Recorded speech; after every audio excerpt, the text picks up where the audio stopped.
Blackstone Audio presents Ordinary Men, Reserve Police Battalion 101 and the Final Solution in Poland by Christopher R. Browning.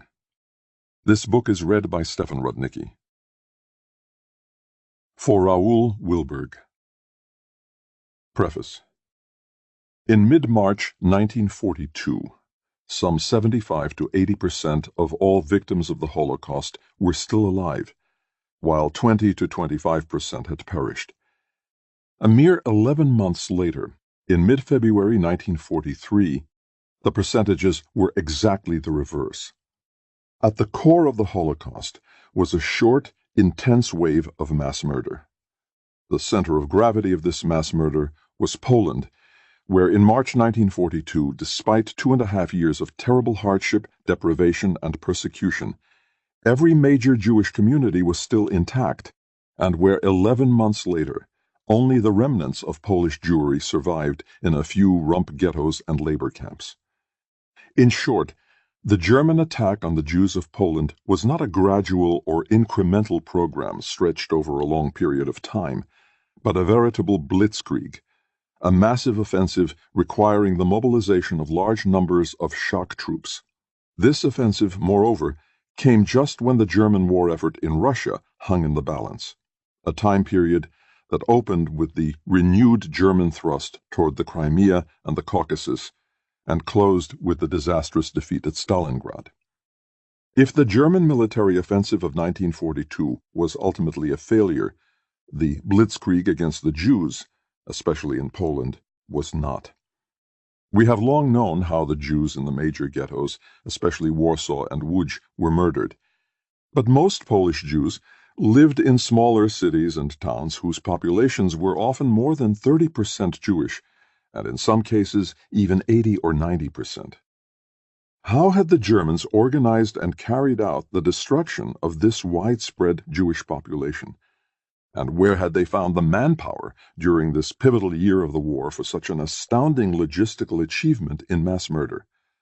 The personnel of the death camps was quite minimal, but the manpower needed to clear the smaller ghettos, to round up and either deport or shoot the bulk of Polish Jewry, was not.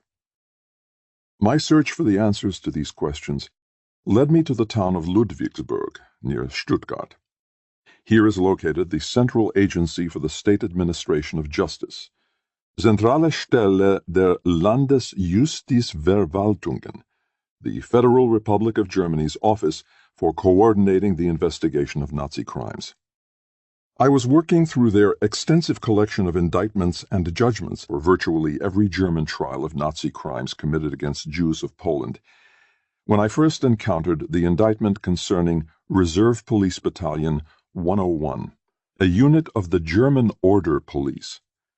Though I had been studying archival documents and court records of the Holocaust for nearly 20 years, the impact this indictment had upon me was singularly powerful and disturbing. Never before had I encountered the issue of choice so dramatically framed by the course of events and so openly discussed by at least some of the perpetrators. Never before had I seen the monstrous deeds of the Holocaust so starkly juxtaposed with the human faces of the killers. It was immediately clear from the indictment, which contained quite extensive verbatim quotations from pre-trial interrogations of battalion members, that the case was based upon an unusually rich collection of testimonies. Moreover, many of these testimonies had a feel of candor and frankness conspicuously absent from the exculpatory, alibi-laden, and mendacious testimonies so often encountered in such court records. The investigation and legal prosecution of Reserve Police Battalion 101 had been a decade-long process, 1962 to 1972, conducted by the Office of the State Prosecutor, Staatsanwaltschaft, in Hamburg. This office, surely one of the most diligent and committed prosecutors of Nazi crimes in all of the Federal Republic, still had custody of the court records relating to the case, and I successfully applied for permission to see them. Unlike so many of the Nazi killing units, whose membership can only be partially reconstructed, Reserve Police Battalion 101's roster was available to the investigators. As most of the men came from Hamburg, and many still lived there at the time of the investigation, I was able to study the interrogations of 210 men from a unit consisting of slightly less than 500 when it was sent at full strength to Poland in June 1942. This collection of interrogations provided a representative sample for statistical answers to questions about age, party and SS membership, and social background. Moreover, about 125 of the testimonies were sufficiently substantive to permit both detailed narrative reconstruction and analysis of the internal dynamics of this killing unit. Ultimately, the Holocaust took place because at the most basic level, individual human beings killed other human beings in large numbers over an extended period of time. The grassroots perpetrators became professional killers. The historian encounters numerous difficulties in trying to write about a unit of such men, among them the problem of sources. In the case of Reserve Police Battalion 101, in contrast to many of the killing units operating in the Soviet Union, there are few contemporary documents and none that deal explicitly with its killing activities. The accounts of a handful of Jewish survivors can establish the dates and magnitude of various actions in some of the towns where the battalion operated. But unlike survivor testimony about prominent perpetrators in the ghettos and camps, where prolonged contact was possible, survivor testimony can tell us little about an itinerant unit like Reserve Police Battalion 101. Unknown men arrived, carried out their murderous task, and left. Seldom, in fact, can the survivors even remember the peculiar green uniforms of the Order Police to identify what kind of unit was involved. In writing about Reserve Police Battalion 101, therefore, I have depended heavily upon the judicial interrogations of some 125 men conducted in the 1960s. To read about the same events experienced by a single unit as filtered through the memories of 125 different men more than 20 years after the fact is disconcerting to a historian looking for certainties. Each of these men played a different role. He saw and did different things. Each subsequently repressed or forgot certain aspects of the battalion's experiences or reshaped his memory of them in a different way. Thus, the interrogations inevitably present a confusing array of perspectives and memories. Paradoxically, I would have had the illusion of being more certain about what happened to the battalion with one detailed recollection instead of 125. Beyond the differing perspectives and memories, there is also the interference caused by the circumstances in which the testimony was given. Quite simply, some men deliberately lied, for they feared the judicial consequences of telling the truth as they remembered it. Not only repression and distortion, but conscious mendacity shaped the accounts of the witnesses.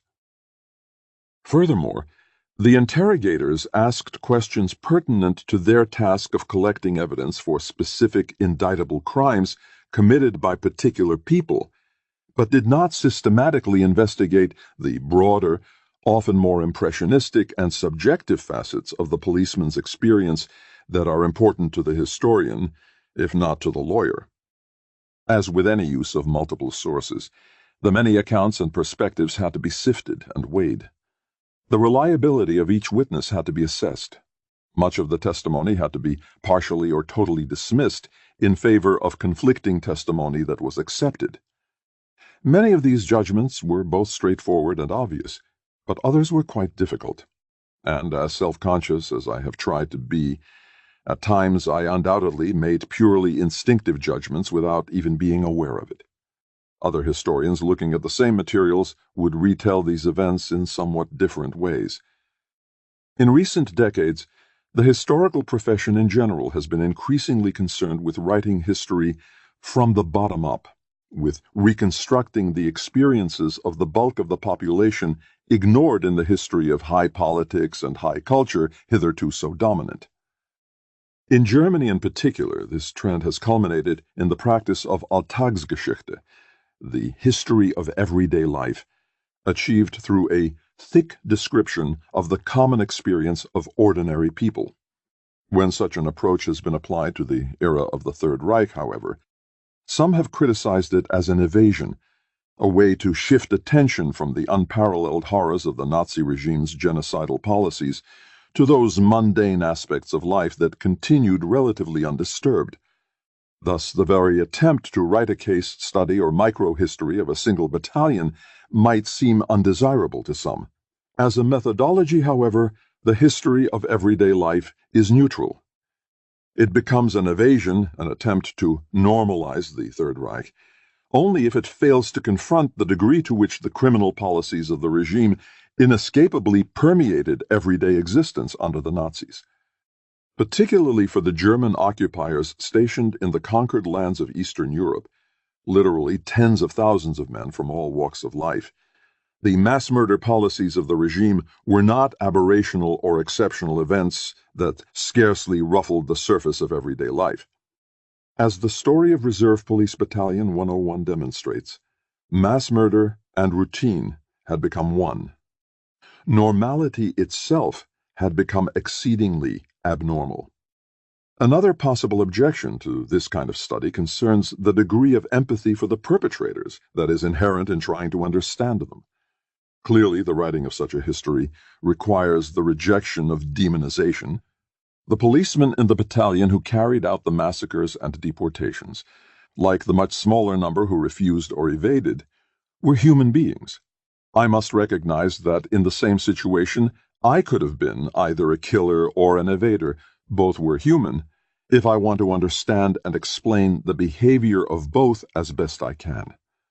This recognition does indeed mean an attempt to empathize. What I do not accept, however, are the old cliches that to explain is to excuse, to understand is to forgive. Explaining is not excusing. Understanding is not forgiving. Not trying to understand the perpetrators in human terms would make impossible not only this study, but any history of Holocaust perpetrators that sought to go beyond one-dimensional caricature. Shortly before his death at the hands of the Nazis, the French Jewish historian Marc Bloch wrote, "When all is said and done, a single word, understanding, is the beacon light of our studies." It is in that spirit that I have tried to write this book. One condition placed upon my access to the judicial interrogations must be made clear. Regulations and laws for the protection of privacy have become increasingly restrictive in Germany, especially in the past decade. The state of Hamburg and its court records are no exception to this trend. Before receiving permission to see the court records of Reserve Police Battalion 101, therefore, I had to promise not to use the men's real names. The names of the battalion commander, Major Wilhelm Trapp, and the 3 company commanders, Captain Wolfgang Hoffmann, Captain Julius Wohlhauf, and Lieutenant Hartwig Gnade, appear in other documentation and archives outside Germany. I have used their real names, for in their cases there is no confidentiality to breach. However, I have used pseudonyms, designated at first occurrence by an asterisk, for all other battalion members who appear in the text of this book. The notes refer to those giving testimony simply by first name and last initial. While this promise of confidentiality and use of pseudonym is, in my opinion, an unfortunate limitation on strict historical accuracy, I do not believe it undermines the integrity or primary usefulness of this study. A number of people and institutions indispensable support during the research and writing of this study. Oberstaatsanwalt, Senior Prosecutor Alfred Streim, made available to me the incomparable collection of German judicial records in Ludwigsburg. Oberstaatsanwältin Helga Grabitz encouraged me to work with the court records in Hamburg, supported my application for access, and generously helped in every way during my stay there. Pacific Lutheran University provided me with financial awards for the 2 trips to German archives that initiated and concluded my research on this project. The Alexander von Humboldt Foundation likewise aided 1 research visit in Germany. The bulk of the research and writing was completed during sabbatical leave from Pacific Lutheran University and with the support of a Fulbright research grant to Israel. Daniel Krauskopf, Executive Secretary of the United States Israel Educational Foundation, deserves special thanks for facilitating my research in both Israel and Germany. Peter Hayes of Northwestern University and Saul Friedlander of UCLA offered opportunities to present initial research findings at conferences they organized at their respective institutions. Many friends and colleagues listened patiently, offered suggestions, and provided encouragement along the way. Philip Nordquist, Dennis Martin, Audrey Euler, Robert Hoyer, Ian Kershaw, Robert Galately, Yehuda Bauer, Dinah Porat, Michael Maris, Bettina Byrne, George Moss, Elizabeth Domansky, Gitta Sereni, Carlo Ginsberg, and the late Uwe Adam deserve special mention. To Raoul Hilberg I owe a special debt. In 1982, he called attention to the indispensability of the order police to the final solution, continuing, as so often in the past, to set the agenda for further Holocaust research. He then personally interested himself in the publication of this study. For such help, both now and on earlier occasions in my career, the dedication of this book is an inadequate expression of my esteem and gratitude. For the continued support and understanding of my family, who have patiently endured the gestation period of another book, I am particularly grateful. Tacoma, November 1991. 1. One morning in Yuzefuf. In the very early hours of July 13, 1942, the men of Reserve Police Battalion 101 were roused from their bunks in the large brick school building that served as their barracks in the Polish town of Biłgoraj. They were middle-aged family men, of working and lower-middle-class background from the city of Hamburg. Considered too old to be of use to the German army, they had been drafted instead into the Order Police. Most were raw recruits, with no previous experience in German-occupied territory. They had arrived in Poland less than 3 weeks earlier. It was still quite dark as the men climbed into the waiting trucks. Each policeman had been given extra ammunition, and additional boxes had been loaded onto the trucks as well. They were headed for their first major action, though the men had not yet been told what to expect. The convoy of battalion trucks moved out of Biłgoraj in the dark, heading eastward on a jarring washboard gravel road. The pace was slow, and it took an hour and a half to 2 hours to arrive at the destination, the village of Yuzefuf, a mere 30 kilometers away. Just as the sky was beginning to lighten, the convoy halted outside Yuzefuf. It was a typical Polish village of modest white houses with thatched straw roofs. Among its inhabitants were 1,800 Jews. The village was totally quiet. The men of Reserve Police Battalion 101 climbed down from their trucks and assembled in a half-circle around their commander, Major Wilhelm Trapp, a 53-year-old career policeman affectionately known by his men as Papa Trapp. The time had come for Trapp to address the men and inform them of the assignment the battalion had received. Pale and nervous, with choking voice and tears in his eyes, Trapp visibly fought to control himself as he spoke. The battalion, he said plaintively, had to perform a frightfully unpleasant task. This assignment was not to his liking. Indeed, it was highly regrettable, but the orders came from the highest authorities. If it would make their task any easier, the men should remember that in Germany the bombs were falling on women and children. He then turned to the matter at hand. The Jews had instigated the American boycott that had damaged Germany, one policeman remembered Trapp saying. There were Jews in the village of Yuzefuf who were involved with the partisans, he explained, according to 2 others. The battalion had now been ordered to round up these Jews. The male Jews of working age were to be separated and taken to a work camp. The remaining Jews, the women, children, and elderly, were to be shot on the spot by the battalion. Having explained what awaited his men, Trapp then made an extraordinary offer. If any of the older men among them did not feel up to the task that lay before him, he could step out. 2. The Order Police. How did a battalion of middle-aged reserve policemen find themselves facing the task of shooting some 1,500 Jews in the Polish village of Yuzefuf in the summer of 1942? Some background is needed. both on the institution of the Order Police, Ordnungspolizei, or ORPO, and on its role in the Nazi policy of murdering the Jews of Europe. The Order Police resulted from the third attempt in interwar Germany to create large police formations with military training and equipment. In the wake of the German defeat in World War I, revolution broke out in Germany.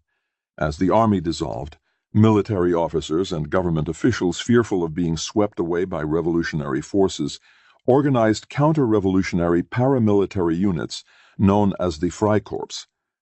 When the domestic situation stabilized in 1919, many of the Freikorps men were merged with regular police into large formations stationed in barracks and on hand to combat any further resurgence of the revolutionary threat. The Allies, however, demanded the dissolution of these police formations in 1920 as a potential violation of the clause of the Versailles Treaty limiting Germany's standing army to 100,000 men. After the Nazi regime was established in 1933, a police army, Armee der Landespolizei, of 56,000 men was created. These units were stationed in barracks and given full military training as part of Germany's covert rearmament. When Hitler openly defied the disarmament provisions of the Versailles Treaty and reintroduced military conscription in 1935, the police army was merged into the rapidly enlarging regular army to provide cadres of commissioned and non-commissioned officers. The police army played no small role as a training ground for future army officers.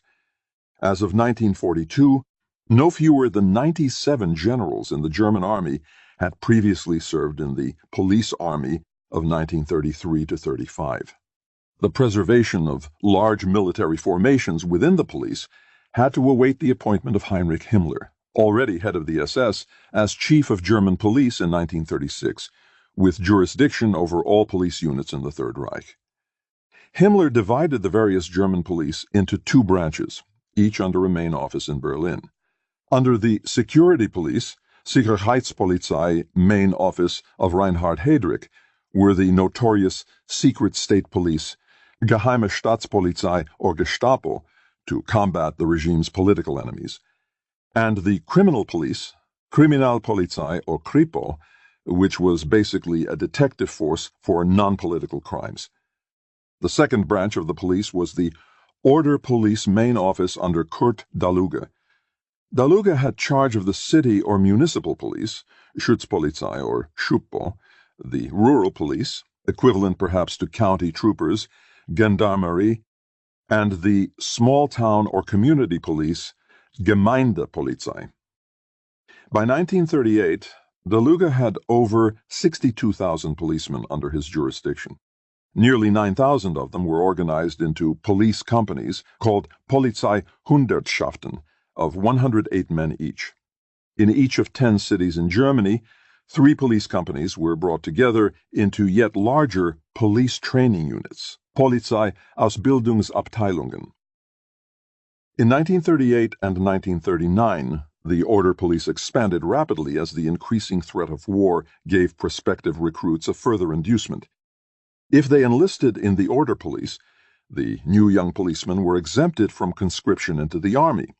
Moreover, because the police battalions, like U.S. National Guard units, were organized regionally, they seemed to offer the guarantee of completing one's alternative to regular military service not only more safely, but closer to home. With the outbreak of war in September 1939, the Order Police had reached a strength of 131,000 men. The big threat to its large military formations was, of course, absorption into the German army, a move avoided through a compromise for which the Order Police paid a heavy price. Many of its best units were formed into a police division of nearly 16,000 men that was put at the disposal of the army. It subsequently fought in the Ardennes in 1940 and took part in the attack on Leningrad in 1941, before Himmler got it back in 1942 as the 4th SS Polizei Grenadier Division. 2 police regiments raised in newly seized Danzig were also transferred to the army in October 1939.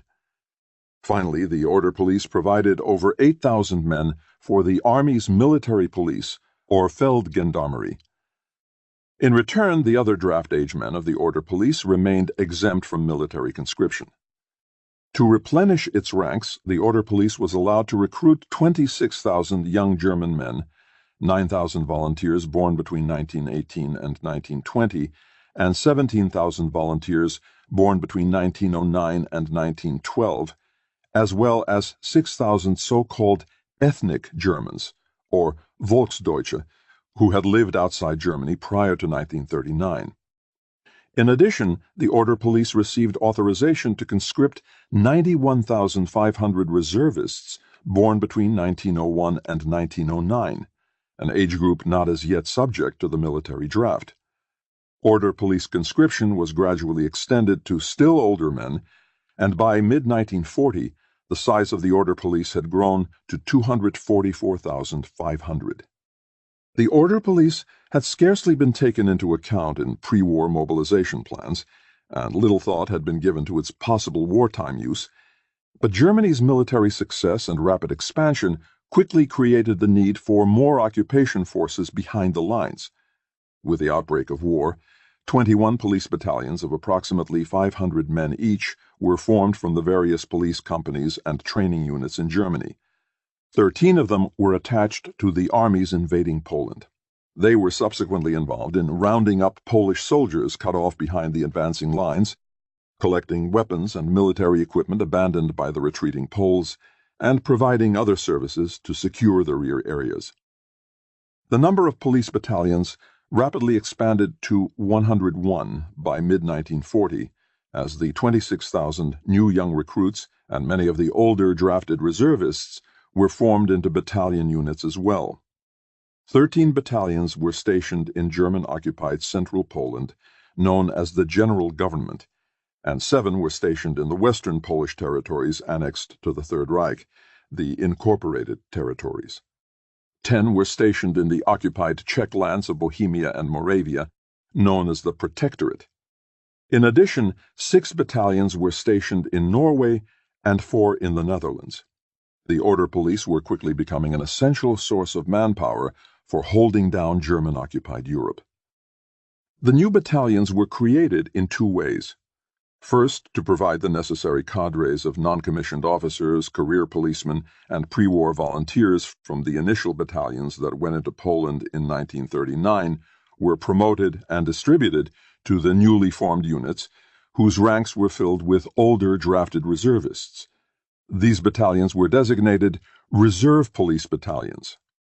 Second, particular units, given numbers from 251 to 256 and 301 to 325, were formed from among the 26,000 young volunteers allocated to the Order Police in the fall of 1939. They would become, in effect, the new elite formations of the Order Police. The presence of the Order Police in the general government was felt in 2 ways. First, in each of the 4 districts into which the general government had been divided, Kraków, Lublin, Radom, and Warsaw, a 5th, Galicia, was added in 1941, a permanent regimental commander, Kommandeur der Ordnungspolizei, or KDO, and staff were established. Each district regiment was composed of 3 battalions that were constantly changing as they were rotated out from Germany on tours of duty. Second, there was a thin network of smaller units of Order Police throughout the general government. In each of the major Polish cities, a Schutzpolizei station was established. Its primary task was to supervise the Polish municipal police. In addition, there were 30 to 40 small gendarmerie posts in the medium-sized towns of each district. Both the Schutzpolizei and the gendarmerie units, like the 3 battalion commanders, reported to the district commander of the Order Police, the KDO. By the end of 1942, the total strength of the Order Police in the general government had reached 15,186 men. The Polish police under Order Police supervision numbered 14,297. One chain of command led upward from the Order Police battalions, as well as from the network of smaller units, through the district KDO to the overall commander of the order police in the general government, Befehlshaber der Ordnungspolizei, or BDO, in the capital city of Krakow, and finally to Deluga's main office in Berlin. This was the normal chain of command for matters solely concerning the local order police units. However, there was a second chain of command for all policies and operations that involved the joint action of the order police with the security police and other SS units. In the general government, Heinrich Himmler had appointed a higher SS and police leader, HSSPF, Friedrich Wilhelm Krüger, as his personal representative, with special responsibility to coordinate any actions involving more than one agency of Himmler's sprawling SS and police empire. In each district in the general government, there was an SS and police leader, SSPF, who had the same responsibilities and powers on the district level that Krüger exercised for the general government. For the district of Lublin, where Reserve Police Battalion 101 was stationed in 1942-43, the SSPF was the brutal and unsavory Odilo Globocznik, a crony of Himmler's, who had been removed from his position as party chief in Austria for corruption. Thus, order police units in the Lublin district could receive orders either from Deluga and the Berlin main office through the BDO in Krakow and the district KDO, or from Himmler through the HSSPF Krüger and the district SSPF Globocznik. As the murder of Polish Jewry was a program involving every branch of the SS and the police, it was the latter chain of command that would be crucial for order police participation in the final solution. 3. The Order Police and the Final Solution, Russia, 1941. The initial participation of the Order Police in the Final Solution, the Nazi mass murder of European Jewry, occurred not in Poland but in Russia in the summer and fall of 1941. In preparation for the invasion of Russia and the war of destruction Hitler intended to wage there, 4 special mobile units of the SS, known as Einsatzgruppen, were formed and trained in the late spring of 1941. The core of these units came from Heydrich's security police, Gestapo and Kripo, as well as his intelligence apparatus, Security Service, or SD. They were supplemented by small units of Waffen-SS, the military branch of Himmler's SS.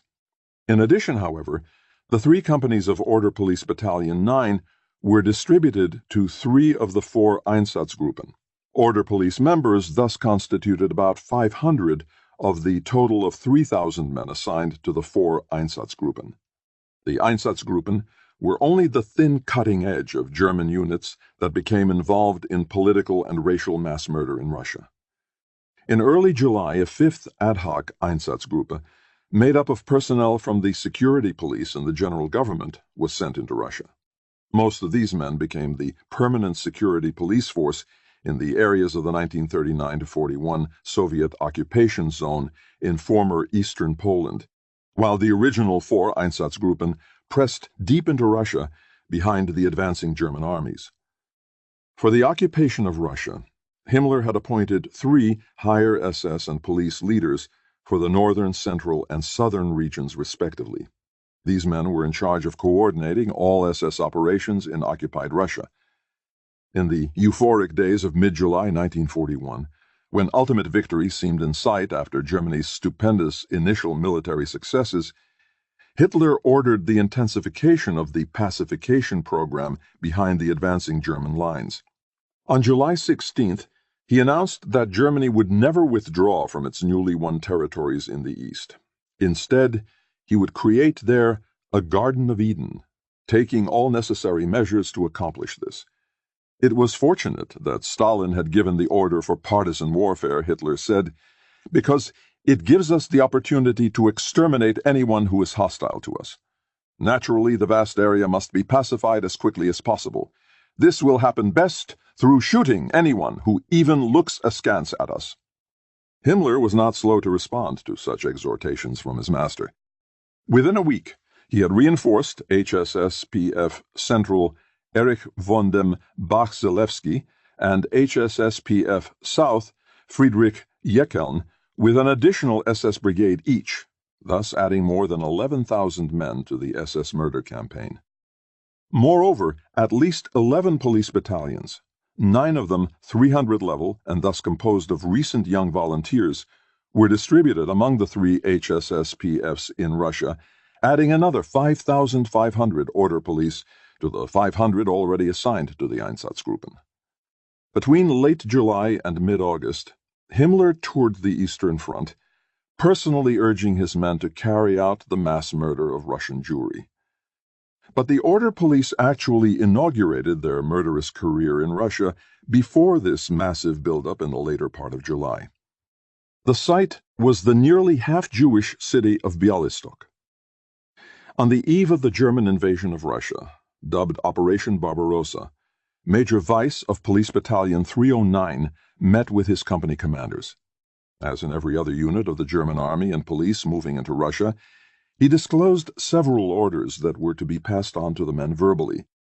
The first was the notorious Kommissarbefehl, or Commissar Order, according to which so-called political commissars, all communist functionaries in the army as well as those in the civil administration suspected of being in any way anti-German, were to be denied prisoner of war status and executed.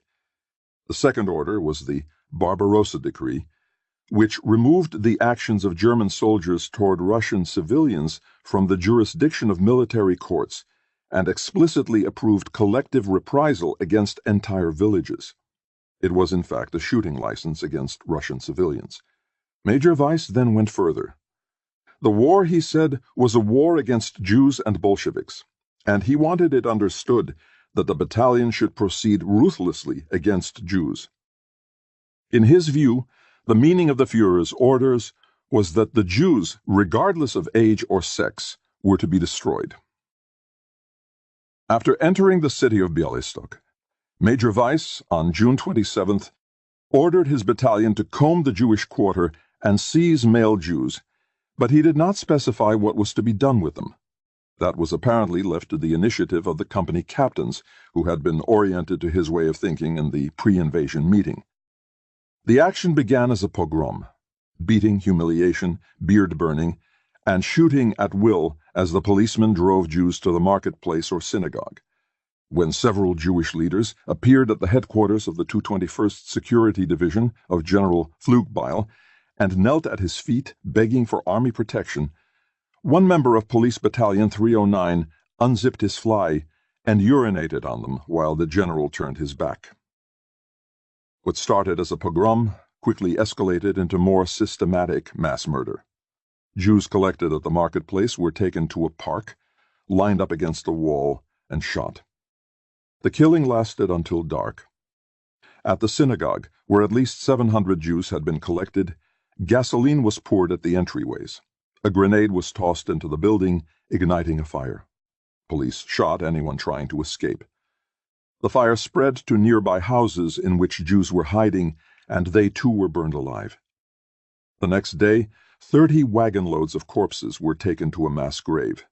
An estimated 2,000 to 2,200 Jews had been killed.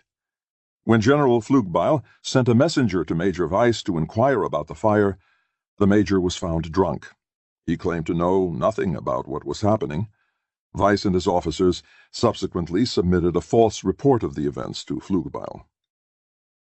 If the first order police massacre of Jews in Bialystok on June 27th was the work of an individual commander who correctly intuited and anticipated the wishes of his Führer, the second, in mid-July, involved clear and systematic instigation from the very highest echelons of the SS, namely Erich von dem Bach-Zelewski, Kurt Daluga, and Heinrich Himmler. Police Battalion 309 moved eastward, and Police Battalions 316 and 322 entered Bialystok in its wake.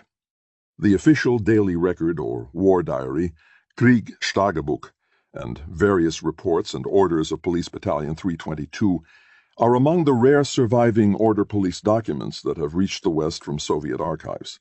They allow us to trace subsequent events in Bialystok. The pre-invasion orientation of Police Battalion 322 was apparently not as vicious as that of Police Battalion 309, but it was certainly not free of ideological exhortation. Major General Retzlaff delivered a farewell address to the battalion in Warsaw on June 10th. Every member had to be careful, he advised, to appear before the Slavic peoples as a master and show them that he was a German.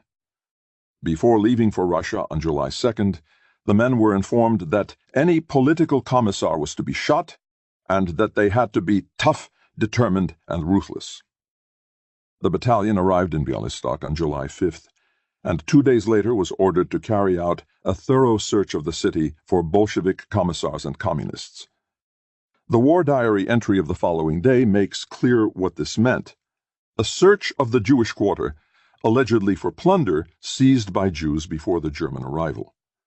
The German police, in fact, carried off 20 wagon loads of booty during the search. By July 8th, the battalion had shot 22 people. It was a matter almost exclusively of Jews. On this same afternoon of the July 8th search, the battalion received a surprise visit from the Reichsführer SS and Chief of German Police, Heinrich Himmler, and the commander of the Order Police, Kurt Daluga. The battalion commander, Major Nagel, was invited to the dinner given that evening by HSSPF Central Baksalevsky in Himmler's honor. The following morning, Daluga held a review of the police battalions in Białystok in Himmler's presence. In his speech, Daluga emphasized that the Order Police could be proud to be participating in the defeat of the world enemy Bolshevism. No other campaign had the significance of the present one. Now Bolshevism will finally be destroyed for the benefit of Germany, Europe, yes, the entire world. 2 days later, on July 11th, Colonel Montois of the Police Regiment Center, which included police battalions 316 and 322, issued the following order: confidential. 1. By order of the higher SS and police leader, all male Jews between the ages of 17 and 45 convicted as plunderers are to be shot according to martial law. The shootings are to take place away from cities, villages, and thoroughfares. The graves are to be leveled in such a way that no pilgrimage site can arise. I forbid photographing and the permitting of spectators at the executions. Executions and grave sites are not to be made known. 2. The battalion and company commanders are especially to provide for the spiritual care of the men who participate in this action. The impressions of the day are to be blotted out through the holding of social events in the evenings. Furthermore, the men are to be instructed continuously about the political necessity of the measures. The War Diary falls strangely silent about what happened in Białystok following Montois' ordering of executions, but subsequent judicial proceedings in Germany unveiled the course of events. There was, of course, no investigation, trial, and conviction of so-called plunderers to be shot according to martial law. Male Jews who appeared to be between the ages of 17 and 45 were simply rounded up and brought to the stadium in Białystok on July 12th. When the stadium was nearly filled, Baksalevsky visited the site, and valuables were collected from the Jews. It was a very hot day, during which the Jews neither received water nor were allowed to go to the toilet. Beginning either the same day or the following morning, trucks from the motor pools of both police battalions began shuttling the Jews from the stadium to anti-tank ditches in a forested area outside the city. Most of Battalion 316 and one company of Battalion 322 guarded the shooting site and were formed into firing squads. Baksalevsky again appeared on the scene and gave a justifying speech. The shooting lasted until nightfall, and then the policemen attempted to carry on the executions under the headlights of their trucks. When this proved unsatisfactory, the action was broken off and completed the following day. The German courts concluded that at least 3,000 Jews had been shot, though it must be kept in mind that for judicial convenience such figures always represented an uncontested minimal estimate of victims, and not the most probable number, so as to remove that issue from judicial dispute. The murder campaign against Russian Jewry accelerated in the late summer and fall of 1941, and the War Diary of Police Battalion 322 reveals its continuing involvement. On July 23rd, the battalion's formal subordination to the Rear Area Army Commander was severed. For the imminent tasks of the battalion, it is placed directly under the HSSPF Gruppenführer Vondenbach. As the three companies of Police Battalion 322 moved from Bialystok to Minsk during the month of August, Lieutenant Rebel's 3rd Company particularly distinguished itself by ongoing executions of Jews in its path. Following sweeps by the 3rd Company through the forest regions around Białowieża on August 2nd, the War Diary noted, "Before departure, 3rd Company must carry out the liquidation of Jews." Rebel subsequently reported, "In the early morning hours of August 10th, the liquidation of the Jews lodged in the Białowieża prisoner collection camp was carried out by 3rd Company. 77 male Jews between 16 and 45 were shot. The action was performed without incident. There was not a single case of resistance." This was not an isolated action. For 5 days later, Rebel reported, "The Jewish action in Narevka Mala was carried out by 3rd Company on August 15, 1941. In it, 259 women and 162 children were moved to Kobrin. All male persons between 16 and 65 years of age were shot. On August 15, 1941, a total of 1 Pole for plundering and 232 Jews were shot. The Jewish execution was performed smoothly and without incident." By late August, the battalion was in Minsk, where Baksalevsky and Deluga met on August 29th. As in Bialystok earlier, their meeting was the prelude to order police participation in another major mass shooting of Jews. On August 30th, the battalion commander, Major Nagel, was summoned to discuss a basic Jewish action scheduled to take place on August 31st and September 1st. The battalion was to provide 2 companies. On August 31st, the 1st and 3rd Companies of Police Battalion 322, now designated the 7th and 9th Companies of Police Regiment Center, moved into the Minsk ghetto, where they seized some 700 Jews, including 74 women. The following day, Rebel's 9th Company took part in the execution of more than 900 Jews, including all of those seized the day before. For this first shooting of large numbers of Jewish women, the author of the War Diary felt the need to provide a justification. They were shot, he explained, because they had been encountered without the Jewish star during the roundup. Also in Minsk, it has been discovered that especially Jewesses removed the marking from their clothing. Ever anxious to get credit for his company's body count, Rebel dutifully reported, "In the Jewish action of September 1st, the Jews seized on August 31st were shot. Shot by 9th Company were 290 men and 40 women. The executions proceeded smoothly. No one resisted." In a subsequent action in Mogilev in early October, the need to explain the shooting of Jewish women was no longer felt. For October 2nd, the War Diary recorded, "9th Company, from 3:30 p.m., the entire company. Jewish action in the ghetto of Mogilev, together with the staff of the higher SS and police leader Russia Central and Ukrainian Auxiliary Police. 2,208 Jews of both sexes seized, 65 shot on the spot attempting to escape. On the following day, 7th and 9th Companies, together with the staff of the higher SS and police leader Russia Central, execution of a total of 2,208 Jews and Jewesses outside Mogilev, not far from the forest camp. 7th Company 378, 9th Company 545 shootings." The involvement of the police battalions in the central region of Russia was not unique. The scant surviving documentation indicates similar involvement in both the south and the north. HSSPF Russia South Friedrich Jekeln, who commanded a total of 5 police battalions, 304 and 320 in addition to the Police Regiment South consisting of 45, 303 and 314, thus all but one of them composed of recent young volunteers, was careful in his cryptic daily reports to give credit where credit was due. The following emerges from an incomplete collection of these reports. August 19th, Battalion 314 shot 25 Jews. Battalion 45 at Slavuta shot 522 Jews. August 22nd, Battalion 45 shot 66 and 471 Jews in 2 actions. August 23rd, Battalion 314 shot 367 Jews in a cleansing action. August 24th, Battalion 314 shot 294 Jews, Battalion 45 shot 61 Jews, and the police squadron, horse-mounted police, 113 Jews. August 25th, Police Regiment South shot 1,324 Jews. August 27th, according to the first of 2 reports, Police Regiment South shot 549 Jews, and Battalion 314 shot 69 Jews. The second credited Police Regiment South with shooting 914 Jews. August 28th, Police Regiment South shot 369 Jews.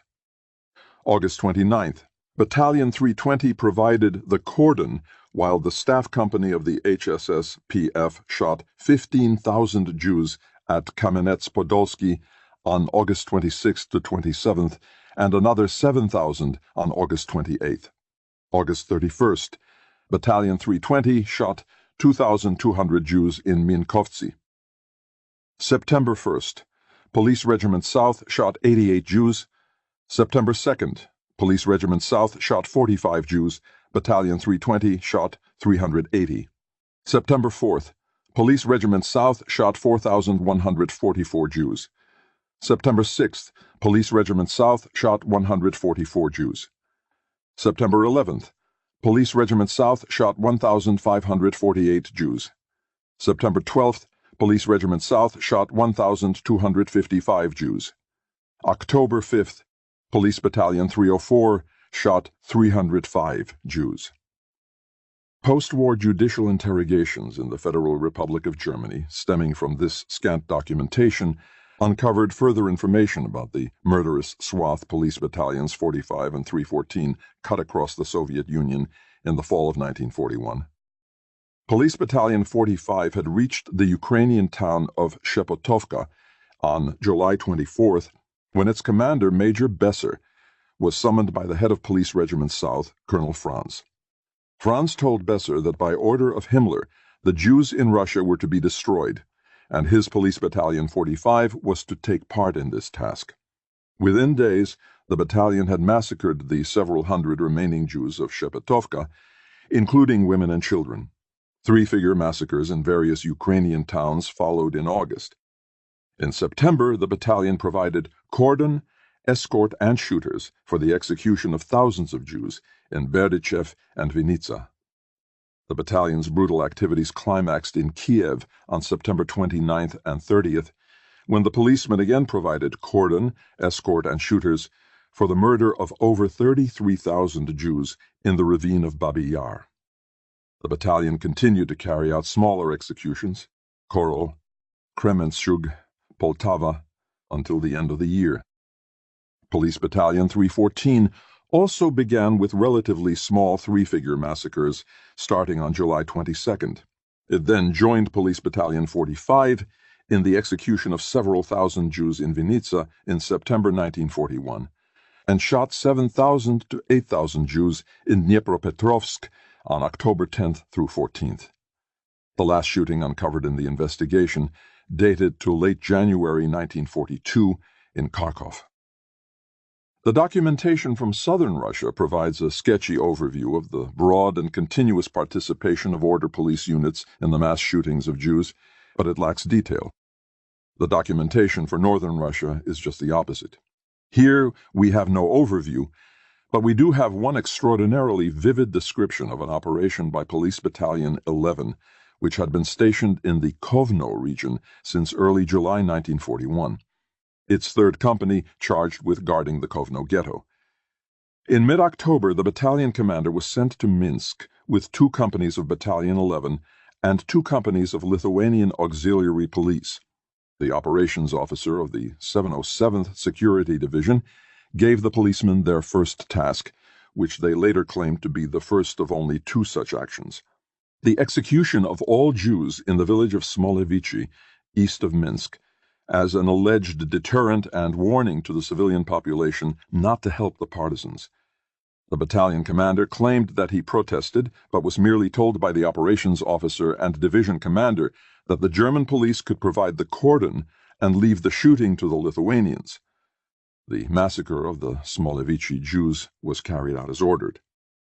In late October, the two companies of Order Police and their Lithuanian auxiliaries were ordered by the army to liquidate all Jews in Slutsk, south of Minsk, a town of some 12,000 inhabitants, one-third Jewish. Again, the measure was justified as a deterrent for the protection of German troops. What happened in Slutsk on October 27th was the subject of a report from the head of the German civil administration there to his boss, Wilhelm Kube, in Minsk. Slutsk, 30 October 1941. Regional Commissioner Slutsk. To General Commissioner in Minsk, concerning Jewish action. In reference to my telephone report of October 27, 1941, I submit the following to you in writing. On the morning of October 27th, about 8 o'clock, a first lieutenant of Police Battalion 11 from Kovno, Lithuania, appeared. He introduced himself as the adjutant of the battalion commander of the security police. The first lieutenant declared that the police battalion had been assigned the task of carrying out the liquidation of all Jews in the city of Slutsk within 2 days. The battalion commander was approaching with a force of 4 companies, 2 of them Lithuanian auxiliaries, and the action had to begin immediately. I thereupon answered the first lieutenant that in any case I first of all had to discuss the action with the commander. About 1/2 hour later the police battalion arrived in Slutsk. As requested, the discussion with the battalion commander then took place immediately after his arrival. I explained first of all to the commander that it would scarcely be possible to carry out the action without prior preparation, because all the Jews had been sent to work and there would be frightful confusion. At the very least, he was obligated to give 1 day's notice. I then asked him to postpone the action for 1 day. He nonetheless rejected this, noting that he had to carry out actions in the cities all around, and only 2 days were available for Slutsk. At the end of these 2 days, Slutsk had to be absolutely free of Jews. I immediately lodged the sharpest protest against this, in which I emphasized that a liquidation of the Jews could not take place arbitrarily. The larger portion of Jews still present in the city consisted of craftsmen and their families. One simply could not do without the Jewish craftsmen because they were indispensable for the maintenance of the economy.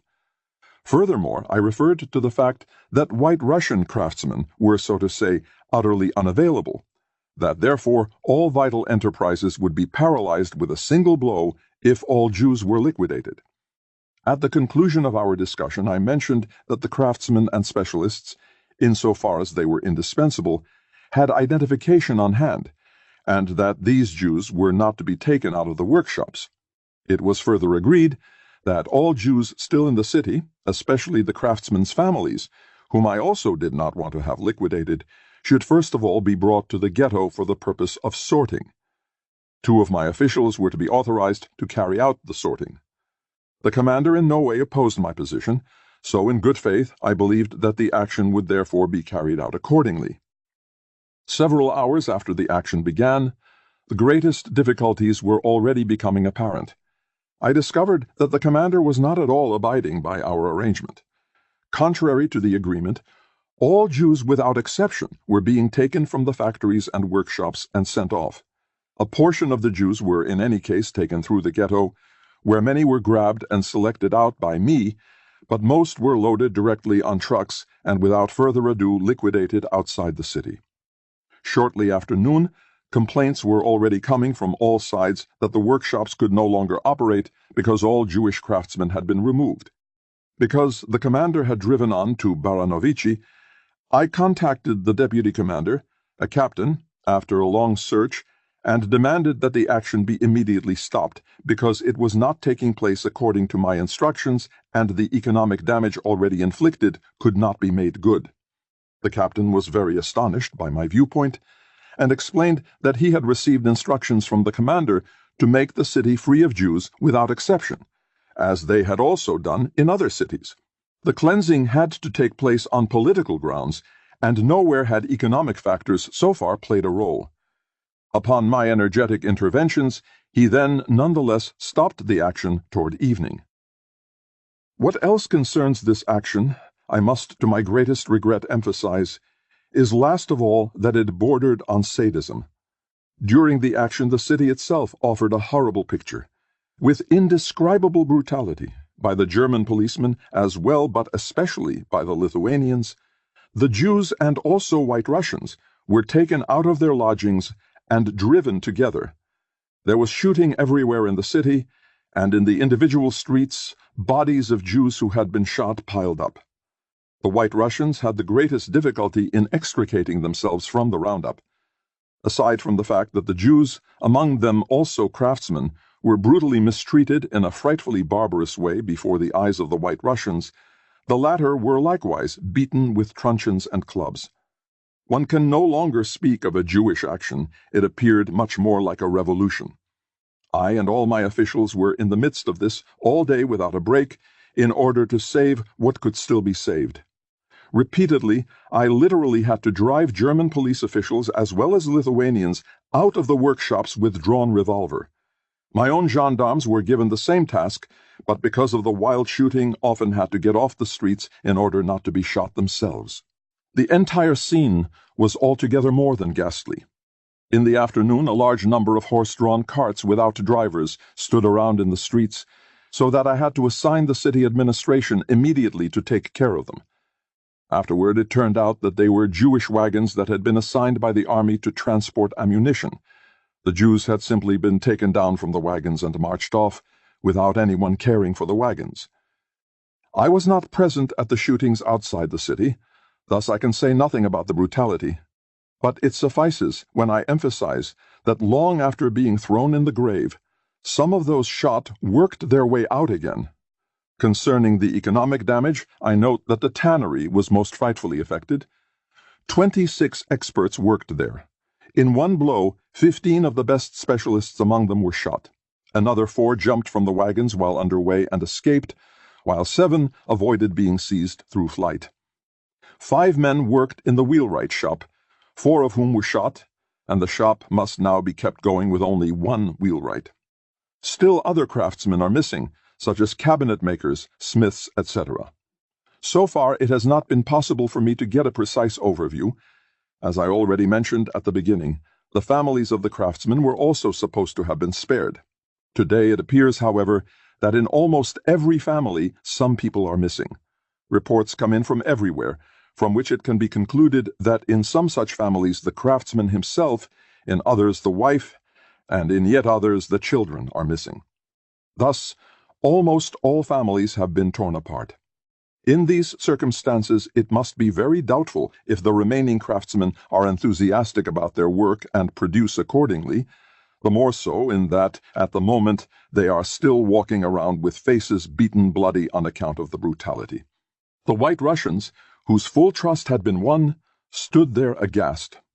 Although they are intimidated and do not dare to express their opinions freely, one nonetheless hears it said that this day represented no page of glory for Germany, and that it will never be forgotten. I am of the opinion that through this action much has been destroyed that we had achieved over the last months, and that it will be a long time before we can again win the trust of the population. In conclusion, I find myself compelled to point out that during the action, the police battalion plundered in an outrageous way, and indeed not only in Jewish houses, but just as much in the houses of the White Russians. They took with them anything useful, such as boots, leather, textiles, gold, and other valuables. According to the accounts of members of the army, watches were torn from the arms of Jews publicly in the streets, rings were pulled off fingers in the most brutal way. One senior paymaster reported that a Jewish girl was ordered by the police immediately to fetch 5,000 rubles, then her father would be released. This girl is said to have run around everywhere trying to get the money. Also within the ghetto, the individual barracks that were nailed shut by the civil administration and provided with a Jewish inventory were broken into and robbed by the police. Even in the barracks in which the unit was lodged, window frames and doors were torn out for the campfire. Even though I had a talk with the commander's adjutant on Tuesday morning concerning the plundering, and he promised me in the course of the conversation that no police would henceforth enter the city. Several hours later, I was forced once again to arrest 2 fully armed Lithuanians because they were caught looting. On the night of Tuesday to Wednesday, the battalion left the city in the direction of Baranovichi. The population was manifestly happy as the news spread through the city. So much for the report. I will come to Minsk in the near future in order once again to discuss the matter orally. At the moment, I am not able to continue the Jewish action. First, peace must return. I hope to be able to restore peace as quickly as possible, and despite the difficulties, to revive the economy. I now ask only that one request be granted me. In the future, spare me without fail from this police battalion. Karl. Though the documentation of police battalion participation in the mass murder of Russian Jewry is not extensive, it does suffice to disprove beyond any reasonable doubt the chief post-war alibi of the Order Police leadership, namely that Daluga had reached an agreement with Himmler whereby the Order Police would assist the security police, providing guard duty and any services short of shooting, but were forbidden to be the executioners themselves.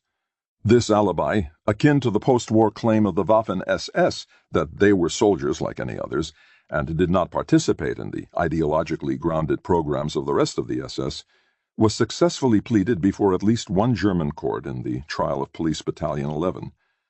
The defendants persuaded the court that after only 2 executions, upon army orders in the Minsk region, they were able to invoke Daluga's arrangement to secure their recall to Kovno.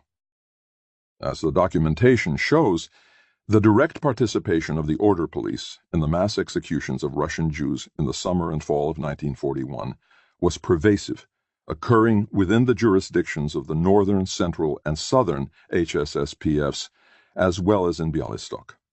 Moreover, the mid-July massacre in Bialystok took place directly after Daluga and Himmler met there with Bakzalevsky, and the September 1st massacre in Minsk occurred immediately after Daluga's visit with Bakzalevsky in that city. Clearly, Daluga was not forbidding, but rather inciting Order Police participation in the mass murder.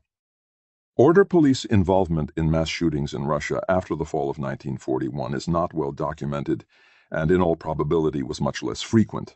The major exception was extensive Order Police participation in the shooting of Jews in the Pinsk region in the fall of 1942. In the military crisis of the 1941-42 winter, many police battalions were pressed into frontline duty. Others had to contend with growing partisan resistance. Moreover, the number of men recruited from native populations into auxiliary units under the Order Police increased nearly tenfold in 1942, from 33,000 to 300,000. There was a constant tendency to assign the actual shooting duties to these units in order to shift the psychological burden from the German police to their collaborators. This psychological burden was serious and extended even to Bakzalevsky himself. Himmler's SS doctor, reporting to the Reichsfuhrer on Bakzalevsky's incapacitating illness in the spring of 1942, noted that the SS leader was suffering especially from visions in connection with the shootings of Jews that he himself had led and from other difficult experiences in the East. 4. The Order Police and the final solution, deportation. Just as the role of the Order Police in the massacre of Russian Jewry was beginning to wind down in the fall of 1941, Daluga took on a new and vital assignment contributing to the final solution, guarding the deportation trains to the east. In late September 1941, Hitler approved the commencement of Jewish deportations from the Third Reich, to be organized by Reinhard Heydrich through his Jewish expert in Berlin, Adolf Eichmann, and the regional security police offices throughout Germany. The only exceptions on the local level were in Vienna and Prague, where the deportations were to be handled by the Central Agencies for Jewish Emigration, created by Eichmann before the war and staffed by his hand-picked men. Almost immediately, Heydrich reached agreement with Daluga on a division of labor. Daluga's Order Police would guard the transports that Heydrich's security police organized. Before each deportation wave, The local order police were instructed to accommodate security police requests for the agreed-upon transport guards. Ordinarily, the order police supplied 1 officer and 15 men to each transport. What was the scale of these operations? Between the fall of 1941 and the spring of 1945, over 260 deportation trains took German, Austrian, and Czech Jews directly to the ghettos and death camps in the east, i.e. Poland and Russia, or to the transit ghetto of Theresienstadt north of Prague, and from there to the east. A minimum of 147 trains from Hungary, 87 from Holland, 76 from France, 63 from Slovakia, 27 from Belgium, 23 from Greece, 11 from Italy, 7 from Bulgaria, and 6 from Croatia. That is, close to 450 additional trains from Western and Southern Europe were taken over by German guards at some point in their journey. No estimate has even been made of the number of Jewish deportation trains that traveled from Polish cities to the nearby death camps, but it was clearly in the many hundreds. Virtually all of these trains were guarded by order police. What did this mean in terms of what the order police experienced? One graphic report by Lieutenant Paul Saliter on guarding a deportation train from Düsseldorf to Riga on December 11, 1941, has already been published in both English and German. 2 other reports on deportation trains from Vienna to Sobibor and from Kołomia in Galicia to Bergec are noteworthy for an understanding of what numerous order police units did more than 1,000 times during the war. First, the Vienna transport. 152nd Police Precinct, Vienna, June 20, 1942. Report of experiences. Subject: Transport Commando for the Jewish Transport, Vienna Aspang-Bahnhof to Sobibor, June 14, 1942. The Transport Commando consisted of Reserve Lieutenant Fischmann as leader, 2 sergeants, and 13 reserve policemen of the 1st Reserve Police Company East. The duty of the Transport Commando began at 11 a.m. on June 14, 1942, at the Aspang-Bahnhof, in accordance with the prior telephone request of SS Hauptsturmführer Brunner. 1. The loading of the Jews. Under the direction and supervision of SS Hauptsturmführer Brunner and SS Hauptscharführer Girsik of the Central Agency for Jewish Emigration, the loading of the Jews into the special train awaiting in the Aspang-Bahnhof began at noon and went smoothly. The guard duty of the Transport Commando commenced at this time. A total of 1,000 Jews were deported. The transfer of the Jews as listed occurred at 4 p.m. Because of a shortage of cars, the Transport Commando had to make do with a 3rd instead of a 2nd-class car. 2. Trip from Vienna to Sobibor. The train, DA-38, was dispatched from Vienna at 7:08 p.m. on June 14, 1942, and traveled to Sobibor, not as scheduled to Izbica, via Lundenburg, Břeclav, Brunn, Brno, Neisse, Nisa, Opeln, Opole, Częstochowa, Kielce, Radom, Dęblin, Lublin, and Chelm. Arrival in Sobibor on June 17, 1942, at 8:05 a.m. On arrival in Lublin at 9 p.m. on June 16th, SS Obersturmführer Pohl was waiting for the train at the station and had 51 Jews capable of work between the ages of 15 and 50 removed from the train and taken to a work camp. At the same time, he gave the order to take the remaining 949 Jews to the work camp in Sobibor. Both lists of names, 3 wagons of baggage with food supplies, as well as 100,000 zlotys, were turned over to SS Obersturmführer Pohl in Lublin. At 11 p.m., the train departed from Lublin for Sobibor. At the Jewish camp in Travniki, some 30 kilometers beyond Lublin, the 3 baggage wagons and food supplies were surrendered to SS Scharführer Meyerhofer. 3. Delivery of the Jews in Sobibor.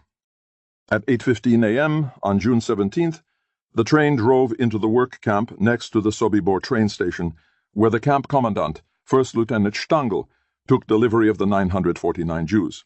The unloading of the train cars began immediately and was completed by 9:15 a.m.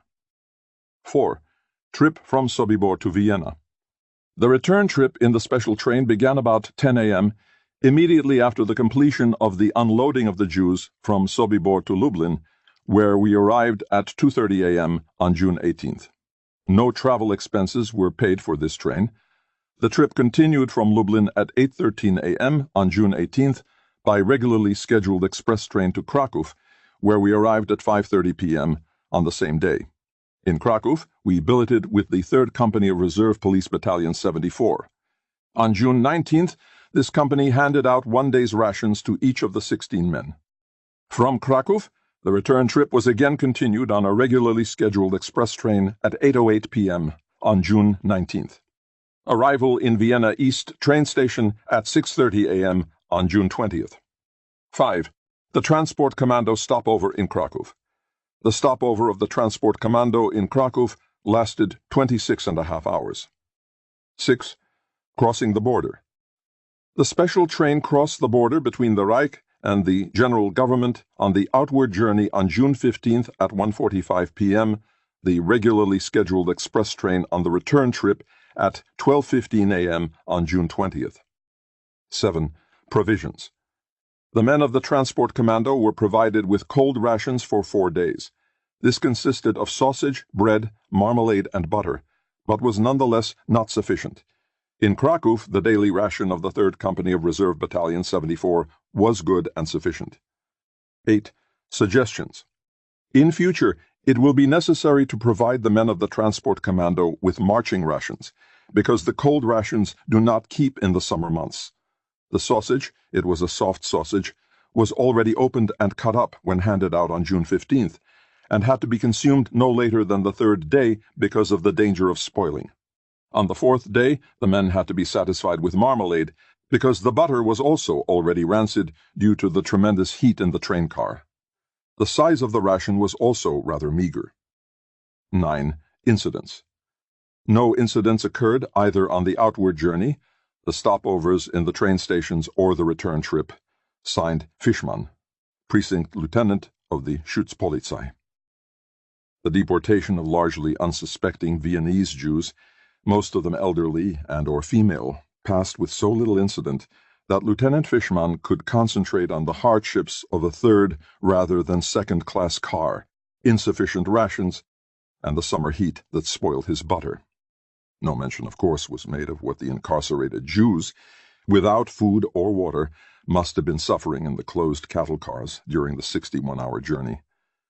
But Fischmann was quite conscious, as he delivered 949 Jews to the alleged work camp in Sobibor, that the Jews selected for work, the luggage, and the food supplies did not accompany them there. At Sobibor, the gas chambers were deep in the forest and not visible from the unloading ramp. But contrary to most order police denials, Fischmann and his commando apparently entered the camp and watched the unloading. The order police who guarded the deportation train from Coamia in Galicia found the experience considerably more trying than the incident-free transport from Vienna.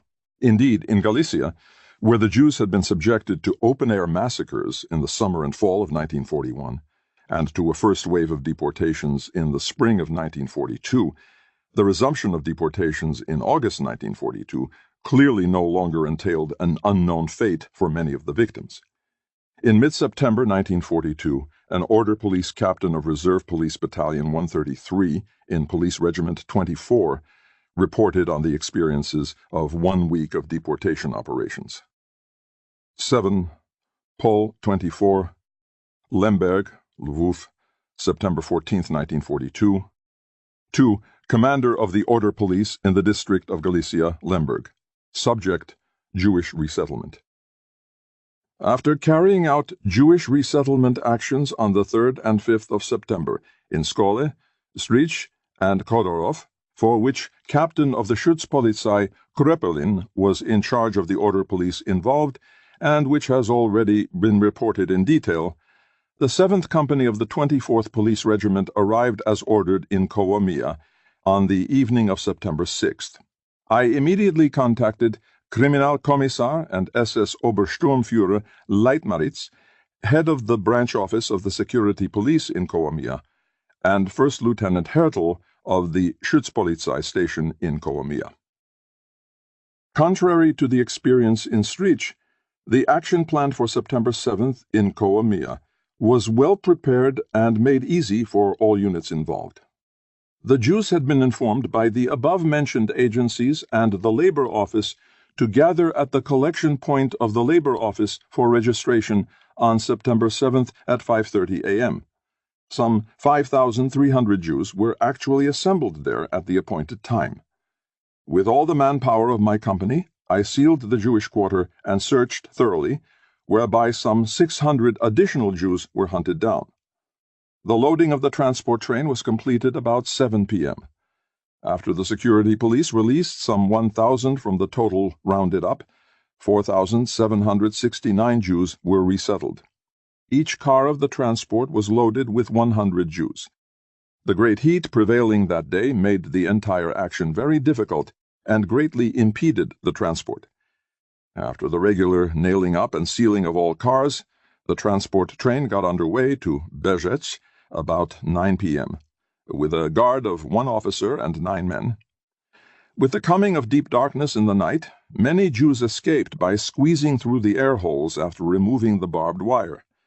While the guard was able to shoot many of them immediately, most of the escaping Jews were eliminated that night or the next day by the railroad guard or other police units. This transport was delivered in Berzec without noteworthy incident, although given the length of the train and the deep darkness, the guard had proved to be too weak, as the commander of the transport guard from the 6th Company of Police Regiment 24, who returned directly to Stanislavov, was able to report to me in person on September 11th. On September 8th, some 300 Jews, old and weak, ill, frail, and no longer transportable, were executed. According to the order of September 4th, of which I was first informed on September 6th concerning use of ammunition, 90% of those executed were shot with carbines and rifles. Only in exceptional cases were pistols used. On September 8th and 10th, actions in Kuti, Kosov, Horodenka, Zaplatov, and Shniatin were carried out. Some 1,500 Jews had to be driven on foot marches 50 kilometers from Kuti or 35 kilometers from Kosov to Kołomija, where they were kept overnight in the courtyard of the security police prison with the other Jews brought together from the region. Other than the Jews rounded up in Horodenka and Shniatin, who had already been loaded onto 10 cars at each location by the security police, another 30 cars were loaded in Kołomija. The total number sent to Berzec on the resettlement train of September 10th amounted to 8,205. In the actions in the area around Kołomija on September 8th and 10th, some 400 Jews had to be eliminated by shooting for the well-known reasons. In the great roundup of Jews to be resettled by September 10th in Kołomija, the security police loaded all Jews into the 30 available train cars despite the objections I expressed. Given the great heat prevailing on those days, and the strain on the Jews from the long foot marches or from waiting for days without being given any provisions worth noting, the excessively great overloading of most of the cars with 180 to 200 Jews was catastrophic in a way that had tremendously adverse effects on the transport. How densely the 10 cars each in Horodenka and Shniatin were loaded with Jews by the security police is beyond my knowledge. In any case, both transports arrived in Kołomija with completely inadequate guard, so that the barbed wire closing the air holes was almost entirely removed. As quickly as possible, I had this train moved out of the train station in Kołomija and coupled with the 30 cars standing on a side track far from the station. The Jewish police, Ordnungsdienst, and members of the train station construction crew from Kołomija were employed until the onset of darkness to close up all the insufficiently sealed cars in the usual regulation manner. A commando of 1 officer and 15 men, under the leadership of Captain Zitzman, was assigned to guard the parked resettlement train of 50 cars until departure and to prevent any escape attempt. Given the already described strains on the Jews, the negative effect of the heat, and the great overloading of most of the cars, the Jews attempted time and again to break out of the parked train cars, as darkness had already set in towards 7:30 p.m. At 7:50 p.m., the guard commando of the resettlement train, with 9 men under Corporal Jöcklein, arrived at the sidetrack. Breakout attempts from the parked train could not be prevented in the darkness, nor could the escaping Jews be shot in flight. In all train cars, the Jews had completely undressed because of the heat. As the train left Kołomija on schedule at 8:50 p.m., the guard took up their stations. The guard commando, as initially stipulated by me, was divided into 5 men in a passenger car at the front and 5 men in a passenger car at the end of the train. On account of the length of the train and its total load of 8,205 Jews, this distribution proved to be unsuitable. Next time, Corporal J will arrange a distribution of the guards along the entire train. Throughout the entire trip, the policemen had to remain in the cabooses in order to be able to counter the escape attempts of the Jews. Shortly into the journey, the Jews attempted to break through the sides and even through the ceilings of certain train cars. They were partially successful in perpetrating this scheme, so that already 5 stations before Stanisławów, Corporal J had to ask the station master in Stanisławów by telephone to lay out nails and boards in order to seal the damaged cars as required by orders and to request a station guard to watch the train. As the train entered Stanisławów, the train station workers and the station guards were present to carry out the necessary repairs and, in addition, take over guarding the train. The work took 1.5 hours.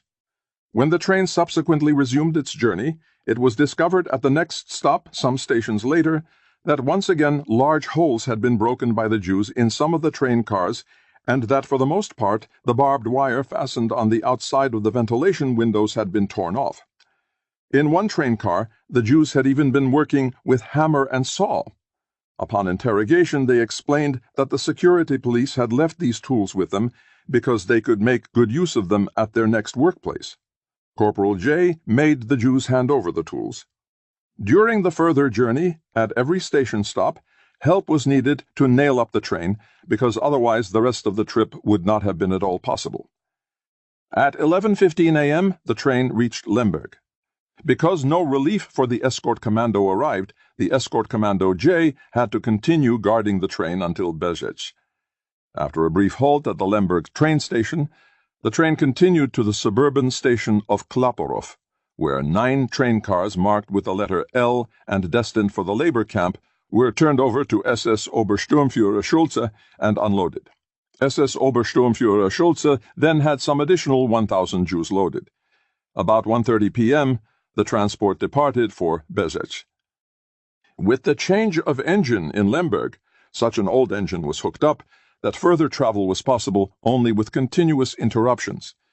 The slow journey was time and again used by the strongest Jews to press themselves through the holes they had forced open and to seek their safety in flight, because in jumping from the slow-moving train they were scarcely injured. Despite the repeated requests to the engineer to go faster, this was not possible, so that the frequent stops on open stretches became increasingly unpleasant. Shortly beyond Lemberg, the commando had already shot off the ammunition they had with them and also used up a further 200 rounds that they had received from army soldiers, so that for the rest of the journey they had to resort to stones while the train was moving and to fixed bayonets when the train was stopped. The ever greater panic spreading among the Jews, due to the great heat, overloading of the train cars, and stink of dead bodies. When unloading the train cars, some 2,000 Jews were found dead in the train, made the transport almost unworkable. At 6:45 p.m., the transport arrived in Bezec, and around 7:30 p.m. was turned over by Corporal J to the SS Obersturmführer and head of the camp there. Until the unloading of the transport around 10 p.m., J had to remain in the camp, while the escort commando was used to guard the train cars parked outside the camp. Because of the special circumstances described, the number of Jews who escaped from this transport cannot be specified. Nonetheless, it can be assumed that at least 2/3 of the escaping Jews were shot or rendered harmless in some other way. In the actions themselves for the period of September 7th through 10th, 1942, no special incidents occurred. The cooperation between the security police and the order police units involved was good and without friction. Signed, Westermann, Reserve Lieutenant of the Schutzpolizei and Company Commander. This document demonstrates many things: the desperate attempts of the deported Jews to escape the death train, the scanty manpower employed by the Germans, a mere 10 men to guard over 8,000 Jews, the unimaginably terrible conditions, forced marches over many miles, terrible heat, days without food and water, the packing of 200 Jews into each train car, etc., that led to fully 25% of the deported Jews dying on the train from suffocation, heat prostration, and exhaustion, to say nothing of those killed in the shooting, which was so constant that the guards expended their entire ammunition supply as well as replenishment. The casual mention that even before the deportations, hundreds of Jews judged too old, frail, or sick to get to the train were routinely shot in each action. Moreover, the document makes clear that this action was only one among many in which members of Reserve Police Battalion 133 participated alongside the security police in Galicia during the late summer of 1942. Such documents, however, do not tell us much that we would like to know about the grassroots perpetrators of the final solution. These men were not desk murderers who could take refuge in distance, routine, and bureaucratic euphemisms that veiled the reality of mass murder. These men saw their victims face to face. Their comrades had already shot all the Jews deemed too weak to be deported, and they subsequently worked viciously for hours to prevent their victims from escaping the train and hence the gas chambers awaiting them in Bezec. No one participating in the events described in this report could have had the slightest doubt about what he was involved in, namely a mass murder program to exterminate the Jews of Galicia. But how did these men first become mass murderers? What happened in the unit when they first killed? What choices, if any, did they have, and how did they respond? What happened to the men as the killings stretched on week after week, month after month? Documents like the one on the Coamia transport give us a vivid snapshot of a single incident, but they do not reveal the personal dynamics of how a group of normal, middle-aged German men became mass murderers. For that, we must return to the story of Reserve Police Battalion 101. 5. Reserve Police Battalion 101.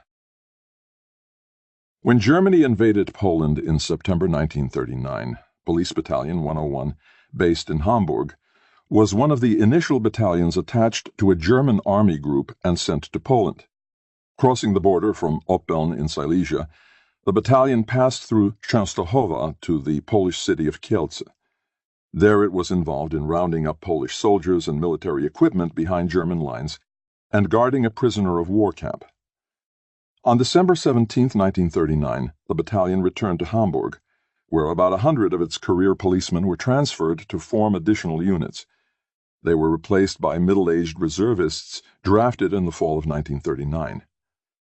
In May 1940, after a period of training, the battalion was dispatched from Hamburg to the Warthegau, one of the 4 regions in western Poland annexed to the Third Reich as the Incorporated Territories. Stationed first in Poznań, Posen, until late June, and then in Łódź, renamed Litzmannstadt by the victorious Germans, it carried out resettlement actions for a period of 5 months.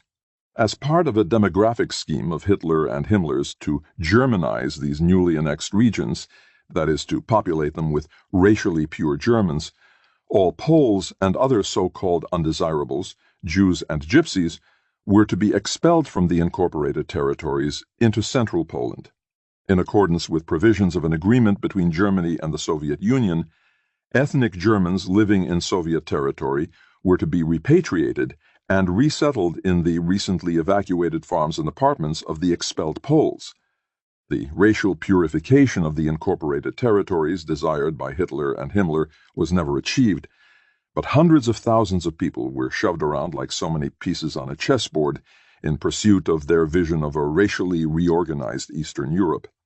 The battalion's summary report boasted of its zealous participation in the resettlement.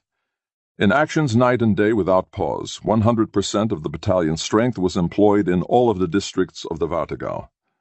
On the average, some 350 Polish peasant families were evacuated daily. During the peak of the evacuation period, they, the men of the battalion, could not return to quarters for 8 days and nights. The men had the opportunity to sleep only while traveling at night by truck. In the biggest action, the battalion evacuated about 900 families, on one day with only its own forces and 10 translators. In all, the battalion evacuated 36,972 people out of a targeted 58,628. About 22,000 people escaped the evacuation by fleeing. One drafted reservist, Bruno Probst, recalled the battalion's role in these actions. In the resettlement of the native population, primarily in the small villages, I experienced the first excesses and killings. It was always thus, that with our arrival in the villages, the Resettlement Commission was already there. This so-called Resettlement Commission consisted of members of the black, uniformed, SS and SD, as well as civilians. From them we received cards with numbers. The houses of the village were also designated with the same numbers. The cards handed to us designated the houses that we were to evacuate. During the early period, we endeavored to fetch all people out of the houses without regard for whether they were old, sick, or small children. The Commission quickly found fault with our procedures.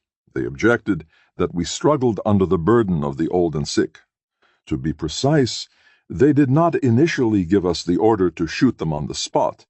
Rather, they contented themselves with making it clear to us that nothing could be done with such people. In 2 cases, I remember that such people were shot at the collection point. In the first case, it was an old man, and in the second case, an old woman. Both persons were shot not by the men, but by non-commissioned officers. Others in the battalion also remembered the resettlement actions, but no one else remembered or admitted to such violence. One policeman did recall that the battalion had provided the security police with firing squads for the execution of 100 to 120 Poles during its stay in Poznań. Following its 5-month resettlement campaign, the battalion carried out pacification actions. Combing villages and woods, they caught 750 Poles who had evaded the earlier evacuations. Their task was made more difficult because even the newly arrived ethnic Germans did not always report the unauthorized presence of the Poles they had displaced, wishing to avail themselves of cheap labor. On November 28, 1940, the battalion took up guard duty around the Łódź ghetto, which had been sealed 7 months earlier at the end of April 1940, when the 160,000 Jews of Łódź were cut off from the rest of the city by a barbed wire fence. Guarding the ghetto now became the major duty of Police Battalion 101, which had a standing order to shoot without further ado any Jew who ignored the posted warnings and came too close to the fence. This order was obeyed. None of Battalion 101's men, however, remembered excesses such as occurred while the 1st Company of Police Battalion 61 was guarding the Warsaw ghetto. There, the company captain openly encouraged shooting at the ghetto wall. The most notorious shooters were not rotated to other duties, but were kept permanently on ghetto guard duty. The company recreation room was decorated with racist slogans, and a Star of David hung above the bar. A mark was made on the bar door for each Jew shot, and victory celebrations were reportedly held on days where high scores were recorded. Stationed outside the ghetto wire, the battalion members had more contact with the non-Jewish population than with the incarcerated Jews. Bruno Probst recalled that the guards on the thoroughfare that cut between the 2 halves of the Łódź ghetto occasionally amused themselves by setting their watches ahead as a pretext for seizing and beating Poles who were allegedly violating the curfew. He also recalled that drunken guards, intending to kill a Pole on New Year's Eve, shot an ethnic German by mistake and covered it up by switching the victim's identity card. In May 1941, the battalion returned to Hamburg and was practically dissolved. All remaining pre-war recruits beneath the rank of non-commissioned officer were distributed to other units, and the ranks were filled with drafted reservists. The battalion had become, in the words of one policeman, a pure reserve battalion. During the next year, from May 1941 to June 1942, the battalion was reformed and underwent extensive training. Only a few incidents from this period remained in the memories of the men. One was the bombing of Lübeck in March 1942.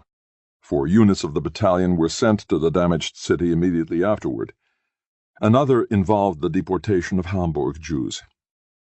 From mid-October 1941 to late February 1942, 59 transports carried more than 53,000 Jews and 5,000 gypsies from the Third Reich to the east, in this case Łódź, Riga, Kovno, Kaunas, and Minsk.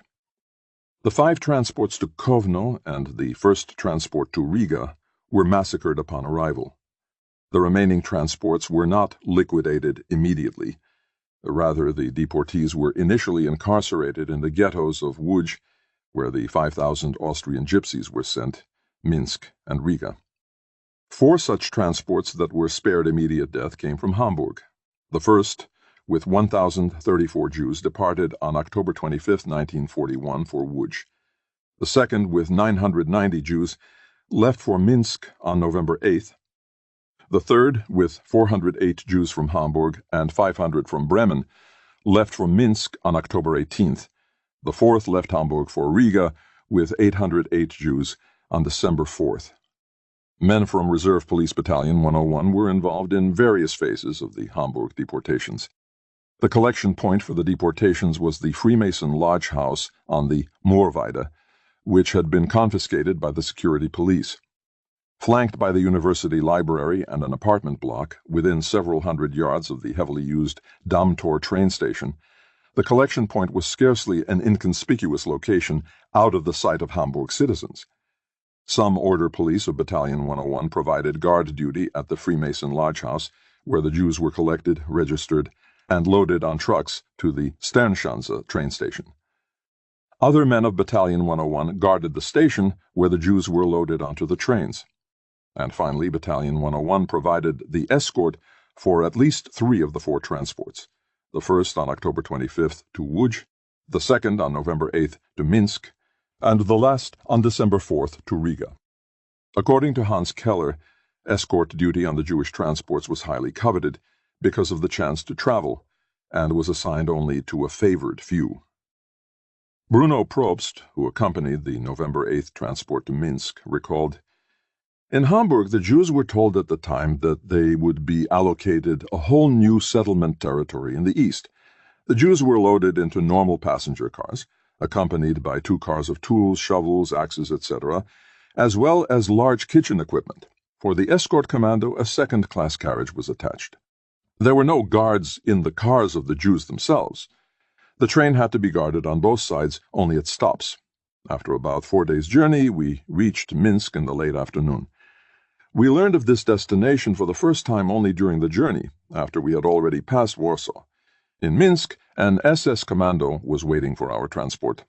Again without guard, the Jews were then loaded onto the waiting trucks. Only their baggage, which they had been allowed to bring from Hamburg, had to be left behind in the train. They were told it would follow. Then our commando was finally driven to a Russian barracks in which an active, i.e. not reserve, German police battalion was lodged. There was a Jewish camp nearby. From conversations with members of the above-mentioned police battalion, we learned that some weeks ago this unit had already shot Jews in Minsk. We concluded from this fact that our Hamburg Jews were to be shot there also. Not wanting to be involved, the escort's commander, Lieutenant Hartwig Gnade, did not remain at the barracks. Instead, he and his men returned to the station and took a late-night train out of Minsk. We have no description of the escort duty to Riga from Hamburg, but the Saliter report on the order police escort of the December 11th Jewish transport from Düsseldorf to Riga provides graphic evidence that policemen there learned as much as the Hamburg policemen did in Minsk. As Saliter noted, Riga consisted of some 360,000 inhabitants, including some 35,000 Jews. The Jews were everywhere dominant in the business world. Their businesses were nonetheless immediately closed and confiscated after the entry of German troops. The Jews themselves were lodged in a ghetto on the Düne, Divina, that was sealed by barbed wire.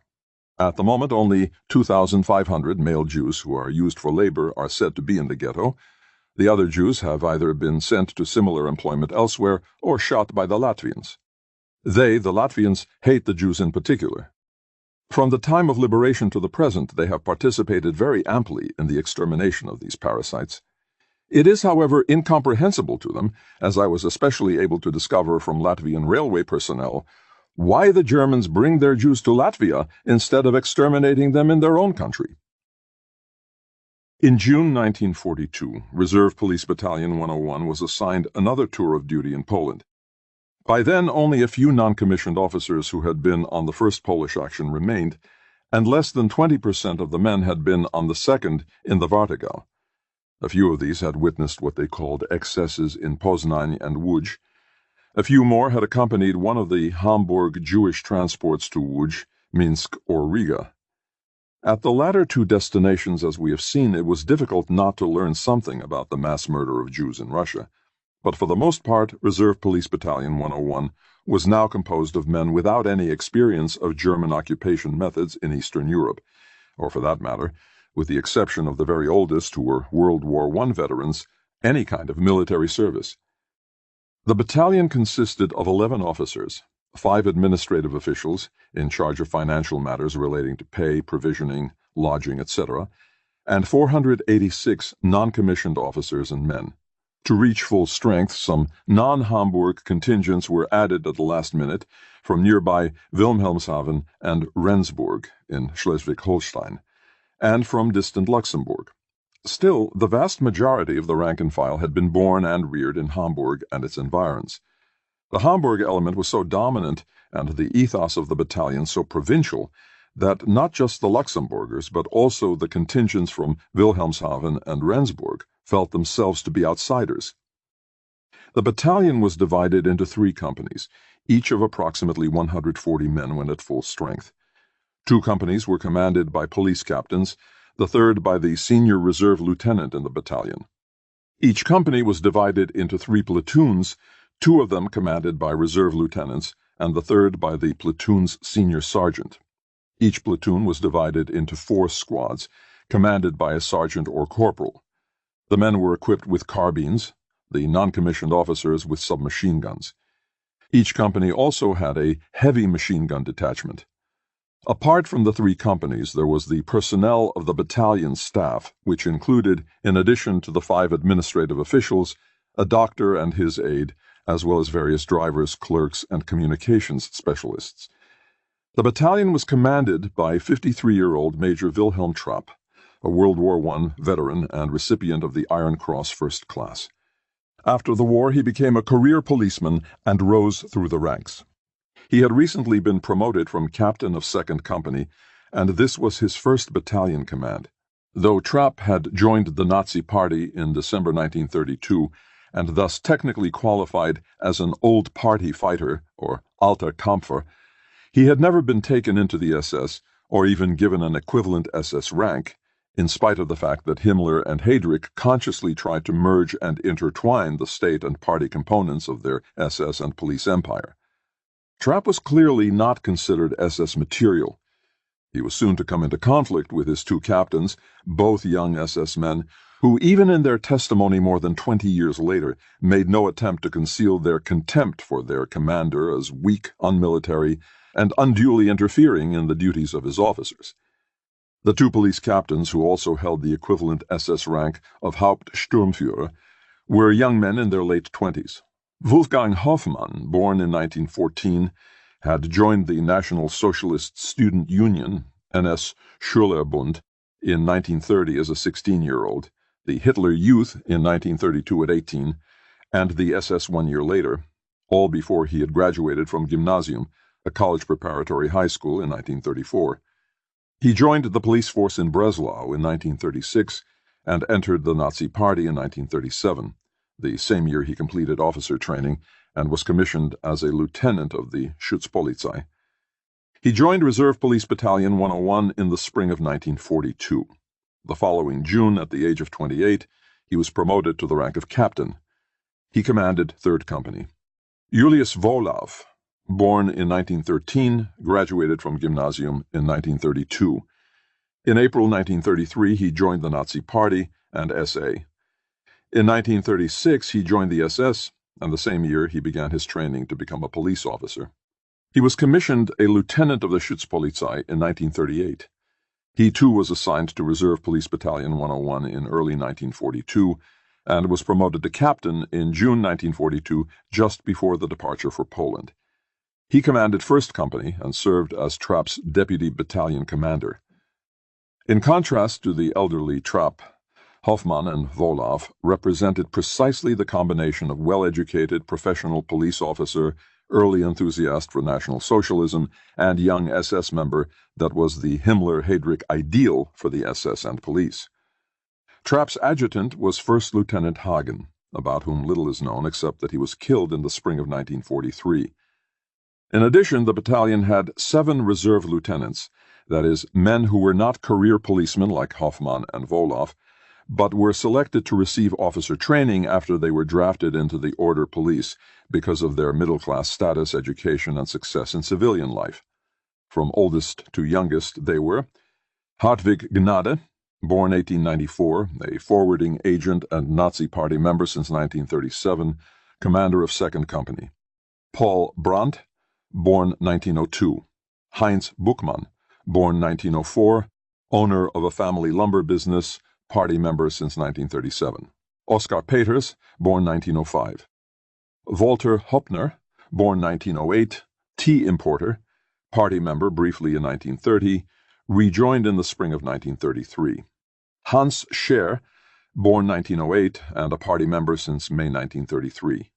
Kurt Drucker, born 1909, a salesman and party member since 1939. Thus, their ages ranged from 33 to 48. 5 were party members, but none belonged to the SS. Of the 32 non-commissioned officers on whom we have information, 22 were party members and 7 were in the SS. They ranged in age from 27 to 40 years old. Their average age was 33 and a half. They were not reservists, but rather pre-war recruits to the police. Of the rank and file, the vast majority were from the Hamburg area. About 63% were of working-class background, but few were skilled laborers. The majority of them held typical Hamburg working-class jobs.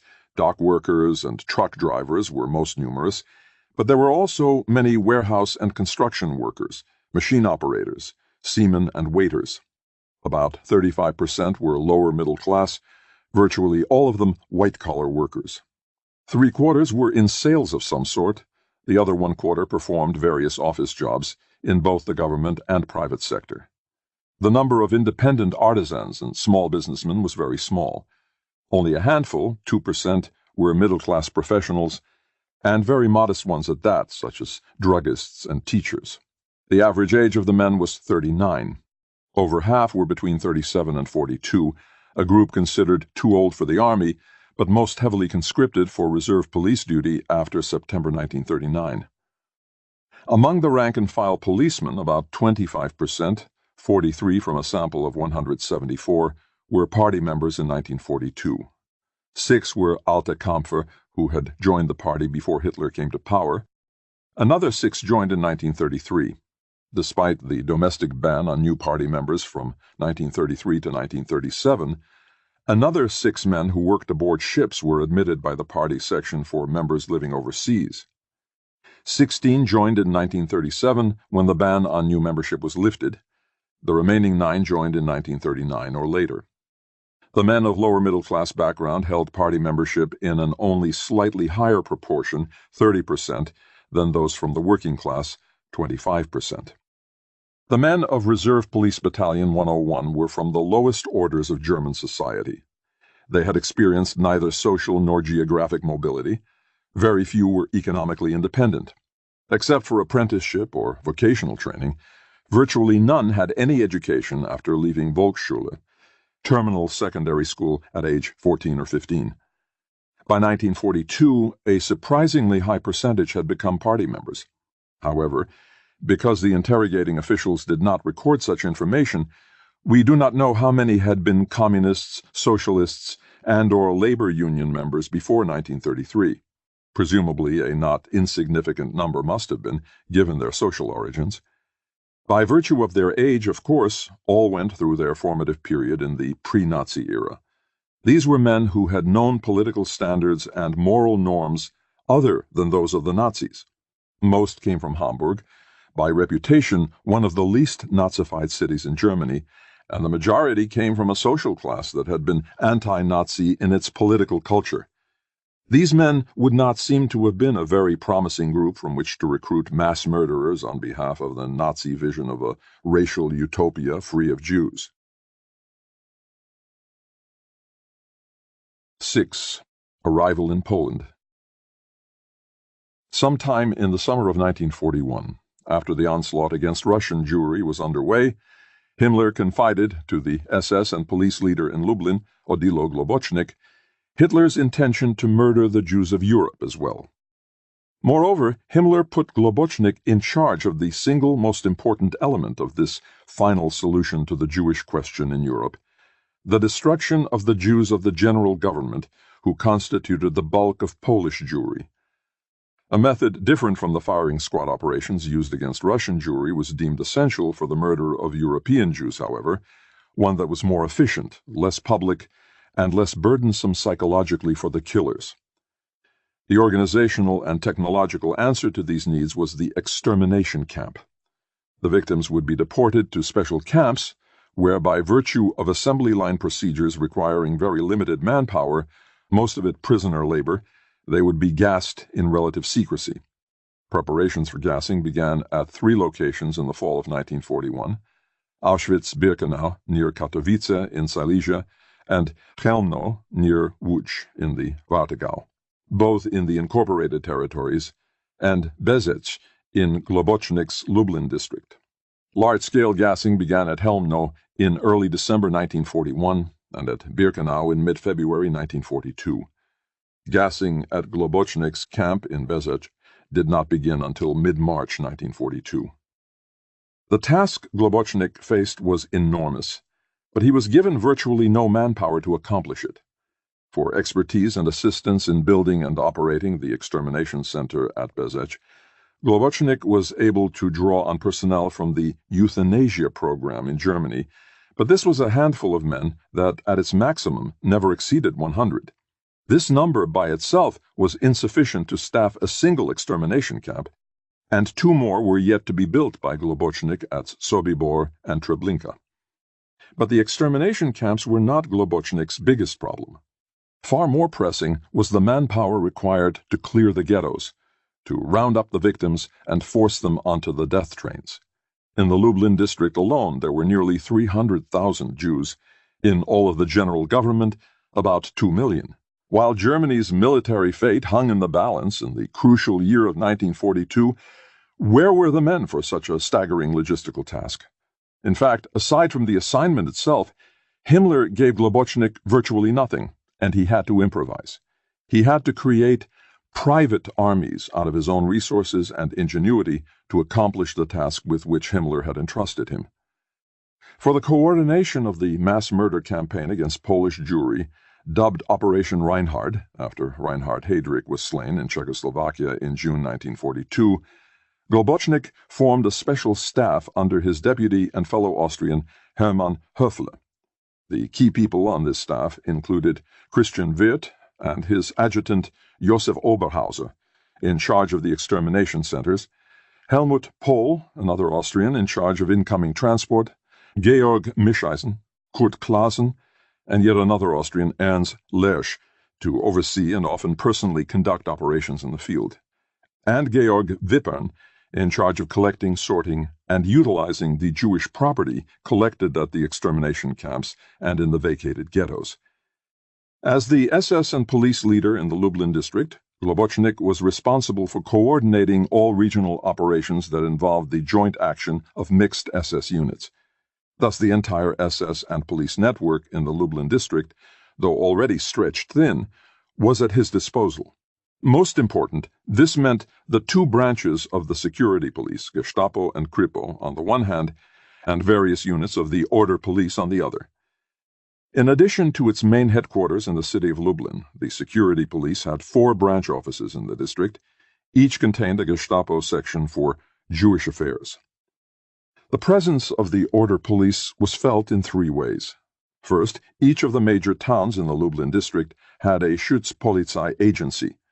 Included in its responsibilities was the supervision of the Polish municipal police. Second, scattered throughout the towns in the countryside were small detachments of gendarmerie. Finally, 3 battalions of order police were stationed in the Lublin district.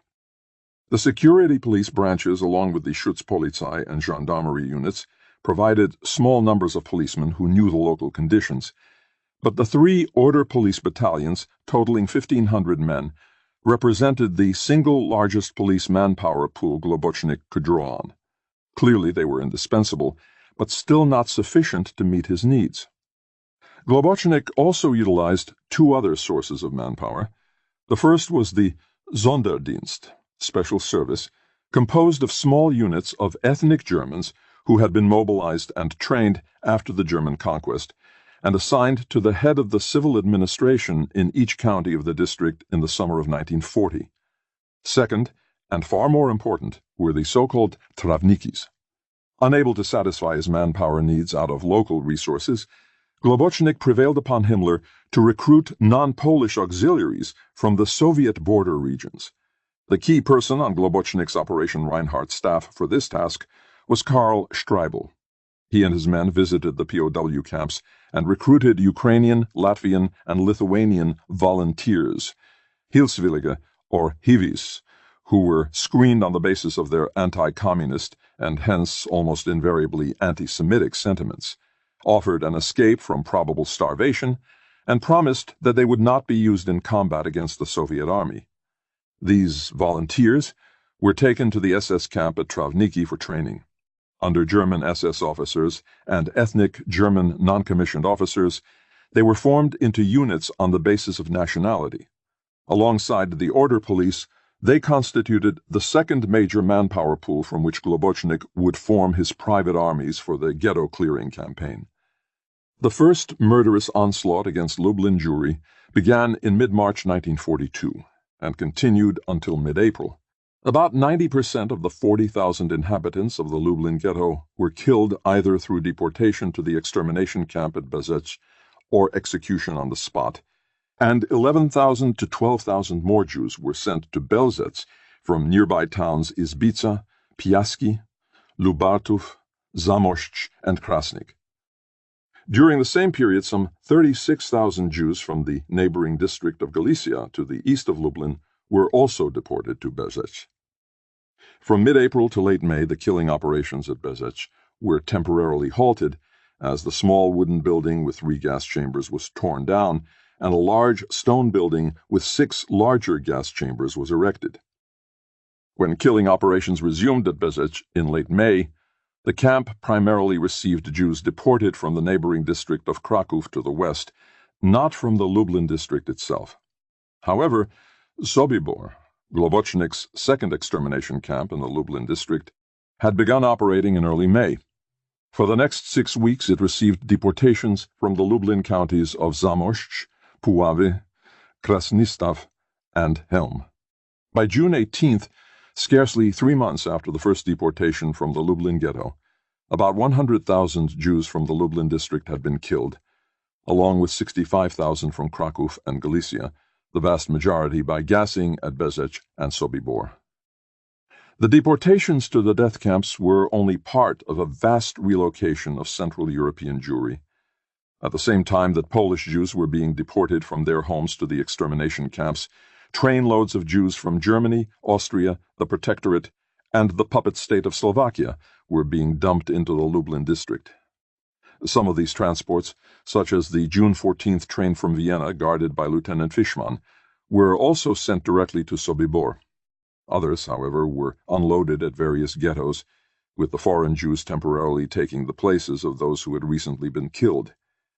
This vast shuffling of Jews, as well as the mass murder in Bezec and Sobibor, stopped temporarily on June 19th, when a shortage of rolling stock brought to a halt all Jewish transports in the general government for a period of 20 days.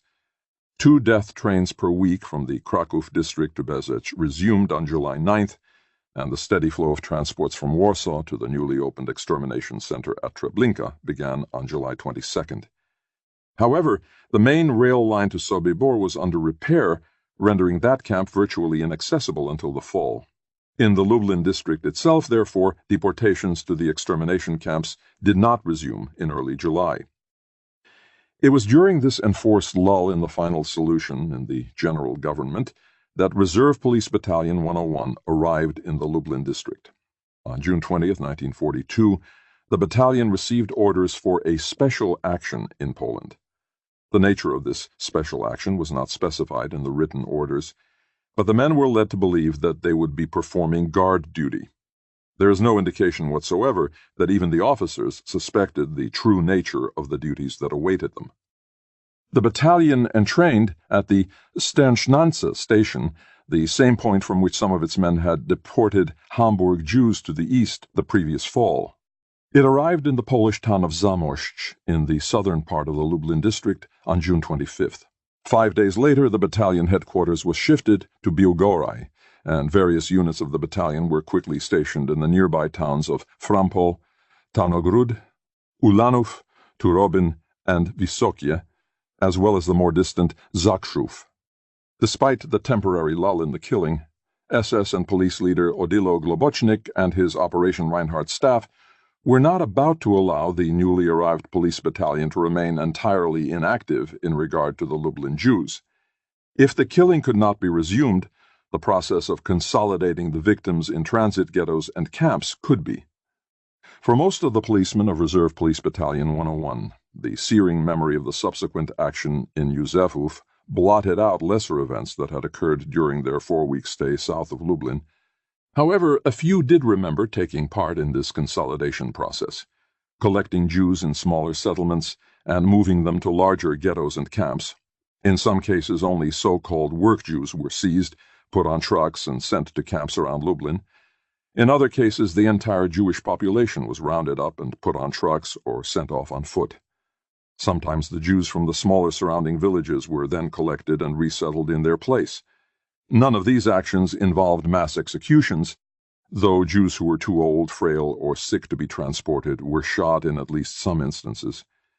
The men were uniformly uncertain about the towns from which they had deported Jews and the places to which the Jews had been relocated. No one recalled the names Izbica and Piaski, though these were the two major transit ghettos south of Lublin that were used for collecting Jews.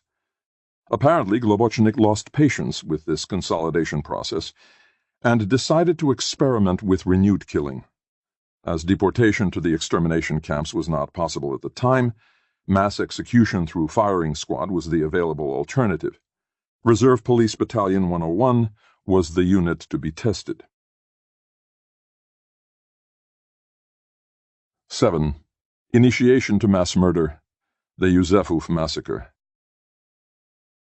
It was probably on July 11th that Globocnik or someone on his staff contacted Major Trapp and informed him that Reserve Police Battalion 101 had the task of rounding up the 1,800 Jews in Józefów, a village about 30 kilometers slightly south and east of Biłgoraj.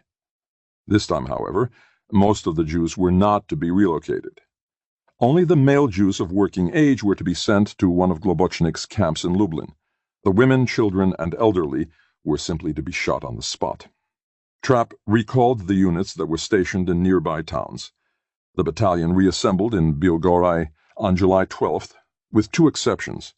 The 3rd Platoon of 3rd Company, including Captain Hoffmann, stationed in Zakrzów, as well as a few men of 1st Company already stationed in Józefów. Trapp met with 1st and 2nd Company commanders, Captain Wołlaw and Lieutenant Gnade, and informed them of the next day's task.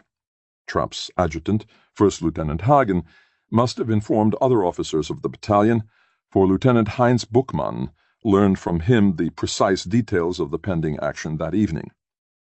Buchmann, then 38 years old, was the head of a family lumber business in Hamburg.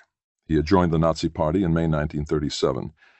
Drafted into the Order Police in 1939, he had served as a driver in Poland. In the summer of 1940, he applied for a discharge.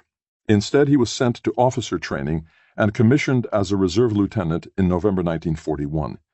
He was given command of the 1st Platoon of 1st Company in 1942. Upon learning of the imminent massacre, Buchmann made clear to Hagen that as a Hamburg businessman and reserve lieutenant, he would in no case participate in such an action in which defenseless women and children are shot. He asked for another assignment. Hagen arranged for Buchmann to be in charge of the escort for the male work Jews who were to be selected out and taken to Lublin. His company captain, Wolaf, was informed of Buchmann's assignment, but not the reason for it. The men were not officially informed, other than that they would be awakened early in the morning for a major action involving the entire battalion. But some had at least a hint of what was to come. Captain Wolaf told a group of his men that an extremely interesting task awaited them the next day. Another man, who complained that he was being left behind to guard the barracks, was told by his company adjutant, "Be happy that you don't have to come. You'll see what happens." Sergeant Heinrich Steinmetz warned his men of 3rd Platoon, 2nd Company, that he didn't want to see any cowards. Additional ammunition was given out. One policeman reported that his unit was given whips, which led to rumors of a Judenaktion. No one else, however, remembered whips. Departing from Biłgoraj around 2 a.m., the truck convoy arrived in Józefów just as the sky was beginning to lighten. Trapp assembled the men in a half-circle and addressed them. After explaining the battalion's murderous assignment, he made his extraordinary offer. Any of the older men who did not feel up to the task that lay before them could step out. Trapp paused, and after some moments one man from 3rd Company, Otto Julius Schimke, stepped forward. Captain Hoffmann, who had arrived in Józefów directly from Zakrzów with the 3rd Platoon of 3rd Company and had not been part of the officers' meetings in Biłgoraj the day before, was furious that one of his men had been the first to break ranks. Hoffmann began to berate Schimke, but Trapp cut him off. After he had taken Schimke under his protection, some 10 or 12 other men stepped forward as well. They turned in their rifles and were told to await a further assignment from the major. Trapp then summoned the company commanders and gave them their respective assignments. The orders were relayed by the 1st Sergeant Kammer to 1st Company and by Gnade and Hoffmann to 2nd and 3rd Companies. 2 platoons of 3rd Company were to surround the village. The men were explicitly ordered to shoot anyone trying to escape. The remaining men were to round up the Jews and take them to the marketplace. Those too sick or frail to walk to the marketplace, as well as infants and anyone offering resistance or attempting to hide, were to be shot on the spot. Thereafter, a few men of 1st Company were to escort the work Jews who had been selected at the marketplace, while the rest of 1st Company was to proceed to the forest to form the firing squads. The Jews were to be loaded onto the battalion trucks by 2nd Company and 3rd Platoon of 3rd Company and shuttled from the marketplace to the forest. After making the assignments, Trapp spent most of the day in town, either in a schoolroom converted into his headquarters, at the homes of the Polish mayor and the local priest, at the marketplace, or on the road to the forest. But he did not go to the forest itself or witness the executions. His absence there was conspicuous. As one policeman bitterly commented, "Major Trapp was never there. Instead, he remained in Józefów because he allegedly could not bear the sight. We men were upset by that, and said we couldn't bear it either." Indeed, Trapp's distress was a secret to no one. At the marketplace, one policeman remembered hearing Trapp say, "Oh God, why did I have to be given these orders?" as he put his hand on his heart. Another policeman witnessed him at the schoolhouse. "Today I can still see exactly before my eyes Major Trapp there in the room, pacing back and forth with his hands behind his back. He made a downcast impression and spoke to me. He said something like, 'Man, such jobs don't suit me, but orders are orders.'" Another man remembered vividly how Trapp, finally alone in our room, sat on a stool and wept bitterly. The tears really flowed. Another also witnessed Trapp at his headquarters. "Major Trapp ran around excitedly and then suddenly stopped dead in front of me, stared, and asked if I agreed with this. I looked him straight in the eye and said, 'No, Herr Major.' He then began to run around again and wept like a child." The doctor's aide encountered Trapp weeping on the path from the marketplace to the forest and asked if he could help. He answered me only to the effect that everything was very terrible. Concerning Józefów, Trapp later confided to his driver, If this Jewish business is ever avenged on earth, then have mercy on us Germans." While Trapp complained of his orders and wept, his men proceeded to carry out the battalion's task. The non-commissioned officers divided some of their men into search teams of 2, 3, or 4 and sent them into the Jewish section of Yuzefuf. Other men were assigned as guards along the streets leading to the marketplace or at the marketplace itself. As the Jews were driven out of their houses and the immobile were shot, the air was filled with screams and gunfire. As one policeman noted, it was a small town and they could hear everything.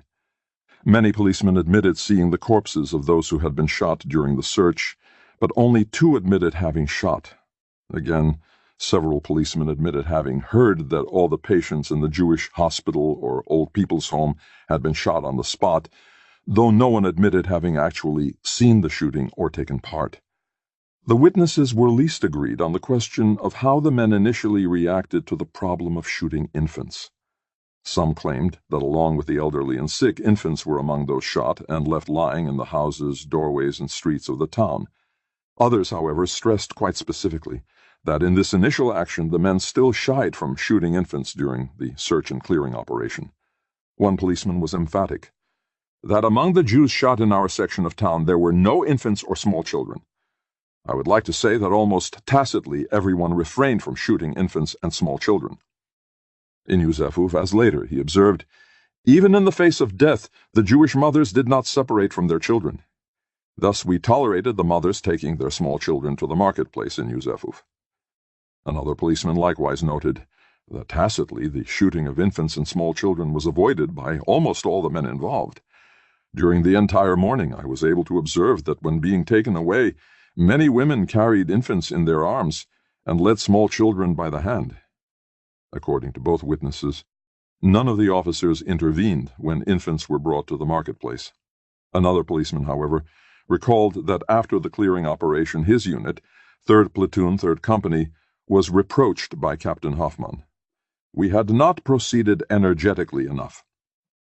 As the roundup neared completion, the men of 1st Company were withdrawn from the search and given a quick lesson in the gruesome task that awaited them. They were instructed by the battalion doctor and the company's 1st sergeant. One musically inclined policeman, who frequently played the violin on social occasions along with the doctor, who played a wonderful accordion, recalled, "I believe that at this point all officers of the battalion were present, especially our battalion physician, Dr. Schoenfelder. He now had to explain to us precisely how we had to shoot in order to induce the immediate death of the victim. I remember exactly that for this demonstration he drew or outlined the contour of a human body, at least from the shoulders upward, and then indicated precisely the point on which the fixed bayonet was to be placed as an aiming guide." After 1st Company had received instructions and departed for the woods, Trapp's adjutant Hagen presided over the selection of the work Jews. The head of a nearby sawmill had already approached Trapp with a list of 25 Jews who worked for him, and Trapp had permitted their release. Through an interpreter, Hagen now called for craftsmen and able-bodied male workers. There was unrest as some 300 workers were separated from their families. Before they had been marched out of Yuzefuf on foot, the first shots from the woods were heard. After the first salvos, a grave unrest grew among these craftsmen, and some of the men threw themselves upon the ground weeping. It had to have become clear to them at this point that the families they had left behind were being shot. Lieutenant Buchmann and the Luxemburgers in 1st Company marched the workers a few kilometers to a country loading station on the rail line. Several train cars, including a passenger car, were waiting. The work Jews and their guards were then taken by train to Lublin, where Buchmann delivered them to a camp. According to Buchmann, he did not put them in the notorious concentration camp at Majdanek, but in another camp instead. The Jews were not expected, he said, but the camp administration was glad to take them. Buchmann and his men returned to Biugoraj the same day. Meanwhile, 1st Sergeant Kammer had taken the initial contingent of shooters in 1st Company to a forest several kilometers from Yuzefuf. The trucks halted on a dirt road that ran along the edge, at a point where a pathway led into the woods. The men climbed down from their trucks and waited. When the first truckload of 35 to 40 Jews arrived, an equal number of policemen came forward, and face to face were paired off with their victims. Led by Kammer, the policemen and Jews marched down the forest path. They turned off into the woods at a point indicated by Captain Voloff, who busied himself throughout the day selecting the execution sites. Kammer then ordered the Jews to lie down in a row. The policemen stepped up behind them, placed their bayonets on the backbone above the shoulder blades as earlier instructed, and on Kammer's orders, fired in unison. In the meantime, more policemen of the first company had arrived at the edge of the forest to fill out a second firing squad. As the first firing squad marched out of the woods to the unloading point, the second group took their victims along the same path into the woods. Voloff chose a site a few yards farther on so that the next batch of victims would not see the corpses from the earlier execution. These Jews were again forced to lie face down in a row, and the shooting procedure was repeated. Thereafter, the pendulum traffic of the two firing squads in and out of the woods continued throughout the day. Except for a midday break, the shooting proceeded without interruption until nightfall. At some point in the afternoon, someone organized a supply of alcohol for the shooters. By the end of a day of nearly continuous shooting, the men had completely lost track of how many Jews they had each killed. In the words of one policeman, it was in any case a great number. When Trapp first made his offer early in the morning, the real nature of the action had just been announced, and time to think and react had been very short. Only a dozen men had instinctively seized the moment to step out, turn in their rifles, and thus excuse themselves from the subsequent killing. For many, the reality of what they were about to do, and particularly that they themselves might be chosen for the firing squad, had probably not sunk in. But when the men of First Company were summoned to the marketplace, instructed in giving a neck shot, and sent to the woods to kill Jews, some of them tried to make up for the opportunity they had missed earlier. One policeman approached First Sergeant Kammer, whom he knew well. He confessed that the task was repugnant to him, and asked for a different assignment. Kammer obliged, assigning him to guard duty on the edge of the forest, where he remained throughout the day. Several other policemen who knew Kammer well were given guard duty along the truck route. After shooting for some time, another group of policemen approached Kammer and said they could not continue. He released them from the firing squad and reassigned them to accompany the trucks. Two policemen made the mistake of approaching Captain and SS Hauptsturmführer Voloff instead of Kammer. They pleaded that they too were fathers with children and could not continue. Voloff curtly refused them, indicating that they could lie down alongside the victims. At the midday pause, however, Kammer relieved not only these two men, but a number of other older men as well. They were sent back to the marketplace, accompanied by a non-commissioned officer who reported to Trapp. Trapp dismissed them from further duty and permitted them to return early to the barracks in Bilgorai. Some policemen who did not request to be released from the firing squads sought other ways to evade. Non-commissioned officers armed with submachine guns had to be assigned to give so-called mercy shots, because both from excitement as well as intentionally, individual policemen shot past their victims. Others had taken evasive action earlier. During the clearing operation, some men of First Company hid in the Catholic priest's garden until they grew afraid that their absence would be noticed. Returning to the marketplace, they jumped aboard a truck that was going to pick up Jews from a nearby village in order to have an excuse for their absence. Others hung around the marketplace because they did not want to round up Jews during the search. Still others spent as much time as possible searching the houses so as not to be present at the marketplace, where they feared being assigned to a firing squad. A driver assigned to take Jews to the forest made only one trip before he asked to be relieved. Presumably his nerves were not strong enough to drive more Jews to the shooting site, commented the man who took over his truck and his duties of chauffeuring Jews to their death. After the men of First Company departed for the woods, Second Company was left to complete the roundup and load Jews onto the trucks. When the first salvo was heard from the woods, a terrible cry swept the marketplace as the collected Jews realized their fate. Thereafter, however, a quiet composure, indeed, in the words of German witnesses, an unbelievable and astonishing composure, settled over the Jews. If the victims were composed, the German officers grew increasingly agitated as it became clear that the pace of the executions was much too slow if they were to finish the job in one day. Comments were repeatedly made such as, "It's not getting anywhere," and it's not going fast enough. Trapp reached a decision and gave new orders. 3rd Company was called in from its outposts around the village to take over close guard of the marketplace. The men of Lieutenant Gnada's 2nd Company were informed that they too must now go to the woods to join the shooters. Sergeant Steinmetz of 3rd Platoon once again gave his men the opportunity to report if they did not feel up to it. No one took up his offer. Lieutenant Gnade divided his company into 2 groups assigned to different sections of the woods. He then visited Wolof's 1st Company to witness a demonstration of the executions. Meanwhile, Lieutenant Scher and Sergeant Herget took the 1st Platoon of 2nd Company, along with some men of 3rd Platoon, to a certain point in the woods.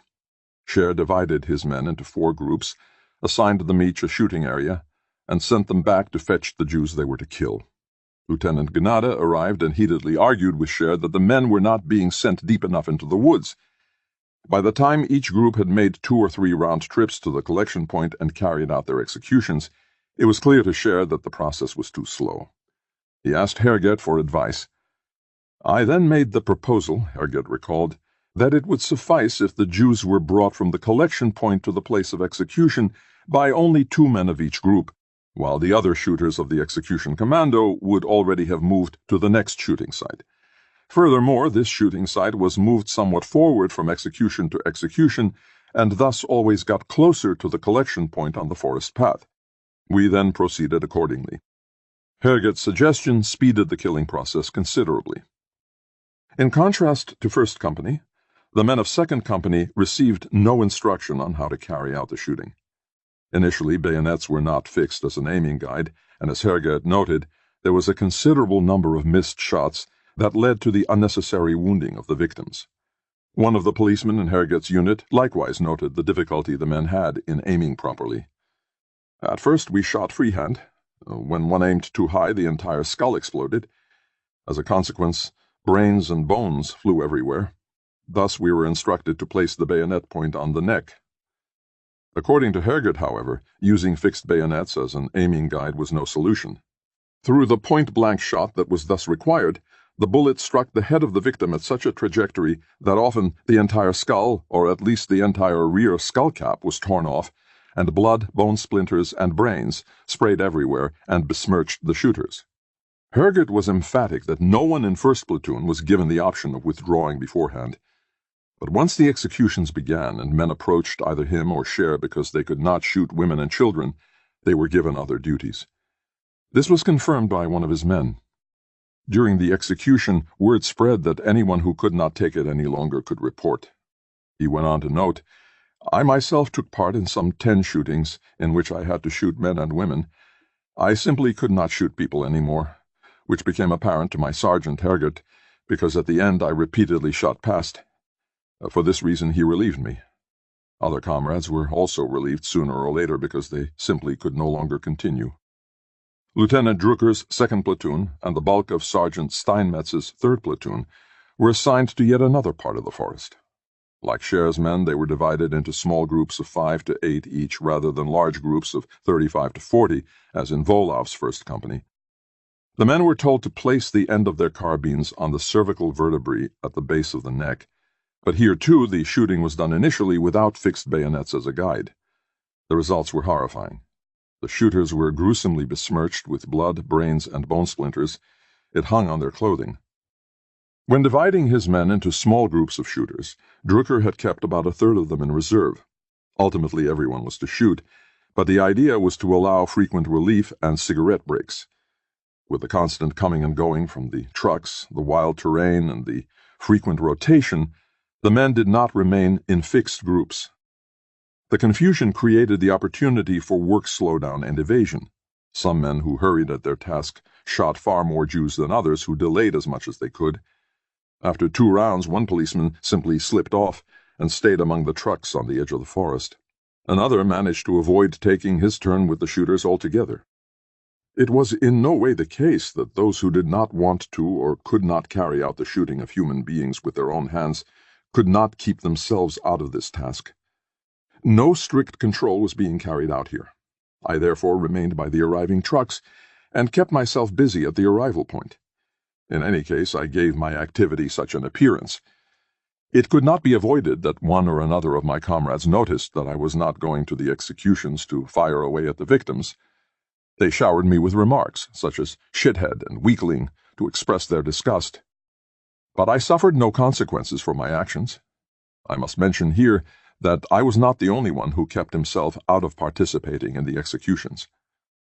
By far the largest number of shooters at Józefów who were interrogated after the war came from the 3rd Platoon of 2nd Company. It is from them that we can perhaps get the best impression of the effect of the executions on the men and the dropout rate among them during the course of the action. Hans Dettelmann, a 40-year-old barber, was assigned by Drucker to a firing squad.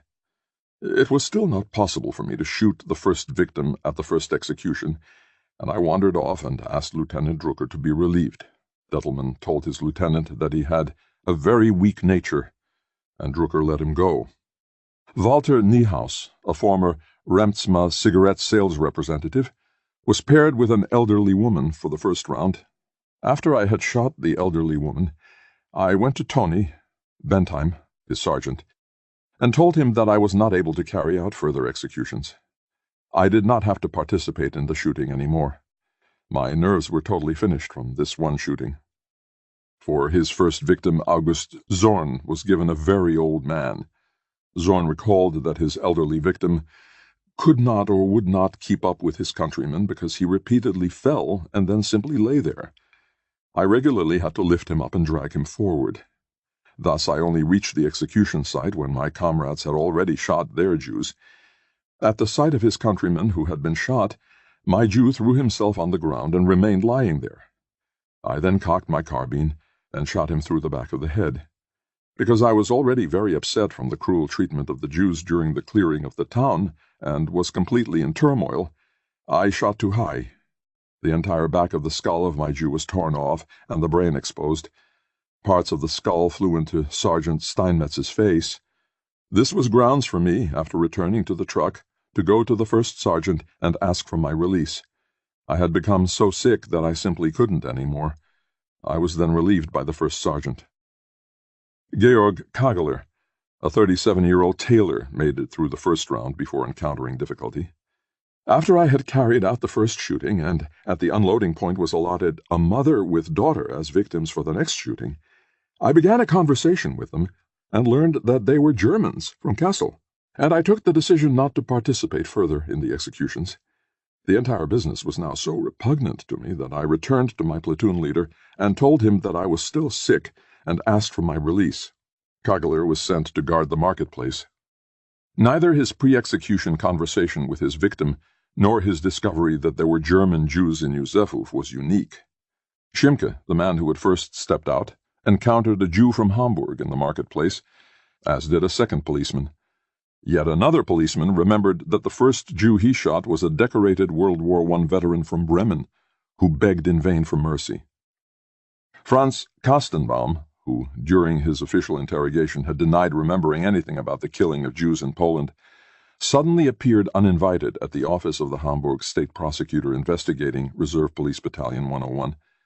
He told how he had been a member of a firing squad of 7 or 8 men that had taken its victims into the woods and shot them in the neck at point-blank range.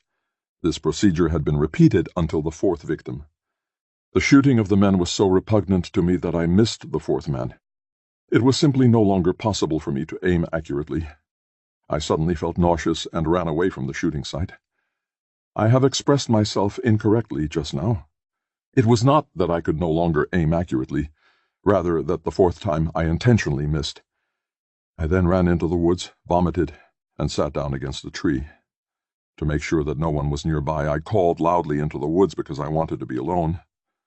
Today I can say that my nerves were totally finished. I think that I remained alone in the woods for some 2 to 3 hours.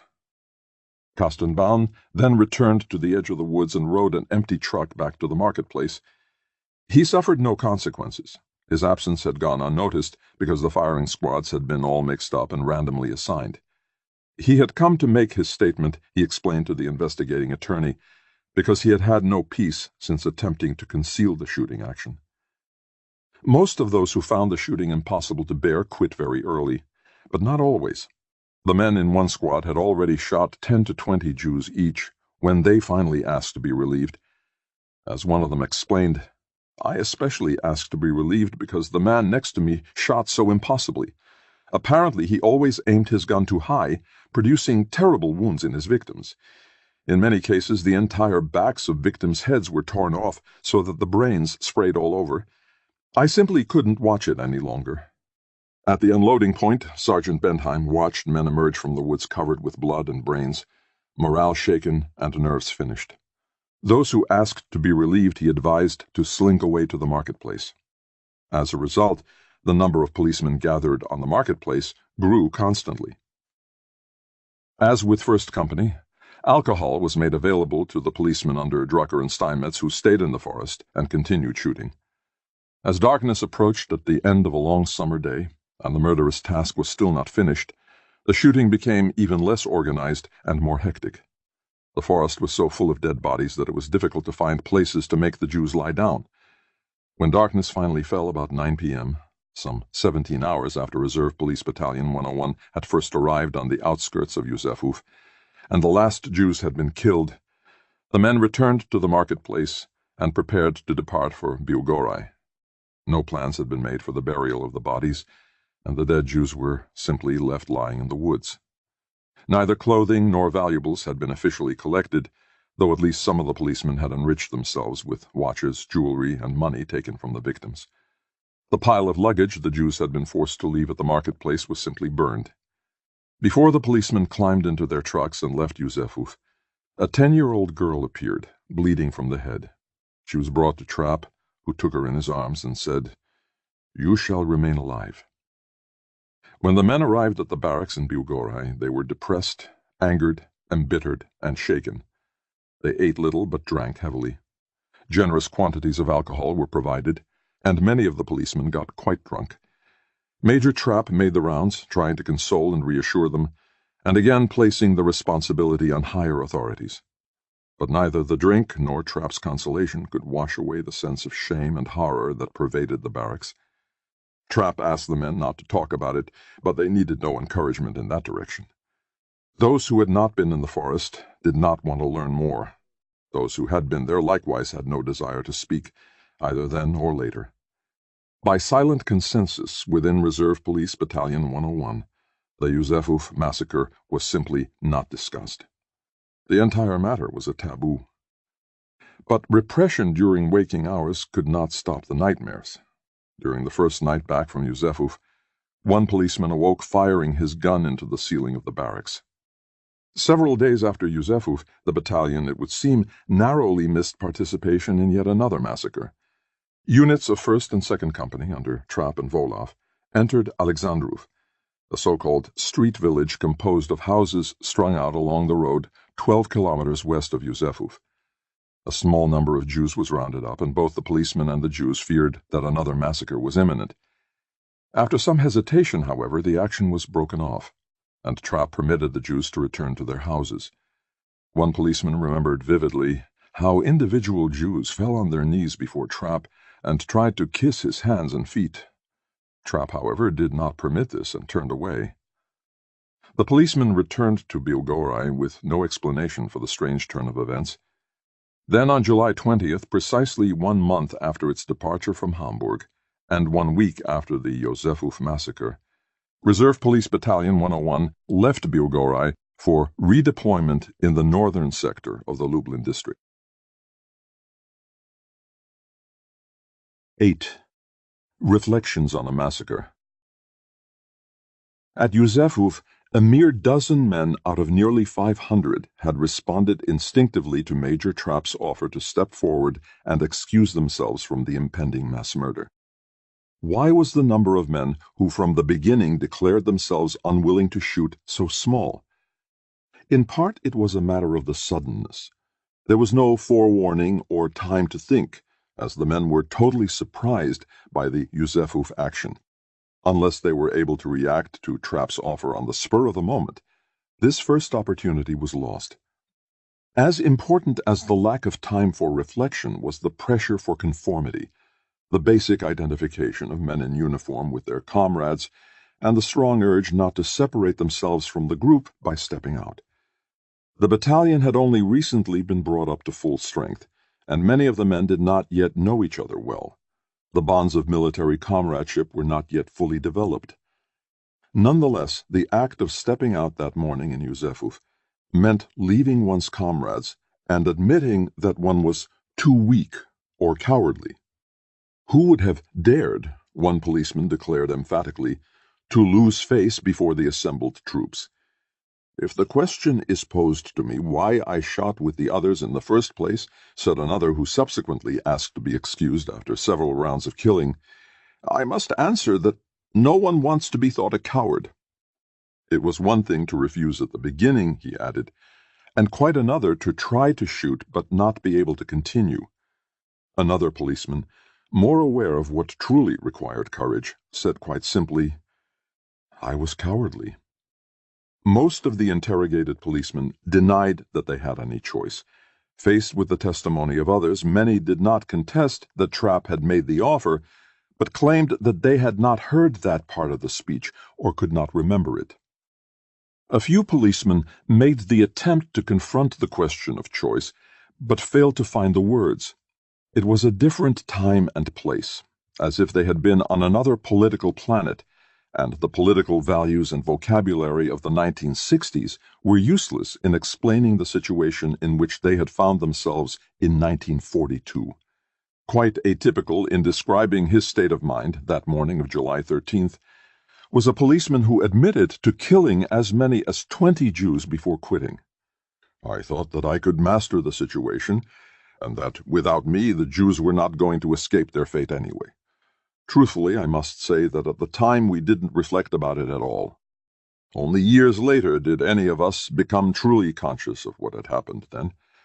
Only later did it first occur to me that had not been right." In addition to the easy rationalization that not taking part in the shooting was not going to alter the fate of the Jews in any case, the policemen developed other justifications for their behavior. Perhaps the most astonishing rationalization of all was that of a 35-year-old metal worker from Bremerhaven. "I made the effort, and it was possible for me to shoot only children. It so happened that the mothers led the children by the hand. My neighbor then shot the mother, and I shot the child that belonged to her, because I reasoned with myself that, after all, without its mother, the child could not live any longer. It was supposed to be, so to speak, soothing to my conscience, to release children unable to live without their mothers." The full weight of this statement, and the significance of the word choice of the former policeman, cannot be fully appreciated unless one knows that the German word for release, erlösen, also means to redeem or save when used in a religious sense.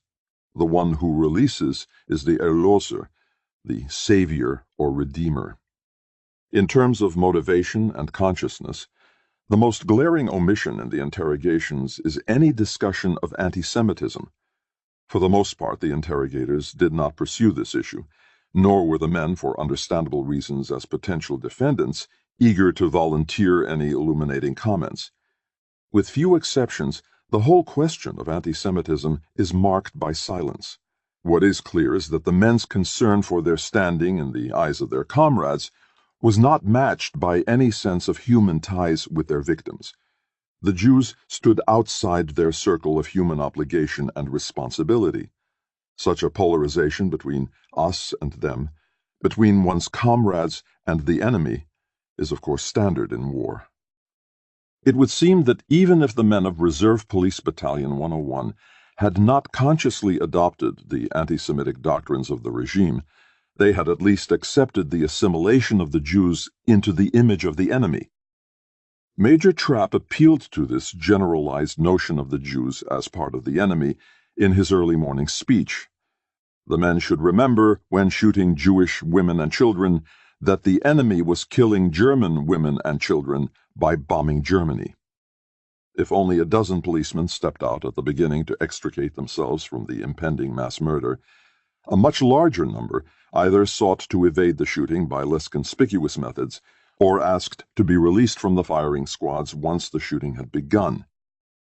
How many policemen belonged to these categories cannot be ascertained with any certainty, but an estimate in the range of 10 to 20% of those actually assigned to the firing squads does not seem unreasonable.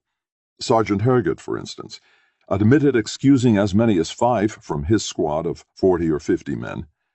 In the Drucker-Steinmetz group, from which the greatest number of shooters was interrogated, we can identify 6 policemen who quit within 4 rounds, and an entire squad of 5 to 8 who were released considerably later. While the number of those who evaded or dropped out was thus not insignificant, it must not obscure the corollary that at least 80% of those called upon to shoot continued to do so until 1,500 Jews from Yusefov had been killed. Even 20 or 25 years later, those who did quit the shooting along the way overwhelmingly cited sheer physical revulsion against what they were doing as the prime motive, but did not express any ethical or political principles behind this revulsion. Given the educational level of these reserve policemen, one should not expect a sophisticated articulation of abstract principles.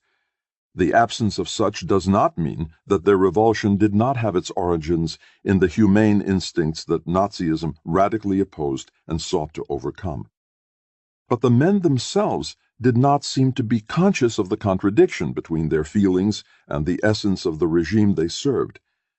Being too weak to continue shooting, of course, posed problems for the productivity and morale of the battalion, but it did not challenge basic police discipline or the authority of the regime in general. Indeed, Heinrich Himmler himself sanctioned the toleration of this kind of weakness in his notorious Posen speech of October 4, 1943, to the SS leadership. While exalting obedience as one of the key virtues of all SS men, he explicitly noted an exception, namely, one whose nerves are finished, one who is weak. Then one can say, "Good, go take your pension." Politically and ethically motivated opposition, explicitly identified by the policeman as such, was relatively rare. One man said he decisively rejected the Jewish measures of the Nazis because he was an active Communist Party member and thus rejected National Socialism in its entirety. Another said he opposed the shooting of Jews because he had been a Social Democrat for many years. A third said he was known to the Nazis as politically unreliable and a grumbler, but gave no further political identity. Several others grounded their attitude on opposition to the regime's anti-Semitism in particular. "This attitude I already had earlier in Hamburg," said one landscape gardener, "because due to the Jewish measures already carried out in Hamburg, I had lost the greater part of my business customers." Another policeman merely identified himself as a great friend of the Jews, without explaining further. The 2 men who explained their refusal to take part in the greatest detail both emphasized the fact that they were freer to act as they did because they had no careerist ambitions. One policeman accepted the possible disadvantages of his course of action because I was not a career policeman and also did not want to become one, but rather an independent, skilled craftsman, and I had my business back home. Thus it was of no consequence that my police career would not prosper. Lieutenant Buchmann had cited an ethical stance for his refusal. As a reserve officer and Hamburg businessman, he could not shoot defenseless women and children. But he too stressed the importance of economic independence when explaining why his situation was not analogous to that of his fellow officers. I was somewhat older then, and moreover a reserve officer, so it was not particularly important to me to be promoted or otherwise to advance, because I had my prosperous business back home.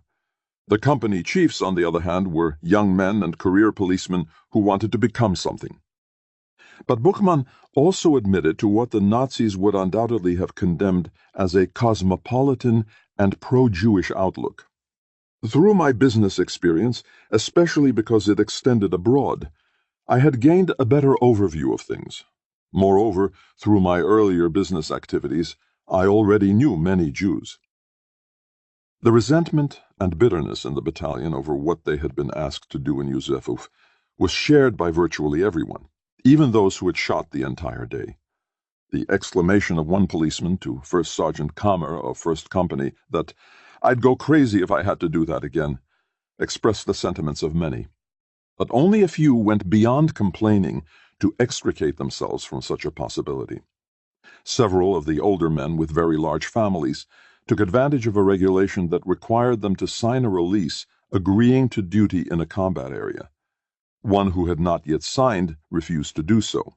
Another rescinded his signature. Both were eventually transferred back to Germany. The most dramatic response was again that of Lieutenant Buchmann, who asked Trapp to have him transferred back to Hamburg, and declared that short of a direct personal order from Trapp, he would not take part in Jewish actions. In the end, he wrote to Hamburg, explicitly requesting a recall because he was not suited to certain tasks alien to the police that were being carried out by his unit in Poland. Buchmann had to wait until November, but his efforts to be transferred were ultimately successful. The problem that faced Trapp and his superiors in Lublin, therefore, was not the ethically and politically grounded opposition of a few, but the broad demoralization shared both by those who shot to the end and those who had not been able to continue. It was above all a reaction to the sheer horror of the killing process itself. If Reserve Police Battalion 101 was to continue to provide vital manpower for the implementation of the final solution in the Lublin district, the psychological burden on the men had to be taken into account and alleviated. In subsequent actions, two vital changes were introduced and henceforth, with some notable exceptions, adhered to. First, most of the future operations of Reserve Police Battalion 101 involved ghetto clearing and deportation, not outright massacre on the spot. The policemen were thus relieved of the immediate horror of the killing process, which for deportees from the northern Lublin district was carried out in the extermination camp at Treblinka.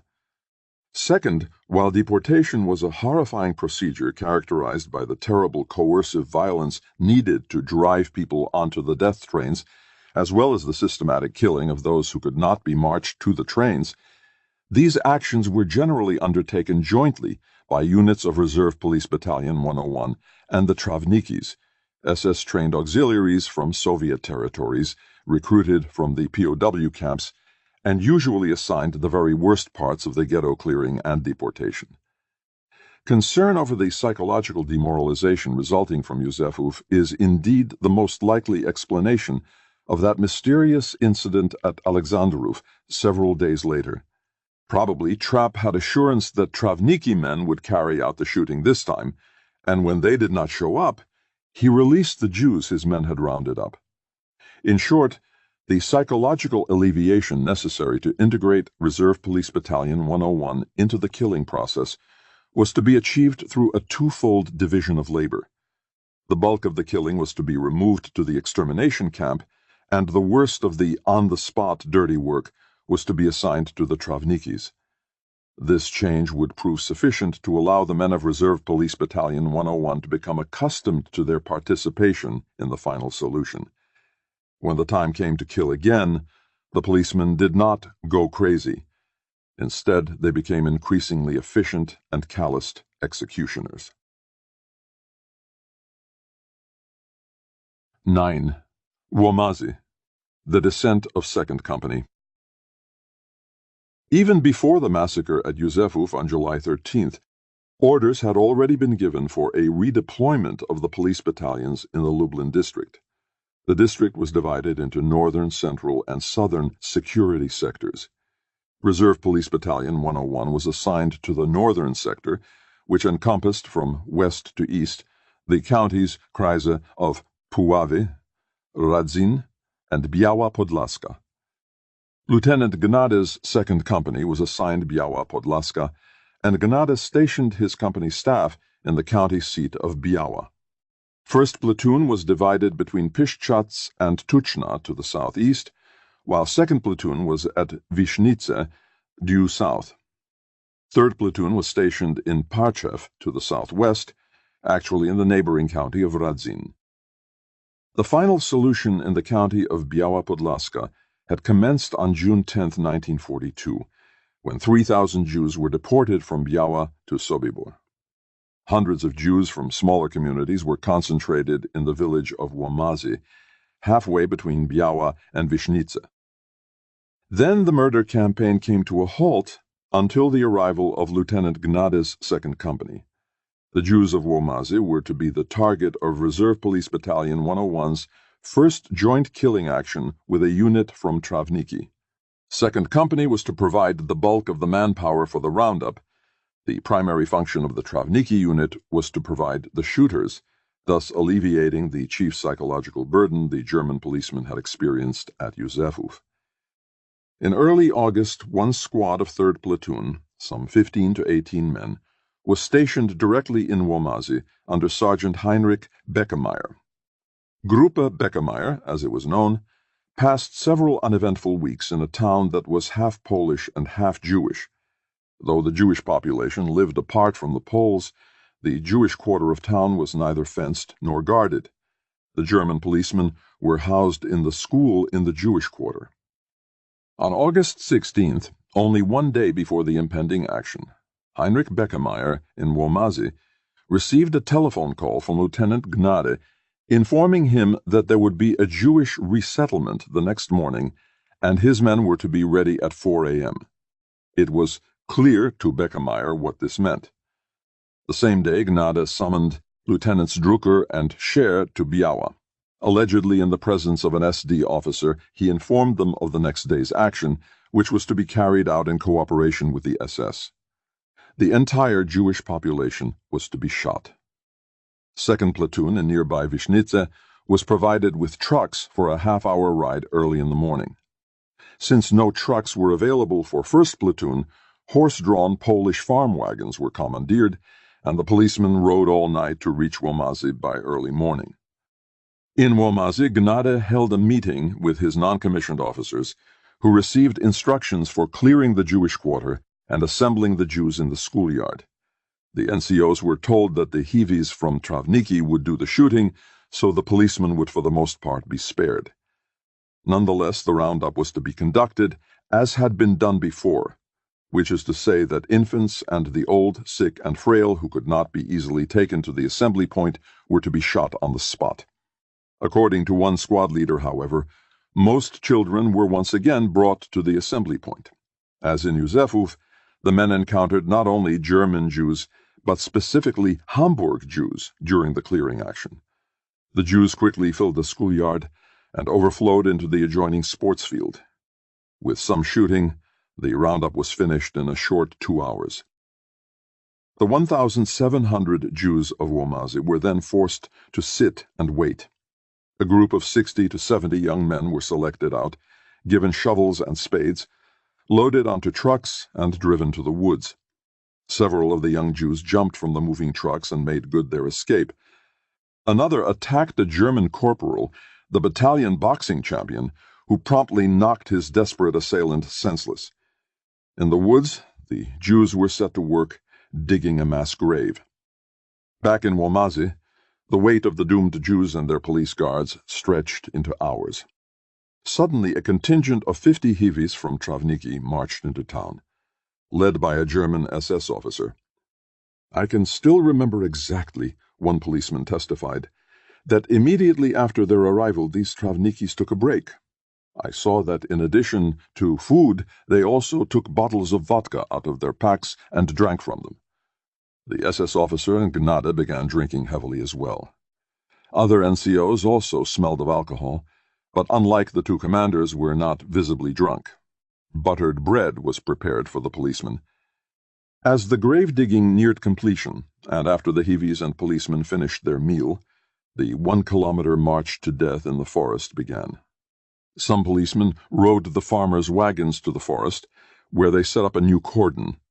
Others began to march the Jews, in groups of 200 or 300 at a time. Those who collapsed on the way were simply shot. This process proved too slow, and the decision was taken to march all the remaining Jews in a single large group. Pieces of rope were collected from the Polish villagers, tied together, and laid on the ground around the collected Jews. The Jews were then ordered to stand up, lifting the rope that surrounded them, and march toward the forest. Sergeant Tony Bentheim described what followed. The march proceeded extremely sluggishly. Presumably at the front they went too fast and pulled on the rope so that at the back end they bunched together in a giant cluster, and scarcely a Jew could put one foot in front of another. Inevitably people fell, and the group had not even left or had just left the sports field when the first ones to fall were regularly hanging on the rope and being dragged along. Inside the cluster, people were even trampled. The Jews who fell in this way and lay on the ground behind the column were ruthlessly driven forward or shot. But even these first shots did not alter the situation, and the cluster of people bunched together at the end could not untangle themselves and move forward. As at this point we were without assignment, I alone or with several of my comrades followed the Jews because I had already concluded that one would never make headway in this manner. When no change was apparent after the first shots, I bellowed loudly something like, "What's the point of this nonsense? Away with the rope!" Due to my shout, the entire formation came to a halt, including the Hivis, who, as I remember, turned toward me quite perplexed. I shouted at them once again to the effect, they were all armed, that the business with the rope was nonsense. Away with the rope! After my second call, the Jews let the rope drop, and the entire group was able to move forward as a normal column. I myself then returned to the schoolyard. Agitated and vexed, I immediately went into the school and drank a schnapps. As the columns of marching Jews reached the forest, they were separated by sex and sent to one of 3 collecting areas. Here they were ordered to undress. Women were allowed to keep their shifts. In some areas the men were totally naked. Elsewhere they were allowed to keep their underpants. Policemen in each area were appointed to collect clothing and valuables. They were warned that they would be searched afterward. The Jews approached with their bundles of clothing, which were laid on a pile and searched. After depositing their valuables in a large container or throwing them onto an open blanket, the Jews were made to lie face down and wait once more, often for hours, while their exposed skin burned under the hot August sun. The preponderance of testimony indicates that Lieutenant Gnade was a Nazi by conviction and an anti-Semite. He was also unpredictable, affable and approachable at times, brutal and vicious at others. His worst traits became more pronounced under the influence of alcohol, and by all accounts that afternoon in Łomazy, Gnade was drunk senseless. In Poland, he in fact degenerated into a drunkard. Gnade's increased dependence on alcohol was not unusual in the battalion. As one non-drinking policeman noted, most of the other comrades drank so much solely because of the many shootings of Jews, for such a life was quite intolerable sober. If Gnade's drinking was commonplace, the streak of sadism he began to display at Łomazy was not. The previous fall, Gnade had put his men on the night train from Minsk to avoid becoming involved in the execution of the Jews he had brought there from Hamburg. At Józefów, he had not distinguished himself from his fellow officers with any especially sadistic behavior. All this changed in the forest outside Łomazy, as Gnade sought to entertain himself while waiting for the Jews to finish digging the grave. Even before the shooting began, First Lieutenant Gnade had personally picked out some 20 to 25 elderly Jews. They were exclusively men with full beards. Gnade made the old men crawl on the ground in the area before the grave. Before he gave them the order to crawl, they had to undress. While the totally naked Jews crawled, First Lieutenant Gnade screamed to those around, "Where are my non-commissioned officers? Don't you have any clubs yet?" The non-commissioned officers went to the edge of the forest, fetched themselves clubs, and vigorously beat the Jews with them. When preparations for the shooting were complete, Gnade began to chase Jews from the undressing areas to the grave. In small groups, the Jews were forced to run between a thin cordon of guards some 30 to 50 meters from the undressing areas to the grave. The grave itself had mounds of dirt piled high on 3 sides. The 4th side was an incline down which the Jews were driven. In their state of intoxicated excitement, the Hivis initially began shooting the Jews at the entry to the grave. As a result, the Jews killed first blocked the slope. Thus, some Jews went into the grave and pulled the corpses away from the entry. Immediately, large numbers of Jews were driven into the grave, and the Hivis took their positions on the walls that had been thrown up. From there, they shot the victims. As the shooting continued, the grave began to fill. The Jews who followed had to climb on and later even clamber over those shot earlier because the grave was filled with corpses almost to the edge. The Hivis, often with bottle in hand, as well as Gnade and the SS officer, became increasingly drunk. While First Lieutenant Gnade shot with his pistol from the dirt wall, whereby he was in constant danger of falling into the grave, the SD officer climbed into the grave just like the Hivis and shot from there because he was so drunk he could no longer stand on the wall. Groundwater mixed with blood began to rise in the grave, so that the Hivis were soon standing in it over their knees. The number of shooters steadily diminished as one by one the Hivis fell into a drunken stupor. Gnade and the SS officer then began to scream reproaches at one another loudly enough to be heard by everyone standing within 30 meters of the grave. The SS officer yelled, "Your shit police don't shoot at all." Gnade retorted, "Good. Then my men will have to shoot too." Lieutenants Drucker and Scher summoned their NCOs and passed on the order to form firing squads and carry out the executions in the same way as the Hivis. According to Sergeant Hergert, the NCOs rejected the Hivis' methods because the groundwater already stood more than half a meter. Moreover, corpses already lay, to be more precise, floated, all over the grave area. I remember as especially horrifying that large numbers of the Jews who were shot had not been fatally hit during the execution and nonetheless were covered by the following victims without being given mercy shots. The NCOs decided that the execution should continue with 2 firing squads on opposite sides of the grave. The Jews were forced to lie down in rows along each side of the grave and were shot by the police standing on the opposite wall. Men from all 3 platoons were formed into squads of 8 to 10 and were relieved by others in rotation after 5 or 6 shots. After about 2 hours, the Hivis were roused from their stupor and resumed shooting in place of the German policemen. The shooting was finished around 7 p.m., and the work Jews who had been kept aside covered the grave. The work Jews were then shot as well. The thin covering of the overfilled grave continued to move. 1st and 2nd platoons returned to their stations that evening, but Gruppe Beckemeyer remained in Womazi. A few days later it carried out a sweep of the Jewish quarter. Searching the cellars and looking for bunkers dug under the floorboards of the houses, the policemen seized another 20 to 30 Jews. Beckemeyer telephoned Gnade, who ordered shooting. Accompanied by 3 or 4 Polish policemen, Beckemeyer and his men took the Jews to the edge of the forest, forced them to lie down, and shot them in the neck from behind, once again using the bayonet as an aiming guide. Each man shot at least once, some twice. The Polish mayor was ordered to bury the bodies. The massacre at Womazi, the second 4-figure shooting carried out by the men of Reserve Police Battalion 101, differed from the massacre at Józefów in significant ways. On the part of the victims, there seemed to have been many more escape attempts at Womazi, presumably because the young able-bodied work Jews were not spared and the victims were more aware of their impending fate from the beginning. Despite greater efforts by the Jews to hide or escape, in terms of efficiency, the killing procedure was a considerable advance over the improvised and amateurish methods employed at Józefów. Roughly 1/3 as many men killed even more Jews, 1,700, in about half the time. Moreover, valuables and clothing were collected, and the bodies disposed of in a mass grave.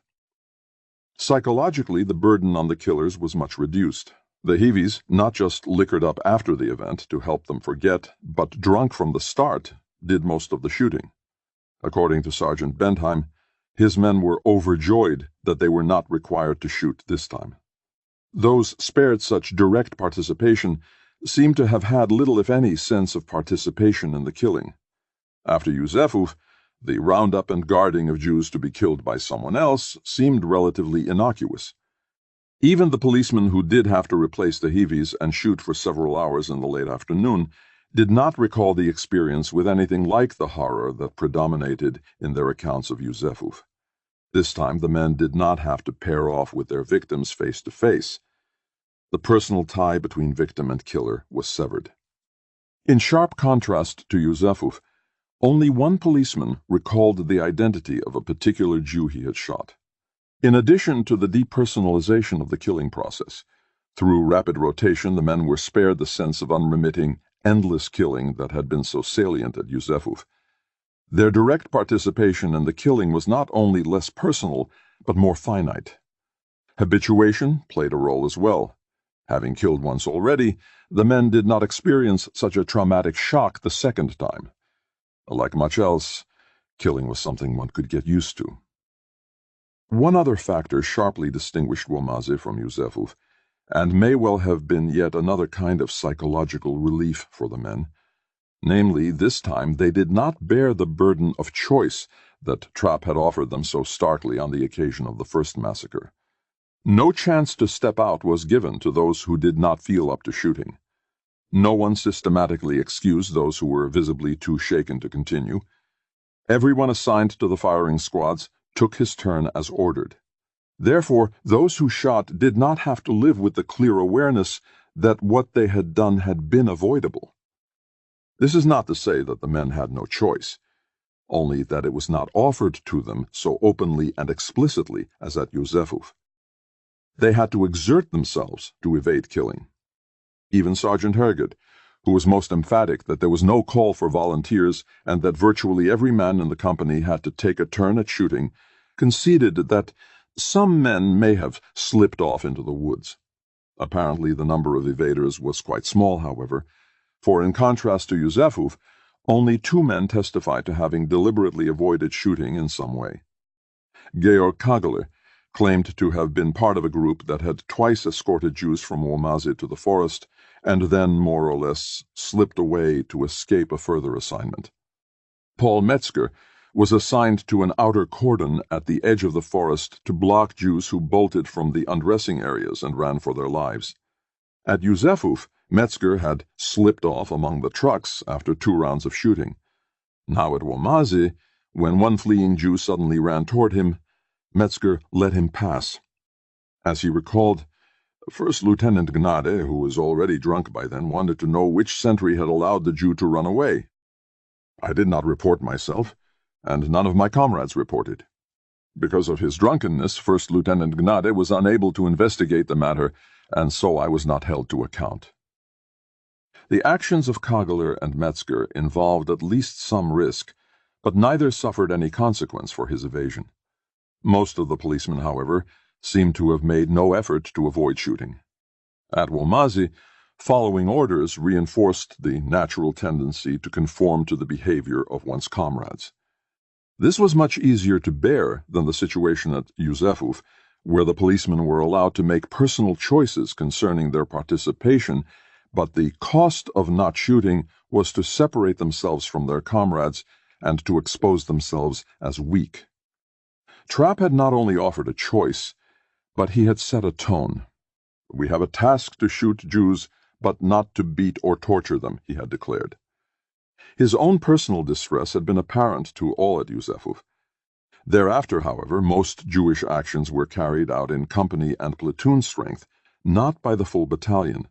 The company commanders, like Gnade at Womazeh, and not Trapp, were thus in a position to set the tone for the behavior expected and encouraged from the men. Gnade's gratuitous and horrific sadism at the grave's edge was only one instance of how he chose to exercise leadership in this regard, but such examples soon multiplied. When Gnade and the SS commander of the Travnikis, both still drunk, encountered Tony Bentheim in the Womazeh schoolyard after the massacre, Gnade asked, "Well, how many did you shoot then?" When the sergeant replied none, Gnade responded contemptuously, "One can't expect otherwise, you're Catholic after all." With such leadership and the help of the Travnikis at Womazeh, the men of 2nd Company took a major step toward becoming hardened killers. 10. The August deportations to Treblinka. Far from any railway station, Łomozy was a town in which Jews had been concentrated in June 1942, but from which they could not be easily deported. Hence the massacre of August 17th. Most of the Jews in the northern Lublin district, however, resided in the towns of Radzin, Łuków, Parchev, and Międzycec, all proximate to rail connections. Henceforth, the major contribution of Reserve Police Battalion 101 to the final solution was no longer local massacre but ghetto clearing and deportation to the extermination camp at Treblinka, located some 110 kilometers to the north of the battalion headquarters in Radzin. The first deportation train to Treblinka left Warsaw late on July 22, 1942, and reached the extermination camp the following morning. Thereafter, Jewish transports from Warsaw and the surrounding district arrived daily. Between August 5th and August 24th, some 30,000 Jews of Radom and Kielce were also shipped to Treblinka.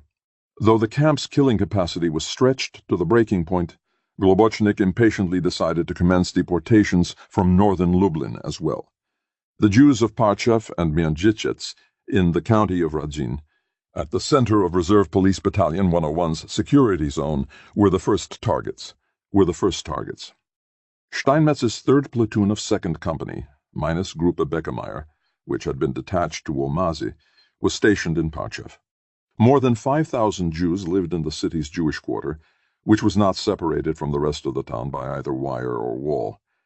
But the lack of a sealed ghetto did not mean that the Jewish community there had not suffered all the usual discrimination and humiliation of the German occupation. As Steinmetz recalled, when his policemen arrived, the main street was already paved with Jewish gravestones. In early August, some 300 to 500 Jews in Parchev had been loaded onto horse-drawn wagons and driven 5 or 6 kilometers into the woods under police guard. There the Jews had been turned over to a unit of SS men. The policemen left before hearing any shots, and the fate of the Jews remained unknown to them.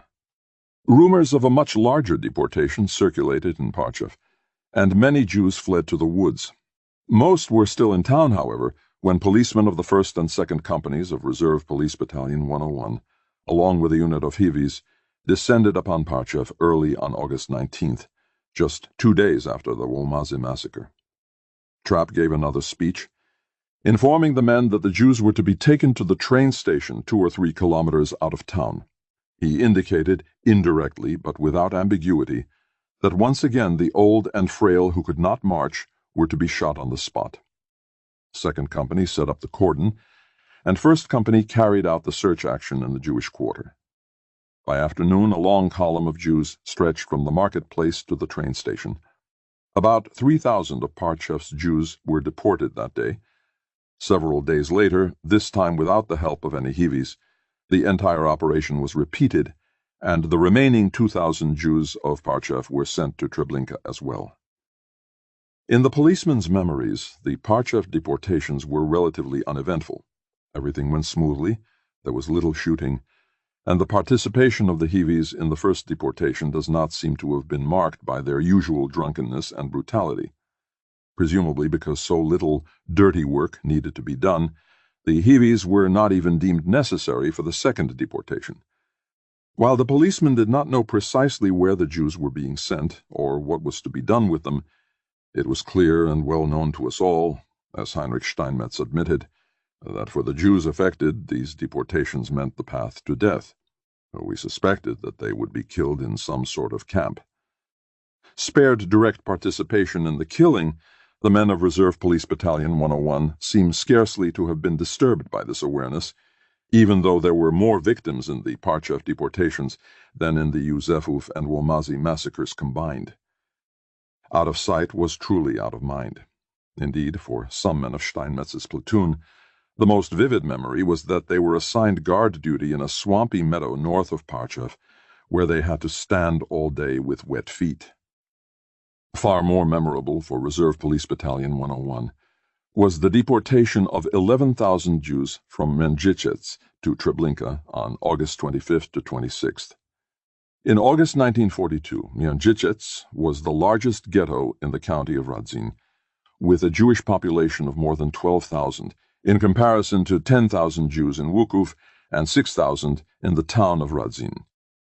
In June 1942, ghetto administration in the Lublin district had been transferred from the civil authorities to the SS, and these three ghettos were henceforth supervised by men dispatched from the Radzin branch office of the security police. Like Izbica and Piaski in the south of the Lublin district, Mierzyciec was destined to become a transit ghetto, in which Jews from the surrounding region were collected and sent to Treblinka. To receive more Jews from elsewhere, the ghetto in Mierzyciec had to be periodically emptied of its inhabitants. The first and largest such clearing took place on August 25th to 26th, in a combined action of 1st Company, 3rd Platoon of 2nd Company, and 1st Platoon of 3rd Company from Reserve Police Battalion 101, a unit of Hivis, and the Radzin Security Police. When the battalion headquarters moved from Biłgoraj to Radzin in late July, the men of 1st Company were stationed there, as well as in Kotsk, Wukuf, and Komarówka.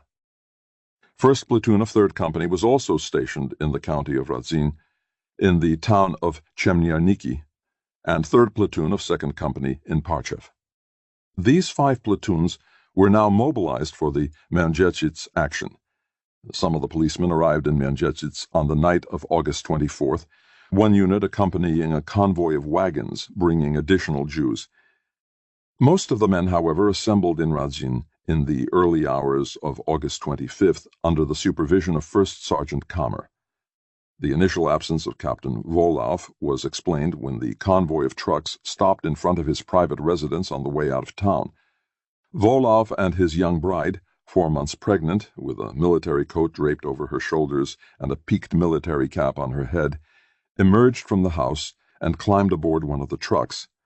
While Captain Volov sat up front next to the driver, one policeman recalled, "I now had to give up my seat to make room for his wife."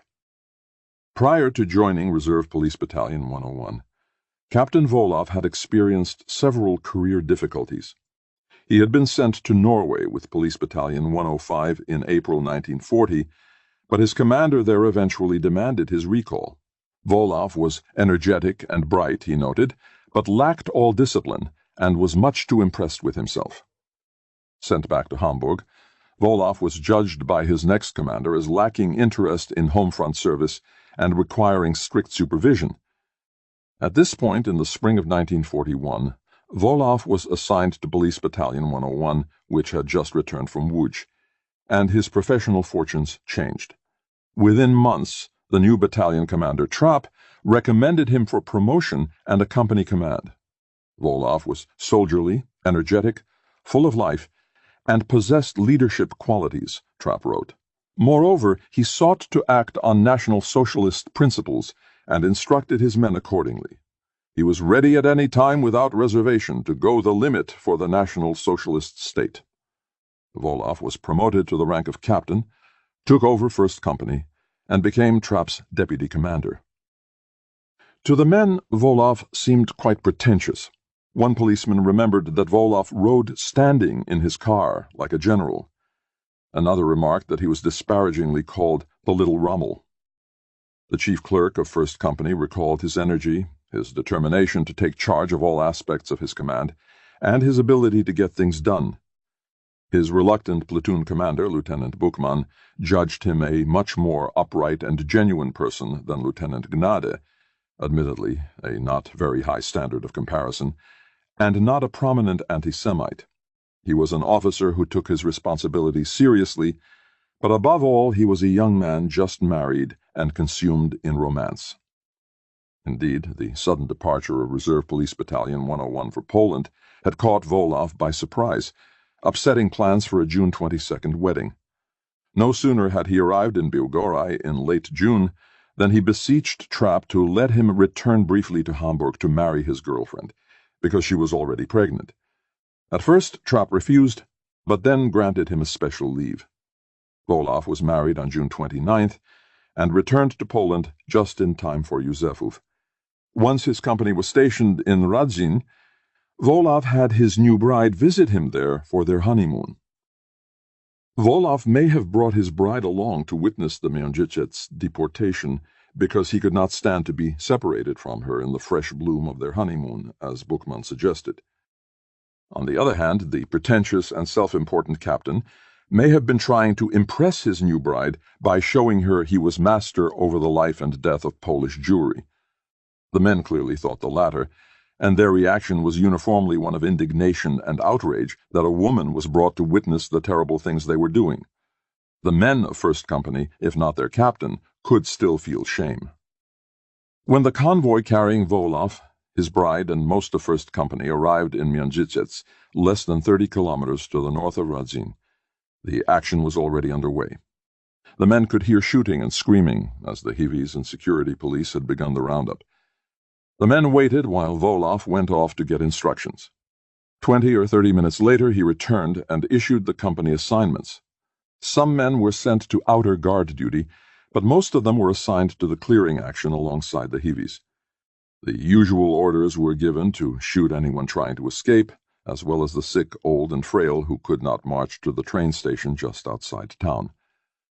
While the men waited for Volov's return, they encountered a security police officer already quite drunk, despite the early hour. It was soon apparent that the Hivis were also drunk. They shot so often and so wildly that the policemen frequently had to take cover to avoid being hit. The policemen saw the corpses of Jews who had been shot everywhere in the streets and houses.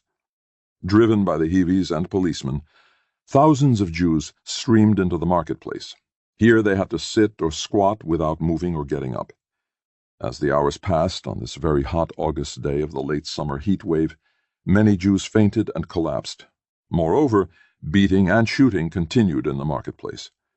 Having removed her military coat as the temperature rose, Frau Volov was clearly visible in her dress on the marketplace, watching the events at close range. About 2 p.m. the outer guard was called to the marketplace, and 1 or 2 hours later the march to the train station began. The entire force of Hivis and policemen was employed to drive the thousands of Jews along the route. Once again shooting was common.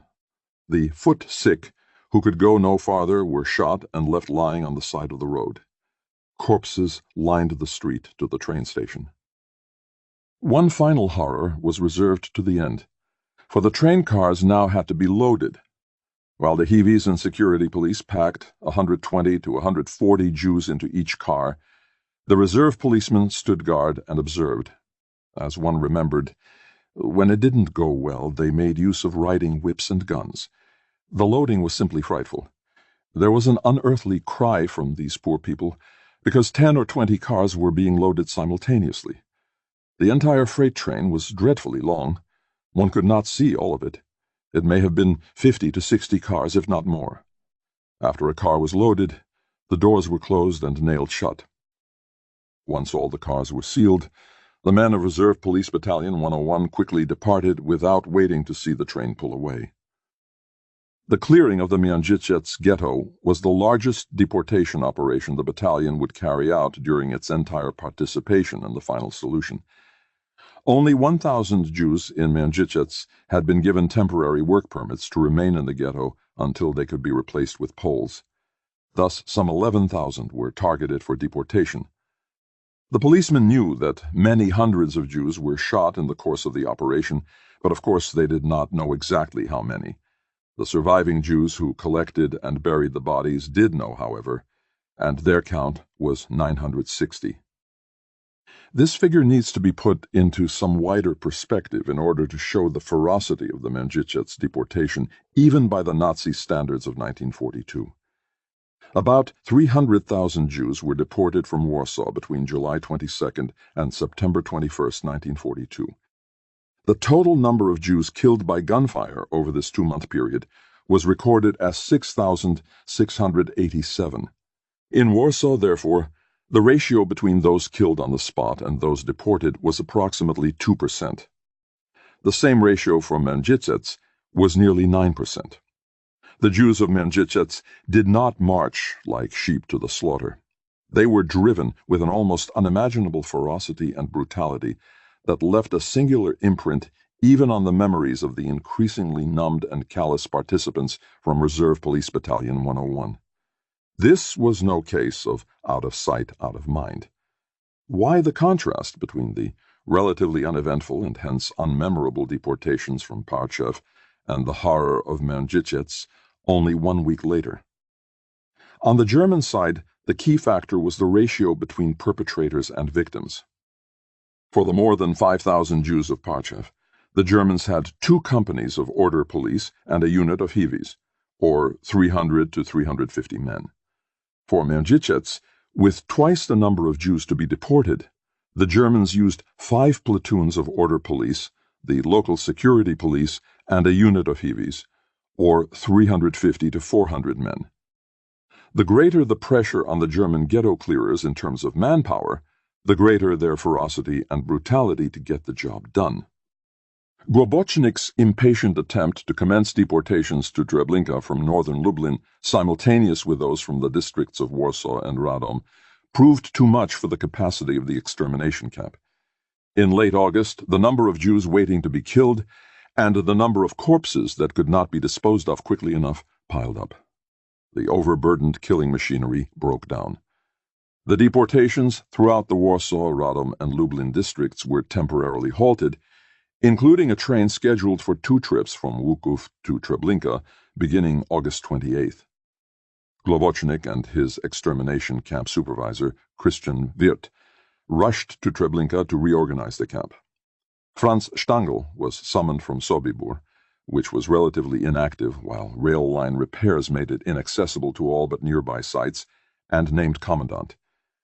After a week of reorganization, deportations from Warsaw to Treblinka resumed on September 3rd, followed by deportations from the Radom district in mid-September. Meanwhile, the men of Reserve Police Battalion 101 enjoyed a brief respite, for only in late September did the killing resume in northern Lublin. 11. Late September shootings. Shortly before the deportation program resumed in the northern security zone of the Lublin district, Reserve Police Battalion 101 was involved in several more mass shootings. The first of these occurred in the village of Serokomla, some 9 kilometers north of Kotsk. Serokomla had already experienced one massacre in May 1940 at the hands of ethnic Germans organized into vigilante-style units known as the Selbstschutz, self-defense. These units had been created in occupied Poland in the fall of 1939 and the spring of 1940 under the leadership of Heinrich Himmler's crony Ludolf von Alvensleben. After conducting a series of massacres, including one at Serokomla, the Selbstschutz was reorganized into special service units known as the Sonderdienst and placed under the local county heads of the civil administration. Serokomla was visited again by the Germans in September 1942. Lieutenant Brandt's platoon of 1st Company was stationed in nearby Kotsk. Brandt ordered Sergeant Hans Keller and 10 men of the platoon to round up Jews in the outlying areas around Serokomla and bring them to the village.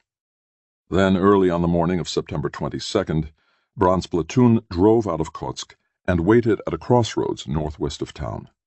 They were joined by other units of 1st Company under Captain Volov, arriving from Radzin 20 kilometers to the northeast, as well as the 1st Platoon of 3rd Company under Lieutenant Peters, which was stationed in Chemlianiki, 15 kilometers to the east. Under the command of Captain Volov, the reserve policemen drove to Serokomla. Shortly before reaching the village, Volov halted the convoy and gave orders. Machine guns were set up on 2 hills just outside the town, vantage points from which the entire area could be seen. Some men from Brandt's platoon were assigned to cordon off the Jewish quarter of the village, and the rest of 1st Company was detailed to collect the Jewish population. As yet, Volov had said nothing about shooting, except that the men were to proceed as usual, an indirect reference understood to mean that those attempting to hide or escape, as well as those unable to walk, were to be shot on the spot. However, Lieutenant Peters's platoon, which had been held in reserve, was sent to an area of gravel pits and mounds of waste material less than a kilometer outside the village. To Sergeant Keller, who could observe the deployment from his machine gun nests atop the two nearby hills, it was obvious that the Jews of Serokomla were going to be shot, though Volov had only spoken to the men of resettlement. The collection of the Jews of Serokomla, some 200 or 300, was completed by 11 a.m. on what was turning out to be a warm, sunny day. Then Volov suddenly declared that all the Jews were to be shot. Additional men from 1st Company were sent to the gravel pits under the command of Sergeant Jurich to join the shooters from Lieutenant Peters's platoon. At around noon, the remaining men of 1st Company began marching the Jews out of town in groups of 20 to 30. Lieutenant Peters's platoon had been in the cordon at Yusefov and was thus spared duty in the firing squads. They had likewise been absent from 2nd Company's shooting at Womazi. At Serokomla, however, their turn had come. Without the experienced help of the Hivis, as at Womazi, Volov organized the executions along the lines of the Yusefov shooting. The groups of 20 to 30 Jews which had been marched out of town in succession to the gravel pits were turned over to an equal number of Peres's and Jurich's commandos. Thus each policeman once again faced the individual Jew he was going to shoot. The Jews were not forced to undress, nor was there a collection of valuables. There was also no selection for labor. All the Jews, regardless of age and sex, were to be shot. The policemen in the shooting commandos marched their Jews to the crest of one of the mounds of waste material in the area of the gravel pits. The victims were lined up, facing a 6-foot drop. From a short distance behind, the policemen fired on order into the necks of the Jews. The bodies tumbled over the edge. Following each round, the next group of Jews was brought to the same spot, and thus had to look down at the growing pile of corpses of their family and friends before they were shot in turn. Only after a number of rounds did the shooters change sights. As the shooting proceeded, Sergeant Keller strolled down from his machine gun nests to talk with Sergeant Jurich. While they watched the shooting at close range, Jurich complained about Volov. After the captain had ordered this shit, he had sneaked off to Serokomla and was sitting in the Polish police station. Unable to show off to his new bride, who this time did not travel with him, Volov apparently had no desire to be present at the killing. Subsequently, Volov claimed that he did not have even the faintest memory of the Serokomla action. Perhaps his mind was already on his upcoming trip to Germany to take his bride home. The shooting lasted until 3 p.m. Nothing was done about burial. The bodies of the dead Jews were simply left lying in the gravel pits. The policemen stopped in Kotsk, where they had an afternoon meal. When they returned to their respective lodgings that evening, they were given special rations of alcohol. 3 days after the massacre at Serokomla, Sergeant Jobst of 1st Company, dressed in civilian clothes and accompanied by a single Polish translator, departed from Kotsk for a rendezvous that had been arranged to entrap a member of the Polish resistance who was in hiding between the villages of Serokomla and Talcin. The trap was successfully sprung, and Jobst captured his man. However, as Jobst was returning to Kotsk through Talcin, he was ambushed and killed. The Polish interpreter escaped and reached Kotsk long after dark with news of the sergeant's death. Around midnight, Sergeant Jurich telephoned battalion headquarters in Radzin to report the killing of Jobst. When Keller talked with Jurich following the call, he got the impression that there was no inclination in battalion headquarters to punish the village. Major Trapp soon called back from Radzin, however, and said that Lublin had ordered a retaliation shooting of 200 people. The same units that had descended upon Serokomla 4 days earlier now met at the same crossroads outside Kotsk early on the morning of September 26th. Captain Volov was not in command this time, for he was already on his way to Germany. Instead, Major Trapp, accompanied by his adjutant Lieutenant Hagen and the battalion staff, was personally in charge. Upon arrival in Talcin, the entire 1st Company was shown the body of Sergeant Jobst, which had been left lying in the street on the edge of town. The town was sealed, and the Polish inhabitants were fetched from their homes and collected in the school. Many of the men had already fled the village, but the remaining males were brought to the school gymnasium, where Trapp proceeded to carry out a selection. Obviously anxious to alienate the local population as little as possible, Trapp and Lieutenant Hagen made the selection in consultation with the Polish mayor. Only two categories of Poles were involved: strangers and temporary residents in Talcin on the one hand, and those without sufficient means of existence on the other. Trapp sent at least one policeman to calm the women being held in nearby classrooms who were crying and screaming in desperation. 78 Polish men were selected by this process. They were taken outside of town and shot. As one German policeman recalled, they shot only the poorest of the poor. Lieutenant Buchmann took some of the men directly back to Radzin, but others stopped in Kotsk for lunch. They were in the middle of their meal when they learned that the killing for the day was not over yet. Still far short of his retaliation quota of 200, Trapp had apparently hit upon an ingenious way to meet it without further aggravating relations with the local population. Instead of shooting more Poles in Talcin, his policemen would shoot Jews from the Kotsk ghetto. One German policeman, a driver who was on his way to Radzin, claimed that he stopped at the ghetto on the edge of town to warn of the imminent action. Such warnings, of course, were to no avail for a trapped population.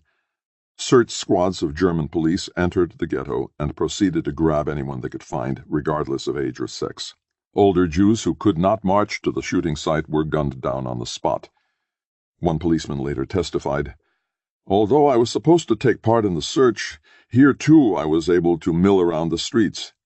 I disapproved of the Jewish actions in any form, and thus did not deliver a single Jew to be shot." As usual, though, the few who shirked or evaded participation did not impede those intent upon their task. The Jews who had been caught in the dragnet were taken out of the ghetto to a large house that backed onto a walled courtyard. In groups of 30 they were led into the courtyard and forced to lie down next to the wall. On the order of Lieutenant Brandt, the Jews were shot by non-commissioned officers equipped with submachine guns. The bodies were left lying until the next day, when work Jews from the ghetto were fetched to bury their dead in a mass grave. Major Trapp immediately reported to Lublin that 3 bandits, 78 Polish accomplices, and 180 Jews had been executed in retaliation for the ambush of Jobst in Talcin. Apparently the man who had wept through the massacre at Józefów and still shied from the indiscriminate slaughter of Poles no longer had any inhibitions about shooting more than enough Jews to meet his quota. If Major Trapp was reconciling himself to his role in the murder of Polish Jewry, Lieutenant Buchmann was not. After Józefów, he had informed Trapp that without a direct personal order, he would not take part in Jewish actions. He had also asked for a transfer. In making such requests, Buchmann had an important advantage. Before being sent to officer training and becoming a reserve lieutenant, Buchmann had been a driver for Trapp during the battalion's first stint in Poland in 1939. He thus knew Trapp personally. He felt that Trapp understood him and was not indignant about the position he took. Trapp did not obtain an immediate transfer for Buchmann back to Germany, but he did protect him and accommodate his request not to participate in Jewish actions. Buchmann was stationed in Radzin in the same building as the battalion staff, so it was not difficult to work out a procedure that avoided any refusal to obey orders. Whenever a Jewish action was planned, orders were passed directly from headquarters to Buchmann's deputy, Sergeant Grund. When Grund would ask Buchmann if he wished to accompany the platoon on its forthcoming action, Buchmann knew that it was a Jewish action and declined.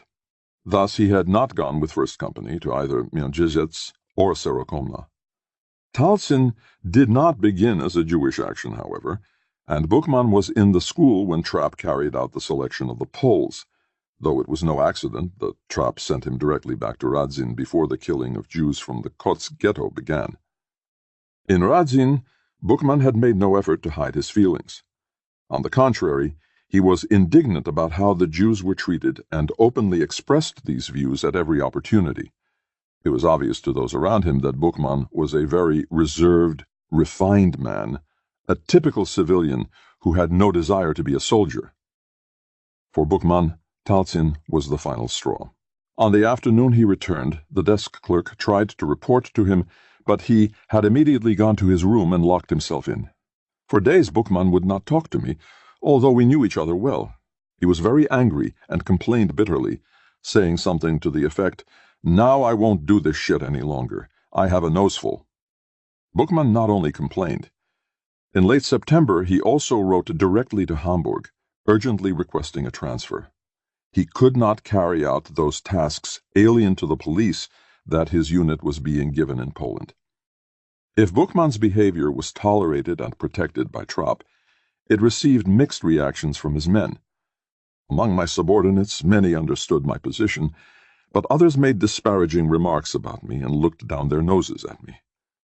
A few men in the ranks followed his example, however, and told the company First Sergeant Kammer that they were neither able nor willing to take part in such actions any more. Kammer did not report them. Instead, he yelled at them, calling them shitheads who were good for nothing. But for the most part, he freed them from participating in further Jewish actions. In so doing, Kammer was following the example Trapp had set from the beginning. As long as there was no shortage of men willing to do the murderous job at hand, it was much easier to accommodate Bookman and the men who emulated him than to make trouble over them. 12. The deportations resume. By the end of September 1942, Reserve Police Battalion 101 had participated in the shooting of approximately 4,600 Jews and 78 Poles, and had helped deport approximately 15,000 Jews to the extermination camp at Treblinka. These murderous activities had involved 8 separate actions stretched over 3 months. On 3 occasions, the first deportation from Parchev, the shooting at Łomazy, and the deportation from Miondzicets, the policemen had worked alongside Hiwi units from Trawniki. On the other 5, Józefów, the second Parchev deportation, Serokomla, Talcin, and Kotsk, the policemen had worked alone. The policemen were able to keep these actions distinct in their memories. They could describe each in some detail and date them fairly precisely. Between the beginning of October and early November, however, the activities of Reserve Police Battalion 101 intensified greatly. One action followed another in unremitting succession, as tens of thousands of Jews were deported from the county of Radzin in repeated ghetto-clearing operations. It is therefore very difficult to reconstruct the events of these deadly 6 weeks. The policemen's memories blurred as one action ran into another. They could still recall some particular incidents, but could no longer fit them into a chronological sequence of distinct operations. My reconstruction of this rapid sequence of events, to which the confused memories of the policemen must be matched, is based above all upon the immediate post-war research of the Polish Jewish historian Tatiana Brustin-Berenstein and the Jewish Historical Institute in Warsaw. In early September, the disposition of order police in the Lublin district was modified. A 4th security zone was created, which included the 3 counties Biała Podlaska, Hrubieszów, and Helm along the district's eastern border. This permitted the transfer of the 1st and 2nd platoons of Gnady's 2nd Company from the county of Biała Podlaska to the towns of Mierzycec and Komarówka in northern Radzin County. In the last week of September, most of the remaining Jews in Biała Podlaska followed 2nd Company. They were rounded up and transferred to the now nearly empty ghetto in Mierzycec. The Mierzycec transit ghetto was also restocked in September and October from towns in the county of Radzin, directly from Komarówka, as well as from Wohin and Chemierniki via Parchev. Of all these transfers, the policeman remembered only the one from Komarówka, where 2nd Platoon of 2nd Company was regularly stationed. Among the Jews in Komarówka was a woman from Hamburg who had formerly owned a movie theater, the Miller Tor Kino, that one of the policemen had frequented. The ghetto at Łuków served as a 2nd transit ghetto, receiving Jews from other small towns in the county of Radzin. This process of concentration was of course an ominous prelude to the renewed death transports to Treblinka and the systematic campaign to make the northern Lublin district Judenfrei, or free of Jews.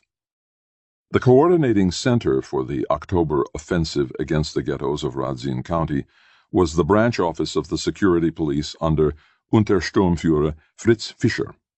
Administration of the Radzin, Łuków, and Mierzycec ghettos had been taken over by security police officers in June 1942, But local manpower was quite limited.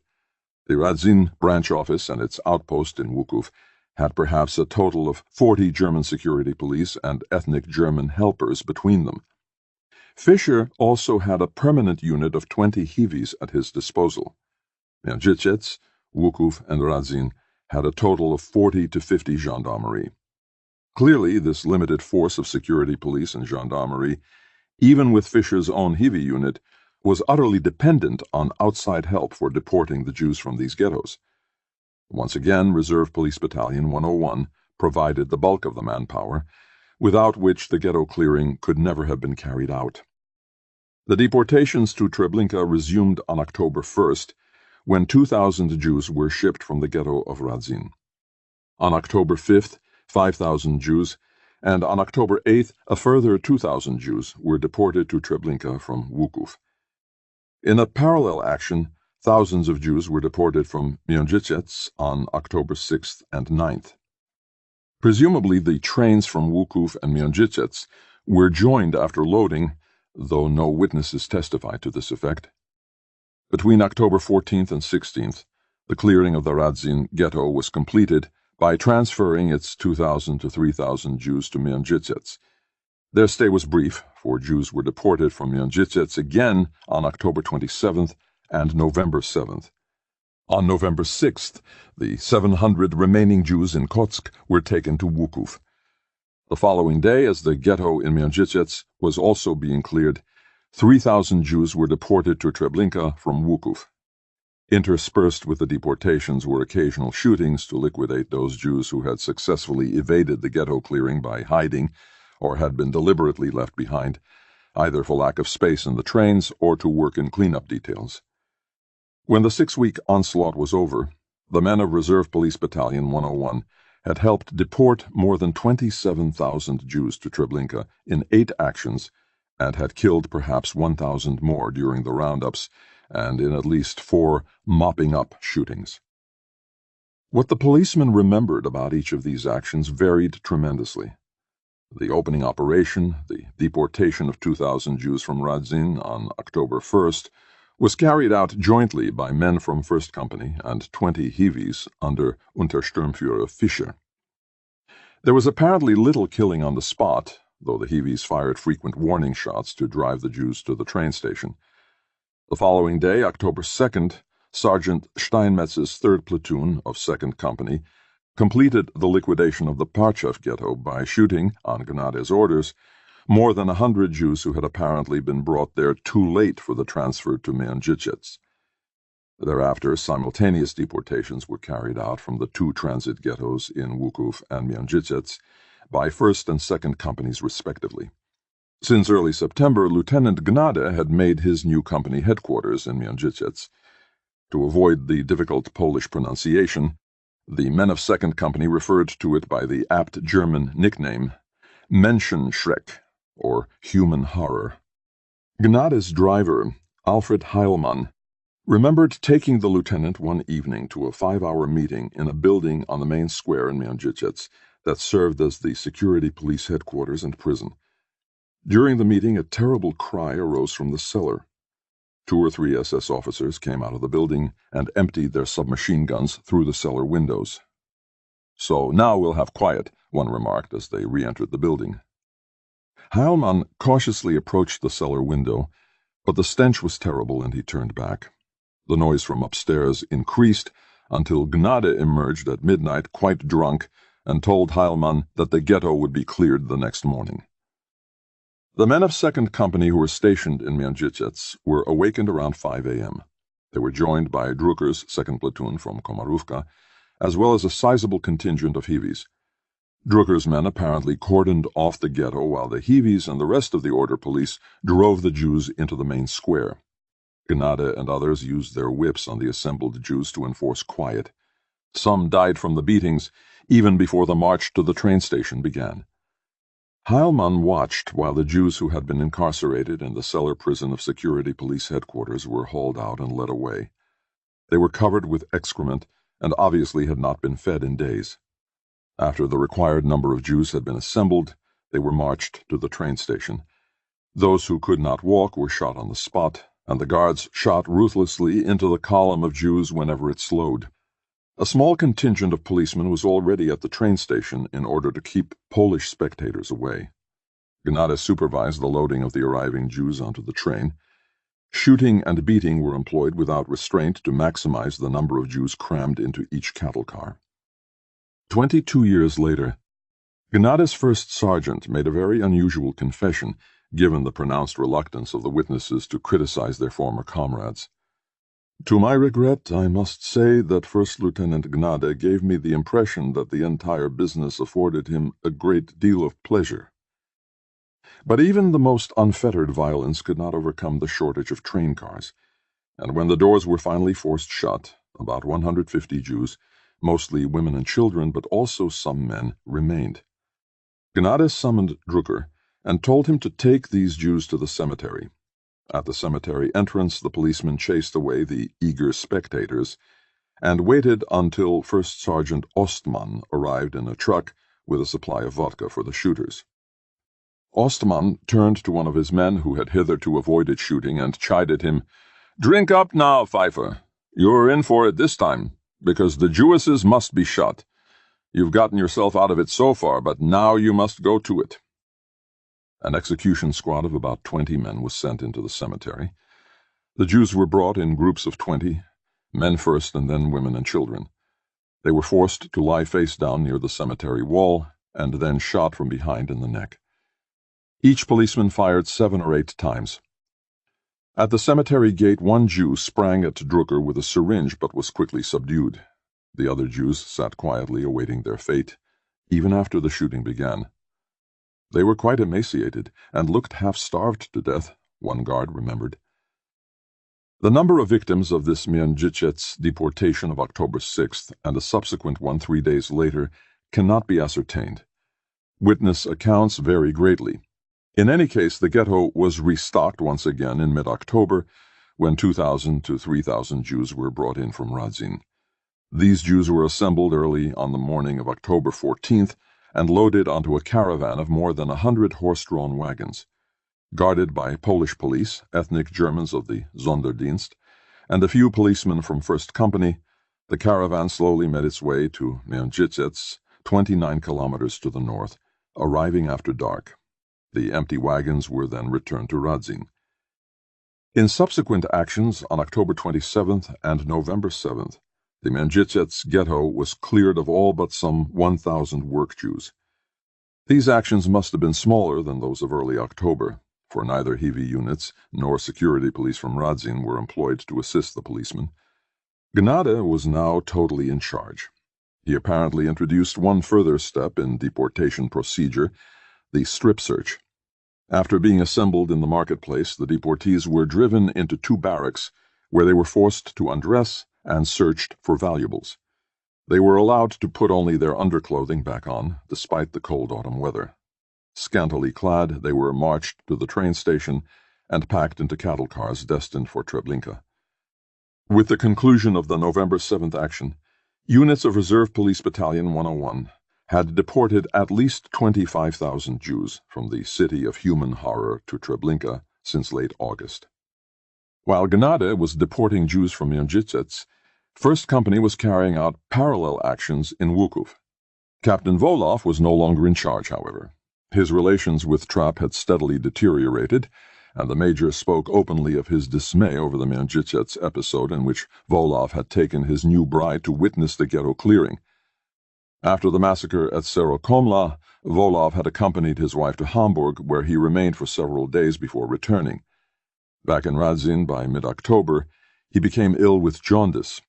In early November, his only brother, a Luftwaffe pilot, was killed, and several days later his father died in Dresden. Volov returned to Dresden for the funeral, reported sick, and returned once again to Hamburg for treatment of his jaundice as an outpatient. While recuperating, he learned that his request to be recalled from frontline duty as the only surviving son had been approved. He returned to Radzin only briefly in January 1943 to pick up his personal belongings. If Volov had extricated himself from Reserve Police Battalion 101, his men enjoyed no similar respite. Joined by Steinmetz's men from Łomazy and Parchev, 3rd Platoon, 2nd Company, as well as a unit of Hivis, they carried out 2 deportations from Wukuf of 5,000 and 2,000 on October 5th and 8th. Memories of the deportations differed drastically. Some claimed that there had been only occasional shots and virtually no killing. Others remembered much shooting. Indeed, one policeman barely escaped being hit by a stray bullet. The head of the Jewish Council, along with other prominent Jews, was killed at the assembly point, the Schweinemarkt or Hog Market, during the first deportation. Many who hid successfully during the first deportation were discovered and deported 3 days later. The conclusion of one policeman that the deportation from Wukuf was decidedly more orderly and humane than the August deportation from Mengzhitsets reveals little, given the unmatched brutality of the latter. After the initial deportations, Steinmetz's platoon returned to Parchev, and the battalion headquarters was shifted from Radzin to Wukuf. On November 6th, Lieutenant Brandt and Sergeant Urich supervised the transfer to Wukuf of the last 700 Jews in Kotsk. When Urich discovered that many Jews were missing, he shot the head of the Jewish Council on the spot. As in the transfer from Radzin to Mengzhitsets, horse-drawn wagons were used and reached Wukuf only late at night. The concluding deportation of the 3,000 to 4,000 Jews from Wukuf began the next morning, November 7th, an operation that continued for several days. No longer in any doubt about their fate, the Jews sang "We are traveling to Treblinka" as they were marched away. In retaliation for the failure of the Jewish ghetto police to report hidden Jews, the order police carried out a shooting of 40 to 50 Jews. During this final deportation, many Jews had apparently been hiding tenaciously. After the trains left, the security police employed a ruse to lure the surviving Jews from their concealment. It was announced throughout the ghetto that new identity cards would be issued. Anyone who reported for his card would be spared. Anyone found without one would be shot immediately. Hoping at least for another brief respite between deportations, desperate Jews emerged from their hiding places and reported. After at least 200 Jews had been collected, they were marched outside Wukuf and shot on November 11th. Another group was collected and shot on November 14th. Members of Reserve Police Battalion 101 were caught up in at least one, if not both, of these final shootings. Because Trapp and the bulk of 1st Company were apparently elsewhere, Buchmann was temporarily without his protector. He and virtually every available man on the battalion staff, clerks, communications men, and drivers who had hitherto avoided direct participation in mass executions, suddenly found themselves pressed into service by the local security police. In contrast to the blurred recollections of those who by autumn were jaded veterans of many Jewish actions, the memories of shooting Jews in Wukuf were quite vivid for these initiates. One policeman recalled that word of an imminent shooting action had already spread the night before. On this evening, an entertainment unit of Berlin police, a so-called welfare for the front, was our guest. This entertainment unit consisted of musicians and performers. The members of this unit had likewise heard of the pending shooting of the Jews. They asked, indeed even emphatically begged, to be allowed to participate in the execution of the Jews. This request was granted by the battalion. The following morning, Buchmann returned from a meeting and led his men to the security police building near the entrance to the ghetto. The policemen took up guard posts along both sides of the street. The iron gate of the ghetto opened, and several hundred Jews were driven out. The policemen marched them out of town. More guards were needed for yet another column of Jews. Members of the battalion staff were thereupon ordered to report to security police headquarters. A few days earlier they had watched from the windows of the school that had been turned into their lodgings, as the Jews of Wukuf were marched past on the way to the train station. Now it was their turn to take part. They received a contingent of 50 to 100 Jews from the security police and followed the same route out of town.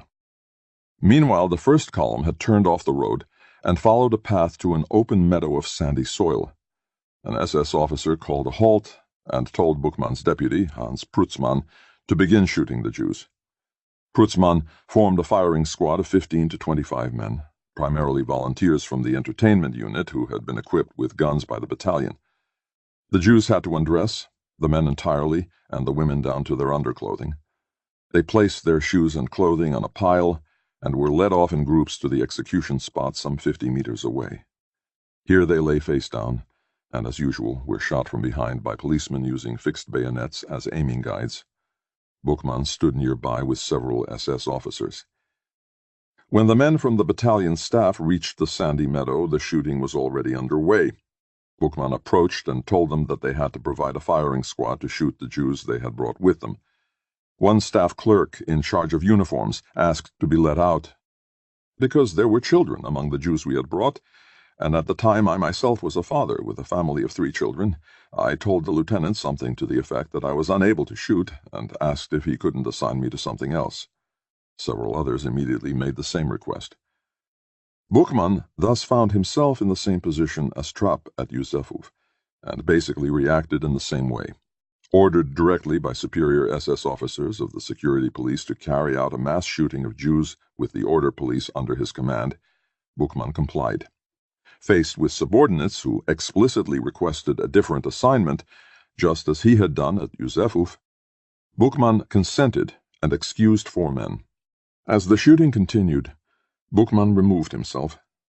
In the company of the senior member of the staff contingent, a man whom he knew well and had excused from the firing squad upon request, he walked a considerable distance from the execution site. Sometime later, communications men and drivers from the battalion staff were ordered to take part in another shooting of Jews collected by the security police in Łuków. This time Bookman was not present. His numerous requests for a recall to Hamburg had finally been granted. Upon his return, he first took a position as an air defense officer. Between January and August 1943, he served as adjutant to the police president of Hamburg. He was then allowed to return to his lumber firm, whose business took him to France, Austria, and Czechoslovakia during the last years of the war. Just prior to his release from the order police, he had been promoted to the rank of reserve first lieutenant. Clearly, Trapp had not only protected him from Jewish actions in Poland, with the exception of the Łuków shooting, but also ensured that his personnel file contained a very positive evaluation that in no way damaged his career. 13. The strange health of Captain Hoffmann. Until the fall of 1942, 3rd Company of Reserve Police Battalion 101, under Captain and SS Hauptsturmführer Wolfgang Hoffmann, had led a charmed existence, largely spared from the killing that was becoming the predominant activity of the other units in the battalion. At Józefów, 2 battalions of 3rd Company had initially been assigned to the outer cordon, and none of its members had been sent to the firing squads in the woods. When the battalion was transferred to the northern security zone in the Lublin district, 2nd and 3rd platoons of 3rd Company were stationed in the county of Puławy. 3rd Platoon was stationed in the town of Puławy itself, under Hoffmann's direct command, and Lieutenant Hoppner's 2nd Platoon nearby, first in Kurów and then in Wandolin. In the county of Puławy, the bulk of the Jewish population had already been deported to Sobibór in May 1942, the first Jews to be killed in that camp, and the remnants of the region's Jewish population were concentrated in a collection ghetto in the small town of Końska Wola, about 6 kilometers east of Puławy.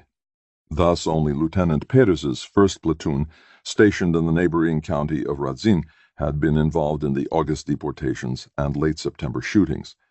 Nor did the Polish resistance initially disturb 3rd Company's sojourn in Puławy. Hoffmann later reported that they had found the county relatively quiet, and that before October not a single encounter with armed bandits had taken place. In early October, however, 3rd Company's luck ran out. The collection ghetto at Końska Wola, containing some 1,500 to 2,000 Jews, was scheduled to be cleared, like the ghettos in neighboring Radzin. Northern Lublin was to be Judenfrei. A considerable force was assembled for the task. All 3 platoons of 3rd Company, including Peters's from Chemierniki, the local gendarmerie post of some 12 men under 1st Lieutenant Jammer, whose main task was to supervise the work of the local Polish police, a roving motorized company of gendarmerie under 1st Lieutenant Messmann, and about 100 Heavies and 3 SS men from Lublin. 3rd Company assembled in Puławy, where Hoffmann read his instructions from a piece of paper. The ghetto was to be combed, and the Jews collected in the marketplace. Those who could not move, the old, frail, and sick, as well as infants, were to be shot on the spot. This had been standard procedure, he added, for quite some time. The policeman drove to Końska Wola. Hoffmann, the senior police officer present, consulted with Jammer and Messmann and distributed the men. In contrast to the usual practice, the Heavies were assigned to the cordon along with some of the police. The search commandos who initially entered the ghetto were composed of men from both 3rd Company and Messmann's motorized gendarmerie. Each commando was assigned a particular block of houses. The ghetto had been afflicted by an epidemic of dysentery, and many of the Jews could not walk to the marketplace or even rise from their beds. Thus, shooting was heard everywhere as the commandos conducted their first sweep through the ghetto. One policeman recalled, "I myself shot 6 old people in the dwellings. They were bedridden people who explicitly asked me to do it." After the first sweep was completed, and most of the surviving Jews were collected at the marketplace, the units assigned to the cordon were called in to carry out a search of the ghetto. They had heard the continuous shooting already.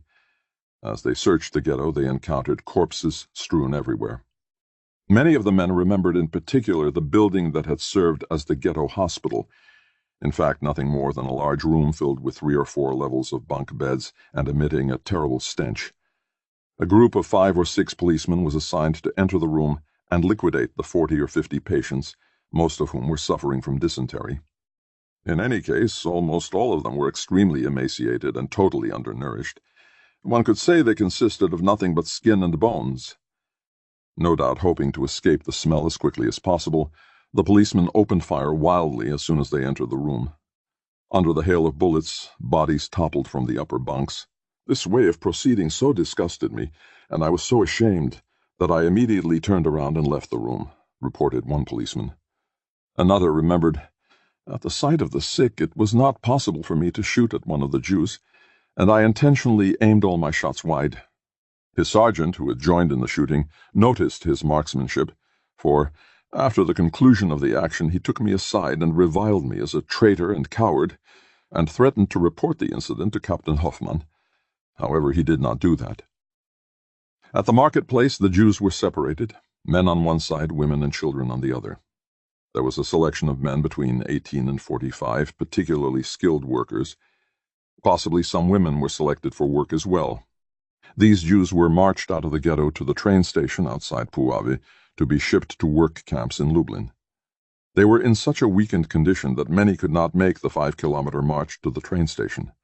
Witnesses estimated that 500 to 1,000 Jews were selected for labor, but 100 were shot en route after collapsing from exhaustion. As the Jews deemed suitable for work were marched out of town, the remaining Jews, 800 to 1,000 women and children, as well as a large number of elderly men, were simultaneously led off to a shooting site in a woods beyond the edge of town. Peters's 1st Platoon and some of Messmann's gendarmerie supplied the firing squads. First, the Jewish men were taken into the woods, forced to lie face down, and shot. The women and children followed. One of the policemen chatted with the head of the Jewish Council, a German Jew from Munich, until he too was led away at the end.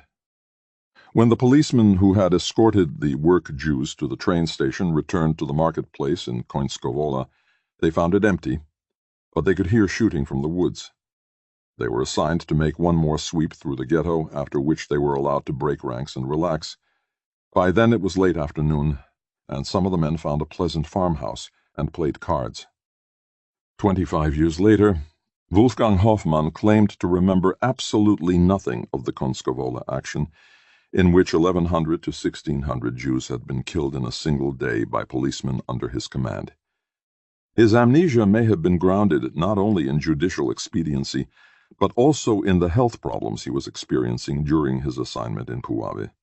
At the time, Hoffmann blamed his illness on a dysentery vaccine that he had taken in late August. In the 1960s, he found it more convenient to trace his illness to the psychological stress of the Józefów massacre. Whatever the cause, Hoffmann began to suffer from diarrhea and severe stomach cramps in September and October 1942. By his own account, his condition, diagnosed as vegetative colitis, was terribly aggravated by bumpy movement, as on a bicycle or in a car, and thus he personally led few of his company's actions at this time. Nonetheless, out of soldierly enthusiasm and the hope of improvement, he refused to report his illness until the end of October. Only on November 2nd did he enter the Army hospital on doctor's orders. Uniformly, Hoffmann's men offered a different perspective. By their observation, his alleged bouts of stomach cramps, confining him safely to bed, coincided all too consistently with company actions that might involve either unpleasantness or danger. It became common for the men to predict, upon hearing the night before of a pending action, that the company chief would be bedridden by morning. Hoffmann's behavior rankled his men even more because of two aggravating factors. First, he had always been strict and unapproachable, a typical base officer who liked his white collar and gloves, wore his SS insignia on his uniform, and demanded considerable deference. His apparent timidity in the face of action now seemed the height of hypocrisy, and they derided him as a Pimpf, the term for a member of the 10 to 14-year-old group of the Hitler Youth, in effect a Hitler Cub Scout. Second, Hoffmann tried to compensate for his immobility by intensified supervision of his subordinates. He insisted on giving orders for everything from his bed, to all intents functioning not only as company commander, but as platoon commander as well. Before every patrol or action, the non-commissioned officers reported to Hoffmann's bedroom for detailed instructions, and afterward they reported to him personally again. 3rd Platoon, stationed in Puławy, had no lieutenant and was led by the senior sergeant Justman.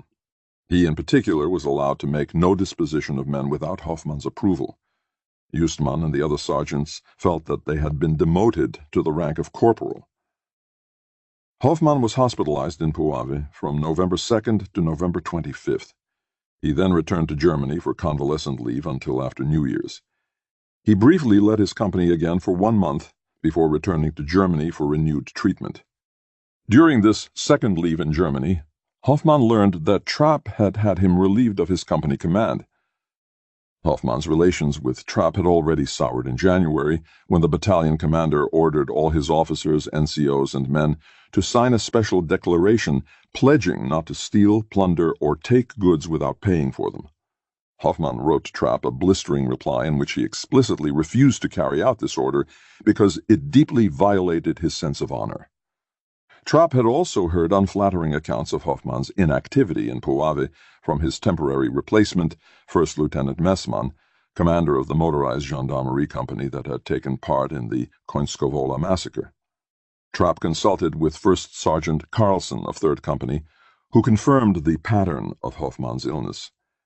On February 23, 1943, Trapp submitted his request that Hoffmann be dismissed from his post as company commander because he always reported sick before important actions, and this deficient sense of service was not good for the morale of his men. The proud, touchy Hoffmann responded bitterly and energetically to his dismissal, claiming once again that his honor as an officer and soldier had been most deeply hurt. He accused Trapp of acting out of personal spite. Trapp responded in detail and was upheld. The commander of the Order Police for the Lublin district concluded that Hoffmann's behavior had been in no way satisfactory, that if he really had been sick, he was irresponsible in not reporting according to regulations, and that he should be given an opportunity to prove himself with another unit. Hoffmann was in fact transferred to a police battalion that experienced frontline action in the fall of 1943 in Russia, where he earned the Iron Cross, 2nd class. He was later given command of a battalion of White Russian auxiliaries near Minsk, and then of a battalion of Caucasian volunteers. He ended the war as first staff officer for the commanding police general in Poznań. In short, from his subsequent career, it would be difficult to conclude that Hoffmann's behavior in the fall of 1942 was a case of cowardice, as his men and Trapp suspected. Ill he was. Whether his illness was initially caused by the murderous activities of Reserve Police Battalion 101 cannot be established, but he had the symptoms of psychologically induced irritable colon or adaptive colitis. Certainly Hoffmann's duties aggravated his condition. Moreover, it is clear that rather than using his illness to escape an assignment that involved killing the Jews of Poland, Hoffmann made every effort to hide it from his superiors and to avoid being hospitalized. If mass murder was giving Hoffmann stomach pains, it was a fact he was deeply ashamed of and sought to overcome to the best of his ability.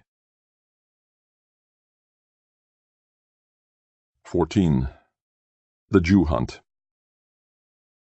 By mid-November 1942, following the massacres at Józefów, Łomazy, Serokomla, Końskowola, and elsewhere, and the liquidation of the ghettos in Międzyciec, Łuków, Parchev, Radzin, and Kotsk, the men of Reserve Police Battalion 101 had participated in the outright execution of at least 6,500 Polish Jews and the deportation of at least 42,000 more to the gas chambers of Treblinka.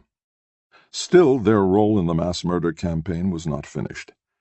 Once the towns and ghettos of the northern Lublin district had been cleared of Jews, Reserve Police Battalion 101 was assigned to track down and systematically eliminate all those who had escaped the previous roundups and were now in hiding. In short, they were responsible for making their region completely Judenfrei. 1 year earlier, on October 15, 1941, the head of the general government, Hans Frank, had decreed that any Jew caught outside ghetto boundaries was to be hauled before a special court and sentenced to death.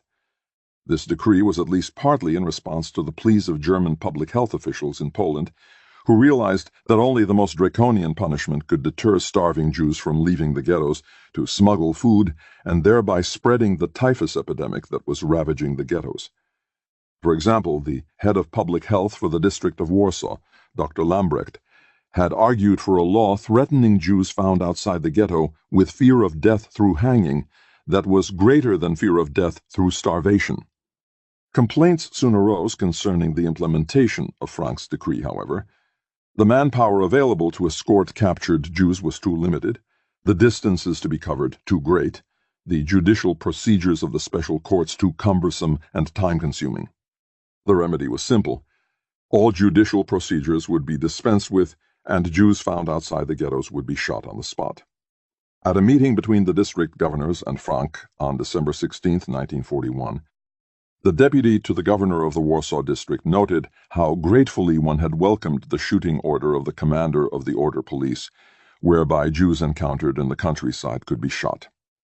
In short, even before they were systematically deported to the death camps, the Jews of Poland were subject to summary execution outside the ghettos.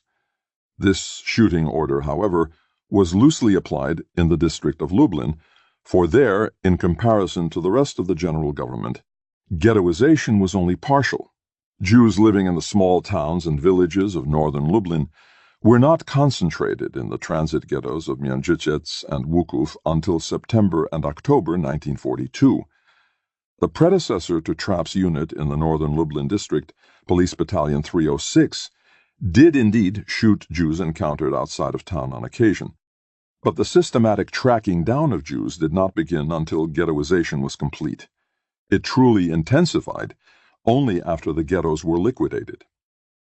In late August, Parchev became the first ghetto in the battalion's security zone to be completely cleared. According to Sergeant Steinmetz, whose 3rd platoon of 2nd Company was stationed there, Jews continued to be found in the area. They were incarcerated in a local prison. Gnade ordered Steinmetz to shoot the imprisoned Jews. This order of Lieutenant Gnade explicitly extended to all future cases as well. I was given the task of keeping my territory free of Jews. Lieutenant Drucker likewise remembered receiving orders from battalion headquarters in late August that Jews wandering freely about the countryside were to be shot on the spot when encountered. But until the final deportations of Jews from the small villages to the transit ghettos, the order was not fully implemented. By October, the order was for real. Placards announced that all Jews who did not go to the ghettos would be shot. The shooting order was made part of regular company instructions to the men and given repeatedly, especially before they were sent on patrol. No one could be left in any doubt that not a single Jew was to remain alive in the battalion's security zone. In official jargon, the battalion made forest patrols for suspects.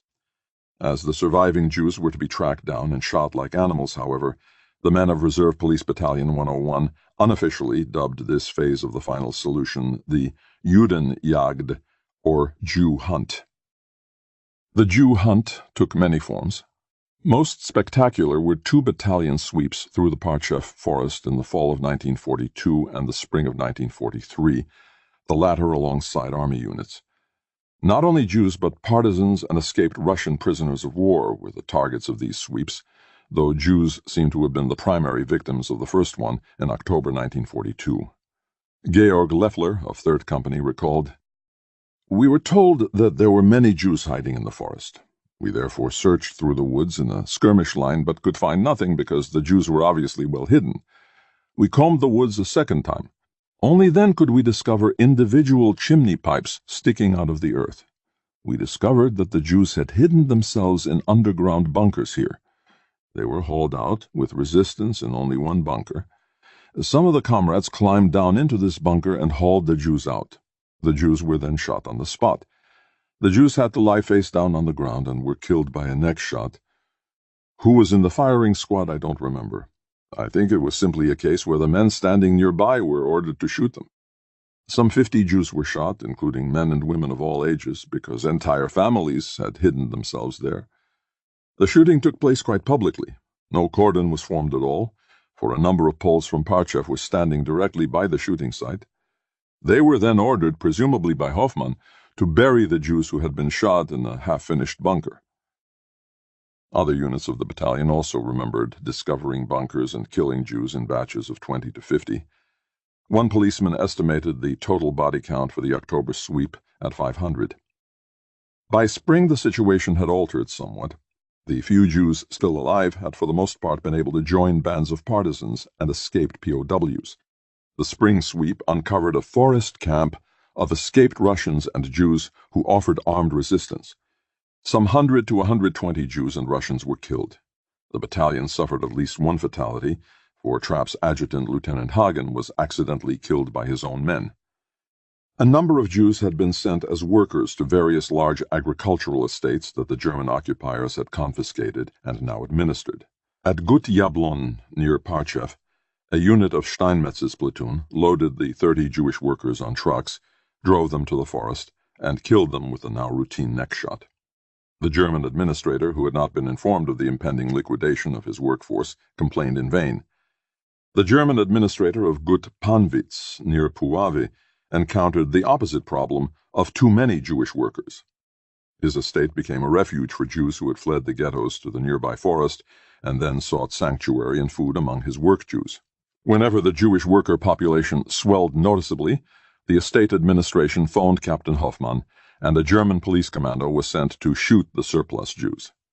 After Hoffmann's hospitalization, his successor, Lieutenant Messmann, formed a flying squadron that systematically eliminated small batches of Jewish workers in a 50 to 60-kilometer radius of Puławy.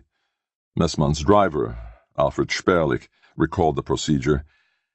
"In cases where the farmyard and the Jewish lodgings could be reached quickly, I drove into the farmyard at high speed, and the police sprang out and immediately rushed to the Jewish lodgings. Then all the Jews present at that time were driven out and shot in the farmyard, near a haystack, potato pit, or dung heap.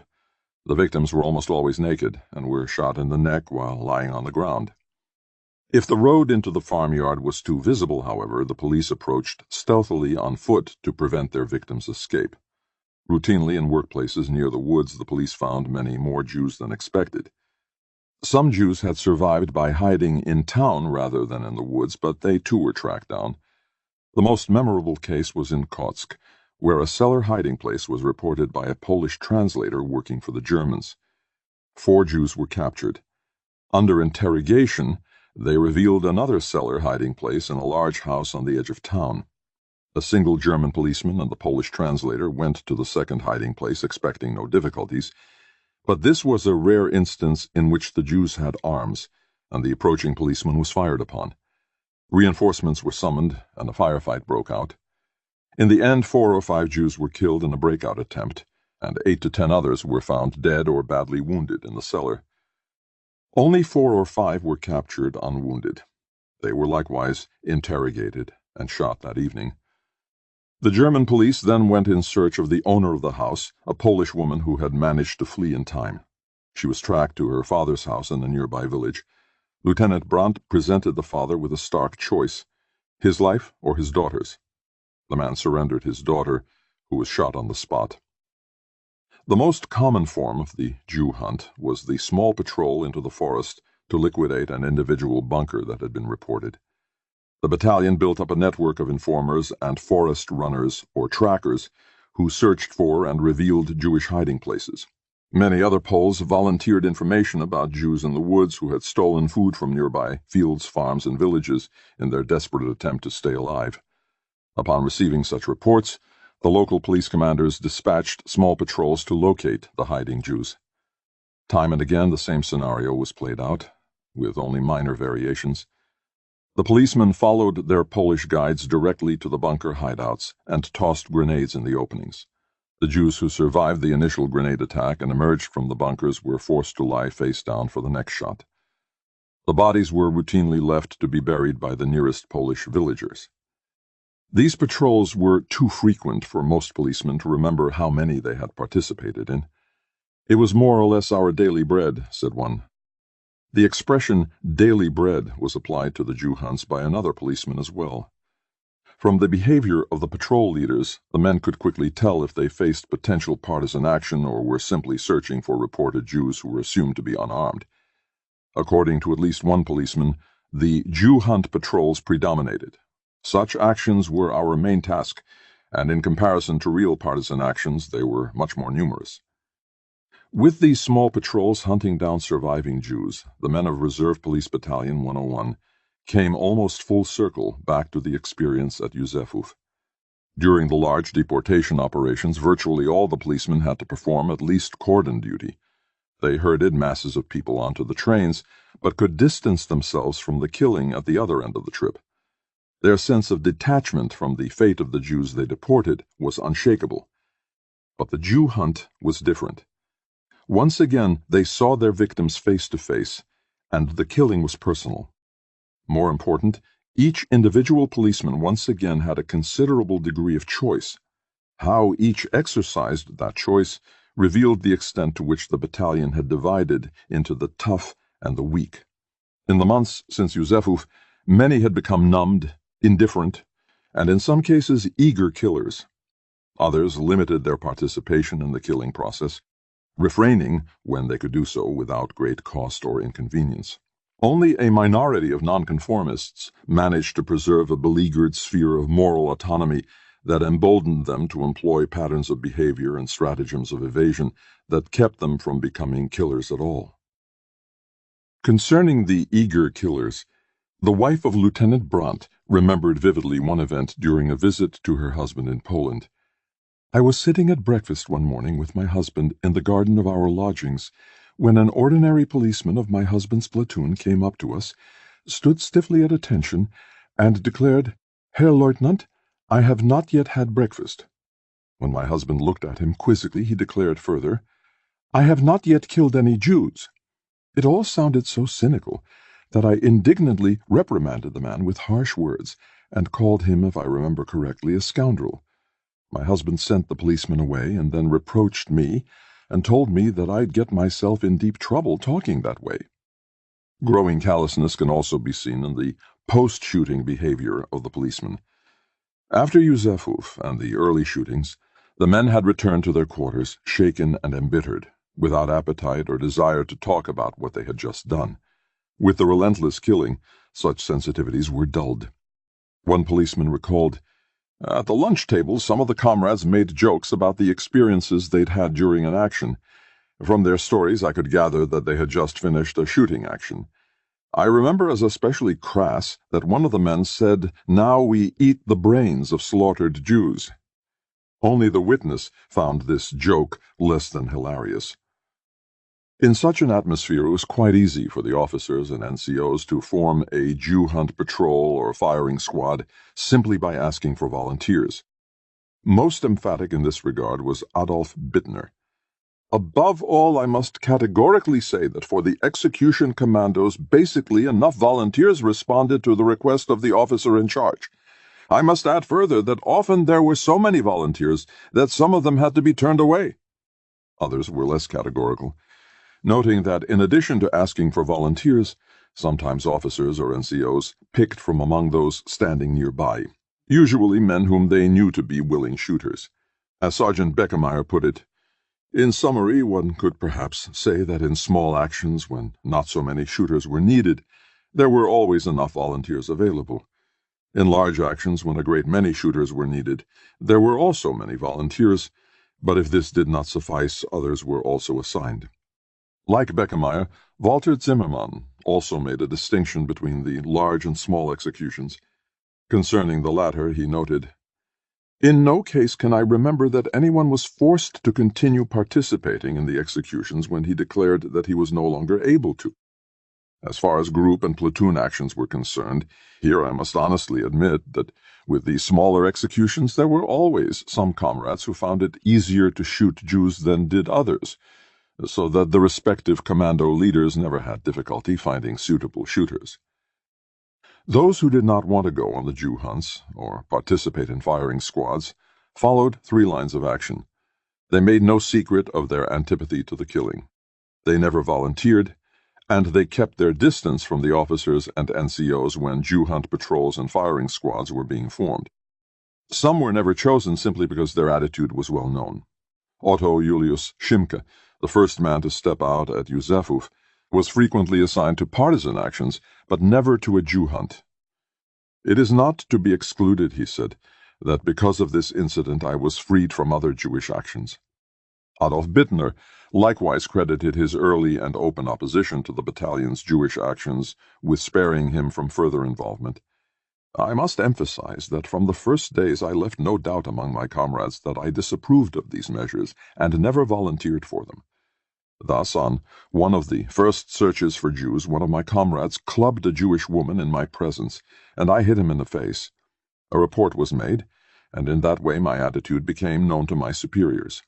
I was never officially punished, but anyone who knows how the system works knows that outside official punishment there is the possibility for chicanery that more than makes up for punishment. Thus I was assigned Sunday duties and special watches. But Bittner was never assigned to a firing squad. Gustav Michelson, who had lingered among the trucks at Josefov despite his comrades' taunts, also gained a certain immunity due to his reputation. About the frequent Jew hunts, Michelson recalled, "No one ever approached me concerning these operations. For these actions the officers took men with them, and in their eyes I was no man. Other comrades who displayed my attitude and my behavior were also spared from such actions." The tactic of keeping one's distance was invoked by Heinrich Vogt to explain how he avoided shooting on all but one occasion. One always had a certain freedom of movement of a few meters, and from experience I noticed very quickly that the platoon leader almost always chose the people standing next to him. I thus always attempted to take a position as far as possible from the center of events. Others likewise sought to avoid shooting by staying in the background. Sometimes distance and reputation did not suffice, and outright refusal was required to avoid killing. In 2nd Platoon of 3rd Company, Lieutenant Hoppner became one of the most zealous practitioners of the Jew hunt, and eventually tried to impose the policy that everyone had to shoot. Some men who had never shot before then killed their first Jews. But Arthur Rohrbau could not shoot defenseless people. It was also known to Lieutenant Hoppner that I could not do it. He had already told me on earlier occasions that I must become tougher. In this sense, he once said that I too would yet learn the next shot. On patrol in the woods with Corporal Hayden and 5 other policemen, Rohrbau encountered 3 Jewish women and a child. Hayden ordered his men to shoot the Jews, but Rohrbau simply walked away. Hayden grabbed his gun and shot the Jews himself. Rohrbau credited Trapp for his suffering no negative consequences. On account of the old man, I think I had no trouble. Others were more cautious and refrained from shooting only when no officer was present and they were among trusted comrades who shared their views. As Martin Detmold recalled, "In small actions it often occurred that Jews whom we had picked up were let go again. That happened when one was sure that no superior could learn anything of it. Over time, one learned how to evaluate one's comrades, and if one could risk not shooting captured Jews contrary to standing orders, but rather letting them go. The battalion communications staff also claimed that they ignored Jews they encountered in the countryside when they were laying lines on their own. When shooting at a distance rather than giving a next shot, at least one policeman merely fired into the air. How many hundreds of Jews, indeed probably thousands, did Reserve Police Battalion 101 shoot in the course of the Jew hunt? No reports of such figures survive for this unit. However, we can get a sense of how important a component the Jew hunt was in the final solution from surviving reports of 3 other units operating in Poland. From May to October 1943, long after the vast bulk of the Jews who had fled from the ghetto roundups and attempted to hide had already been tracked down and shot, the commander of the Order Police for the Lublin District, KDO, these figures would therefore include the contributions of Reserve Police Battalion 101, reported to his superior in Krakow, BDO, the monthly body count of Jews shot by his men. For this 6-month period, long past the killing peak in the Lublin district, the total was 1,695, or an average of nearly 283 per month. 2 months were particularly prominent: August, when another large forest sweep was carried out, and October, when the escapees from the Sobibor death camp breakout were tracked down. More indicative of the killing rate for the Jew hunt during the peak period are the reports of the Gendarmerie Platoon of Warsaw. This unit of only 80 men, responsible for patrolling the nearby towns and countryside surrounding the city, was led by Lieutenant Liebscher, a notoriously energetic and eager participant in the final solution. His daily reports from March 26th to September 21st, 1943, reflect a total of 1,094 Jews killed by his unit, for an average of nearly 14 Jews per policeman. The peak months, not unexpectedly, were April and May, when Jews were desperately seeking to escape the final liquidation of the Warsaw Ghetto and had to pass through Liebscher's territory. Liebscher's reports contained detailed descriptions of a variety of daily incidents. They closed with the heading, "Proceeded according to existing guidelines," followed simply by a date, place, and number of Jews, male and female. In the end, even the heading was dropped as superfluous, and only the date, place, and number of Jewish men and women were listed without further explanation. Perhaps most relevant and most closely parallel to the situation of Reserve Police Battalion 101 was that of a company of Reserve Police Battalion 133 stationed in Rawa Ruska in the neighboring district of Galicia to the east of Lublin. According to 6 weekly reports for the period November 1st to December 12, 1942, this company executed 481 Jews who had either evaded deportation by hiding or jumped from trains on the way to Bełżec. For this brief 6-week period, therefore, the company on average killed nearly 3 Jews per policeman in an area that had already been cleared by deportation and was being kept judenfrei by the Jew hunt. Though the Jew hunt has received little attention, it was an important and statistically significant phase of the final solution. A not inconsiderable percentage of Jewish victims in the general government lost their lives in this way. Statistics aside, the Jew hunt is a psychologically important key to the mentality of the perpetrators. Many of the German occupiers in Poland may have witnessed or participated in ghetto roundups on several occasions, in a lifetime a few brief moments that could be easily repressed. But the Jew hunt was not a brief episode.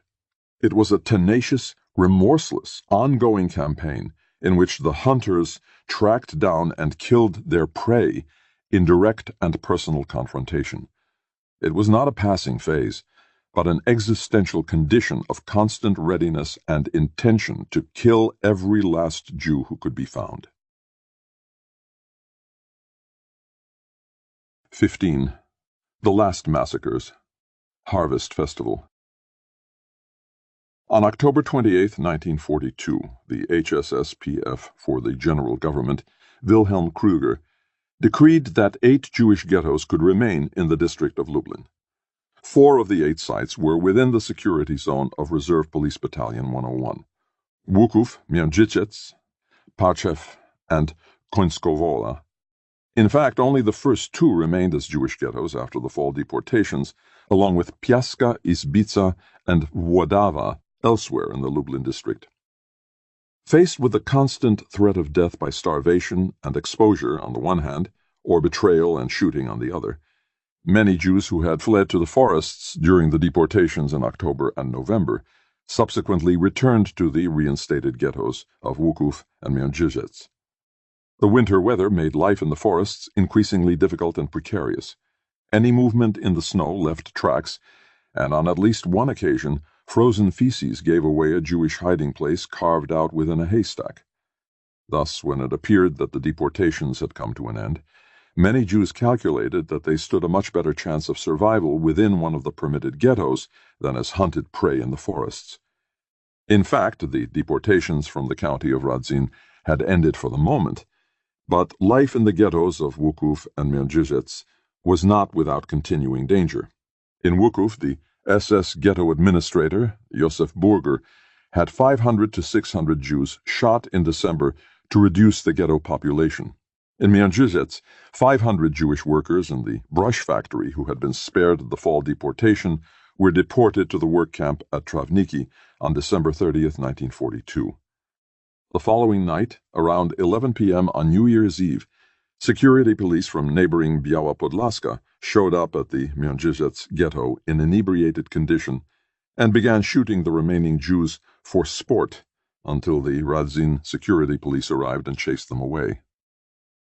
After 4 months of relative calm, the end came. On the night of May 1st, the men of 2nd Company surrounded the ghetto in Międzyrzec, where they had carried out so many deportations the previous fall. Joined once again by a unit from Trawniki, they closed in on the ghetto in the morning and assembled the Jews in the marketplace. The policemen estimated the number of deportees in this action at 700 to 1,000, though one admitted it was said to have been as high as 3,000. One Jewish witness estimated 4,000 to 5,000. Once again, the Jews were thoroughly searched and dispossessed in Gnade's undressing barracks, and then stuffed into train cars so tightly that the doors would barely close. Some were sent to the Majdanek labor camp in Lublin, but most were deported to the gas chambers of Treblinka to conclude the so-called fifth action in Międzyrzec. The sixth action occurred on May 26th, when another 1,000 Jews were sent to the Majdanek camp. At that point, only 200 Jews remained. Some escaped, but the last 170 were shot by the security police on July 17, 1943, in the seventh and final action, after which Międzyrzec was proclaimed Judenfrei. On May 2nd, simultaneously with renewed deportations from Międzyrzec by Gnade's 2nd Company, SS units from Lublin, along with Ukrainian auxiliaries from Trawniki, liquidated the ghetto in Łuków, deporting an additional 3,000 to 4,000 Jews to Treblinka.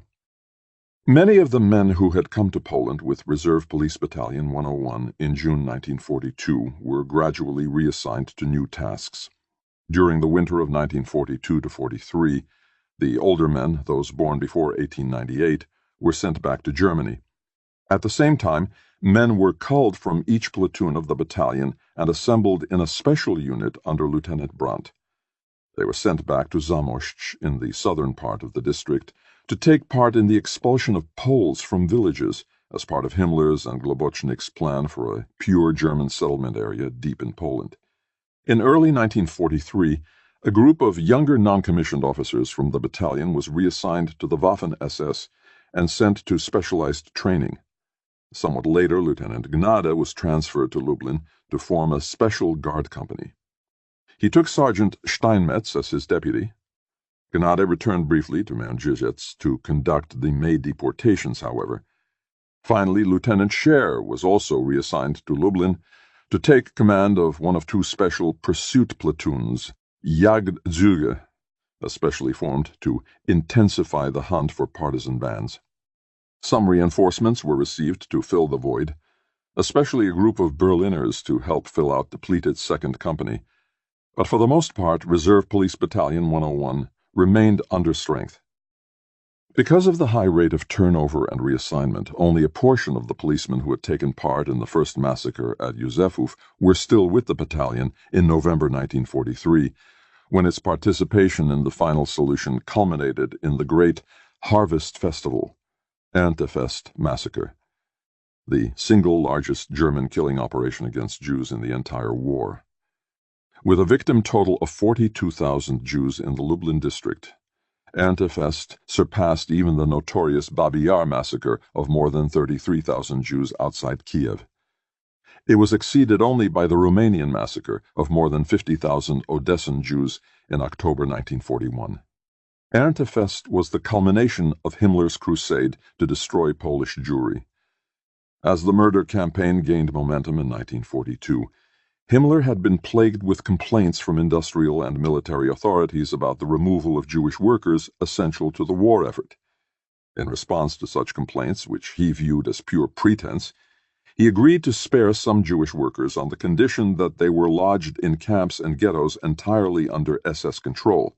This allowed Himmler to parry pragmatic arguments based on the necessities of the war economy, while ensuring his ultimate control over the fate of all Jews. For, in the end, the sanctuary of the labor camps and work ghettos was only temporary. As Himmler said, "There too the Jews shall likewise one day disappear in accordance with the wish of the Führer." In the Lublin district, work ghettos in Mędrzejec, Łuków, Piaski, Izbica, and Włodawa had been allowed to continue in existence through the winter of 1942-43. The latter three ghettos were eliminated in March and April 1943. As we have seen, Mędrzejec and Łuków suffered a similar fate in May. Thereafter, the only Jews in the Lublin district left alive by German consent were some 45,000 workers in the labor camp empire of Odilo Globocnik. These included a few survivors of the Lublin ghettos, as well as workers sent from the liquidated ghettos of Warsaw and Białystok. By the fall of 1943, two things were apparent to Himmler. First, the work Jews in the camps would have to be killed if his mission were to be completed. Second, over the past 6 months, Jewish resistance had arisen in Warsaw, April, Treblinka, July, Białystok, August, and Sobibór, October, when the Jews in those places saw no further hope of survival. Until the spring of 1943, the Jews of Poland had clung to the all too understandable but mistaken assumption that even the Nazis could not be so irrational by utilitarian standards as to kill work Jews making essential contributions to the German war economy. They had therefore pursued the desperate strategy of salvation through labor as the only hope that a remnant of Jews would survive. This strategy and hope were the crucial preconditions for continuing Jewish compliance. But the Jews were gradually being stripped of their illusions. The Germans encountered resistance when they tried to carry out the final liquidation of the Warsaw and Białystok ghettos, and revolts broke out in the death camps of Treblinka and Sobibór when the work Jews there realized that the camps were about to be closed. Himmler could not expect to liquidate the Lublin work camps gradually or one by one without encountering further Jewish resistance born of desperation. The inmates of the Lublin labor camps would therefore have to be killed in a single massive operation that would catch them by surprise. Such was the genesis of Erntefest. Mass killing on such a scale required planning and preparation. Globocnik's recent successor as SSPF, Jakob Sporenberg, traveled to Kraków, where he consulted with his superior, Wilhelm Krüger. He returned with a special folder and began issuing instructions. In late October, Jewish prisoners were put to work digging trenches just outside the camps at Majdanek, Travniki, and Poniatowa. Though the trenches were 3 meters deep and 1.5 to 3 meters wide, the fact that they were dug in a zigzag pattern gave credence to the claim that they were intended as protection against air raids. Mobilization of SS and police units from all over the general government then began. On the evening of November 2nd, Sporenberg met with the commanders of the various forces, which included Waffen-SS units from the districts of Kraków and Warsaw, Police Regiment 22 from Kraków, Lublin's own Police Regiment 25, including Reserve Police Battalion 101, and the Lublin Security Police, as well as the commanders of the camps at Majdanek, Travniki, and Poniatova, and Sporenberg's SSPF staff. The meeting room was full. Sporenberg gave instructions from the special folder he had brought back from Krakow. The massive killing operation began the next morning. Members of Reserve Police Battalion 101 participated in virtually every phase of the Erntefeldt massacre in Lublin. They arrived in the district capital on November 2nd, so Trapp presumably attended Sporenberg's conference and were lodged overnight. Early on the morning of November 3rd, they took up their stations. One group from the battalion helped to march Jews from various small work camps around Lublin to the Majdanek concentration camp several kilometers from the city center on the main road leading southeast. The largest contingent of Reserve Police Battalion 101 took up positions 5 meters apart on both sides of the angled street that led from the main highway past the commandant's house to the entrance of the inner camp. Here they watched as an endless stream of Jews from various work sites in Lublin filed past.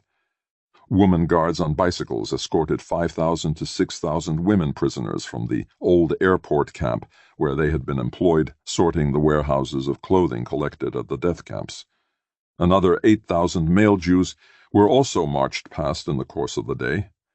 Together with the 3,500 to 4,000 Jews already in the camp, they swelled the victim pool to some 16,500 to 18,000.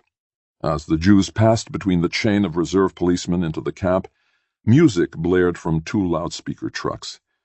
Despite the attempt to drown out other noise, the sound of steady gunfire could be heard from the camp. The Jews were taken to the last row of barracks where they undressed. Arms raised, hands clasped behind their necks, totally naked. They were led in groups from the barracks through a hole cut in the fence to the trenches that had been dug behind the camp.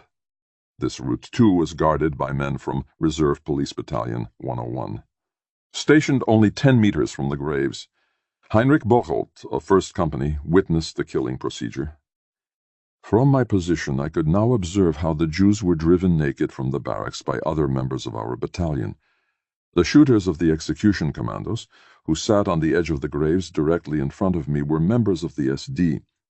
Some distance behind each shooter stood several other SD men who constantly kept the magazines of the submachine guns full and handed them to the shooter.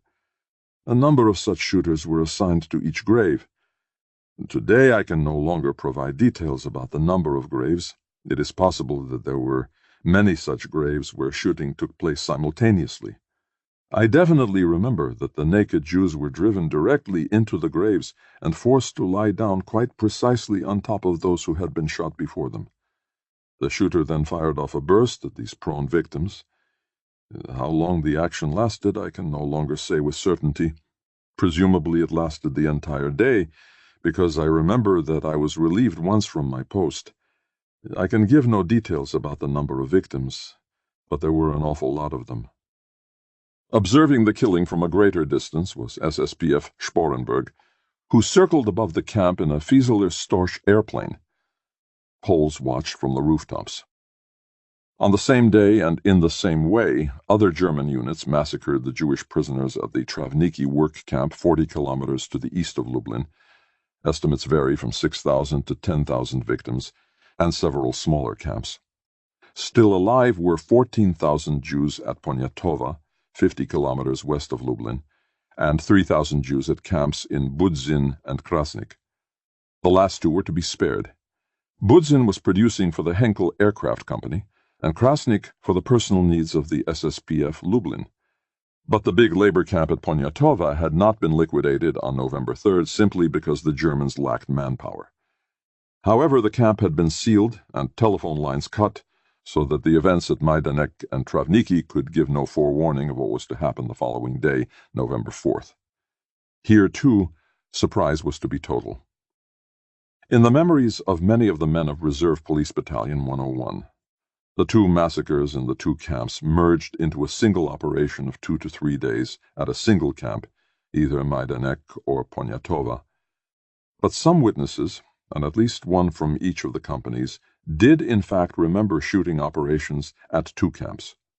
It seems clear, therefore, that early on the morning of November 4th, the men of Reserve Police Battalion 101 traveled the 50 kilometers west from Lublin to Poniatowa. This time the battalion was not dispersed. The men were stationed either between the undressing barracks and the zigzag graves of the shooting site, or at the shooting site itself. They formed the human cordon through which the 14,000 work Jews of Poniatowa, stark naked and hands behind their necks, marched to their deaths, while the loudspeakers once again blared music in a vain attempt to cover up the noise of the shooting. The closest witness was Martin Detmold. I myself and my group had guard duty directly in front of the grave. The grave was a big zigzag-shaped series of slit trenches about 3 meters wide and 3 to 4 meters deep. From my post I could observe how the Jews were forced to undress in the last barracks and surrender all their possessions, and were then driven through our cordon and down sloped openings into the trenches. SD men standing at the edge of the trenches drove the Jews onward to the execution sites, where other SD men with submachine guns fired from the edge of the trench. Because I was a group leader and could move about more freely, I went once directly to the execution site and saw how the newly arriving Jews had to lie down on those already shot. They were then likewise shot with bursts from the submachine guns.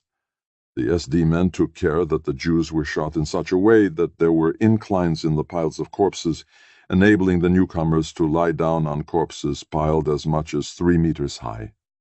The whole business was the most gruesome I had ever seen in my life, because I was frequently able to see that after a burst had been fired, the Jews were only wounded, and those still living were more or less buried alive beneath the corpses of those shot later, without the wounded being given so-called mercy shots.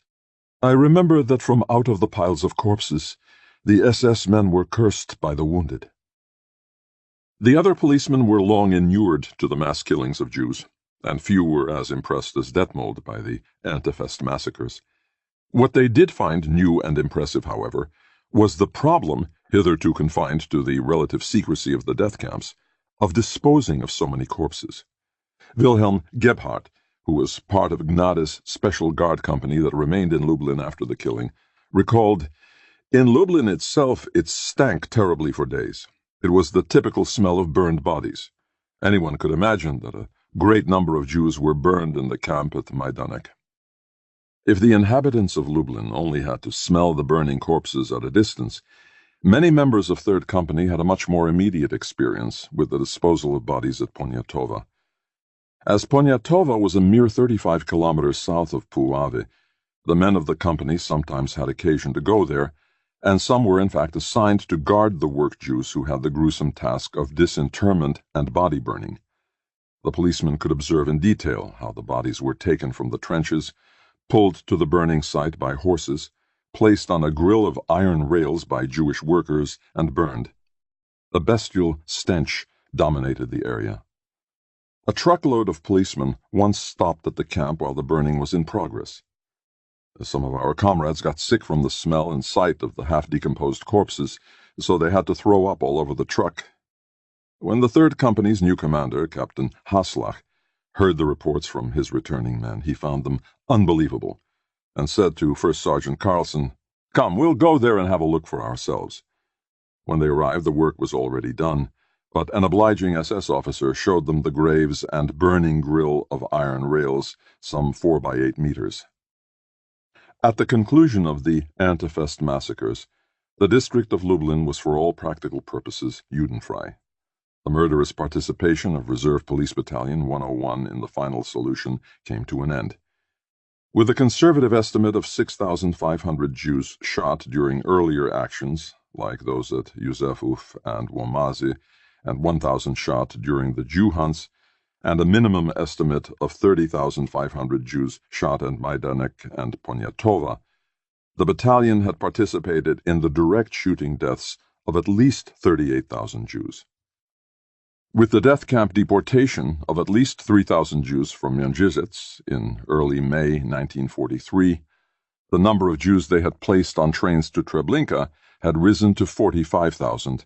For a battalion of less than 500 men, the ultimate body count was at least 83,000 Jews. 16. Aftermath. With the battalion's contribution to the final solution complete, and the tide of war turning against Germany, the men of Reserve Police Battalion 101 increasingly found themselves in action against armed partisans and enemy soldiers.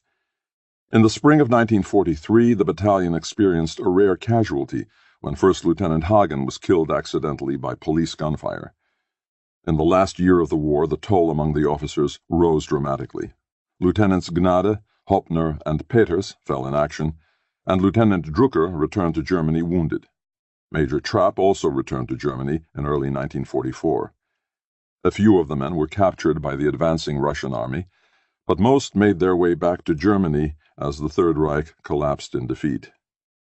Many resumed their pre-war occupations. For the two SS Hauptsturmführers, Hoffmann and Wohlauf, as well as 12 from the sample of 32 non-commissioned officers, this meant an ongoing career in the police. Another 12 policemen from the rank-and-file sample of 174 managed to put their reserve service to good use and made a post-war career in the police. Not surprisingly, the interrogations contained little information about the ease with which these 26 men continued in the police. While only 2 of the reservists had been party members, 9 of the NCOs had belonged, and 3 had been in the SS as well. Hoffmann and Wohlauf, of course, had also been in both the party and the SS. Hoffmann mentioned a brief period of internment by the British due to his SS membership. Though interrogated by Polish authorities, he was released and immediately rejoined the Hamburg police. Ironically, it was not the hardcore SS officers who suffered post-war difficulties because of Reserve Police Battalion 101's actions in Poland, but Major Trapp and Lieutenant Buchmann. One policeman who had been in the firing squad at Talzin was denounced by his estranged wife. Under interrogation, he named his battalion commander Trapp, his company commander Buchmann, and his first sergeant Kammer. All of them were extradited to Poland in October 1947. On July 6, 1948, they had a one-day trial in the city of Siedlce. The trial focused solely on the reprisal shooting of 78 Poles in Talzin, not on any of the battalion's murderous and far more numerous actions against Polish Jews. The policemen and Trapp were sentenced to death and executed in December 1948. Buchmann was sentenced to 8 years in prison and Kammer to 3. Reserve Police Battalion 101 was not subjected to further judicial investigation until the 1960s. In 1958, the Zentrale Stelle der Landesjustizverwaltungen, Central Agency for the State Administration of Justice, headquartered in the town of Ludwigsburg, just north of Stuttgart, was formed to initiate and coordinate the prosecution of Nazi crimes. The staff of the Zentrale Stelle was organized into various task forces, each assigned to investigate various crime complexes. Only after they had conducted the initial research into a particular crime complex and discovered the whereabouts of the highest-ranking suspects did they assign jurisdiction to the office of the state prosecutor of the federal state in which the prime suspect or suspects lived. It was in the course of investigating various crime complexes in the district of Lublin that Ludwigsburg investigators first encountered several witnesses from Reserve Police Battalion 101. In 1962, the case was turned over to police and judicial authorities in Hamburg, where most of the surviving battalion members still lived. From late 1962 to early 1967, 210 former members of the battalion were interrogated, many of them more than once. 14 men were indicted. Captains Hoffmann and Wohlauf, Lieutenant Drucker, Sergeants Steinmetz, Bentheim, Beckemeyer, and Grunt, Corporals Grafmann and Mähler, and 5 reserve policemen. The trial began in October 1967, and the verdict was rendered the following April. Hoffmann, Wohlauf, and Drucker were sentenced to 8 years, Bentheim to 6, Beckemeyer to 5. Grafmann and 5 reserve policemen were declared guilty, but at the judge's discretion, under a provision of the 1940 Criminal Code that governed the trial, so as to avoid the criticism leveled at the Nuremberg trials of applying ex post facto law, they were given no sentence. Grunt, Steinmetz, and Mähler were not included in the verdict, as their cases had been separated during the trial because of their failing health. A lengthy appeals process finally concluded in 1972. The convictions of Bentheim and Beckemeyer were upheld, but they also received no sentence. Hoffmann's sentence was reduced to 4 years, Drucker's to 3.5 years. The case pending against other members of the battalion was dropped by the prosecution in light of its inability to get sentences against any but 3 defendants in the first trial. However inadequate the post-war judicial outcome may seem at first sight, it must be kept in mind that the investigation of Reserve Police Battalion 101 was one of the few that led to the trial of any former members of the Order Police. Most of the investigations of police battalions did not even lead to indictments. In the few cases that did come to trial, only a handful of convictions were obtained. Comparatively speaking, the investigation and trial of Reserve Police Battalion 101 was a rare success for German judicial authorities attempting to deal with the police battalions. The interrogations of 210 men from Reserve Police Battalion 101 remain in the archives of the Office of the State Prosecutor in Hamburg. They constitute the prime, indeed indispensable, source for this study. It is to be hoped that the admirable efforts of the prosecution in preparing this case will serve history better than they have served justice. 17. Germans, Poles, and Jews. The pre-trial and courtroom testimonies of the men of Reserve Police Battalion 101 must, of course, be used with considerable caution. Problems of judicial calculation involving both self-incrimination and incrimination of comrades weighed heavily upon each witness. The effects of 25 years of memory loss and distortion, even when not feigned for judicial convenience, were equally important. Psychological defense mechanisms, especially repression and projection, crucially shaped the testimony as well. Nowhere do all these qualifications about the reliability of the testimonies become more problematic than in connection with the fateful triangle of German-Polish-Jewish relations. Simply put, the portrayal of German-Polish and German-Jewish relations in these testimonies is extraordinarily exculpatory. In contrast, the portrayal of Polish-Jewish relations is extraordinarily damning. If we begin by examining the first 2 relationships as described by the former policeman, we can better see the asymmetry and distortion involved in their account of the third. Concerning German-Polish relations, the most salient feature is the scarcity of any comment. The men make general references to partisans, bandits, and robbers, but the thrust of their comments is not the specifically anti-German character of such phenomena. On the contrary, they depict banditry as an endemic problem that predated the German occupation of Poland. Thus, they invoke the presence of partisans and bandits in 2 ways. On the one hand, to imply that the Germans were protecting Poles from indigenous problems of lawlessness, and on the other hand, to obscure the frequency and intensity of the battalion's anti-Jewish activities by alleging that partisans and bandits, not Jews, were the chief preoccupation of the policemen. Some of the witnesses referred to specific attempts at maintaining good German-Polish relations. Captain Hoffmann explicitly boasted of friendly relations between his company and the native population of Puławy. He claimed that he filed charges against Lieutenant Messmann because the shoot-on-sight tactics of the latter's marauding motorized gendarmerie were embittering the Poles. Lieutenant Buchmann noted that Major Trapp carried out the selection of victims for the Talzin reprisal shootings in consultation with the Polish town mayor. Care was taken to shoot only strangers and the destitute, not citizens of good standing. This picture of a rather benign German occupation in Poland was contradicted by only 2 testimonies.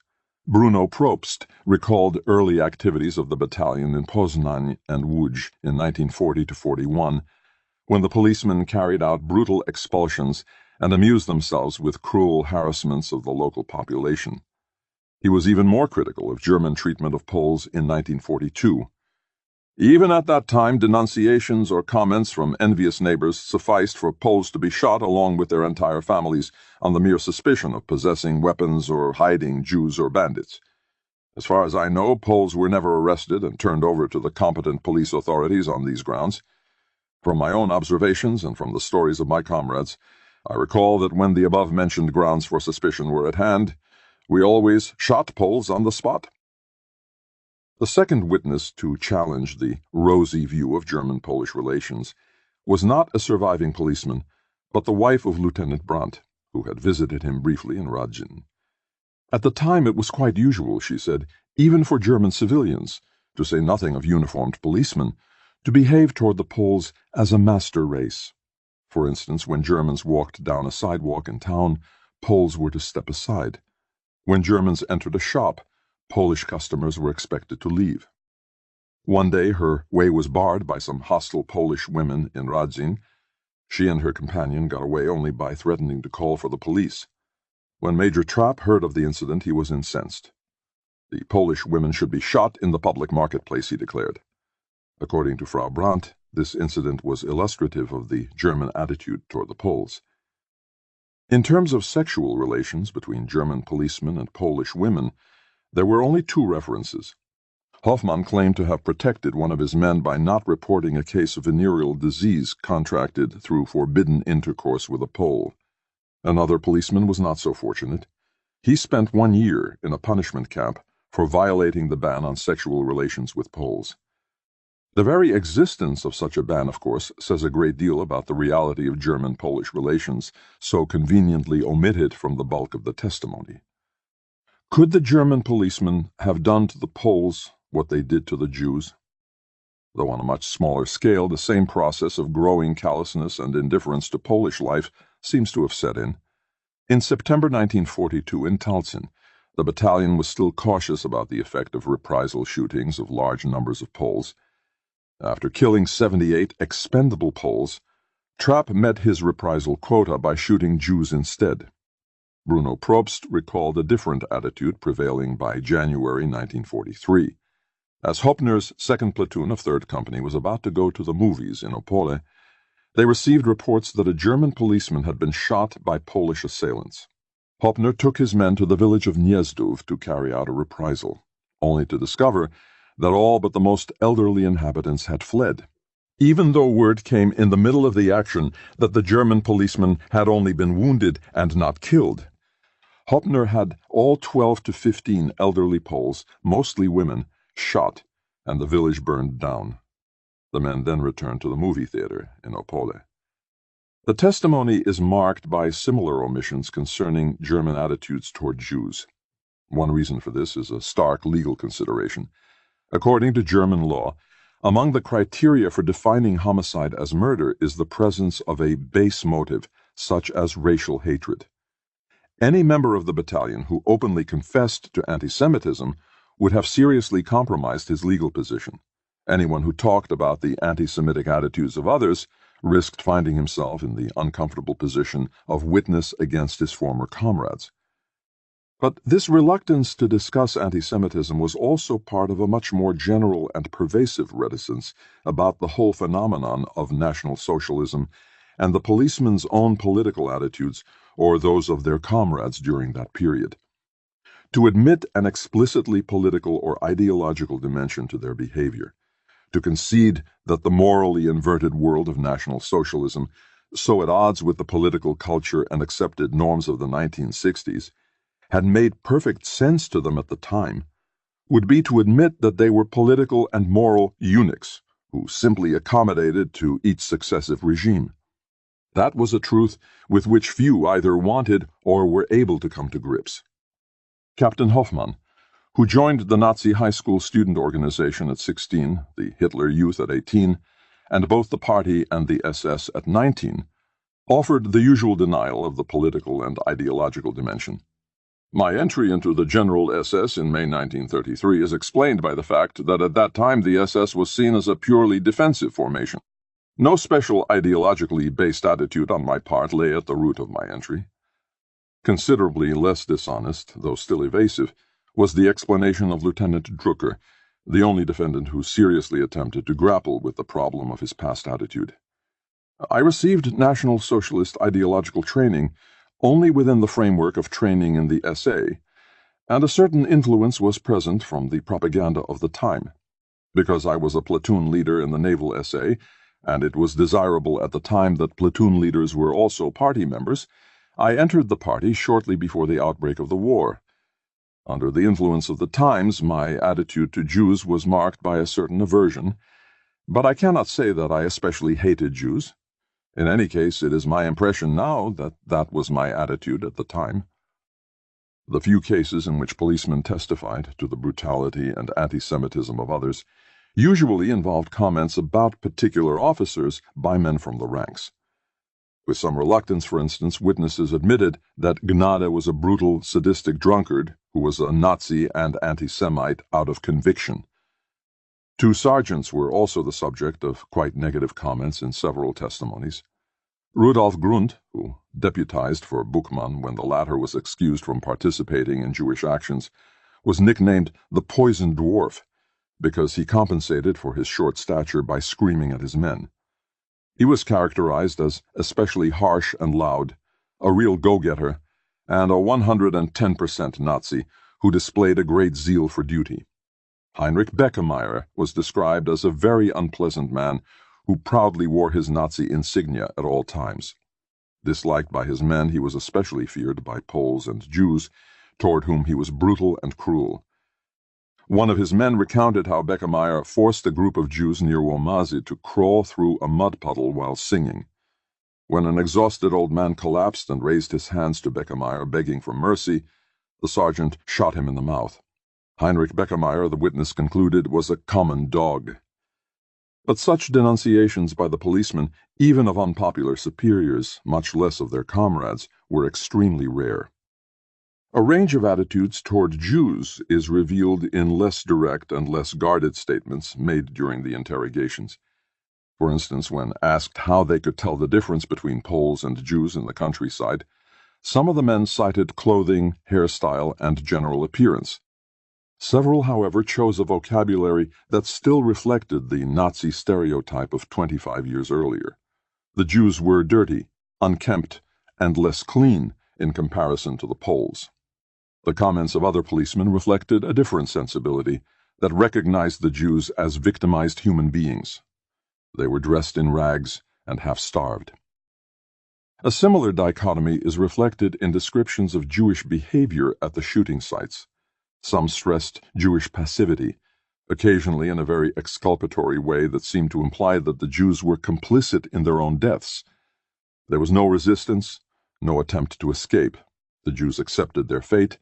They practically lay down to be shot without waiting to be told. In other descriptions, the emphasis was clearly on the dignity of the victims. The composure of the Jews was astonishing and unbelievable. The few references to sexual relations between Germans and Jews give a picture very different from forbidden romance or even quick sexual gratification between German policemen and Polish women. In cases involving German men and Jewish women, it was a question of domination over the powerless, of rape and voyeurism. The one policeman who was witnessed attempting to rape a Jewish woman was in fact the same man who was later denounced by his wife to Allied occupation authorities, extradited to Poland, and tried with Trapp, Buchmann, and Kammer. The witnessing NCO did not report the rapist. The second case involved Lieutenant Peters, who would get drunk on vodka in the evening and make night patrols in the ghetto. Booted and spurred, he entered Jewish dwellings, tore the bed covers off women, looked, and then left. By morning he was sober again. For the most part, the Jews remained an anonymous collective in the German accounts. There were 2 exceptions.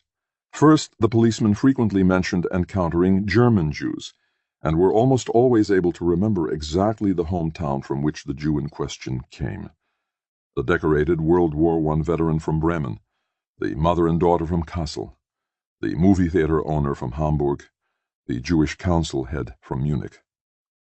The experience must have been quite unexpected and jarring, in sharp contrast to their usual view of the Jews as part of a foreign enemy, to have remained in their memories so vividly. The other Jewish victims who took on a personal identity in the eyes of the German policemen were those who worked for them, particularly in the kitchen. One policeman remembered procuring extra rations for the Jewish work detail he supervised in Wukuf, because the Jews received practically nothing at all to eat, even though they had to work for us. The same man claimed to have allowed the wife of the head of the Jewish ghetto police to escape when the ghetto was being cleared. In Mianjizhets, a kitchen worker begged another policeman to save her mother and sister during a ghetto clearing, and he let her bring them to the kitchen as well. In Kotsk, a policeman encountered a weeping Jewish woman during the late September shooting and sent her to the kitchen. But the tenuous relations that developed between the police and their Jewish kitchen helpers seldom saved lives in the end. When his two kitchen helpers did not come to work during a deportation from Wukuf, one policeman went to the collection point. He found both, but the SS man in charge allowed only one to go. A short while later, she was taken too. Most vividly of all, the policemen remembered those occasions when they not only did not save their Jewish workers, but in fact were supposed to carry out the executions themselves. In Puave, Captain Hoffmann summoned Corporal Nering to his bedroom, gave him a gift of good wine, and told him to go to the agricultural estate he had formerly guarded and shoot the Jewish workers. Nering complained of the assignment because he personally knew many of the Jewish workers there, but to no avail. He and his unit shared the assignment with a gendarmerie officer and 4 or 5 men also stationed in Puave. Nering told the officer that many of the Jews were well known to him, and he could not take part in the shooting. More obliging than Hoffmann, the officer had his men shoot the 15 to 20 Jews on their own, so that Nering did not have to be present. In Kotsk, 2 Jewish kitchen workers, Bluma and Ruth, asked for help to escape. One policeman advised them that it was pointless, but others helped them get away. 2 weeks later, some of the policemen found Bluma and Ruth hiding in a bunker along with a dozen other Jews. One of the men who recognized them tried to leave because he knew what was coming. He was ordered to shoot them instead. He refused and left anyhow, but all the Jews in the bunker, including the former kitchen helpers, were shot.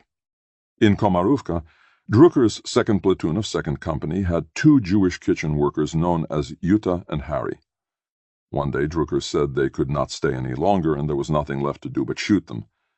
Some of the policemen took Yuta to the woods and engaged her in conversation before she was shot from behind. Shortly thereafter, Harry was shot in the back of the head with a pistol while he was picking berries. The policemen had clearly taken extra pains to shoot unawares victims who had prepared their food over the past months and whom they knew by name. By 1942, standards of German-Jewish relations, a quick death without the agony of anticipation, was considered an example of human compassion. While the policemen's testimonies offer scant information concerning German attitudes toward Poles and Jews, they contain very frequent and quite damning comment on Polish attitudes toward Jews. At least 2 factors must be kept in mind in evaluating this testimony. First, the German police quite naturally had considerable contact with Poles who collaborated in the final solution and helped them track down Jews. Indeed, such Poles attempted to curry favor with the German occupiers through their zealous anti-Semitism. Needless to say, Poles who helped Jews did their very best to remain totally unknown to the Germans. Thus there was an inherent bias in the sympathies and behavior of the Poles with whom the German policemen had first-hand experience. This inherent one-sidedness is, in my opinion, further distorted by a second factor. It is fair to speculate that a great deal of projection was involved in German comments on Polish anti-Semitism. Often unwilling to make accusatory statements about their comrades or to be truthful about themselves, these men must have found considerable psychological relief in sharing blame with the Poles. Polish misdeeds could be spoken about quite frankly, while discussion about Germans was quite guarded. Indeed, the greater the share of Polish guilt, the less remained on the German side. In weighing the testimony that follows, these reservations must be borne in mind. The litany of German accusation against the Poles began, like the mass murder itself, with the account of Józefów. The Polish mayor provided flasks of schnapps to the Germans on the marketplace, according to one policeman. According to others, Poles helped roust Jews from their dwellings and revealed Jewish hiding places in garden bunkers or behind double walls. Even after the Germans had finished searching, Poles continued to bring individual Jews to the marketplace throughout the afternoon. They entered Jewish houses and began to plunder as soon as the Jews were taken away. They plundered the Jewish corpses when the shooting was over. The classic accusation was made by Captain Hoffmann, a man who claimed to remember absolutely nothing about the massacre his company had carried out at Końskowola. In contrast, he remembered the following in exquisite detail. After the outer cordon had been lifted and his third company had moved into the town center at Józefów, 2 Polish students invited him into their house for a vodka. The young Poles exchanged Greek and Latin verses with Hoffmann, but did not hide their political views. Both were Polish nationalists who expressed themselves angrily over how they were treated and thought that Hitler had only one redeeming feature, that he was liberating them from the Jews. Virtually no account of the Jew hunts omitted the fact that hideouts and bunkers were for the most part revealed by Polish agents, informants, forest runners, and angry peasants. But the policeman's word choice revealed more than just information about Polish behavior. Time and again they used the word betrayed, with its unquestionable connotation of strong moral condemnation. Most explicit in this regard was Gustav Michelson. I found it very disturbing at the time that the Polish population betrayed these Jews who had hidden themselves. The Jews had camouflaged themselves very well in the forest, in underground bunkers or in other hiding places, and would never have been found if they had not been betrayed by the Polish civilian population. Michelson belonged to the minority of weak policemen who never shot and could thus voice his moral criticism with less than total hypocrisy. The same cannot be said for most others who accused the Poles of betrayal, never mentioning that it was German policy to recruit such people and reward such behavior. Once again, it was the ruthlessly honest Bruno Probst who put the matter in more balanced perspective. Often the Jew hunts were instigated by tips from Polish informants, he noted. But he added, I further remember that at the time we also gradually began, more systematically than before, to shoot Poles who provided lodging to Jews. Almost always we burned down their farms at the same time. Aside from the policeman who testified about the Polish woman who was surrendered by her father and shot for hiding Jews in her cellar in Kotsk, Probst was the sole man among 210 witnesses to acknowledge the existence of a German policy of systematically shooting Poles who hid Jews. Probst also related another story. On one occasion, Lieutenant Hoppner was leading a patrol that uncovered a bunker with 10 Jews. A young man stepped forward and said that he was a Pole who had hidden there in order to be with his bride. Hoppner gave him the choice of leaving or being shot with his Jewish wife. The Pole stayed and was shot. Probst concluded that Hoppner never meant the offer seriously. The Pole would certainly have been shot trying to escape if he had decided to leave. The German policeman described other examples of Polish complicity. At Końskowola, one policeman in the cordon was approached by a woman dressed as a Polish peasant. The nearby Poles said that she was a Jew in disguise, but the policeman let her pass anyhow. A number of policemen told of Poles arresting and holding Jews until the Germans could come and shoot them. On several occasions, the Jews had been beaten when the Germans arrived. Only one witness, however, told of Polish policemen accompanying the German patrols and taking part in the shooting on 2 occasions. In contrast, Tony Bentheim recounted what happened when the Polish police in Komárówka reported that they had captured 4 Jews. Drucker ordered Bentheim to shoot them. After he had taken the Jews to the cemetery, where he intended to shoot all 4 by himself, his submachine gun jammed. He thereupon asked the Polish policeman who had accompanied him if he wanted to take care of it. To my surprise, however, he refused. Bentheim used his pistol. The German portrayals of Polish complicity are not false. Tragically, the kind of behavior they attributed to Poles is confirmed in other accounts and occurred all too often. The Holocaust, after all, is a story with far too few heroes and all too many perpetrators and victims. What is wrong with the German portrayals is a multifaceted distortion in perspective. The policemen were all but silent about Polish help to Jews and German punishment for such help. Almost nothing was said of the German role in inciting Polish betrayals the policemen so hypocritically condemned. Nor was any note made of the fact that large units of murderous auxiliaries, the notorious heavies, were not recruited from the Polish population, in stark contrast to other nationalities in pervasively anti-Semitic Eastern Europe. In some ways, therefore, the German policeman's comments about the Poles reveal as much about the former as the latter. 18. Ordinary men. Why did most men in Reserve Police Battalion 101 become killers, while only a minority of perhaps 10% and certainly no more than 20% did not? A number of explanations have been invoked in the past to explain such behavior: wartime brutalization, racism, segmentation and routinization of the task, special selection of the perpetrators, careerism, obedience to orders, deference to authority, ideological indoctrination, and conformity. These factors are applicable in varying degrees, but none without qualification. Wars have invariably been accompanied by atrocities. As John Dower has noted in his remarkable book, War Without Mercy, Race and Power in the Pacific War, war hates induce war crimes.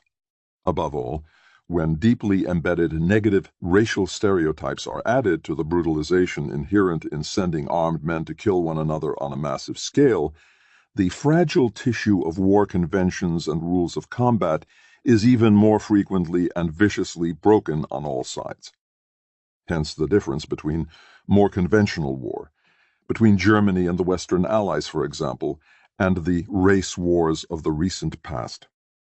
From the Nazi war of destruction in Eastern Europe and war against the Jews to the war without mercy in the Pacific and most recently Vietnam, soldiers have all too often tortured and slaughtered unarmed civilians and helpless prisoners, and committed numerous other atrocities. Dower's account of entire American units in the Pacific openly boasting of a take-no-prisoners policy and routinely collecting body parts of Japanese soldiers as battlefield souvenirs is chilling reading for anyone who smugly assumes that war atrocities were a monopoly of the Nazi regime. War, and especially race war, leads to brutalization, which leads to atrocity. This common thread, it could be argued, runs from Bromberg and Babi Yar, through New Guinea and Manila, and on to My Lai. But if war, and especially race war, was a vital context within which Reserve Police Battalion 101 operated, as I shall indeed argue, how much does the notion of wartime brutalization explain the specific behavior of the policemen at Józefów and after? In particular, what distinctions must be made between various kinds of war crimes and the mindsets of the men who commit them? Many of the most notorious wartime atrocities, Oradour and Malmedy, the Japanese rampage through Manila, the American slaughter of prisoners and mutilation of corpses on many Pacific islands, and the massacre at My Lai, involved a kind of battlefield frenzy. Soldiers who were inured to violence, numbed to the taking of human life, embittered over their own casualties, and frustrated by the tenacity of an insidious and seemingly inhuman enemy, sometimes exploded, and at other times grimly resolved to have their revenge at the first opportunity. Though atrocities of this kind were too often tolerated, condoned, or tacitly, sometimes even explicitly encouraged by elements of the command structure, they did not represent official government policy. Despite the hate-filled propaganda of each nation and the exterminatory rhetoric of many leaders and commanders, such atrocities still represented a breakdown in discipline and the chain of command. They were not standard operating procedure.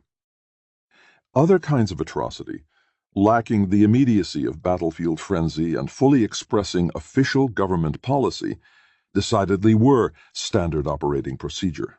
The firebombing of German and Japanese cities, the enslavement and murderous maltreatment of foreign laborers in German camps and factories, or along the Siam-Burma Railroad, the reprisal shooting of 100 civilians for every German soldier killed by partisan attack in Yugoslavia or elsewhere in Eastern Europe, These were not the spontaneous explosions or cruel revenge of brutalized men, but the methodically executed policies of government.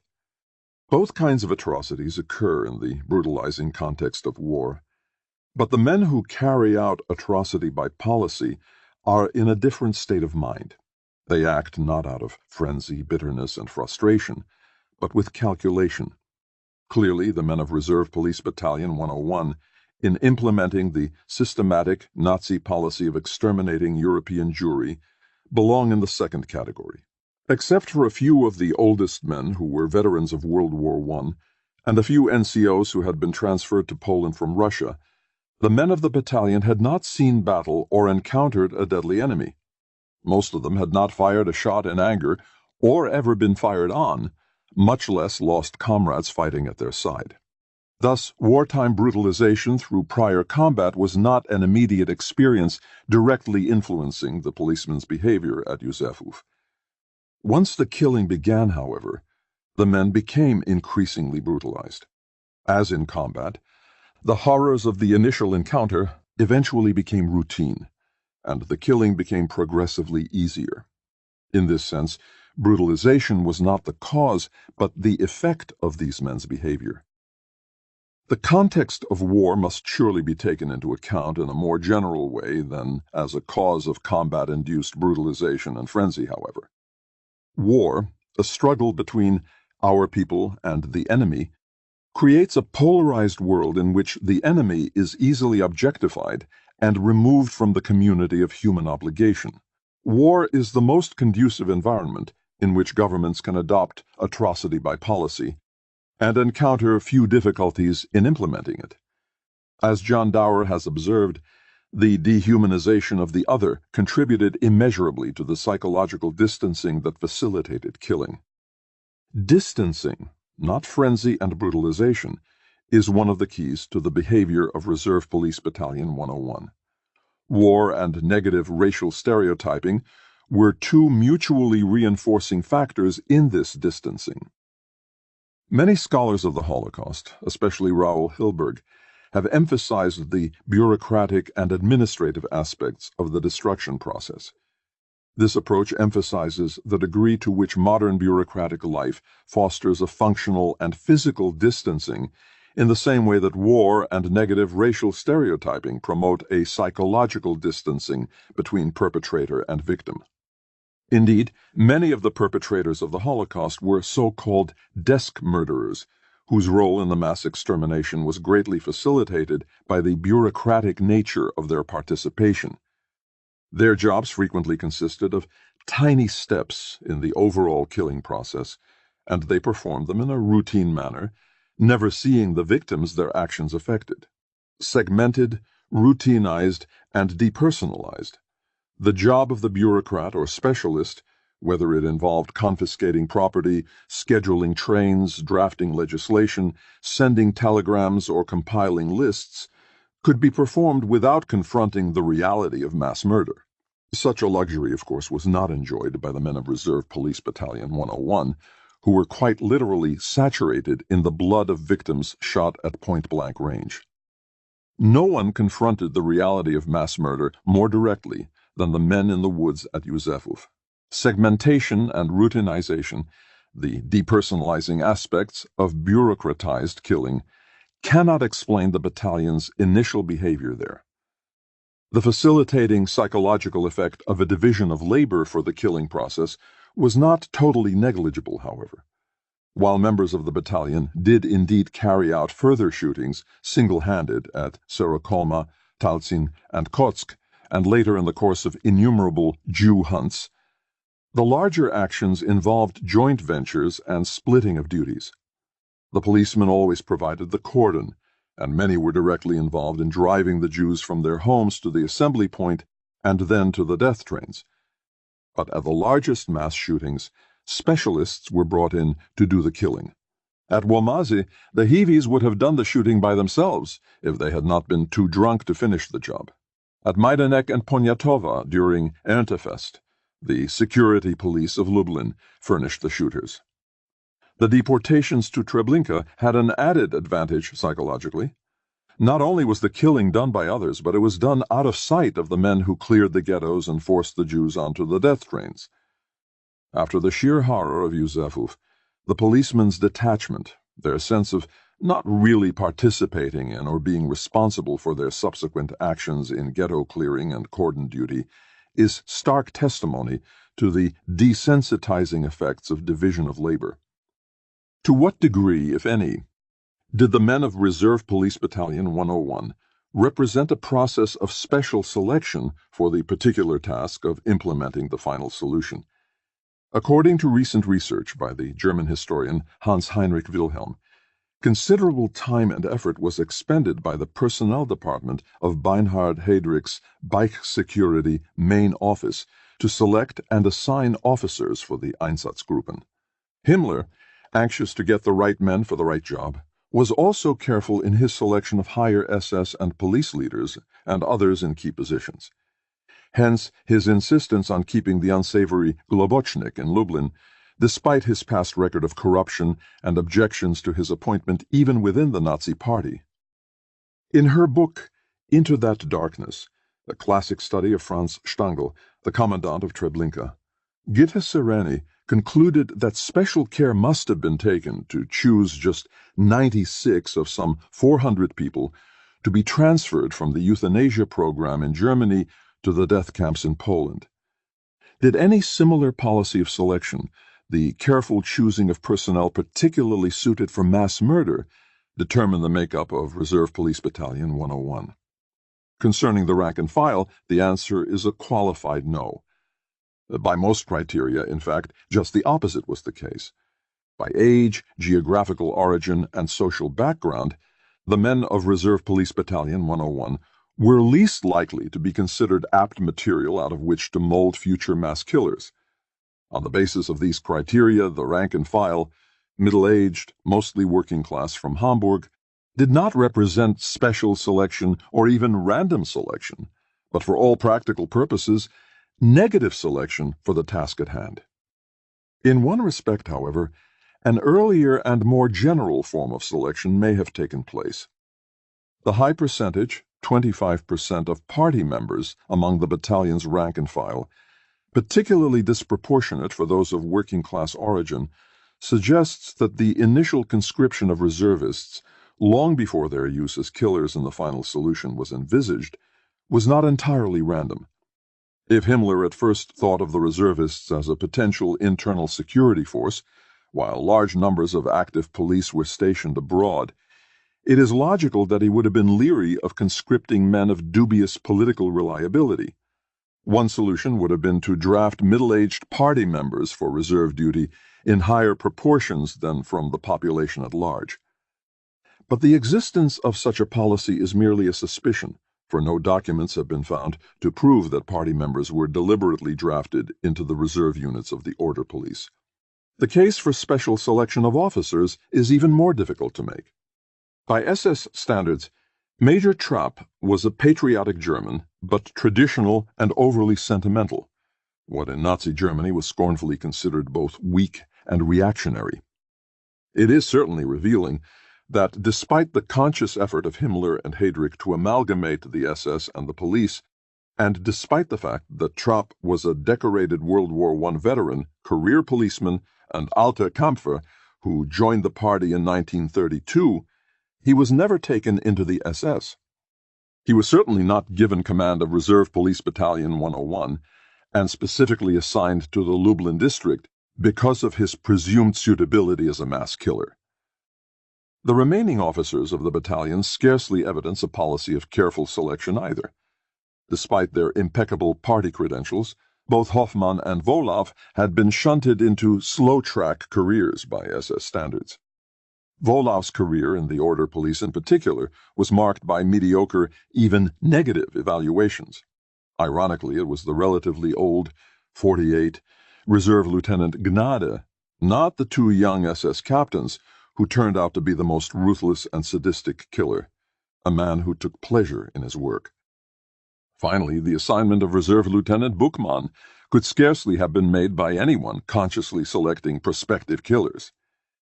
In short, Reserve Police Battalion 101 was not sent to Lublin to murder Jews because it was composed of men specially selected or deemed particularly suited for the task.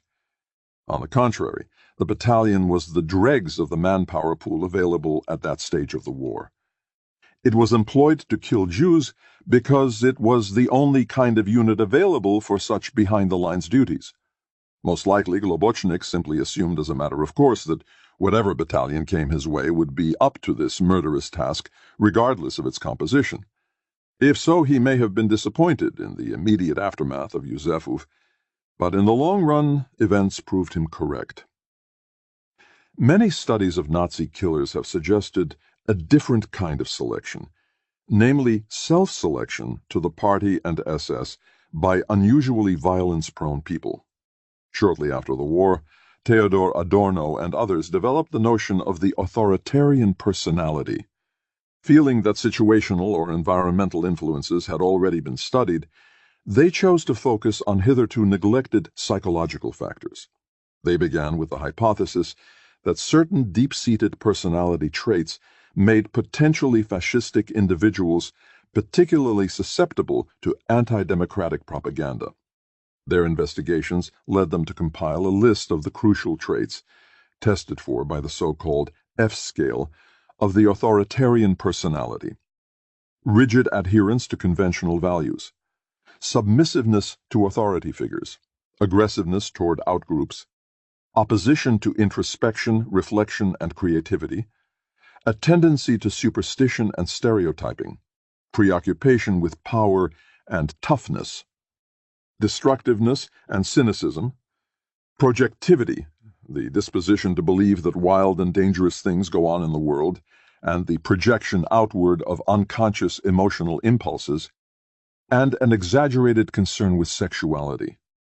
They concluded that the anti-democratic individual harbors strong underlying aggressive impulses, and fascistic movements allow him to project this aggression through sanctioned violence against ideologically targeted outgroups. Zygmunt Bauman has summed up this approach as follows: Nazism was cruel because Nazis were cruel, and the Nazis were cruel because cruel people tended to become Nazis. He is highly critical of the methodology of Adorno and his colleagues, which neglected social influences, and of the implication that ordinary people did not commit fascist atrocities. Subsequent advocates of a psychological explanation have modified the Adorno approach by more explicitly merging psychological and situational, social, cultural, and institutional factors. Studying a group of men who had volunteered for the SS, John Steiner concluded that a self-selection process for brutality appears to exist.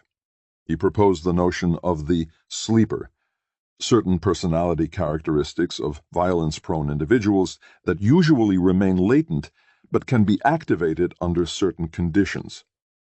In the chaos of post-World War I Germany, people testing high on the F-scale were attracted in disproportionate numbers to National Socialism as a subculture of violence, and in particular to the SS, which provided the incentives and support for the full realization of their violent potential. After World War II, such men reverted to law-abiding behavior. Thus, Steiner concludes that the situation tended to be the most immediate determinant of SS behavior in rousing the sleeper. Erwin Staub accepts the notion that some people become perpetrators as a result of their personality. They are self-selected. But he concludes that Steiner's sleeper is a very common trait, and that under particular circumstances, most people have a capacity for extreme violence and the destruction of human life. Indeed, Staub is quite emphatic that ordinary psychological processes and normal, common human motivations and certain basic but not inevitable tendencies in human thought and feeling are the primary sources of the human capacity for mass destruction of human life. Evil that arises out of ordinary thinking and is committed by ordinary people is the norm, not the exception. If Staub makes Steiner's sleeper unexceptional, Zygmunt Bauman goes so far as to dismiss it as a metaphysical prop. For Bauman, Cruelty is social in its origin much more than it is characterological. Bauman argues that most people slip into the roles society provides them, and he is very critical of any implication that faulty personalities are the cause of human cruelty. For him, the exception, the real sleeper, is the rare individual who has the capacity to resist authority and assert moral autonomy, but who is seldom aware of this hidden strength until put to the test. Those who emphasize the relative or absolute importance of situational factors over individual psychological characteristics invariably point to Philip Zimbardo's Stanford prison experiment. Screening out everyone who scored beyond the normal range on a battery of psychological tests, including one that measured rigid adherence to conventional values and a submissive, uncritical attitude toward authority, i.e., the F-scale for the authoritarian personality, Zimbardo randomly divided his homogeneous normal test group into guards and prisoners, and placed them in a simulated prison. Though outright physical violence was barred, within 6 days the inherent structure of prison life, in which guards operating on 3-man shifts had to devise ways of controlling the more numerous prisoner population, had produced rapidly escalating brutality, humiliation, and dehumanization. Most dramatic and distressing to us was the observation of the ease with which sadistic behavior could be elicited in individuals who were not sadistic types. The prison situation alone, Zimbardo concluded, was a sufficient condition to produce aberrant, antisocial behavior. Perhaps most relevant to this study of Reserve Police Battalion 101 is the spectrum of behavior that Zimbardo discovered in his sample of 11 guards. About 1/3 of the guards emerged as cruel and tough. They constantly invented new forms of harassment and enjoyed their newfound power to behave cruelly and arbitrarily. A middle group of guards was tough but fair. They played by the rules and did not go out of their way to mistreat prisoners. Only 2, i.e., less than 20%, emerged as good guards who did not punish prisoners and even did small favors for them. Zimbardo's spectrum of guard behavior bears an uncanny resemblance to the groupings that emerged within Reserve Police Battalion 101. A nucleus of increasingly enthusiastic killers who volunteered for the firing squads and Jew hunts, a larger group of policemen who performed as shooters and ghetto clearers when assigned, but who did not seek opportunities to kill, and in some cases refrained from killing, contrary to standing orders when no one was monitoring their actions, and a small group, less than 20%, of refusers and evaders. In addition to this striking resemblance between Zimbardo's guards and the policemen of Reserve Police Battalion 101, one other factor must be taken into account in weighing the relevance of self-selection on the basis of psychological predisposition. The battalion was composed of reserve lieutenants and men who had simply been conscripted after the outbreak of the war. The non-commissioned officers had joined the order police before the war because they hoped either to pursue a career in the police, in this case the Metropolitan Police of Hamburg, not the political police or Gestapo, or to avoid being drafted into the army. In these circumstances, it is difficult to perceive any mechanism of self-selection through which the reserve battalions of the order police could have attracted an unusual concentration of men of violent predisposition. Indeed, if Nazi Germany offered unusually numerous career paths that sanctioned and rewarded violent behavior, random conscription from the remaining population, already drained of its most violence-prone individuals, would arguably produce even less than an average number of authoritarian personalities. Self-selection on the basis of personality traits, in short, offers little to explain the behavior of the men of Reserve Police Battalion 101. If special selection played little role and self-selection seemingly none, what about self-interest and careerism? Those who admitted being among the shooters did not justify their behavior on the basis of career considerations. In contrast, however, the issue of careerism was most clearly articulated by several of those who did not shoot. Lieutenant Buchmann and Gustav Michelson, in explaining their exceptional behavior, noted that unlike their fellow officers or comrades, They had well-established civilian careers to return to, and did not need to consider possible negative repercussions on a future career in the police. Bookman was clearly reluctant to have the prosecution use his behavior against the defendants, and thus may have emphasized the career factor as constituting less of a moral indictment of men who acted differently. But Michelson's testimony was not influenced by any such calculations or reticence. In addition to the testimony of those who felt free of career considerations, there is the behavior of those who clearly did not. Captain Hoffmann is the classic example of a man driven by careerism. Crippled by stomach cramps, psychosomatically induced, at least in part if not entirely, by the murderous actions of the battalion, he tenaciously tried to hide his illness from his superiors rather than use it to escape his situation.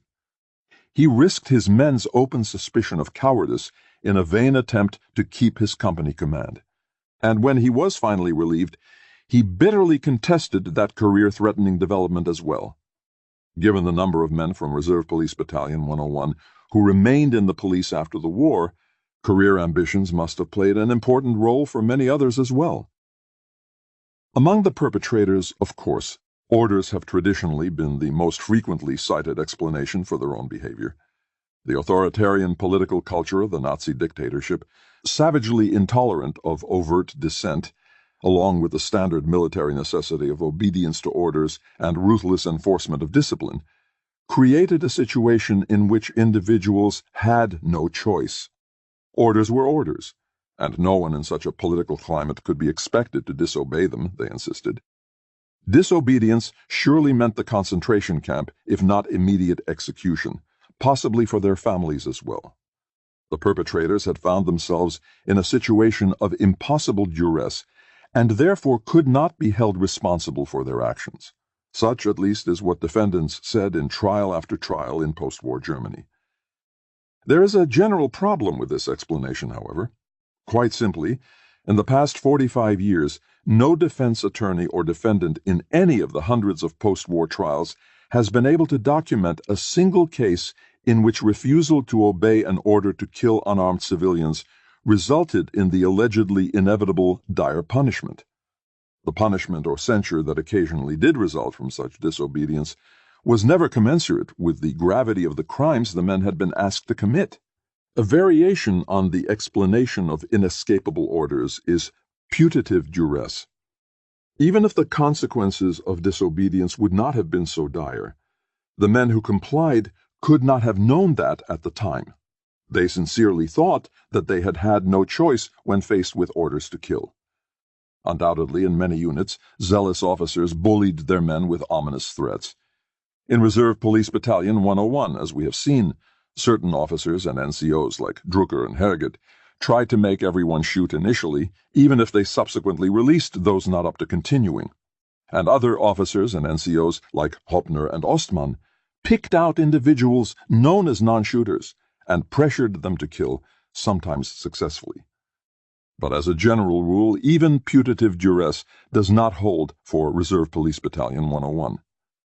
From the time Major Trapp, with choked voice and tears streaming down his cheeks, offered to excuse those not up to it at Josefov, and protected the first man to take up his offer from Captain Hoffmann's wrath, a situation of putative duress did not exist in the battalion. Trapp's subsequent behavior, not just excusing Lieutenant Buchmann from participation in Jewish actions, but clearly protecting a man who made no secret of his disapproval, only made matters clearer. A set of unwritten ground rules emerged within the battalion. For small shooting actions, volunteers were requested, or shooters were chosen from among those who were known to be willing to kill, or who simply did not make the effort to keep their distance when firing squads were being formed. For large actions, those who would not kill were not compelled. Even officers' attempts to force individual non-shooters to kill could be refused, for the men knew that the officers could not appeal to Major Trapp. Everyone but the most open critics, like Buchmann, did have to participate in cordon duty and roundups, but in such circumstances individuals could still make their own decisions about shooting. The testimonies are filled with stories of men who disobeyed standing orders during the ghetto clearing operations and did not shoot infants or those attempting to hide or escape. Even men who admitted to having taken part in firing squads claimed not to have shot in the confusion and melee of the ghetto clearings or out on patrol when their behavior could not be closely observed. If obedience to orders out of fear of dire punishment is not a valid explanation, what about obedience to authority, in the more general sense used by Stanley Milgram? Deference simply as a product of socialization and evolution, a deeply ingrained behavior tendency to comply with the directives of those positioned hierarchically above, even to the point of performing repugnant actions in violation of universally accepted moral norms. In a series of now famous experiments, Milgram tested the individual's ability to resist authority that was not backed by any external coercive threat. Naive volunteer subjects were instructed by a scientific authority in an alleged learning experiment to inflict an escalating series of fake electric shocks upon an actor victim who responded with carefully programmed voice feedback, an escalating series of complaints, cries of pain, calls for help, and finally, fateful silence.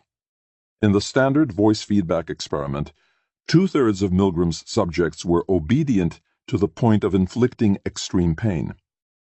Several variations on the experiment produced significantly different results. If the actor-victim was shielded so that the subject could hear and see no response, obedience was much greater. If the subject had both visual and voice feedback, compliance to the extreme fell to 40%. If the subject had to touch the actor-victim physically by forcing his hand onto an electric plate to deliver the shocks, obedience dropped to 30%. If a non-authority figure gave orders, obedience was nil. If the naive subject performed a subsidiary or accessory task but did not personally inflict the electric shocks, obedience was nearly total. In contrast, if the subject was part of an actor peer group that staged a carefully planned refusal to continue following the directions of the authority figure, the vast majority of subjects, 90%, joined their peer group and desisted as well. If the subject was given complete discretion as to the level of electric shock to administer, all but a few sadists consistently delivered a minimal shock. When not under direct surveillance of the scientist, many of the subjects cheated by giving lower shocks than prescribed, even though they were unable to confront authority and abandon the experiment. Milgram adduced a number of factors to account for such an unexpectedly high degree of potentially murderous obedience to a non-coercive authority. An evolutionary bias favors the survival of people who can adapt to hierarchical situations and organized social activity. Socialization through family, school, and military service, as well as a whole array of rewards and punishments within society generally, reinforces and internalizes a tendency toward obedience. A seemingly voluntary entry into an authority system perceived as legitimate creates a strong sense of obligation. Those within the hierarchy adopt the authority's perspective or definition of the situation, in this case as an important scientific experiment, rather than the infliction of physical torture. The notions of loyalty, duty, discipline, requiring competent performance in the eyes of authority, become moral imperatives overriding any identification with the victim. Normal individuals enter an agentic state in which they are the instrument of another's will. In such a state, they no longer feel personally responsible for the content of their actions, but only for how well they perform. Once entangled, people encounter a series of binding factors or cementing mechanisms that make disobedience or refusal even more difficult. The momentum of the process discourages any new or contrary initiative. The situational obligation or etiquette makes refusal appear improper, rude, or even an immoral breach of obligation. And a socialized anxiety over potential punishment for disobedience acts as a further deterrent. Milgram made direct reference to the similarities between human behavior in his experiments and under the Nazi regime. He concluded, "Men are led to kill with little difficulty." Milgram was aware of significant differences in the two situations, however. Quite explicitly, he acknowledged that the subjects of his experiments were assured that no permanent physical damage would result from their actions. The subjects were under no threat or duress themselves. And finally, the actor victims were not the object of intense devaluation through systematic indoctrination of the subjects. In contrast, the killers of the Third Reich lived in a police state where the consequences of disobedience could be drastic, and they were subjected to intense indoctrination, but they also knew they were not only inflicting pain, but destroying human life. Was the massacre at Józefów a kind of radical Milgram experiment that took place in a Polish forest with real killers and victims rather than in a social psychology laboratory with naive subjects and actor victims? Are the actions of Reserve Police Battalion 101 explained by Milgram's observations and conclusions? There are some difficulties in explaining Józefów as a case of deference to authority, for none of Milgram's experimental variations exactly paralleled the historical situation at Józefów, and the relevant differences constitute too many variables to draw firm conclusions in any scientific sense. Nonetheless, many of Milgram's insights find graphic confirmation in the behavior and testimony of the men of Reserve Police Battalion 101.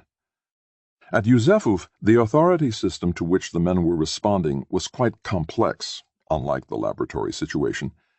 Major Trapp represented not a strong, but a very weak authority figure. He weepingly conceded the frightful nature of the task at hand and invited the older reserve policemen to excuse themselves. If Trapp was a weak, immediate authority figure, he did invoke a more distant system of authority that was anything but weak. The orders for the massacre had been received from the highest quarter, he said.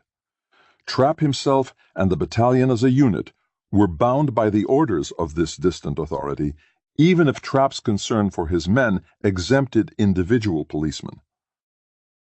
To what were the vast majority of Trapp's men responding when they did not step out? Was it to authority as represented either by Trapp or his superiors? Were they responding to Trapp not primarily as an authority figure but as an individual, a popular and beloved officer whom they would not leave in the lurch? And what about other factors? Milgram himself notes that people far more frequently invoke authority than conformity to explain their behavior, for only the former seems to absolve them of personal responsibility. Subjects deny conformity and embrace obedience as the explanation of their actions. Yet many policemen admitted responding to the pressures of conformity. How would they be seen in the eyes of their comrades? Not authority. On Milgram's own view, such admission was the tip of the iceberg, and this factor must have been even more important than the men conceded in their testimony. If so, conformity assumes a more central role than authority at Józefów. Milgram tested the effects of peer pressure in bolstering the individual's capacity to resist authority. When actor collaborators bolted, the naive subjects found it much easier to follow. Milgram also attempted to test for the reverse, that is, the role of conformity in intensifying the capacity to inflict pain. 3 subjects, 2 collaborators, and 1 naive, were instructed by the scientist authority figure to inflict pain at the lowest level anyone among them proposed. When a naive subject acting alone had been given full discretion to set the level of electric shock, the subject had almost invariably inflicted minimal pain. But when the 2 collaborators, always going first, proposed a step-by-step escalation of electric shock, the naive subject was significantly influenced. Though the individual variation was wide, the average result was the selection of a level of electric shock halfway between no increase and a consistent step-by-step increase. This is still short of a test of peer pressure as compensation for the deficiencies of weak authority. There was no weeping but beloved scientist inviting subjects to leave the electric shock panel, while other men, with whom the subjects had comradely relations and before whom they would feel compelled to appear manly and tough, stayed and continued to inflict painful shocks. Indeed, it would be almost impossible to construct an experiment to test such a scenario, which would require true comradely relations between a naive subject and the actor collaborators.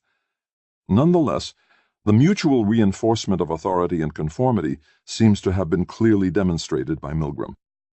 If the multifaceted nature of authority at Yusefov and the key role of conformity among the policemen are not quite parallel to Milgram's experiments, they nonetheless render considerable support to his conclusions, and some of his observations are clearly confirmed.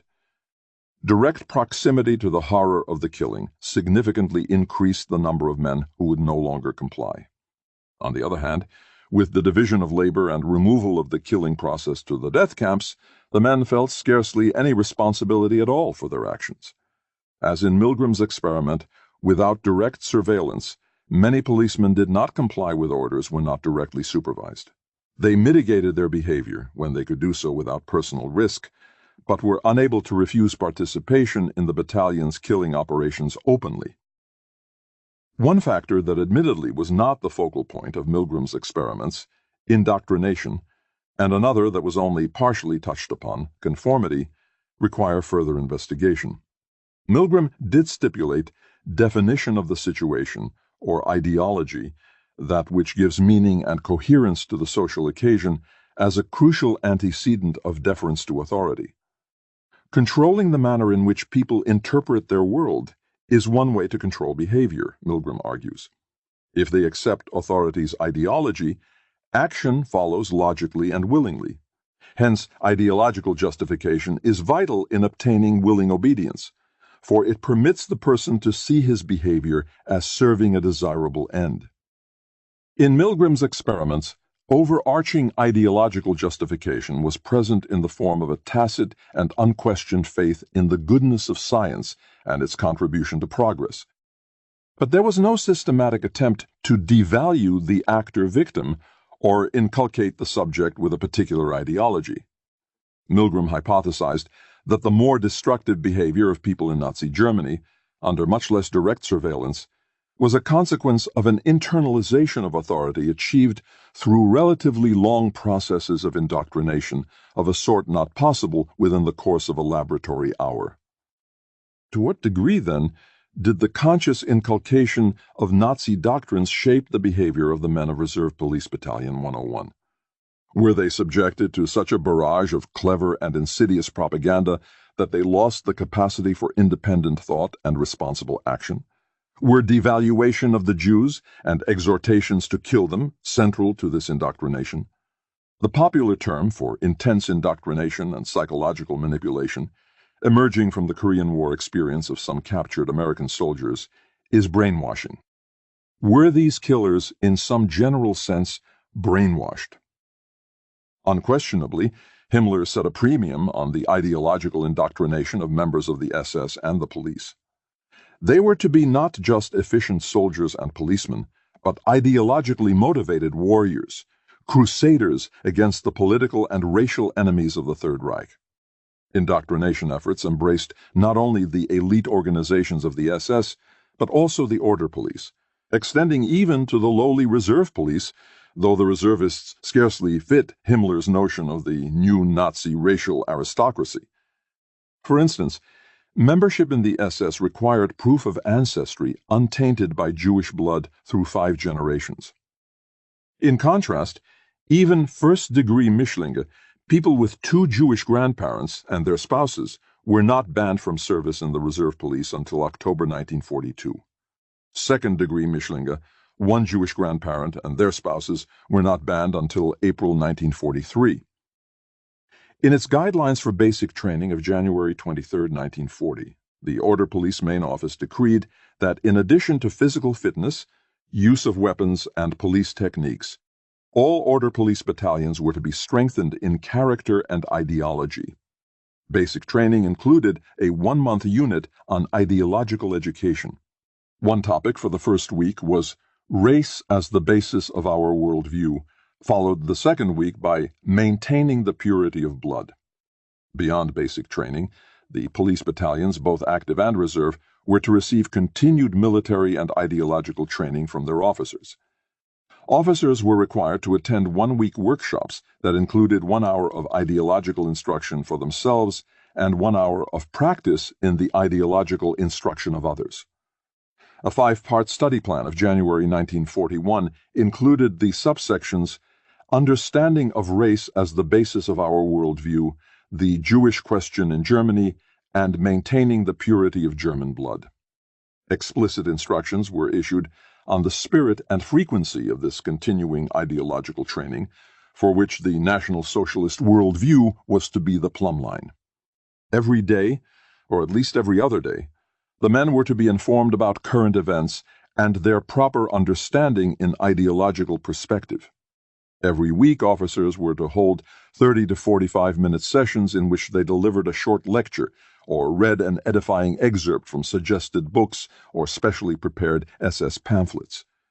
The officers were to choose some theme, loyalty, comradeship, the offensive spirit, through which the educational goals of National Socialism could be clearly expressed. Monthly sessions were to be held on the most important themes of the time and could feature officers and educational personnel of the SS and Party. The officers of Reserve Police Battalion 101 obviously complied with these directives on ideological education. In December 1942, Captains Hoffmann and Volov and Lieutenant Gnade were recognized for their activities in the area of ideological training and care for the troops. They were each awarded a book to be presented by their commanding officer. Himmler's undoubted intentions aside, however, a look at the actual materials used to indoctrinate Reserve Police Battalion 101 raises serious doubts about the adequacy of SS indoctrination as an explanation for the men becoming killers. 2 kinds of order police educational materials are preserved in the German Federal Archives, Bundesarchiv in Koblenz. The first are 2 series of weekly circulars issued by the Department for Ideological Education of the Order Police between 1940 and 1944. A few of the lead articles were written by such Nazi luminaries and noted ideological firebrands as Joseph Goebbels, Alfred Rosenberg, Hitler's minister for occupied Russia, and Walter Gross, the head of the party's Office of Racial Politics. The general racist perspective was, of course, pervasive. Nonetheless, in some 200 issues altogether, relatively little space was devoted explicitly to anti-Semitism and the Jewish question. One issue, Jewry and Criminality, exceptionally ponderous even by the quite undistinguished standards of the 2 series, concluded that alleged Jewish characteristics such as immoderateness, vanity, curiosity, the denial of reality, soullessness, stupidity, malice, and brutality were the exact characteristics of the perfect criminal. Such prose may have put readers to sleep. It certainly did not turn them into killers. The only other article devoted entirely to the Jewish question, on the back page in December 1941, was entitled A Goal of This War, Europe Free of Jews. It noted ominously that the word of the Führer, that a new war instigated by the Jews would not bring about the collapse of anti-Semitic Germany, but on the contrary, the end of the Jews, was now being carried out. The definitive solution of the Jewish problem, that is, not only depriving them of power, but actually removing this parasitical race from the family of European peoples, was imminent. What appeared impossible 2 years ago was now becoming reality step by step. At the end of this war, there would exist a Europe free of Jews. Recalling Hitler's prophecy and invoking his authority in connection with the ultimate goal of a Europe free of Jews was not, of course, peculiar to SS indoctrination materials. On the contrary, the same message was widely circulated to the general public. How little these materials were directed at brainwashing the reserve police into becoming mass murderers, moreover, can be seen from another article of September 20th, 1942, the single item in the entire 2 series devoted to the reserve police. Far from steeling them to be superhumanly inhuman to accomplish great tasks, the article assumed that the reserve police were doing nothing of noticeable importance. To boost their morale, presumably threatened above all by boredom, older reservists were assured that no matter how innocuous their jobs might seem, in total war everyone is important. By this time, the older reservists of Reserve Police Battalion 101 had carried out the mass shootings at Józefów and Łomazy, and the initial deportations from Parchev and Mianjitsets. They stood on the eve of a climactic and murderous 6-week assault on the ghettos of northern Lublin. It was unlikely any of them would have found this article terribly relevant, much less inspiring. A series of special pamphlets, 4 to 6 a year, for the ideological education of the order police, constituted a second group of indoctrination materials. In 1941, one issue covered the blood community of the German peoples and the Great German Empire. In 1942, there was an issue entitled Germany Reorganizes Europe, and a special issue called SS Man and the Question of Blood. A large combined issue in 1943 was devoted to the politics of race. Beginning with the 1942 special issue on the question of blood, but above all in the 1943 issue, The Politics of Race, the treatment of racial doctrine and the Jewish question became very thorough and systematic. The German people, Volk, or blood community, Blutsgemeinschaft, was comprised of a mixture of 6 closely related European races, the largest, 50 to 60%, being the Nordic race. Shaped by a severe northern climate that ruthlessly eliminated weak elements, the Nordic race was superior to any other in the world, as could be seen from German cultural and military achievements. The German folk faced a constant struggle for survival ordained by nature, according to whose laws all weak and inferior are destroyed, and only the strong and powerful continue to propagate. To win this struggle, the folk needed to do 2 things: conquer living space to provide for further population growth, and preserve the purity of German blood. The fate of peoples who did not expand their numbers or preserve their racial purity could be seen in the examples of Sparta and Rome. The main threat to a healthy awareness of the need for territorial expansion and racial purity came from doctrines propagating the essential equality of mankind. The first such doctrine was Christianity, spread by the Jew, Paul. The second was liberalism, emerging from the French Revolution, the uprising of the racially inferior instigated by the Jew-ridden Freemasons. The third and greatest threat was Marxism-Bolshevism, authored by the Jew Karl Marx. The Jews are a racial mixture, which, in contrast to all other peoples and races, preserves its essential character first of all through its parasitical instinct.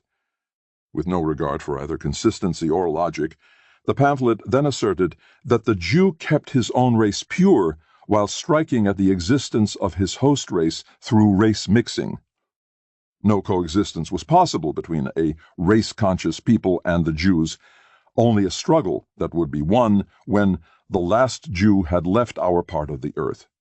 The present war was just such a struggle, one that would decide the fate of Europe. With the destruction of the Jews, the last threat of European collapse would be removed. For what explicit purpose were these pamphlets written? What conclusions did this review of the basic tenets of National Socialist race thinking urge upon the reader? Neither the question of blood nor the politics of race ended with a call to eliminate the racial enemy. Rather, they concluded with exhortations to give birth to more Germans. The racial battle was in part a demographic battle determined by the laws of fertility and selection. War was counter-selection in pure form, for not only did the best fall on the field of battle, but they did so before having children. The victory of arms required a victory of children. As the SS represented a selection of predominantly Nordic elements within the German people, SS men had an obligation to marry early, choose young, racially pure and fertile brides, and have large numbers of children. A number of factors must be kept in mind, therefore, in evaluating the indoctrination of the reserve police through pamphlets such as these. First, the most detailed and thorough pamphlet was not even issued until 1943, after the northern Lublin security zone of Reserve Police Battalion 101 was virtually free of Jews. It appeared too late to have played a role in indoctrinating this battalion for mass murder. Second, the 1942 pamphlet was clearly directed at the family obligations of the young SS man, and particularly irrelevant to middle-aged reservists who had long ago made their decisions about marriage partner and size of family. Thus, even though available, it would have seemed singularly inappropriate as the basis for one of the battalion's weekly or monthly indoctrination sessions. Third, the age of the men affected their susceptibility to indoctrination in another way as well. Many of the Nazi perpetrators were very young men. They had been raised in a world in which Nazi values were the only moral norms they knew. It could be argued that such young men, schooled and formed solely under the conditions of the Nazi dictatorship, simply did not know any better. Killing Jews did not conflict with the value system they had grown up with, and hence indoctrination was much easier. Whatever the merits of such an argument, it clearly does not hold for the predominantly middle-aged men of Reserve Police Battalion 101. They were educated and spent their formative years in the pre-1933 period. Many came from a social milieu that was relatively unreceptive to National Socialism. They knew perfectly well the moral norms of German society before the Nazis. They had earlier standards by which to judge the Nazi policies they were asked to carry out. Fourth, ideological tracts like those prepared for the Order Police certainly reflected the wider ambiance within which the reserve policemen were trained and instructed, as well as the political culture in which they had lived for the previous decade. As Lieutenant Drucker said with extraordinary understatement, "Under the influence of the times, my attitude to the Jews was marked by a certain aversion. The denigration of Jews and the proclamation of Germanic racial superiority was so constant, so pervasive, so relentless, that it must have shaped the general attitudes of masses of people in Germany, including the average reserve policeman." Fifth and last, the pamphlets and materials that dealt with the Jews justified the necessity of a Judenfrei Europe, seeking support and sympathy for such a goal, but they did not explicitly urge personal participation in achieving that goal through killing Jews. This point is worth mentioning because some of the Order Police instructional guidelines concerning partisan warfare stated quite plainly that each individual must be tough enough to kill partisans and, more important, suspects. The partisan struggle is a struggle for Bolshevism. It is not a people's movement. The enemy must be totally destroyed. The incessant decision over life and death posed by the partisans and suspects is difficult even for the toughest soldier. But it must be done.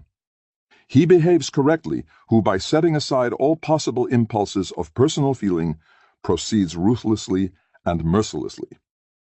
In all the surviving indoctrination materials of the Order Police, there is no parallel set of guidelines that attempts to prepare policemen to kill unarmed Jewish women and children. Certainly in Russia, large numbers of Jews were murdered in the framework of killing suspects during anti-partisan sweeps. In the Polish territories garrisoned by Reserve Police Battalion 102 in 1942, however, there simply was no major overlap between killing partisan suspects and killing Jews. For this unit, at least, the killing of Jews cannot be explained by brutal exhortations to kill partisans and suspects.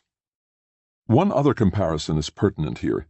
Before the Einsatzgruppen entered Soviet territory, they underwent a 2-month training period.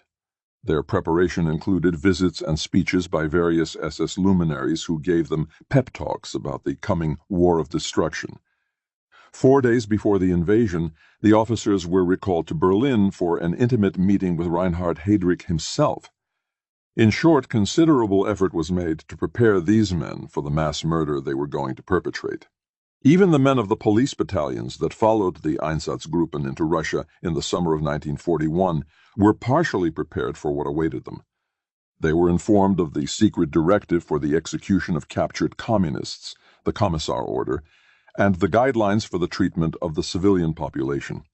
Some battalion commanders also attempted to inspire their troops through speeches, as did Deluga and Himmler when visiting. In contrast, both officers and men of Reserve Police Battalion 101 were singularly unprepared for and surprised by the murderous task that awaited them. In summary, the men of Reserve Police Battalion 101, like the rest of German society, were immersed in a deluge of racist and anti-Semitic propaganda. Furthermore, the Order Police provided for indoctrination both in basic training and as an ongoing practice within each unit. Such incessant propagandizing must have had a considerable effect in reinforcing general notions of Germanic racial superiority and a certain aversion toward the Jews. However, much of the indoctrination material was clearly not targeted at older reservists, and in some cases was highly inappropriate or irrelevant to them. And material specifically designed to harden the policeman for the personal task of killing Jews is conspicuously absent from the surviving documentation. One would have to be quite convinced of the manipulative powers of indoctrination to believe that any of this material could have deprived the men of Reserve Police Battalion 101 of the capacity for independent thought. Influenced and conditioned in a general way, imbued in particular with a sense of their own superiority and racial kinship, as well as Jewish inferiority and otherness, many of them undoubtedly were. Explicitly prepared for the task of killing Jews, they most certainly were not. Along with ideological indoctrination, a vital factor touched upon but not fully explored in Milgram's experiments was conformity to the group. The battalion had orders to kill Jews, but each individual did not. Yet 80 to 90% of the men proceeded to kill, though almost all of them, at least initially, were horrified and disgusted by what they were doing. To break ranks and step out, to adopt overtly nonconformist behavior, was simply beyond most of the men. It was easier for them to shoot. Why? First of all, by breaking ranks, non-shooters were leaving the dirty work to their comrades. Since the battalion had to shoot, even if individuals did not, refusing to shoot constituted refusing one's share of an unpleasant collective obligation. It was in effect an asocial act vis-à-vis one's comrades. Those who did not shoot risked isolation, rejection, and ostracism, a very uncomfortable prospect within the framework of a tight-knit unit stationed abroad among a hostile population, so that the individual had virtually nowhere else to turn for support and social contact. This threat of isolation was intensified by the fact that stepping out could also have been seen as a form of moral reproach of one's comrades. The non-shooter was potentially indicating that he was too good to do such things. Most, though not all non-shooters, intuitively tried to diffuse the criticism of their comrades that was inherent in their actions. They pleaded not that they were too good, but rather that they were too weak to kill. Such a stance presented no challenge to the esteem of one's comrades. On the contrary, it legitimized and upheld toughness as a superior quality. For the anxious individual, it had the added advantage of posing no moral challenge to the murderous policies of the regime, though it did pose another problem, since the difference between being weak and being a coward was not great. Hence the distinction made by one policeman who did not dare to step out at Yusefov for fear of being considered a coward, but who subsequently dropped out of his firing squad. It was one thing to be too cowardly even to try to kill. It was another, after resolutely trying to do one's share, to be too weak to continue. Insidiously, therefore, most of those who did not shoot only reaffirmed the macho values of the majority, according to which it was a positive quality to be tough enough to kill unarmed, non-combatant men, women, and children, and tried not to rupture the bonds of comradeship that constituted their social world. Coping with the contradictions imposed by the demands of conscience on the one hand and the norms of the battalion on the other led to many tortured attempts at compromise. Not shooting infants on the spot, but taking them to the assembly point. Not shooting on patrol if no go-getter was along who might report such squeamishness. Bringing Jews to the shooting site and firing but intentionally missing. Only the very exceptional remained indifferent to taunts of weakling from their comrades and could live with the fact that they were considered to be no man. Here we come full circle to the mutually intensifying effects of war and racism noted by John Dower, in conjunction with the insidious effects of constant propaganda and indoctrination.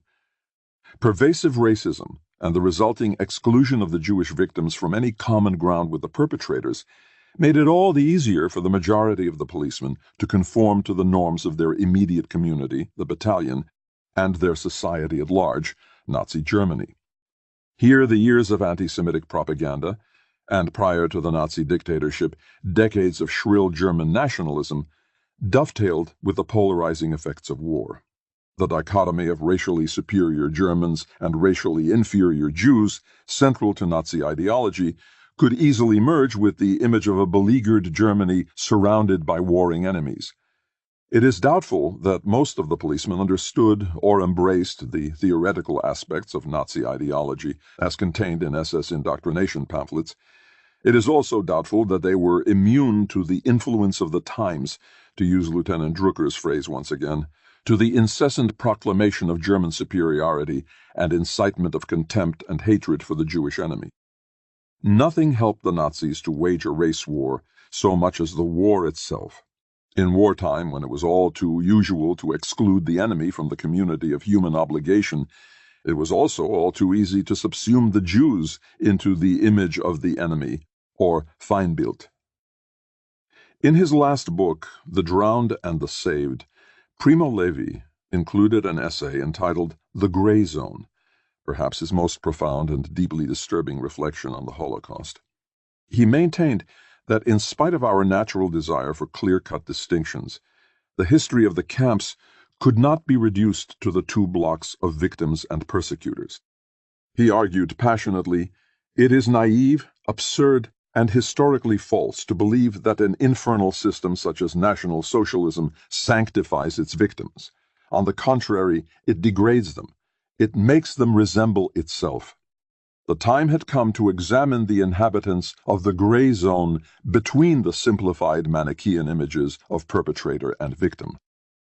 Levi concentrated on the gray zone of protectia, corruption, and collaboration that flourished in the camps among a spectrum of victims, from the picturesque fauna of low-ranking functionaries husbanding their minuscule advantages over other prisoners, through the truly privileged network of capos, who were free to commit the worst atrocities at whim, to the terrible fate of the Sonderkommandos, who prolonged their lives by manning the gas chambers and crematoria. Conceiving and organizing the Sonderkommandos was, in Levi's opinion, National Socialism's most demonic crime. While Levi focused on the spectrum of victim behavior within the gray zone, he dared to suggest that this zone encompassed perpetrators as well. Even the SS man Musfeld of the Birkenau crematoria, whose daily ration of slaughter was studded with arbitrary and capricious acts marked by his inventions of cruelty, was not a monolith. Faced with the miraculous survival of a 16-year-old girl discovered while the gas chambers were being cleared, the disconcerted Musfeld briefly hesitated. In the end, he ordered the girl's death, but quickly left before his orders were carried out. One instant of pity was not enough to absolve Musfeld, who was deservedly hanged in 1947, yet it did place him too, although at its extreme boundary, within the gray band, that zone of ambiguity which radiates out from regimes based on terror and obsequiousness. Levi's notion of the gray zone encompassing both perpetrators and victims must be approached with a cautious qualification. The perpetrators and victims in the gray zone were not mirror images of one another. Perpetrators did not become fellow victims, as many of them later claimed to be, in the way some victims became accomplices of the perpetrators. The relationship between perpetrator and victim was not symmetrical. The range of choice each faced was totally different. Nonetheless, the spectrum of Levi's gray zone seems quite applicable to Reserve Police Battalion 101. The battalion certainly had its quota of men who neared the extreme boundary of the gray zone. Lieutenant Gnade, who initially rushed his men back from Minsk to avoid being involved in killing, but who later learned to enjoy it, leaps to mind. So do the many reserve policemen who were horrified in the woods outside Yusefov, but subsequently became casual volunteers for numerous firing squads and Jew hunts. They, like Musfeld, seem to have experienced the brief instant of pity, but cannot be absolved by it. At the other boundary of the gray zone, Even Lieutenant Buchmann, the most conspicuous and outspoken critic of the battalion's murderous actions, faltered at least once. Absent his protector, Major Trapp, and facing orders from the local security police in Wukuf, he too led his men to the killing fields shortly before his transfer back to Hamburg. And at the very center of the perpetrator's gray zone stood the pathetic figure of Trapp himself, who sent his men to slaughter Jews weeping like a child, and the bedridden Captain Hoffmann, whose body rebelled against the terrible deeds his mind willed. The behavior of any human being is, of course, a very complex phenomenon, and the historian who attempts to explain it is indulging in a certain arrogance. When nearly 500 men are involved, to undertake any general explanation of their collective behavior is even more hazardous. What, then, is one to conclude? Most of all, one comes away from the story of Reserve Police Battalion 101 with great unease. This story of ordinary men is not the story of all men. The reserve policemen faced choices, and most of them committed terrible deeds. But those who killed cannot be absolved by the notion that anyone in the same situation would have done as they did. For even among them, some refused to kill and others stopped killing. Human responsibility is ultimately an individual matter. At the same time, however, the collective behavior of Reserve Police Battalion 101 has deeply disturbing implications. There are many societies afflicted by traditions of racism and caught in the siege mentality of war or threat of war.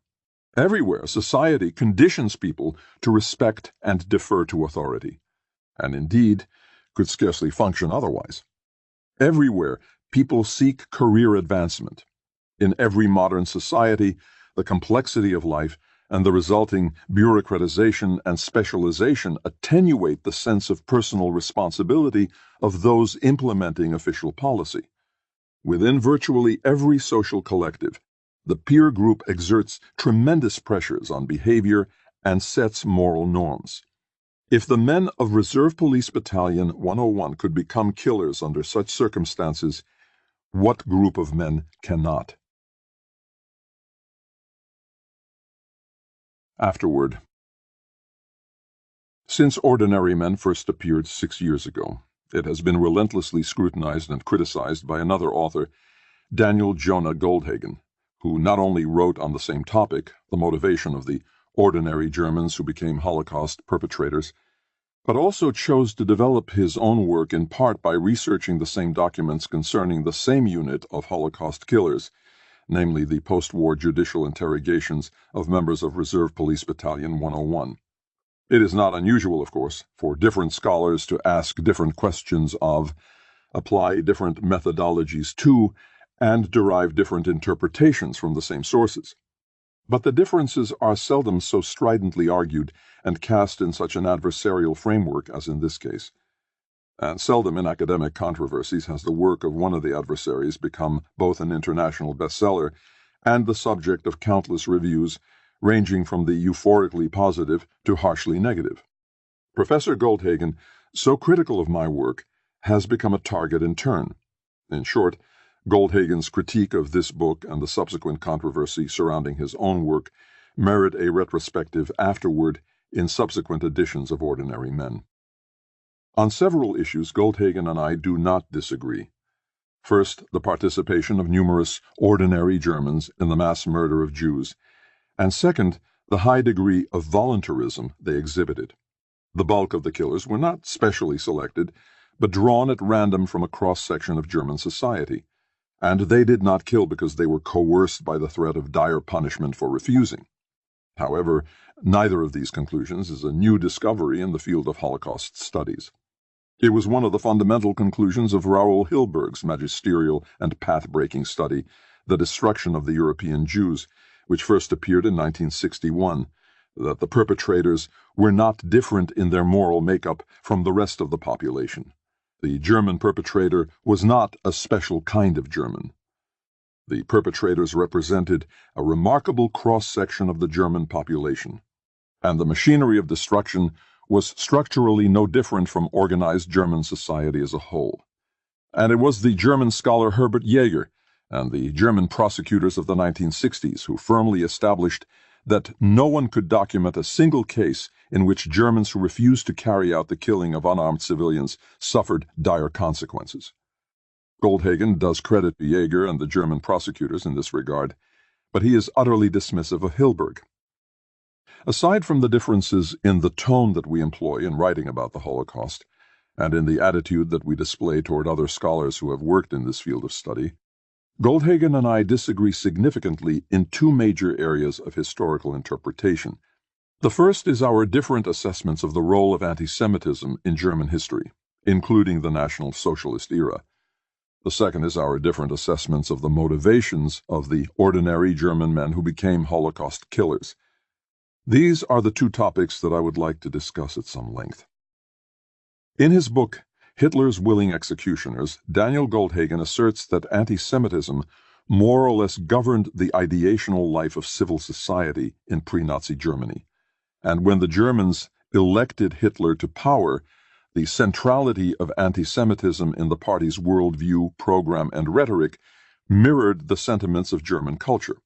Because Hitler and the Germans were of one mind about the Jews, he had merely to unshackle or unleash their pre-existing pent-up anti-Semitism to perpetrate the Holocaust. To buttress his view that the Nazi regime should be seen merely as allowing or encouraging Germans to do what they wanted to do all along, and not basically shaping German attitudes and behavior after 1933, Goldhagen formulates a thesis that he proclaims is new to the study of anti-Semitism. Anti-Semitism does not appear, disappear, then reappear in a given society. Always present, anti-Semitism becomes more or less manifest. Not anti-Semitism itself, but merely its expression, either increases or decreases according to changing conditions.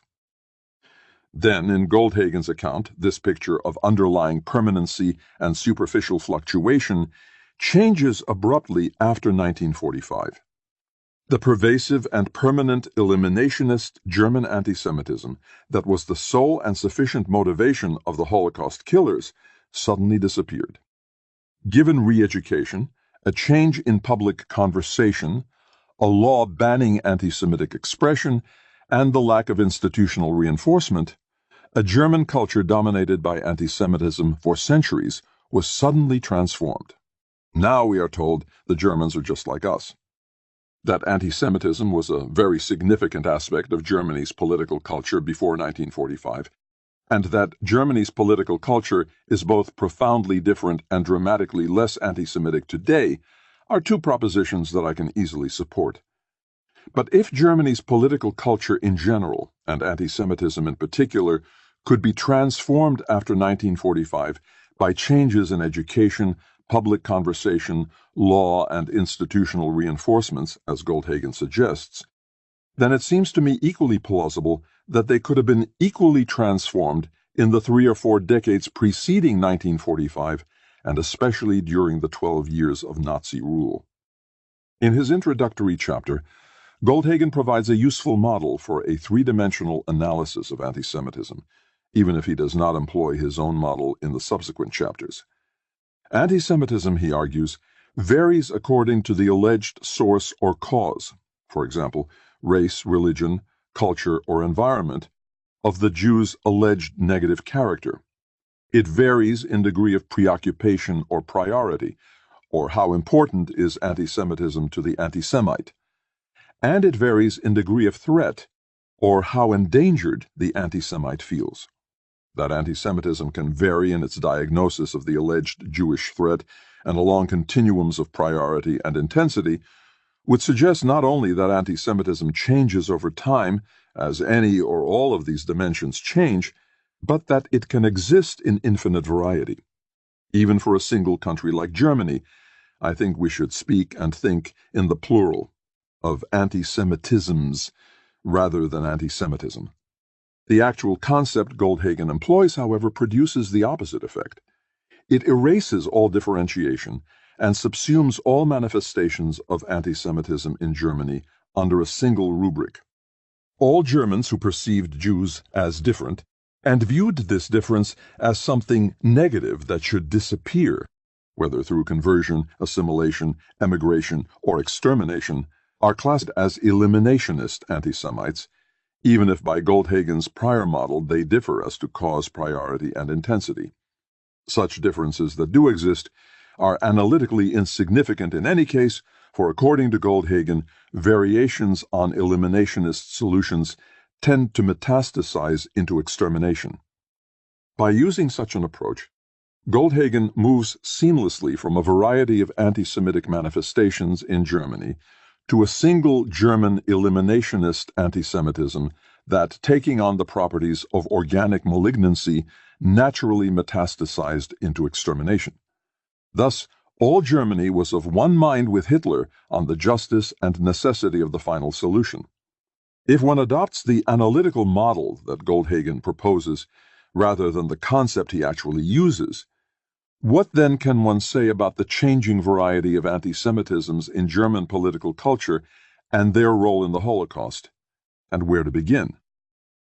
Let us begin with 19th century German history, or more precisely, with various interpretations of Germany's alleged special path or Sonderweg. According to the traditional social structural approach, Germany's failed liberal revolution of 1848 derailed simultaneous political and economic modernization. Thereafter, the pre-capitalist German elites maintained their privileges in an autocratic political system, while the unnerved middle classes were bought off with the prosperity of rapid economic modernization, gratified by a national unification they had been unable to achieve through their own revolutionary efforts, and ultimately manipulated by an escalating social imperialism. According to the cultural ideological approach, the distorted and incomplete embrace of the Enlightenment by some German intellectuals, followed by their despair over an increasingly endangered and dissolving traditional world, led to a continuing rejection of liberal democratic values and traditions on the one hand, and a selective reconciliation with aspects of modernity, such as modern technology and ends-means rationality, on the other, producing what Jeffrey Herf termed a peculiarly German reactionary modernism. A third approach, exemplified by John Weiss and Daniel Goldhagen, asserts a German Sonderweg in terms of the singular breadth and virulence of anti-Semitism in Germany, though the former paints with a less broad brush than the latter, and is careful to identify the late 19th century loci of this German anti-Semitism in populist political movements and among the political and academic elites. It seems to me that Shulamit Volkov's interpretation of late 19th century German anti-Semitism as a cultural code constitutes an admirable synthesis of major elements of these different, though not totally mutually exclusive notions of a German Sonderweg. German conservatives, dominating an illiberal political system, but feeling their leading role increasingly imperiled by the changes unleashed by modernization, associated anti-Semitism with everything they felt threatened by: liberalism, democracy, socialism, internationalism, capitalism, and cultural experimentation. To be a self-proclaimed anti-Semite was also to be authoritarian, nationalist, imperialist, protectionist, corporative, and culturally traditional. Volkov concludes, anti-Semitism was by then strongly associated with everything the conservatives stood for. It became increasingly inseparable from their anti-modernism. But insofar as the conservatives co-opted the anti-Semitic issue from populist, single-issue, anti-Semitic political parties and enlisted pseudoscientific and social Darwinist racial thinking in its support, the conservatives were embracing an issue in defense of reaction that had a peculiarly modern cast to it, not unlike the simultaneous embrace of naval building. By the turn of the century, a German anti-Semitism increasingly racial in nature had become an integral part of the conservative political platform and penetrated deeply into the universities. It had become more politicized and institutionalized than in the Western democracies of France, Britain, and the United States. But this does not mean that late 19th century German anti-Semitism dominated either politics or ideational life. The conservatives and single-issue anti-Semitic parties together constituted a minority, while majorities could be found in the Prussian Landtag to pass discriminatory legislation against Catholics in the 1870s and in the Reichstag against socialists in the 1880s. The emancipation of Germany's Jews, who constituted less than 1% of the population and were scarcely capable of defending themselves against a Germany united in hostile obsession against them, was not revoked. If the left did not exhibit a philo-Semitism comparable to the right's anti-Semitism, it was primarily because for the left, anti-Semitism was a non-issue that did not fit into its own class analysis, not because of its own anti-Semitism. Even for the openly anti-Semitic conservatives, the Jewish issue was but one among many, and to suggest that they felt more threatened by the Jews than, for example, by the Triple Entente abroad or social democracy at home would be a serious distortion. If anti-Semitism was neither the priority issue nor the greatest threat, even for conservatives, how much less was this the case for the rest of German society? As Richard Levy has noted, one can make a convincing case that Jews were of very little interest to most Germans most of the time. Putting them at the center of German history in the 19th and 20th centuries is a highly unproductive strategy. For some Germans, of course, Jews were the top priority and source of greatest fear. The turn-of-the-century anti-Semitism of German conservatives fits well Gavin Langmuir's notion of xenophobic anti-Semitism, a negative stereotype comprised of various assertions that did not describe the real Jewish minority, but rather symbolized various threats and menaces that anti-Semites could not and did not want to understand. Langmuir notes as well that xenophobic anti-Semitism provides the fertile soil for the growth of fantastic or chimeric anti-Semitism, or what Saul Friedlander has recently dubbed redemptive anti-Semitism. If Germany's xenophobic anti-Semitism was an important piece of the political platform of an important segment of the political spectrum, the redemptive anti-Semites, with their chimeric accusations, from Jewish poisoning of Aryan blood to a secret Jewish world conspiracy behind the twin threats of Marxist revolution and plutocratic democracy, were still a fringe phenomenon. The succession of traumatic experiences in Germany between 1912 and 1929, loss of control of the Reichstag by the right, military defeat, revolution, runaway inflation, and economic collapse transformed German politics. The right grew at the expense of the center, and within the former, the radicals or new right grew at the expense of the traditionalists or old right. Chimeric anti-Semitism grew commensurately from a fringe phenomenon to the core idea of a movement that became Germany's largest political party in the summer of 1932 and its ruling party 6 months later. That fact alone makes the history of Germany and German anti-Semitism different from that of any other country in Europe. But even this must be kept in perspective. The Nazis never gained more than 37% of the vote in a free election, less than the combined socialist-communist vote. Daniel Goldhagen is right to remind us that individuals' attitudes on single issues cannot be inferred from their votes. But it is highly unlikely that he is correct in his related assertion that large numbers of Germans who voted for the Social Democratic Party for economic reasons were nonetheless of one mind with Hitler and the Nazis about Jews. While I cannot prove it, I strongly suspect far more Germans voted Nazi for reasons other than anti-Semitism than Germans who considered anti-Semitism a priority issue but nonetheless voted for a party other than the Nazis. Neither the election returns nor any plausible spin put on them suggests that in 1932 the vast majority of Germans were of one mind with Hitler about the Jews, or that the centrality of anti-Semitism in the party's worldview, program, and rhetoric mirrored the sentiments of German culture. Beginning in 1933, all the factors that Goldhagen credits with dismantling German anti-Semitism after 1945, education, public conversation, law, and institutional reinforcement, were operating in the opposite direction, to intensify anti-Semitism among the Germans and indeed in a far more concerted manner than in the post-war period. Can one seriously doubt that this had significant impact, particularly given the rising popularity of Hitler and the regime for its economic and foreign policy successes? As William Sheridan Allen succinctly concluded, even in a highly Nazified town like Northeim, most people were drawn to anti-Semitism because they were drawn to Nazism, not the other way around.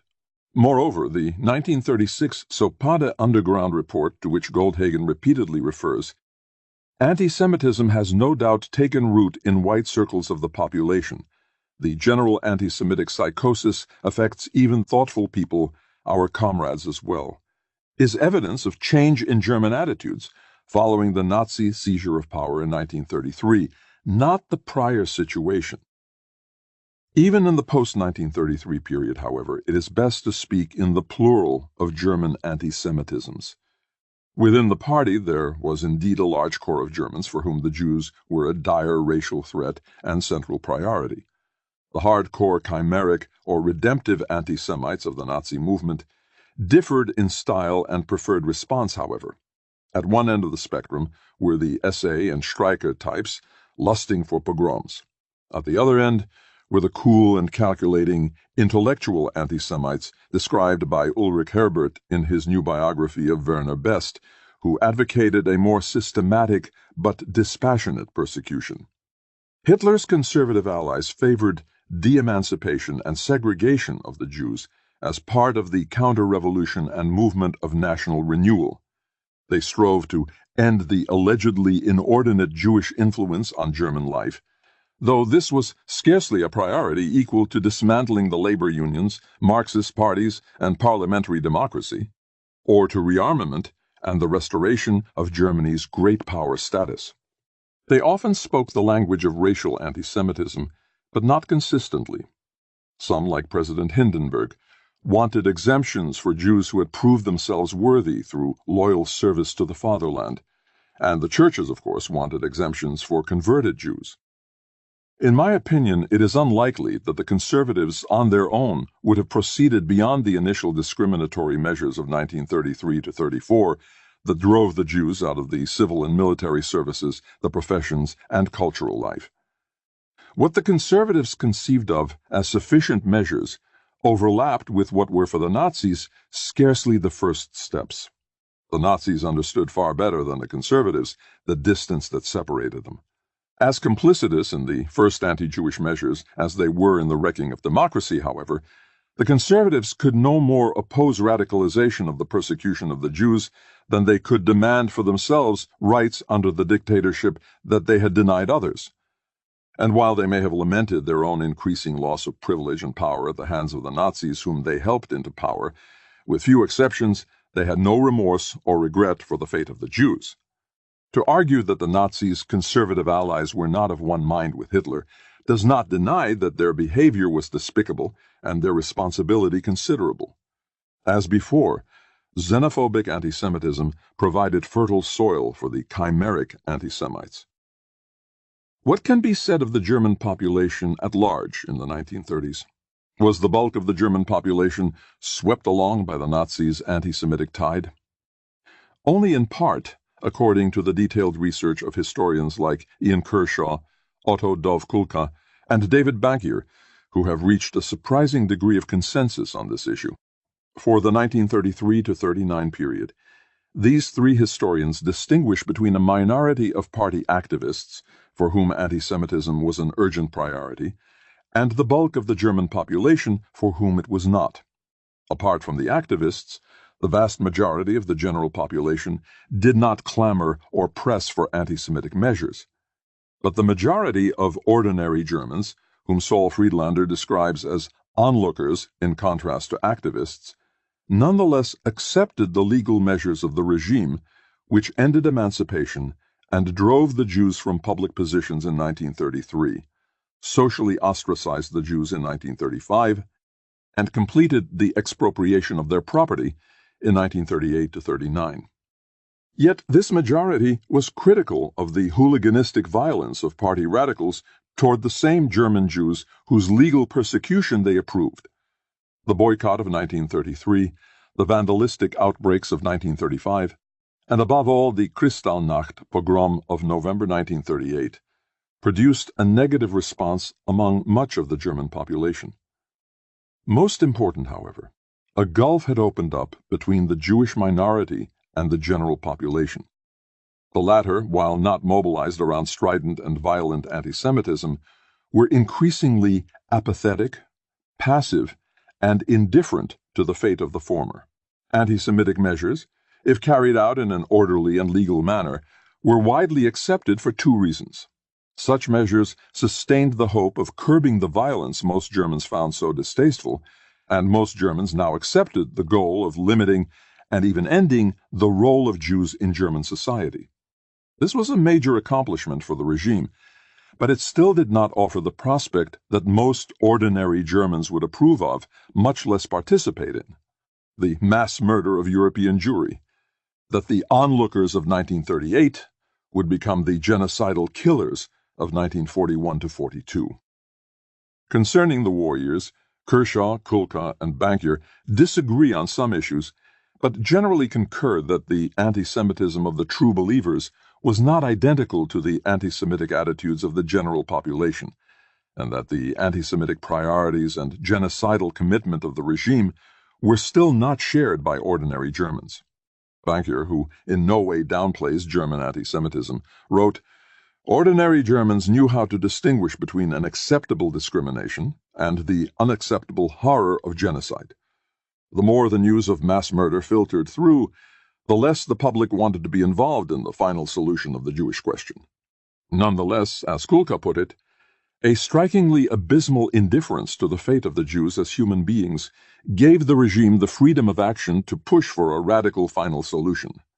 Kershaw emphasized the same point with his memorable phrase that the road to Auschwitz was built by hatred, but paved with indifference. Kulka and Rodriguez are uneasy about the term indifference, which they as well as Kershaw use, feeling that it does not sufficiently capture the internalization of Nazi anti-Semitism among the population at large, particularly concerning the acceptance of a solution to the Jewish question through some unspecified kind of elimination. They suggest a more morally weighted term such as passive complicity or objective complicity. Goldhagen is more emphatic, declaring the very concept of indifference, which he equates with having no views on and being utterly morally neutral to mass slaughter, to be conceptually flawed and psychologically impossible. For Goldhagen, Germans were not apathetic and indifferent, but pitiless, unsympathetic, and callous, and their silence should be interpreted as approval.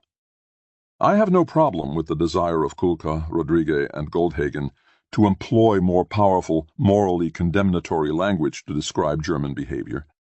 But I do not think that choice of language here alters the basic point made by Kershaw, Kulka, and Bankier, namely that in terms of the priority of anti-Semitism and commitment to killing Jews, a useful and important distinction can be made between the Nazi core and the population at large.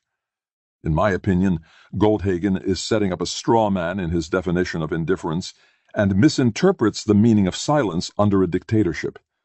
He also seems oblivious to the fact that Kershaw's notion of indifference anticipates the continuums in Goldhagen's own analytical model, when Kershaw notes that during the war years Germans may well have disliked Jews more while caring about them less. There are two additional points on which Goldhagen and I agree. First, one must look at the attitudes and behavior of ordinary Germans, not only on the home front, but also in occupied Eastern Europe. And second, when faced with the task of killing Jews, most ordinary Germans there became willing executioners.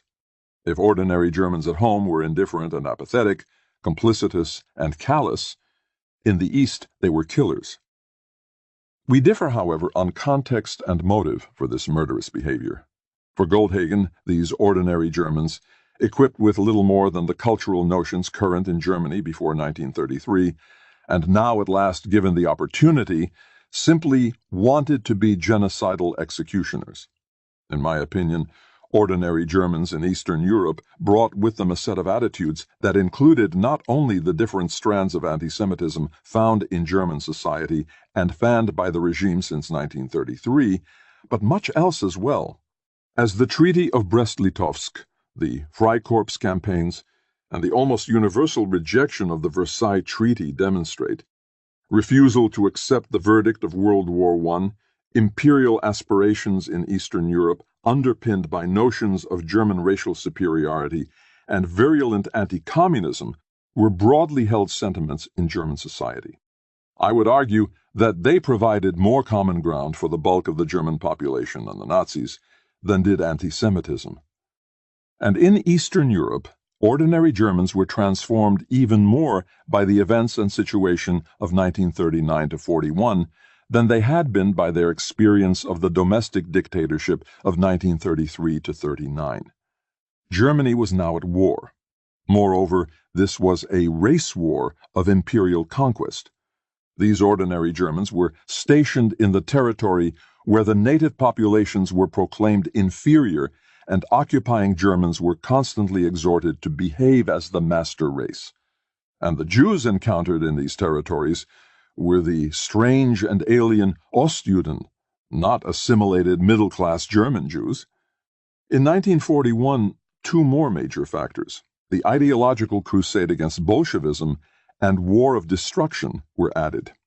Is it even plausible to suggest that this wartime change in situation and context did not alter the attitudes and behavior of ordinary Germans in Eastern Europe, and that only a common cognitive image of Jews predating 1933 and held by virtually all Germans accounts for their willingness, and for some even eagerness, to kill Jews?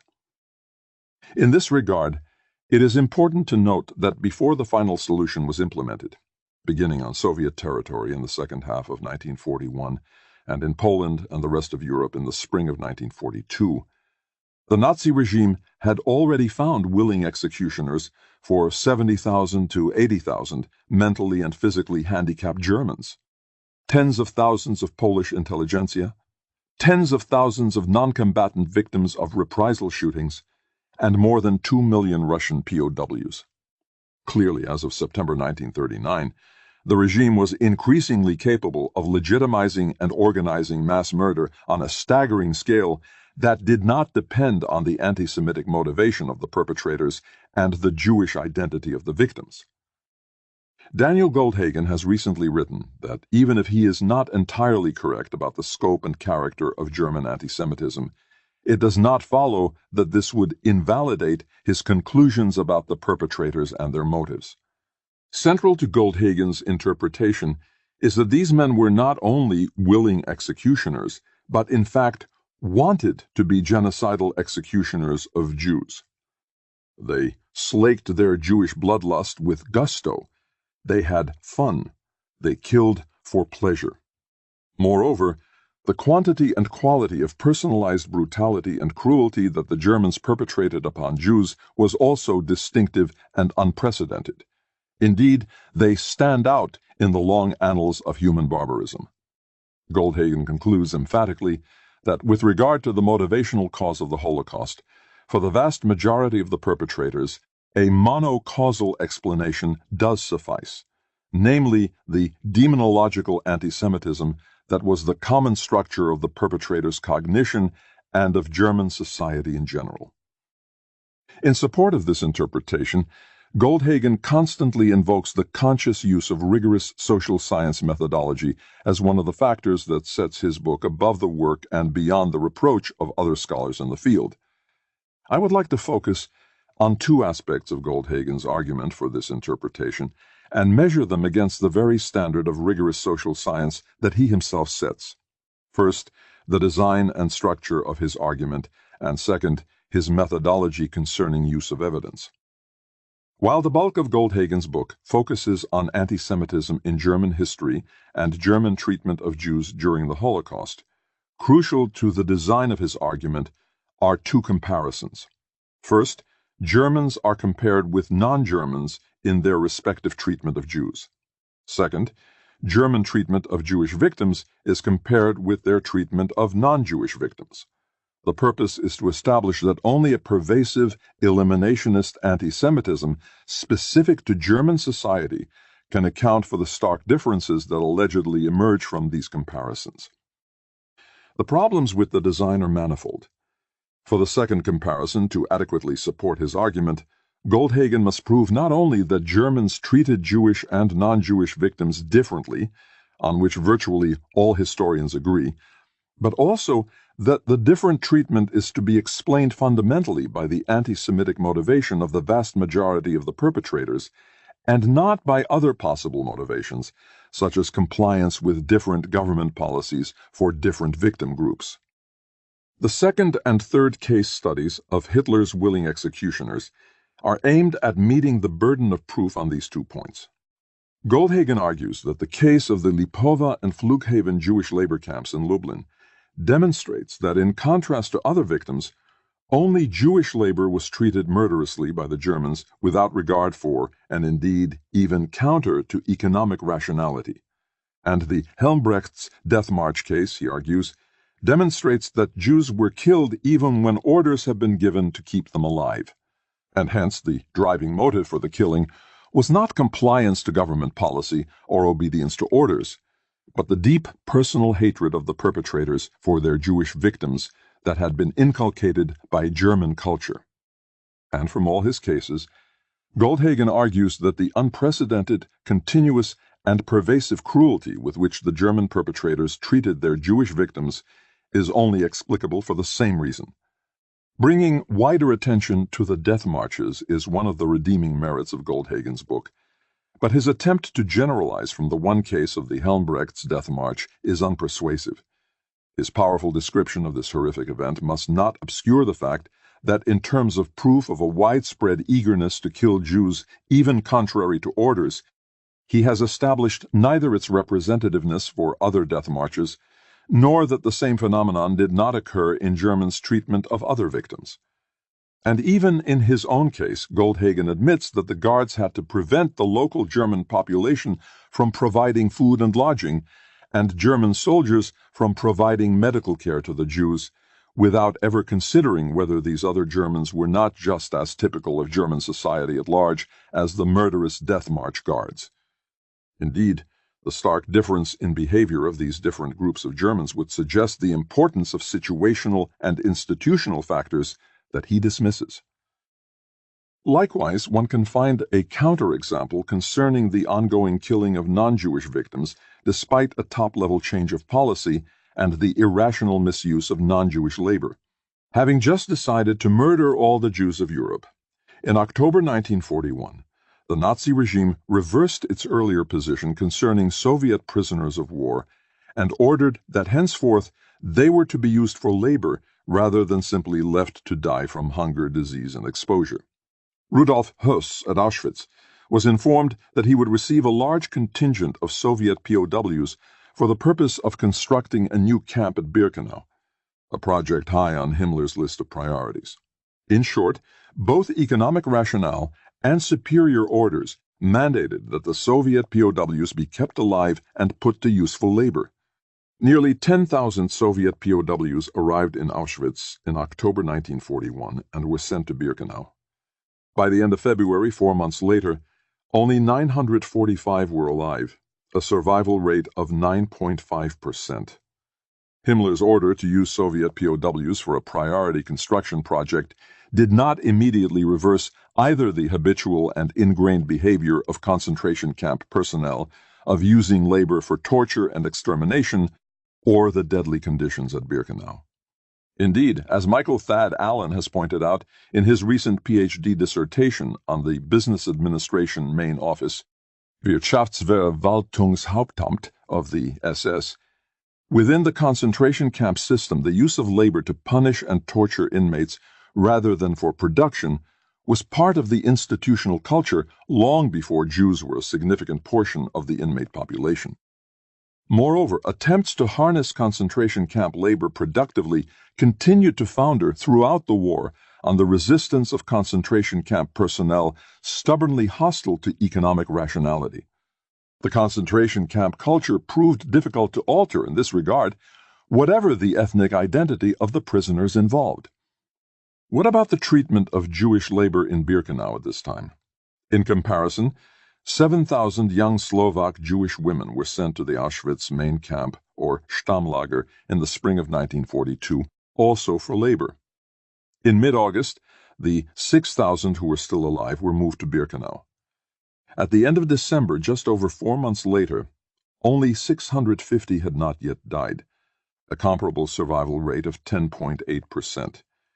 In short, institutional and situational factors and an ideology whose murderous potential was not derived solely from anti-Semitism produced nearly identical fatality rates among the Soviet POWs and Slovak Jewish women over the same period of time in the same camp, and this despite a change in government policy concerning the fate of Soviet POWs and the urgency of the economic task they were to perform. Goldhagen is indeed correct that in the long run the murderous treatment of Soviet POWs did change, while the murderous treatment of Jewish labor, except in minor ways, did not. But this simply indicates that, despite institutional inertia and the initial persistence of murderous patterns of behavior towards Soviet POWs, compliance with government policy ultimately prevailed in both cases.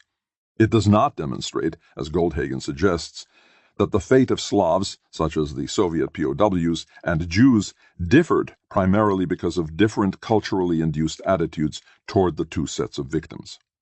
The Germans presided over the death of some 2 million Soviet POWs in the first 9 months of the war, far more than the number of Jewish victims up to that point. The death rate in these POW camps far exceeded the death rates in the Polish ghettos prior to the final solution. The fact that the Nazi regime changed its policy to murder all Jews and changed its policy not to starve all Soviet POWs is more a measure of the ideology, priorities, and obsessions of Hitler and the Nazi leadership than of the attitudes of German society. The staggering fatality rate of Soviet POWs in the first months suggests, above all, the regime's capacity to harness ordinary Germans to murder limitless numbers of Soviet POWs if that had remained its goal. The continuing mass death of Soviet POWs into the spring of 1942 demonstrates that killing institutions are not turned off and the attitudes and behavior of their personnel are not altered instantly, even when policy changes. There are, in short, a number of conceivable variables: government policy and past patterns of behavior, as well as culturally induced cognitive images, that are important. Yet, in accounting for differential German behavior toward Jewish and non-Jewish victims, Goldhagen's argument does not adequately separate the variety of possible causal factors. His insistence on the German cognitive image of Jews as the only adequate framework is bolstered above all by his emphasis on the cruelty of the perpetrators. However, the argument from unprecedented singular German cruelty toward Jews is problematic on two counts. First, Goldhagen's claim of singularity is grounded on the emotional impact of his narrative rather than actual comparison. He offers numerous graphic and chilling descriptions of German cruelty toward Jews, and then simply asserts to the numbed and horrified reader that such behavior is clearly unprecedented. If only that were the case. Unfortunately, accounts of Romanian and Croatian killings would readily demonstrate that these collaborators not only equaled but routinely surpassed the Germans in cruelty. And that leaves myriad possible non-Holocaust examples from Cambodia to Rwanda totally aside. Conversely, he downplays the cruelty in the Nazi murder of other victims, particularly the German handicapped, in which Germans allegedly were coldly involved in inflicting painless death without celebration.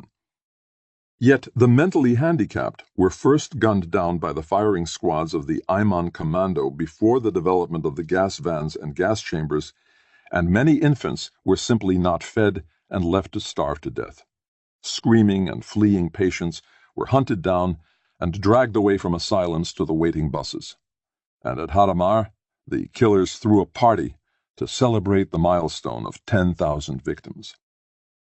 Secondly, Goldhagen simply asserts as intuitively self-evident that such cruelty can be explained only by a cognitive image of the Jew peculiar to German culture. Goldhagen is quite correct that cruelty in the Holocaust, so salient in the memories of survivors, is an issue that scholars have not dealt with at length, but that does not mean his own ungrounded assertion concerning motivation is correct. Interestingly, the eloquent survivor Primo Levi agreed at least in part with Franz Stangl, the notorious Treblinka commandant, on a different, quite functional explanation for perpetrator cruelty, namely that the total debasement and humiliation of the victim facilitated the victim's dehumanization so essential to the actions of the perpetrator. To condition those who actually had to carry out the policies, to make it possible for them to do what they did. But we can share Levy's frustration that such an explanation in itself, if not entirely wrong, is nonetheless inadequate. This is an explanation not devoid of logic, he continues, but it shouts to heaven. It is the sole usefulness of useless violence. Indeed, too many instances of cruelty transcend a purely functional explanation. Another approach is taken by Fred E. Katz, who argues that in a killing environment, the creation of a culture of cruelty is a powerful phenomenon that provides many satisfactions: individualized reputation and enhanced standing among one's peers, alleviation of boredom, and a sense of joy and festivity, of artistry and creativity to those who flaunt their gratuitous and inventive cruelties. But we are still left with an unresolved question that cannot be solved by simple assertion. Is a culture of hatred the necessary precondition for such a culture of cruelty? Goldhagen has posed an important question. I do not believe that we have as yet found a satisfactory answer. Let us turn to the other comparison, namely that of German and non-German treatment of Jews. To be valid by accepted social science standards, German behavior would have to be compared with behavior in the complete set, or at least an unbiased random sample of countries involved in the final solution. Instead, Goldhagen suggests the behavior of Danes and Italians as the standard of comparison, which is neither random nor unbiased. Indeed, his suggestion merely begs the question of the rarity of Danish and Italian behavior vis-à-vis the ability of the Germans to find murderous collaborators virtually everywhere else in Europe. It does not demonstrate the singularity of German treatment of Jews, much less that this was due to a culturally specific German anti-Semitism. Elsewhere, Goldhagen acknowledges the participation of East Europeans in the killing squads and calls for a study of the combination of cognitive and situational factors that brought such perpetrators to the Holocaust. He does not explain why a multi-causal explanation is suddenly acceptable for East European but not for German perpetrators. Moreover, as I noted at the April 1996 symposium at the U.S. Holocaust Memorial Museum, the example of the Luxembourgers in Reserve Police Battalion 101 offers the rare opportunity of comparing people in the same situation but of different cultural background. While the evidence is suggestive rather than conclusive, I noted that the 14 Luxembourgers seemed to have behaved very much like their German comrades, implying that situational factors were very strong indeed. Goldhagen replied that the 14 Luxembourgers were only a small number from which one could not draw sweeping conclusions, though he has not been reluctant to draw sweeping conclusions from the small numbers of guards in the Lipova and Flughaven labor camps or on the Helmbrechts death march. My objections to the design of Goldhagen's argument do not disprove his interpretation as such. They merely demonstrate that he has not met the standard of proof of rigorous social science that he has not only set for himself, but also repeatedly claimed that others have so ignominiously failed even to understand. To demonstrate not only the lack of conclusive proof on behalf of his interpretation, but flaws that render it unpersuasive, we must examine his use of evidence. Goldhagen admits that he began with the hypothesis that the perpetrators were motivated to take part in the lethal persecution of the Jews because of their beliefs about the victims. The primary source of evidence for the behavior and motivation of the men of Reserve Police Battalion 101 by which to measure this hypothesis is the post-war testimony gathered through judicial investigation. It is not a matter of contention among scholars that post-war perpetrator testimony is highly problematic.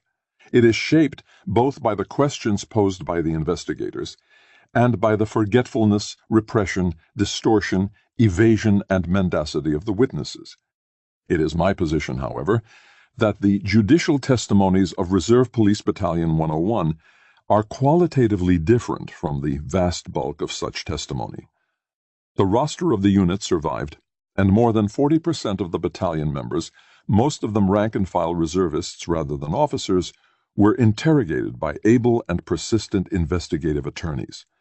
The large amount of unusually vivid and detailed testimony stands in stark contrast to the formulaic and transparently dishonest testimony so often encountered. Aware of the subjective and fallible nature of the judgments I will be making, I feel nonetheless that, used carefully, this body of testimony offers the historian a unique opportunity to probe issues in a way that is not possible from the records of other cases.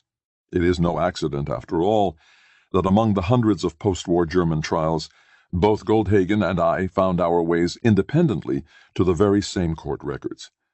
To deal with the problem of the evidentiary value of perpetrator testimony, Goldhagen argues in contrast that the only methodological position that makes sense is to discount all self-exculpating testimony that finds no corroboration from other sources.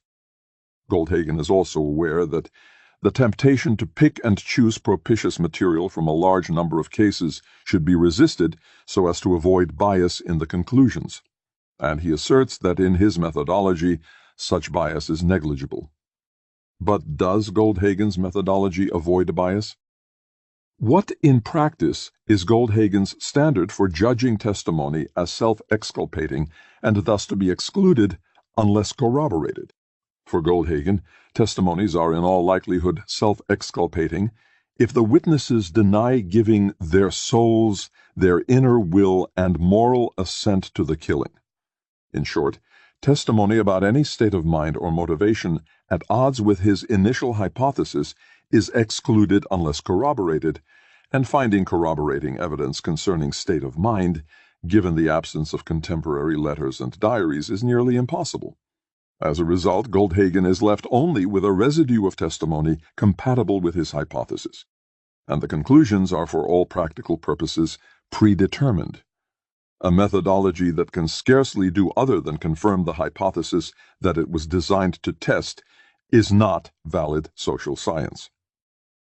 The problem of a deterministic methodology is compounded by another flaw in Goldhagen's use of evidence, namely a double standard in which he does not apply the same evidentiary standards and high exclusionary threshold when the victims are Poles rather than Jews. The cumulative effect of these problems in Goldhagen's use of evidence can be dramatically illustrated in comparing our respective accounts of Reserve Police Battalion 101's initial massacres of Jews and Poles at Józefów and Talcin. According to Goldhagen, at Józefów, Major Wilhelm Trapp delivered a pep talk inciting his men to murder by activating the demonic view of the Jews that virtually all of them held. Though Trapp was conflicted and uneasy, his speech betrayed his Nazified conception of the Jews. Goldhagen concedes that many of the men were shaken, even momentarily depressed by the killings, but warns against the temptation of reading into the testimonies about the men's negative reaction more than visceral weakness when faced with too much blood and gore. What is left out of this portrayal? Goldhagen acknowledges in one footnote, though not in the main text, that one witness described Trapp as weeping. There is no mention of the other 7 witnesses who described Trapp as weeping or otherwise displaying visible physical distress. He does not mention the testimony of 2 policemen who recalled that Trapp explicitly said the orders did not come from him, nor 4 of the 5 who noted that Trapp openly distanced himself from the orders when transmitting them to his men. He does not mention the testimony of Trapp's chauffeur concerning the events in Józefów. He later told me, more or less, "If this Jewish business is ever avenged on earth, then have mercy on us Germans." The pep talk, allegedly activating a demonic view of the Jews, turns out on examination to be a rather pathetic attempt to rationalize the imminent massacre of Jews as a wartime action against Germany's enemies, similar to the bombs falling on German women and children at home. The repeated testimony of the men that they felt shaken, depressed, embittered, despondent, dejected, stricken, angered, and burdened is dismissed by Goldhagen out of hand as self-exculpatory or reflecting momentary visceral weakness. Describing the first execution of Poles in a reprisal shooting at Talzin, Goldhagen argues, this illustrative episode juxtaposes the Germans' attitudes towards Poles and Jews. As proof, he cites just two witnesses, one witness to the effect that at Talzin Trapp wept, and another that some of the men expressed afterwards their desire not to undertake any more missions of this sort. In short, precisely the kinds of repeated testimony that Goldhagen excludes or dismisses when discussing the battalion's murder of Jews at Józefów is suddenly embraced, even when voiced by just two individuals, to prove how differently the battalion felt about murdering Poles. Moreover, this double standard in the selection of evidence can also be seen in Goldhagen's analysis of the men's motives. The failure of the policemen to opt out at Talzin is not construed as evidence of a desire to kill Poles, while not opting out at Józefów is cited as evidence that they wanted to be genocidal executioners of the Jews. Nothing more than momentary visceral weakness is seen in the mountain of testimony about the men's distress at Józefów, while the statement of a single witness at Talzin is cited as valid evidence of the men's obvious distaste and reluctance to kill Poles. The double standard concerning Jewish and Polish victims can be seen in yet another way. Goldhagen cites numerous instances of gratuitous and voluntaristic killing of Jews as relevant to assessing the attitudes of the killers, but he omits a similar case of gratuitous, voluntaristic killing by Reserve Police Battalion 101 when the victims were Poles. A German police official was reported killed in the village of Gniezdów, whereupon policemen about to visit the cinema in Opole were sent to carry out a reprisal action. Only elderly Poles, mostly women, remained in the village, as the younger Poles had all fled. Word came, moreover, that the ambushed German policemen had been only wounded, not killed. Nonetheless, the men of Reserve Police Battalion 101 shot all the elderly Poles and set the village on fire before returning to the cinema for an evening of casual and relaxing entertainment. There is not much evidence of obvious distaste and reluctance to kill Poles to be seen in this episode. Would Goldhagen have omitted this incident if the victims had been Jews, and an anti-Semitic motivation could have easily been inferred? A pattern of tendentious selection of evidence can also be seen in Goldhagen's portrayal of near-total uniformity among the men. Lieutenant Heinz Buchmann was the one member of the battalion who articulated a principled opposition to the mass murder and refused to take part in any aspect of the anti-Jewish actions. Concerning the difference in behavior between himself and the SS captains Julius Wohlauf and Wolfgang Hoffmann, Buchmann testified reluctantly that promotion was unimportant to him because he owned a successful business, while Wohlauf and Hoffmann were ambitious career policemen who wanted to become something. Moreover, he added, through my business experience, especially because it extended abroad, I had gained a better overview of things.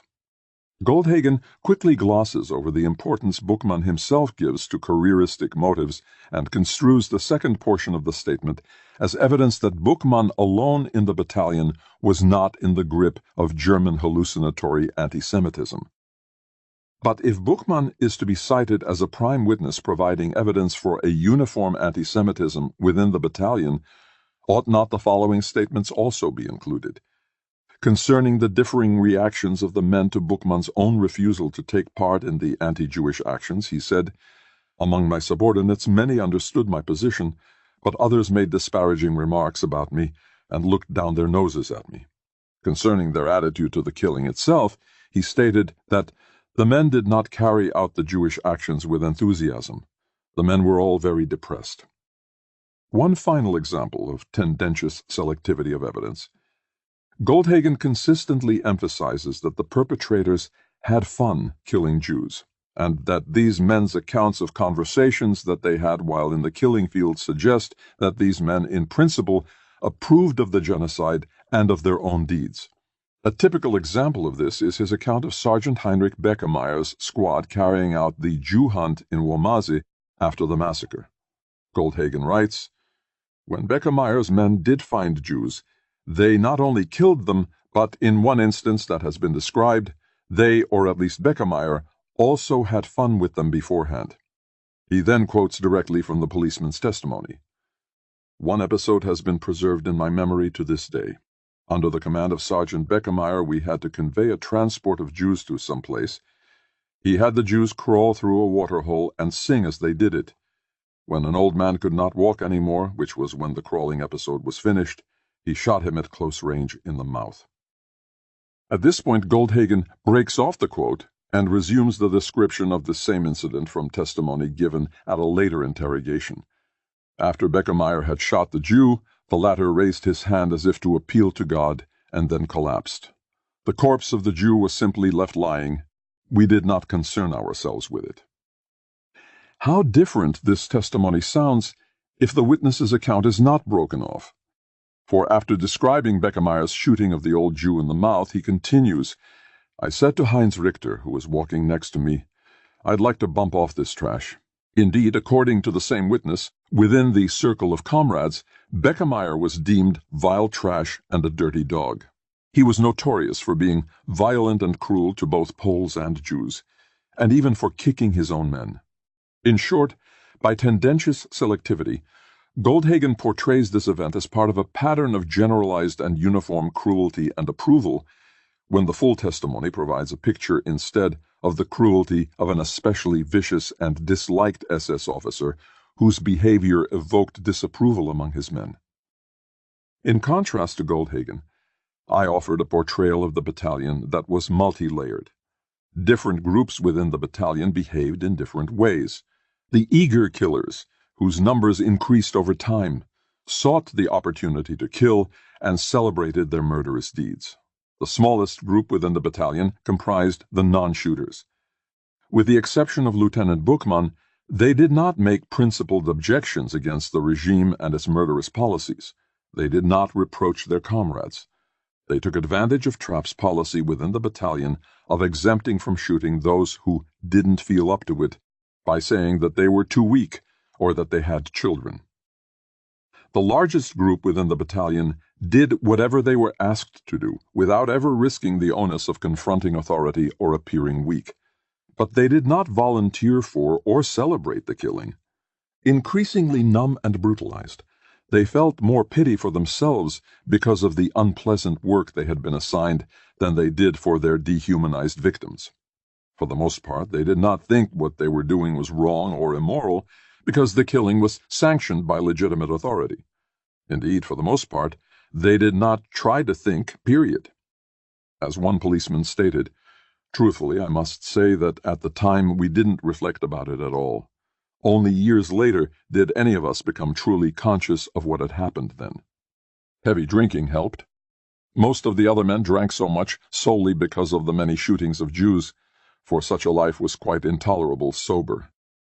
That these men were willing executioners does not mean that they wanted to be genocidal executioners. This, in my opinion, is an important distinction that Goldhagen consistently blurs. He also repeatedly poses the interpretational dispute in the form of a false dichotomy.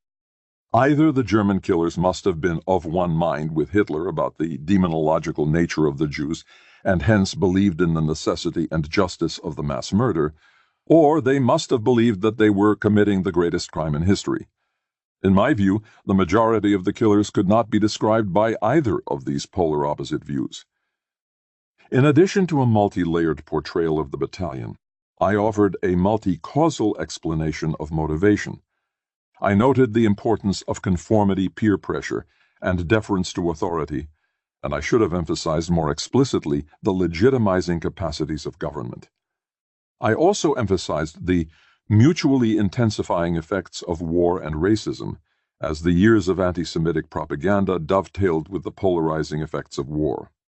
I argued that nothing helped the Nazis to wage a race war so much as the war itself, as the dichotomy of racially superior Germans and racially inferior Jews central to Nazi ideology could easily merge with the image of a beleaguered Germany surrounded by enemies.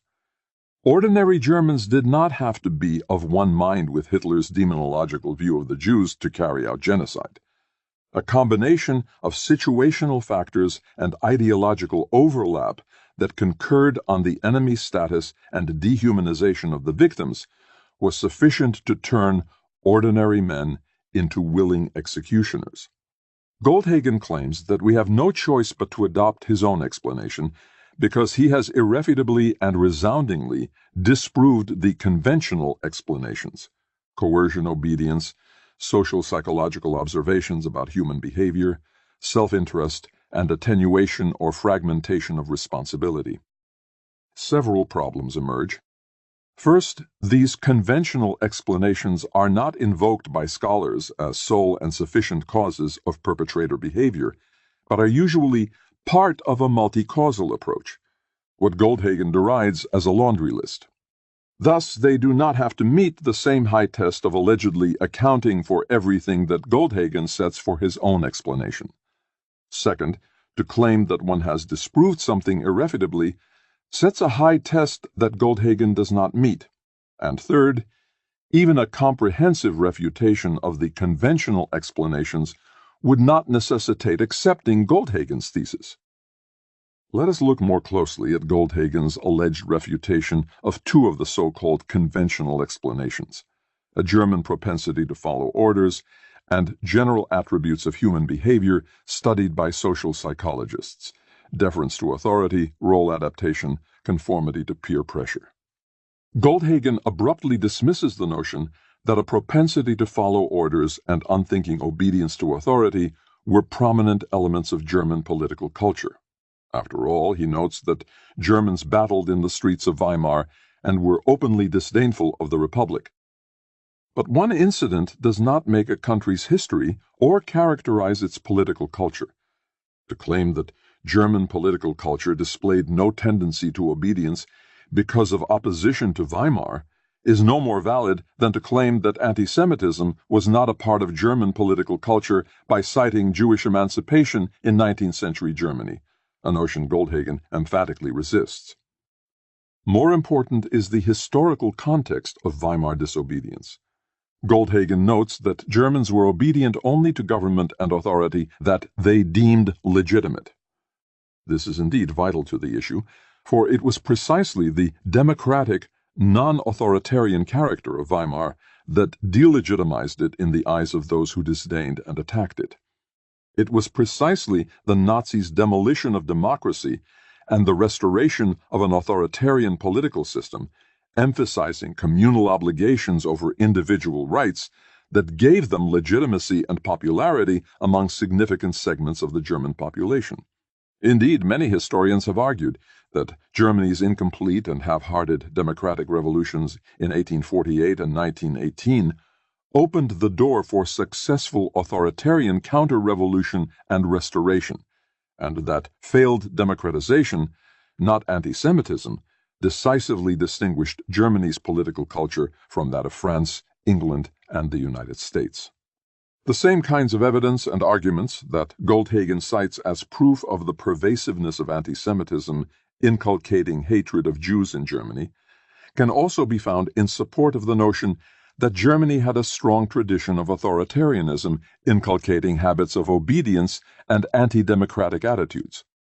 All the elements that Goldhagen himself cites as decisive for shaping political culture: education, public conversation, law, and institutional reinforcement, were at work inculcating authoritarian values in Germany long before the Nazis also used them to incessantly disseminate anti-Semitism.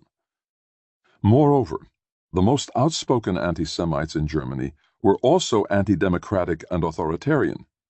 To deny the importance of authoritarian traditions and values in German political culture, while arguing for the pervasiveness of anti-Semitism, is to insist that the glass is half full while denying that it is half empty. To the extent that Goldhagen's arguments about German political culture and anti-Semitism are valid, they are even more so for German political culture and obedience to authority. Goldhagen claims that the social psychological interpretation is ahistorical and that its adherents imply that any group of people, regardless of their socialization and their beliefs, could be parachuted into the same circumstances and would act in exactly the same way toward any arbitrarily selected group of victims. This is a serious mischaracterization that confuses the experimental setting with scholars' subsequent application of the insights derived. For example, the point of the Milgram and Zimbardo experiments was to isolate the variables of deference to authority and role adaptation precisely so that the dynamic of these factors in human behavior could be examined and better understood. To have run either of these experiments, pitting Serbs against Bosnian Muslims or Hutus against Tutsis, would have been ludicrous, for the very reason that the historically specific ethnic animosities would have introduced a second powerful variable, totally skewing the results. It was precisely because the experiments were kept ahistorical that the insights from them have validity, and that scholars now know that deference to authority and role adaptation are powerful factors shaping human behavior. For scholars studying motivation in concrete historical situations, in which variables cannot be isolated and historical actors are not themselves fully conscious of the complex interaction of factors that shape their behavior, such insights can, in my opinion, be invaluable for sifting through problematic evidence. Goldhagen has repeatedly claimed that his interpretation alone correctly assumes that the perpetrators believed that the slaughter of Jews was necessary and just, while the conventional explanations suffer from the false assumption that the killers believed that what they were doing was wrong and had to be induced to kill against their will. This both mischaracterizes the position of others and poses the issue as a false dichotomy. Employing a social psychological approach in investigating the historically specific instance of crimes of obedience in Vietnam, Kelman and Hamilton have noted a spectrum of response to authority. Between those who acted out of conviction because they shared the values of the regime and its policies on the one hand, and nominal compilers who acted against their will under supervision but did not obey orders when not being watched, there were other possibilities. Many accepted and internalized the role expectation that soldiers must be tough and obedient and carry out state policies, regardless of the content of specific orders. Soldiers and police can willingly obey orders and implement policy that they do not identify as commensurate with their own personal values, even when not supervised, in the same way that soldiers and police often willingly follow orders and are killed in the line of duty, though they do not want to die. They can commit acts in their capacity of soldiers and police that they would deem wrong if done of their own volition, but which they do not consider wrong if sanctioned by the state. And people can change their values, adopting new ones that do not conflict with their actions, thus becoming killers out of conviction as the killing becomes routine. The relationship between authority, belief, and action is not only complex, but it is also unstable and can change over time. The social psychological approach does not assume, as Goldhagen claims, that the perpetrator's ideology, moral values, and conception of the victims does not matter. But the approach is certainly not congenial to the simplistic reduction of the perpetrator's ideology, moral values, and conception of the victim to a single factor such as anti-Semitism. I agree with Goldhagen when he states that crimes of obedience depend upon the existence of a propitious social and political context. But the social and political context invariably introduces a plurality of factors beyond the cognition of the perpetrators and identity of the victims, and it produces a complex and changing spectrum or range of response. In short, Goldhagen has not come even close to accurately explicating and then irrefutably disproving several of the key conventional explanations, neither of which is claimed to be a total explanation in itself. Even if the 5 conventional explanations noted by Goldhagen had been irrefutably disproved, it is not the case that we are left with no choice but to adopt Goldhagen's own interpretation. The search for understanding the motivations of the Holocaust perpetrators is not confined to a limited set. The scholar's quest is not a multiple-choice exam, or at the very least, there must always be another choice. None of the above. Throughout the controversy, Goldhagen has claimed that his approach has restored a moral dimension missing from the accounts of previous historians. For instance, in his recent reply to his critics in the New Republic, Goldhagen asserts that he has recognized the humanity of the perpetrators. His analysis is predicated upon the recognition that each individual made choices about how to treat Jews, which restores the notion of individual responsibility. On the other hand, he claims that scholars like myself have kept the perpetrators at a comfortable arm's length and treated them as automatons or puppets. These claims by Goldhagen are untenable. First, the social-psychological insights he cavalierly dismisses do not treat individuals as mechanically interchangeable parts, nor do they dismiss cultural and ideological factors. As noted above, Goldhagen's assertion that the psychosociological approach is demonstrably false is based on crude caricature. Second, concerning the humanity of the perpetrators and not keeping them at a comfortable arm's length, it is Goldhagen himself who admonishes other scholars to rid themselves of the notion that Germans in the Third Reich were more or less like us, and that their sensibilities had remotely approximated our own. And his claim to treat perpetrators as responsible agents who make choices is difficult to reconcile with his deterministic conclusion. During the Nazi period, and even long before, most Germans could no more emerge with cognitive models foreign to their society than they could speak fluent Romanian without ever having been exposed to it. It is my position, in contrast, that psychosociological theories, based upon the assumption of inclinations and propensities common to human nature, but not excluding cultural influences, provide important insights into the behavior of the perpetrators. I believe that the perpetrators not only had the capacity to choose, but exercised that choice in various ways that covered the spectrum from enthusiastic participation through dutiful, nominal, or regretful compliance to differing degrees of evasion. Which of our two approaches, I would ask, is predicated upon the humanity and individuality of the perpetrators and allows for a moral dimension in the analysis of their choices? Goldhagen and I agree that Reserve Police Battalion 101 was representative of ordinary Germans and that ordinary Germans, randomly conscripted from all walks of life, became willing executioners. But I do not think that his portrayal of the battalion is representative. He is certainly right that there were numerous enthusiastic killers who sought the opportunity to kill, found gratification in inflicting terrible cruelties, and celebrated their deeds. All too many frightening examples of such behavior can be found in both this book and his.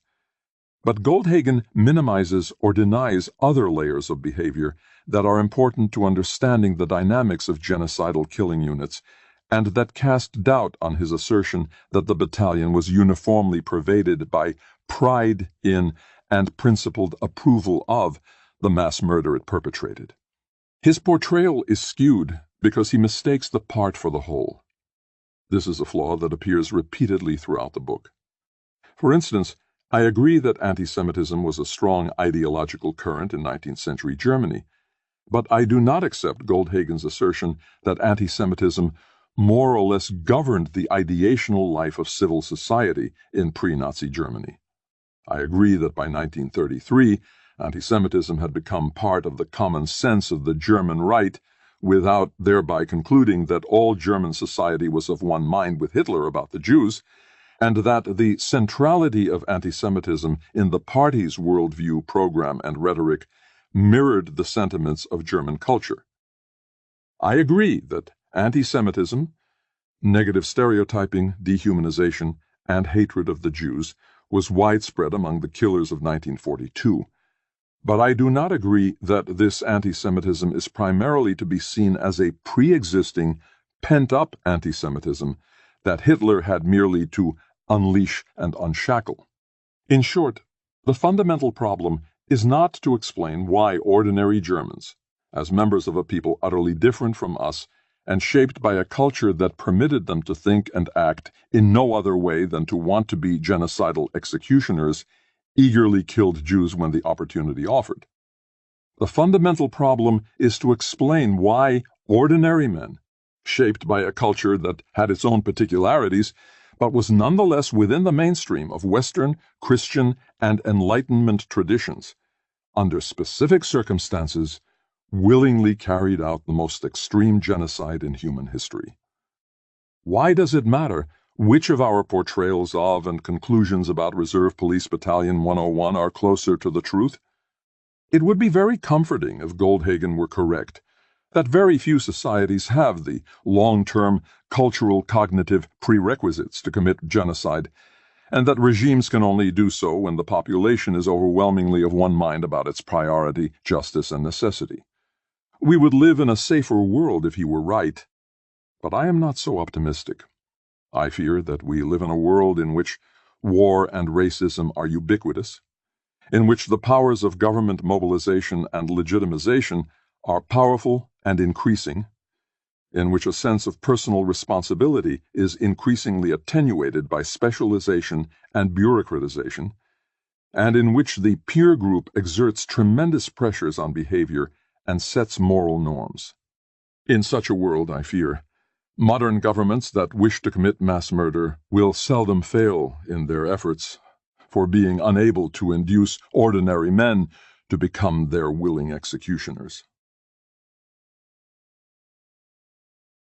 25 years later. Ordinary Men was first published in 1992, following the publication of Daniel Goldhagen's Hitler's Willing Executioners in 1996, and the ensuing debate over our differing interpretational approaches and methodologies concerning the use of problematic evidence. A second edition of Ordinary Men was published in 1998, with an afterword that summarized my arguments in this controversy. Now, 25 years after its first publication, it seems fitting to take stock once again.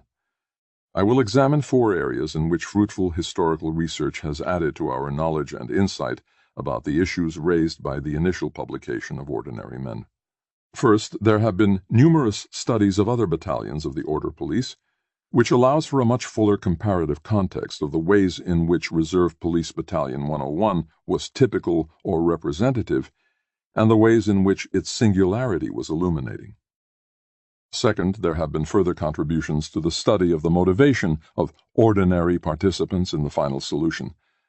Third, there has been an exemplary study of the contingent of Luxembourg police in the battalion that allows for a comparison of the German and non-German members of the unit. And fourth, there has been a more careful study of photographic evidence, both old and new, concerning RPB 101. Other battalions of the Order Police.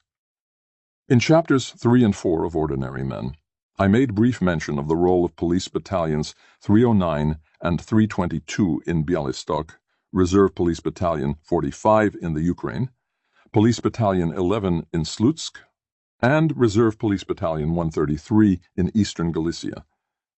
Daniel Goldhagen also discussed Police Battalions 309 in Bialystok and 65 in the Baltic in 1941 and southern Poland in 1942. Beginning in the 1990s, further studies of some of these units, as well as many others, finally began to be published. First was the journalist Heiner Lichtenstein's Himmlers Grüne Helfer, Die Schutz- und Ordnungspolizei im Dritten Reich, that reviewed the judicial investigations of various order police units, especially battalions, and the failure of the German courts to achieve anything but a handful of convictions. This was quickly followed by 2 different studies of Police Battalion 322 that were based upon the rare surviving war diaries of the battalion and its 3rd Company that were among a collection of SS documents held in the military archive in Prague. This battalion began its murderous activities in Bialystok in July 1941, and then moved across present-day Belarus, engaging in major killing actions in Minsk and Mogilev, as well as many other smaller mass killings. In 1996, Winfried Nachtwey looked at 5 different police battalions that were primarily recruited from Rhineland cities. In addition to the 2 battalions touched upon by Goldhagen, namely 65 and 309, he also examined 307 and 316, like 322, members of the police regiment under the command of Colonel Mantua during the July 1941 killings in Bialystok. And finally, Reserve Police Battalion 61, notorious for its role in guarding the Warsaw Ghetto.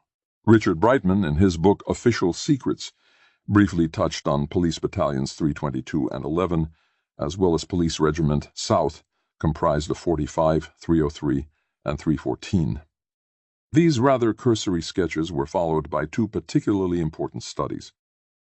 In 1998, Edward Westerman published his study of Police Battalion 310, in which he focused on the striking dissimilarities between that unit and Reserve Police Battalion 101.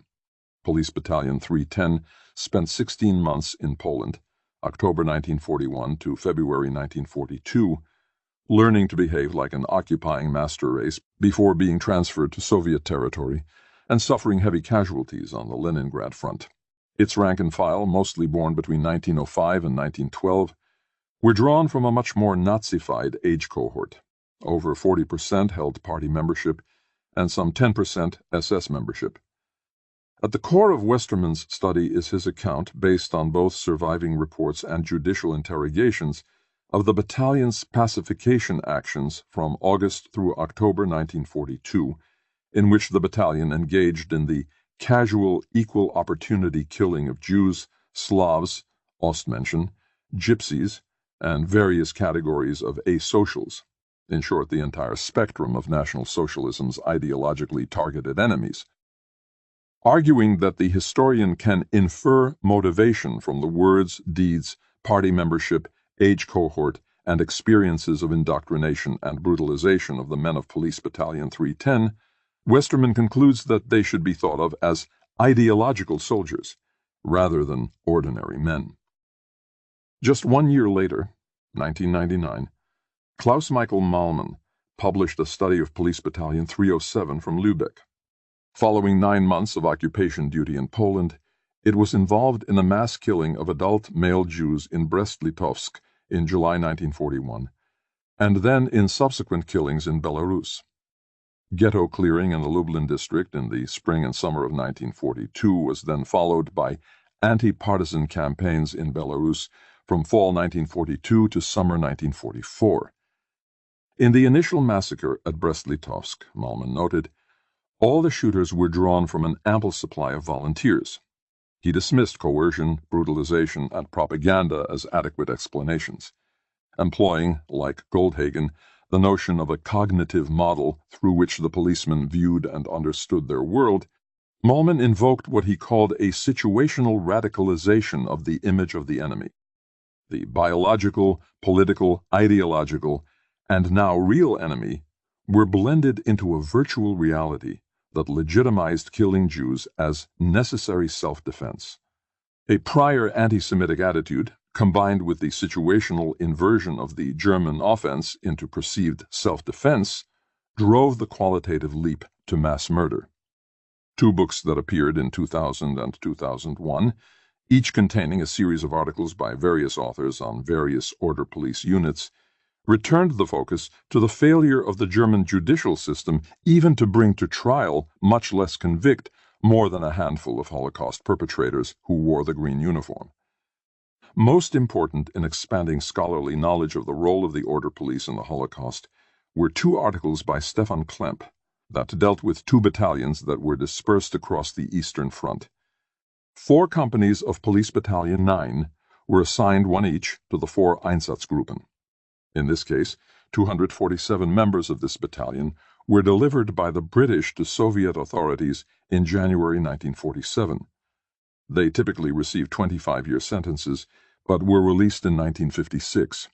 Klemp also studied Reserve Police Battalion 69, which was divided into small detachments that were distributed across the Eastern Front in August 1941 for the purpose of guarding construction worksites of Organization Tot, but were also frequently employed to kill nearby Jews.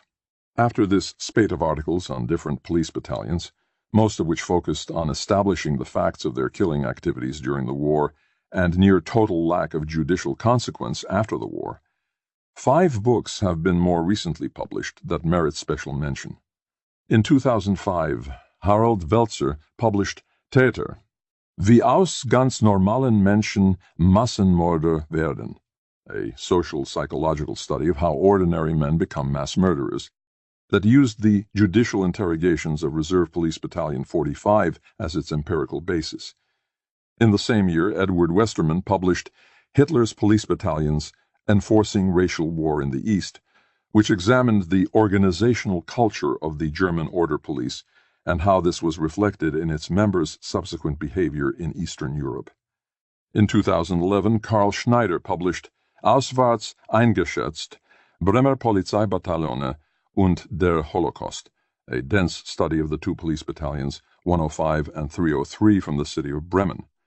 And finally, Wolfgang Kurilla published 2 massive compendia that contained entries on all of the order police units stationed in the Baltic states and Belarus on the one hand, and in Poland on the other, and their respective contributions to the Holocaust. I will return to the Welzer and Westerman books later for their contribution to the debate over motivation, and will focus now on the work of Schneider and Kurilla for what they add to the comparative framework concerning RPB 101. Karl Schneider's careful reconstruction of the formation of both Reserve Police Battalion 105 and Police Battalion 303 shows how both were significantly different from RPB 101. What was initially designated Police Battalion 105 was formed in the fall of 1939. Its rank and file were drawn from the 1902 to 1909 cohorts, i.e. 30 to 37-year-olds, who had already served as reserve policemen in the 1937 to 1939 period. Roughly 2/3 of the rank and file were working class, 1/3 middle or lower middle class. Having already been at least partially indoctrinated and socialized into the German police during weekend training sessions in the pre-war period as reservists waiting to be mobilized, they received extensive military training and some additional ideological schooling in late 1939 and early 1940 before taking up rather pleasant and fondly remembered occupation duty in Norway and being renamed a Reserve Police Battalion in January 1941. The battalion then went on to serve in the Baltic in summer-fall 1941, where it conducted numerous anti-partisan operations, and in the Netherlands from 1942 to 1944, where it helped send transports of Dutch Jews to Auschwitz. After the outbreak of war, the rank and file of Police Battalion 303 was drawn from a pool of volunteers from the 1909 to 1912 cohorts, i.e. 27 to 30-year-olds, made available to the SS and police in exchange for the large numbers of trained policemen who had been transferred to the army. As Westerman has pointed out, this was a highly Nazified age group, and both the SS and police could exercise selectivity concerning whom among the oversupply of volunteers they chose. They received extensive training and were then sent for 9 months of occupation duty in Poland before invading the Ukraine in June 1941, where they participated in numerous massacres of Jews, including Babi Yar. Reserve Police Battalion 101, during its first and second tours of duty in Poland in 1939 and 1940, was constructed much the same way as RPB 105 or other murderous reserve battalions on Soviet territory in 1941, such as RPB 45 in the Ukraine and 133 in East Galicia.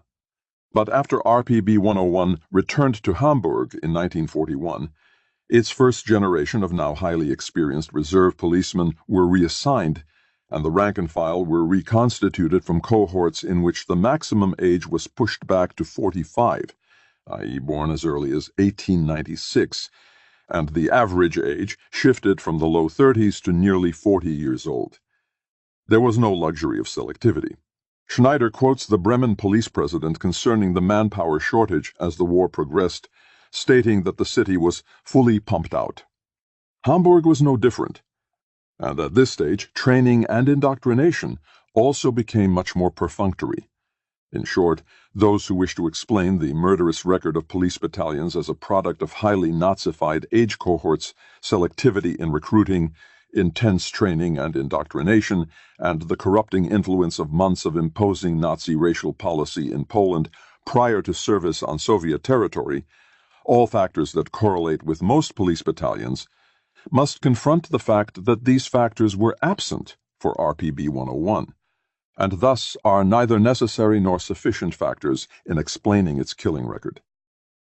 How did the killing record of RPB 101 compare with other battalions? The exhaustive studies of Wolfgang Kurilla now permit us to construct a chart that ranks the battalion's killing records. The top 12 were the following: RPB 61, 1,100 killed, 300,000 deported to death camps. RPB 9, 187,600 killed. RPB 133, 31,900 killed, 74,000 deported. RPB 101, 38,000 killed, 45,200 deported. RPB 53, 13,200 killed, 65,000 deported. PB 320, 66,700 killed. RPB 45, 65,000 killed. RPB 3, 62,500 killed. RPB 41, 36,800 killed, 18,500 deported. RPB 131, 14,900 killed, 35,500 deported. PB 304, 44,300 killed. PB 303, 41,600 killed. Given that RPB 61 and 53 were involved in the massive deportations from the Warsaw Ghetto, and RPB 9 and 3 were attached to the Einsatzgruppen, the killing record attained by RPB 101 stands out even more and exceeds any of the elite 300-level battalions composed of carefully selected, highly Nazified, intensively trained and indoctrinated young men. In short, part of the significance of RPB 101 as an illuminating case study is not that it was a typical or representative police battalion, but precisely the contrary. It was atypical in terms of age, selectivity, Nazification, training, and indoctrination, but nevertheless obtained the fourth highest killing record among all police battalions. Motivation. If many of the publications concerning the police battalions sought first to document their involvement in the Holocaust, and second to expose the utter inadequacy of post-war judicial reckoning, another cluster of publications has focused on the ongoing debate over motivation. How can a historian best explain why the order policemen behaved as they did? If the policemen were not coerced to act against their will, why did they choose to kill? In what ways did their actions make sense to them as unpleasant but necessary on the one hand, or justified and even praiseworthy on the other? In Ordinary Men, I cited the classic works of Stanley Milgram concerning obedience or deference to authority, and Philip Zimbardo concerning role adaptation. Additionally, I placed considerable emphasis on conformity as a key factor in trying to make sense of the behavior of the men of RPB 101 and explaining the group dynamics of the battalion. And I should have cited the work of Solomon Asch as well. This invoking of social psychology was deemed by Daniel Goldhagen to be of marginal significance on the one hand, and exculpatory of the policeman's moral responsibility on the other. In the aftermath of that debate, several social psychologists have made contributions that I have found particularly important in advancing our ability to explain the behavior of genocidal killers. In Becoming Evil, How Ordinary People Commit Genocide and Mass Killing, James Waller sought to explain how ordinary people committed extraordinary evil through a four-pronged model. First are innate and universal aspects of human nature that have emerged through the evolutionary process, designated by Waller as ethnocentrism, xenophobia, and desire of social dominance. Second are the factors that shape the dispositions of the perpetrators: cultural belief systems, moral disengagement, and rational self-interest. Third are factors that create an immediate social context: professional socialization, group binding, and merger of role and person.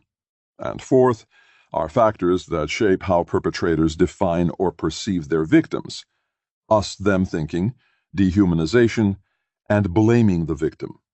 Clearly, this is a broad and universalistic approach, but one that allows also for historical specificity.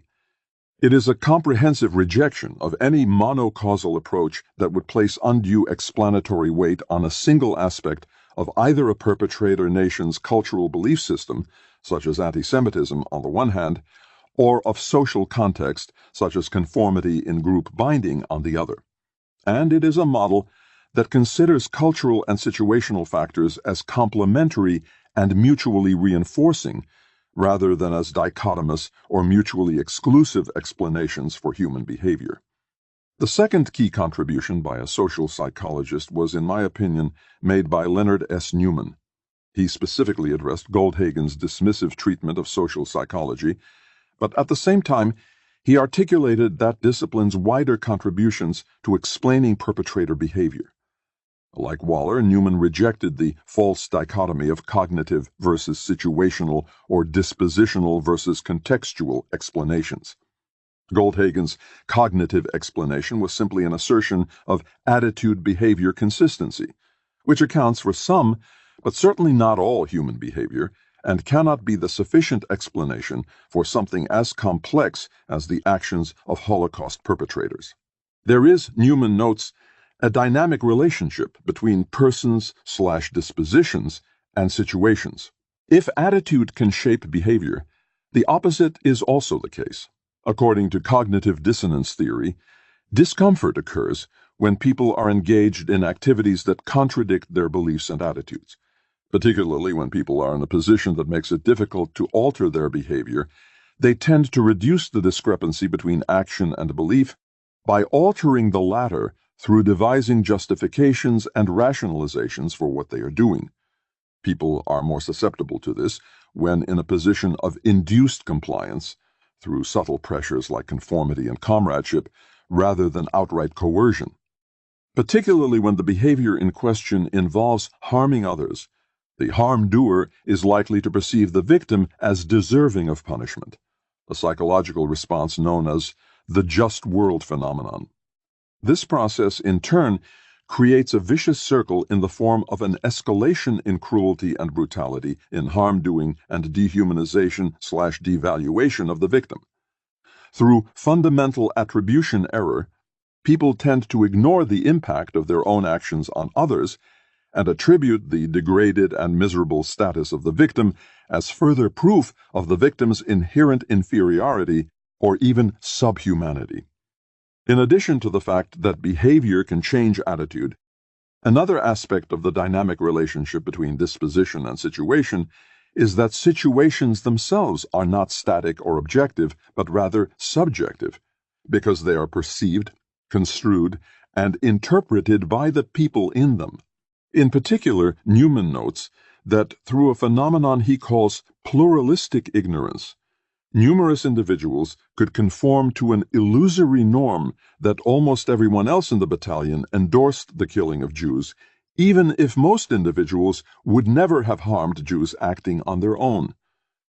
The collective behavior of a group is not simply the sum of its individual dispositions, but is shaped by how group members perceive the group as a whole, as well as one another, and the situation they collectively find themselves in.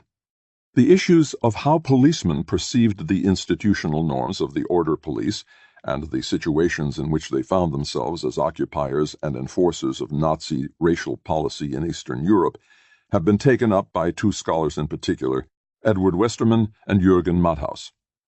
They have examined the organizational culture and indoctrination practices of the order police. According to Westermann, organizational culture sets the boundaries for accepted behavior, establishes institutional goals, and defines the standards of group membership. With the centralization of all German police under Himmler in 1936, he and Order Police Chief Kurt Deluge sought to establish both an institutional merger of the Order Police with the SS, as well as the transformation of its organizational culture through the dual processes of militarization and Nazification.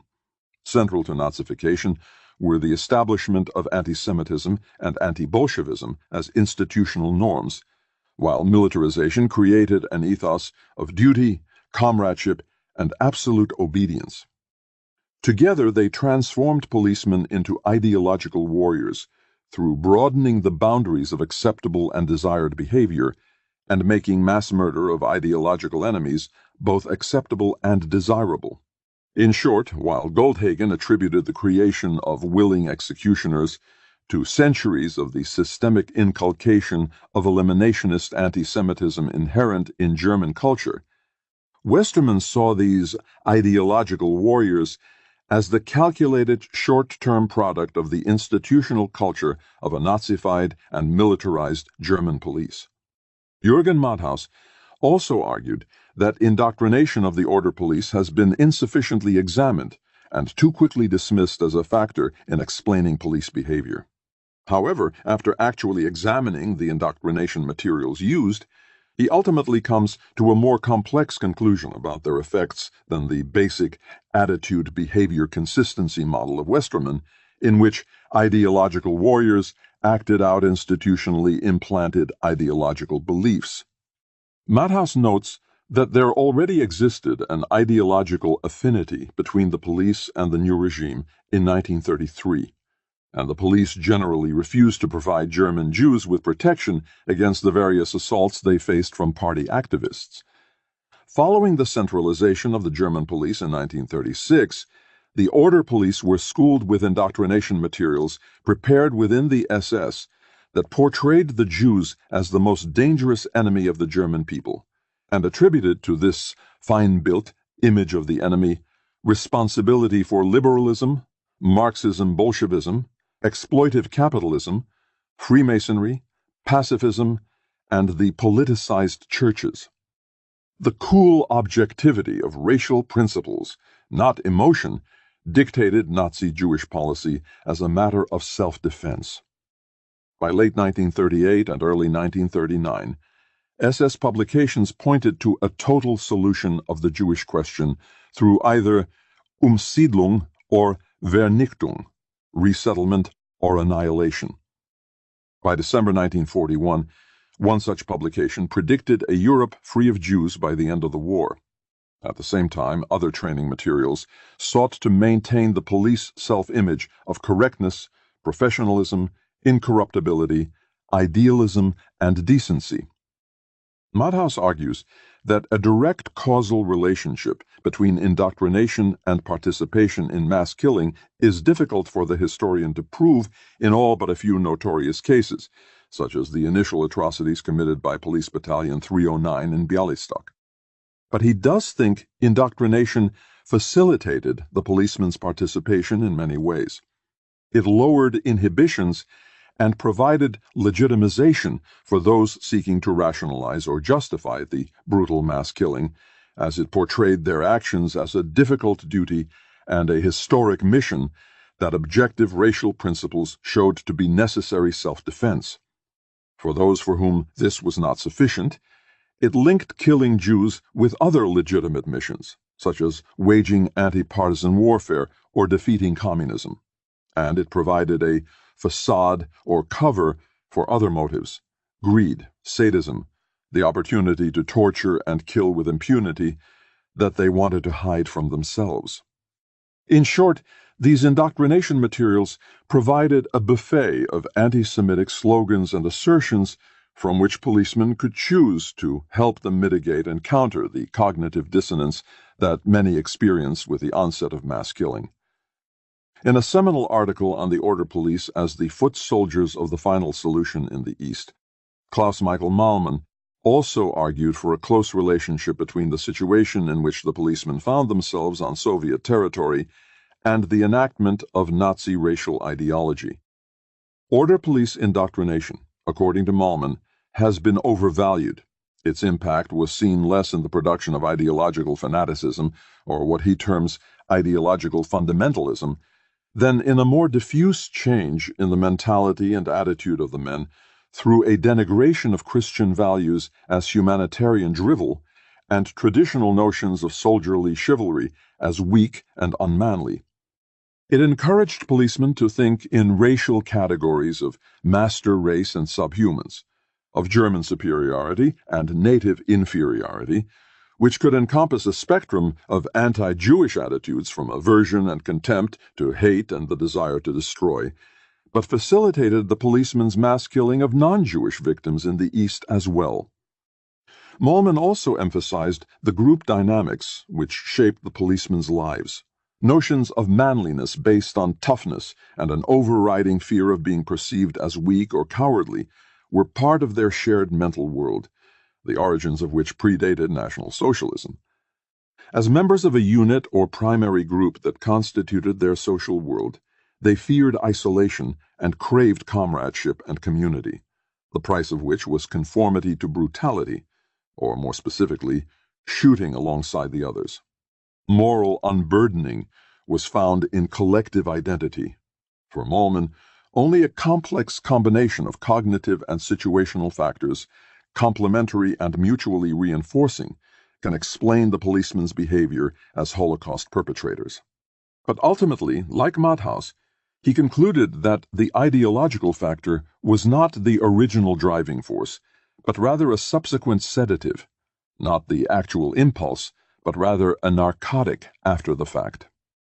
If Westermann looked at the organizational culture of the order police and its presumed impact on police behavior, and Matthaus and Mollman focused on how anti-Semitic ideology functioned within the situational context of Operation Barbarossa, Harold Welzer and Thomas Kuhne sought to articulate broader societal-wide frameworks that enabled or caused the policemen to value and embrace what they were doing.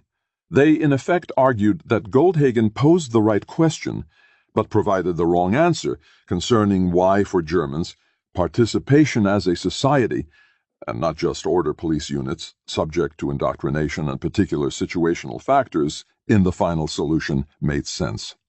Harold Welzer, combining a case study of Reserve Police Battalion 45 with social psychological theorizing and historical background, posed two big questions. How and why did the normative frames of reference in Germany change so quickly and totally after 1933?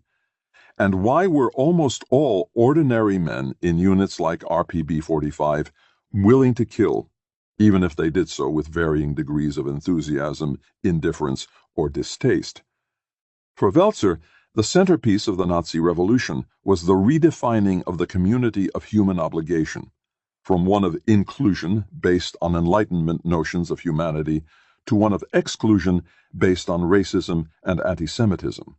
This radical restructuring of membership in the German community was possible in part because the exclusion and denigration of Jews inherently provided the psychic gratification of enhanced status, as well as opportunities for material gain for all included in the Volksgemeinschaft, racial community, even for those from the lowest rungs of the social ladder. For Welzer, 1933, not 1939 or 1941, was the key turning point for establishing these new social norms. The degree to which everyday social practice, beyond any conscious acceptance of Nazi ideology and propaganda, incorporated exclusion of the Jews from the community of human obligation meant broad acceptance of a new Nazi morality. The key elements of this Nazi morality were that it was good and meaningful to solve the Jewish question even through radical means, that work in that direction was difficult but rewarding, and that the ultimate goal was the creation of a community without Jews. However unimagined at the beginning, in the end, this exclusion allowed ordinary Germans to decouple the dispossession and murder of Jews on the one hand from any sense of criminality or immorality on the other. Welzer then examined how ordinary men in Reserve Police Battalion 45 became willing killers.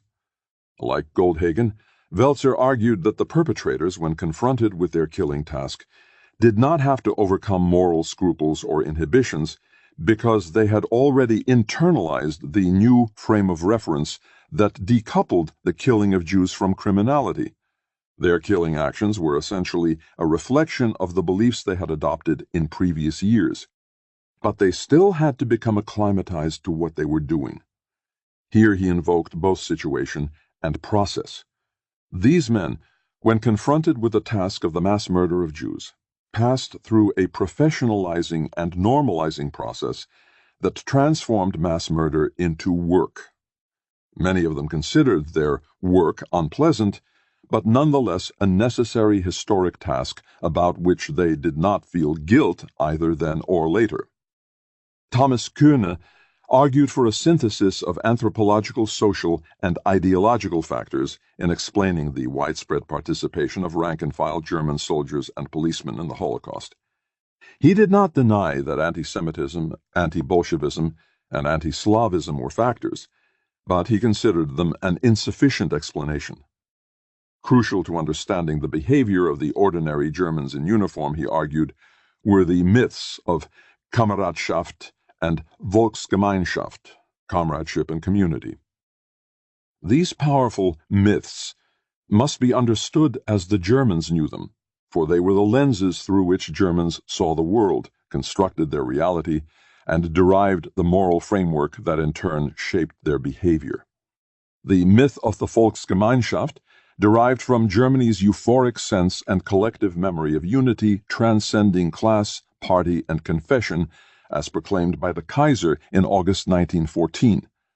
With Germans traumatized by the defeat of 1918 and the Great Depression, the Nazis were able to appropriate the emotive power of the myth while transforming its essence from political, social, and religious inclusivity to racial exclusivity. Not only were Jews and other racial aliens excluded, but so were those whose behavior constituted an internal threat or potential treason against the German race. In short, conformity was an essential component of belonging. And the Nazis also appropriated the myth of Kameradschaft, based on the ideal of German national unity in the trenches, not the international brotherhood of all soldiers victimized by the war as articulated by E.M. Remarque in All Quiet on the Western Front. The emotional power and need for belonging embodied in these two myths enabled the Nazis to preside over a moral revolution in which the Western tradition of universalism, humanity, and individual responsibility based on a guilt culture was replaced by a shame culture that elevated loyalty to and standing within the group to be the new moral fulcrum of German society. Whether it be the Volksgemeinschaft as a whole, or the small unit within which a German fought, the group claimed moral sovereignty. The shame culture, making conformity a prime virtue, impelled ordinary Germans in uniform to commit terrible crimes rather than suffer the stigma of cowardice and weakness and the social death of isolation and alienation vis-à-vis their comrades. This dynamic was intensified by several other factors. The first was that the pleasures of comradeship and the joy of togetherness derived from a heightened sense of belonging could be enhanced even further through transgression against the norms of members outside the group. Nothing makes people stick together better than committing a crime together, Kuhne noted. And second was the pernicious Nazi invention that Kuhne dubbed the morality of immorality. Both Hitler and various military commanders made the coercive zero-sum moral argument that pity and lenience toward the enemy and failure to overcome one's personal scruples was a sin against one's comrades and future generations. The combination of all these factors created a competition for mercilessness and a culture of brutality within units. For Germans at large, the outcome was the national brotherhood of mass murder, Hitler's community. Kuhne qualifies this grim portrayal of uniformity, conformity, and criminality in an important way. Ethics do not change within just a couple of years for everyone, he noted. Thus, uncertainty and dissenting convictions seethed in the culture of cruelty, and pangs of conscience persisted.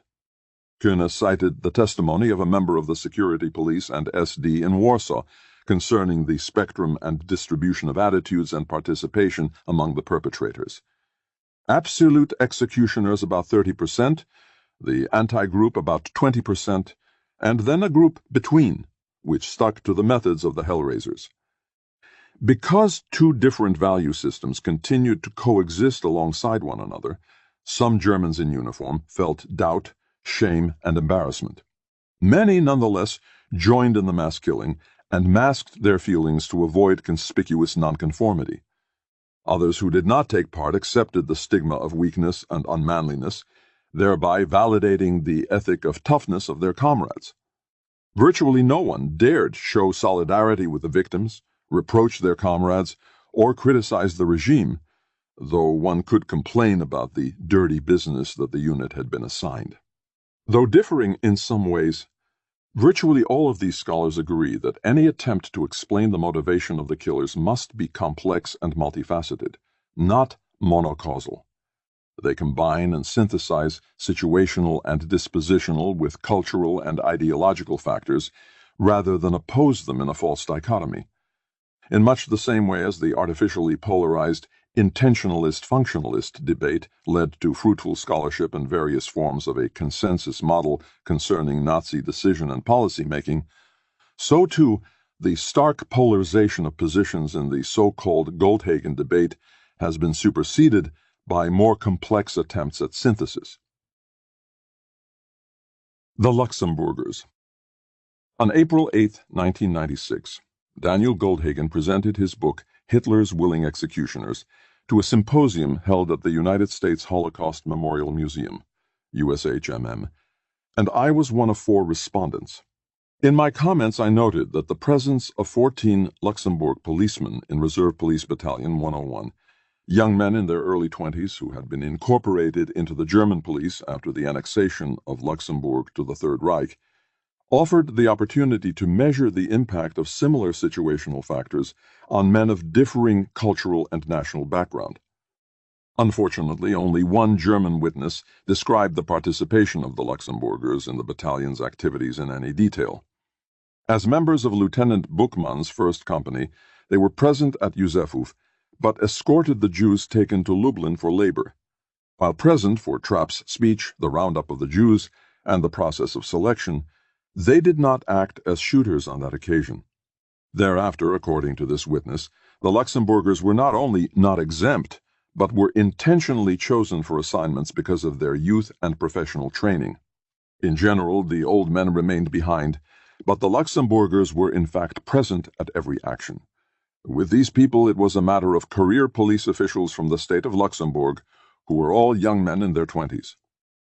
The Luxembourg historian Paul Dostert called to my attention the post-war accounts of 2 of these 14 Luxembourg members of RPB 101, which had been published in 1986.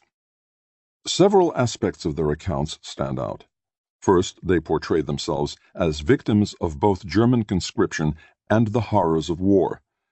Second, they portrayed the actions of the Luxembourgers as consistently non-supportive of the German cause.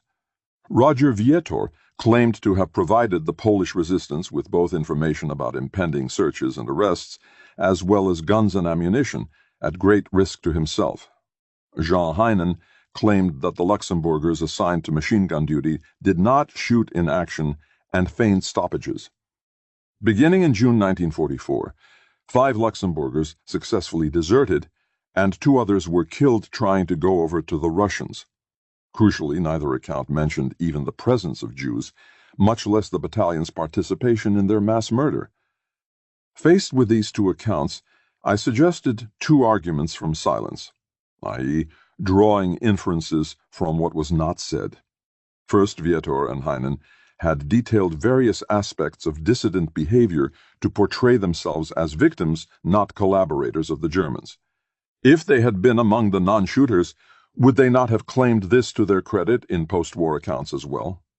If many German witnesses could remember the non-shooters in the battalion 20 years later, but made no comment about the Luxembourgers in this regard? Was it because they had behaved like most of their German comrades in 1942? Arguments from silence are suggestive, not definitive. They constitute circumstantial evidence concerning probability, not proof. Thus, the role of the Luxembourgers in RPB 101 remained intriguing but unresolved. When my comments about the Luxembourgers in RPB 101 were published in Germany in 1998, they received coverage in several Luxembourg newspapers. This in turn led to a vigorous response from Jean Heinen in the Luxemburger Wort. He admitted that First Company of RPB 101 had shot Jews, but he had not seen whether a Luxembourger had shot. He had not made any mention of his unit's involvement in killing Jews because he was no historian and because he concerned himself with the fate of the Luxembourg group and not the unfortunate fate of the Jews. Heinen admitted that he had been involved in 2 deportation actions, escorting Jews from the ghetto to the train station, but he made no mention of the routine brutality and shooting that accompanied such ghetto-clearing actions. On one occasion he accompanied the train, to where he did not know, but the destination could have been Treblinka. As First Company was involved in 6 deportations to Treblinka, and 2 large relocations from Radzin to Mengicets, and from Kotsk to Wukov, it seems likely that Heinen was involved in more than 2 deportation actions. Heinen admitted that he was present at 2 mass shootings in November 1943, and his descriptions of the Erntefest massacre at Majdanek and Poniatowa coincide with other testimony. He admitted that on the 2nd day he left his cordon post briefly to observe firsthand the shooting at the mass grave and the piles of corpses. "The horror that I saw there I cannot describe, because the appropriate words fail me," he wrote. But he denied being present at any other shooting actions, though First Company carried out shootings at Serekomla, Talzin and Kotsk, and Wukov. He admitted involvement in a Parchev forest sweep in late 1942 in which hundreds of Jews who had fled the ghettos were killed, but claimed it and other patrols were only anti-partisan actions, not Jew hunts. In short, like many German witnesses, Heinen admitted to some involvement by his unit in killing Jews, but denied any personal involvement in killing by himself or his Luxembourg comrades on the one hand, and most likely minimized and sanitized the extent of his unit's involvement on the other. His letter to the editor admitted far more than either he or any other Luxembourger had done previously, but nonetheless he asserted that I had made a fool of myself in suggesting that there had previously been any conspiracy of silence. What has subsequent research added to our knowledge of the Luxembourgers in RPB 101 and their previous silence? Paul Dostert discovered that following the verdict in the Hamburg trial of Olaf, Hoffmann, and others, the investigation of several other members of the battalion continued, including Sergeant Hans Keller of First Company. In a lengthy interrogation in July 1964, he denied any memory of events before August 1942, such as Yusefov, but admitted that his unit took part in the ghetto clearings of Parchev and Mengicets, and that many hundreds of Jews had been shot in the course of the latter. He was stationed for cordon duty during the Serekomla and Talzin-Kotsk killings, and described the former in great detail. He admitted that the first 2 sweeps of the Parchev forest in late 1942 were aimed at escaped Jews, and only in the spring of 1943 did patrols there target non-Jewish partisans.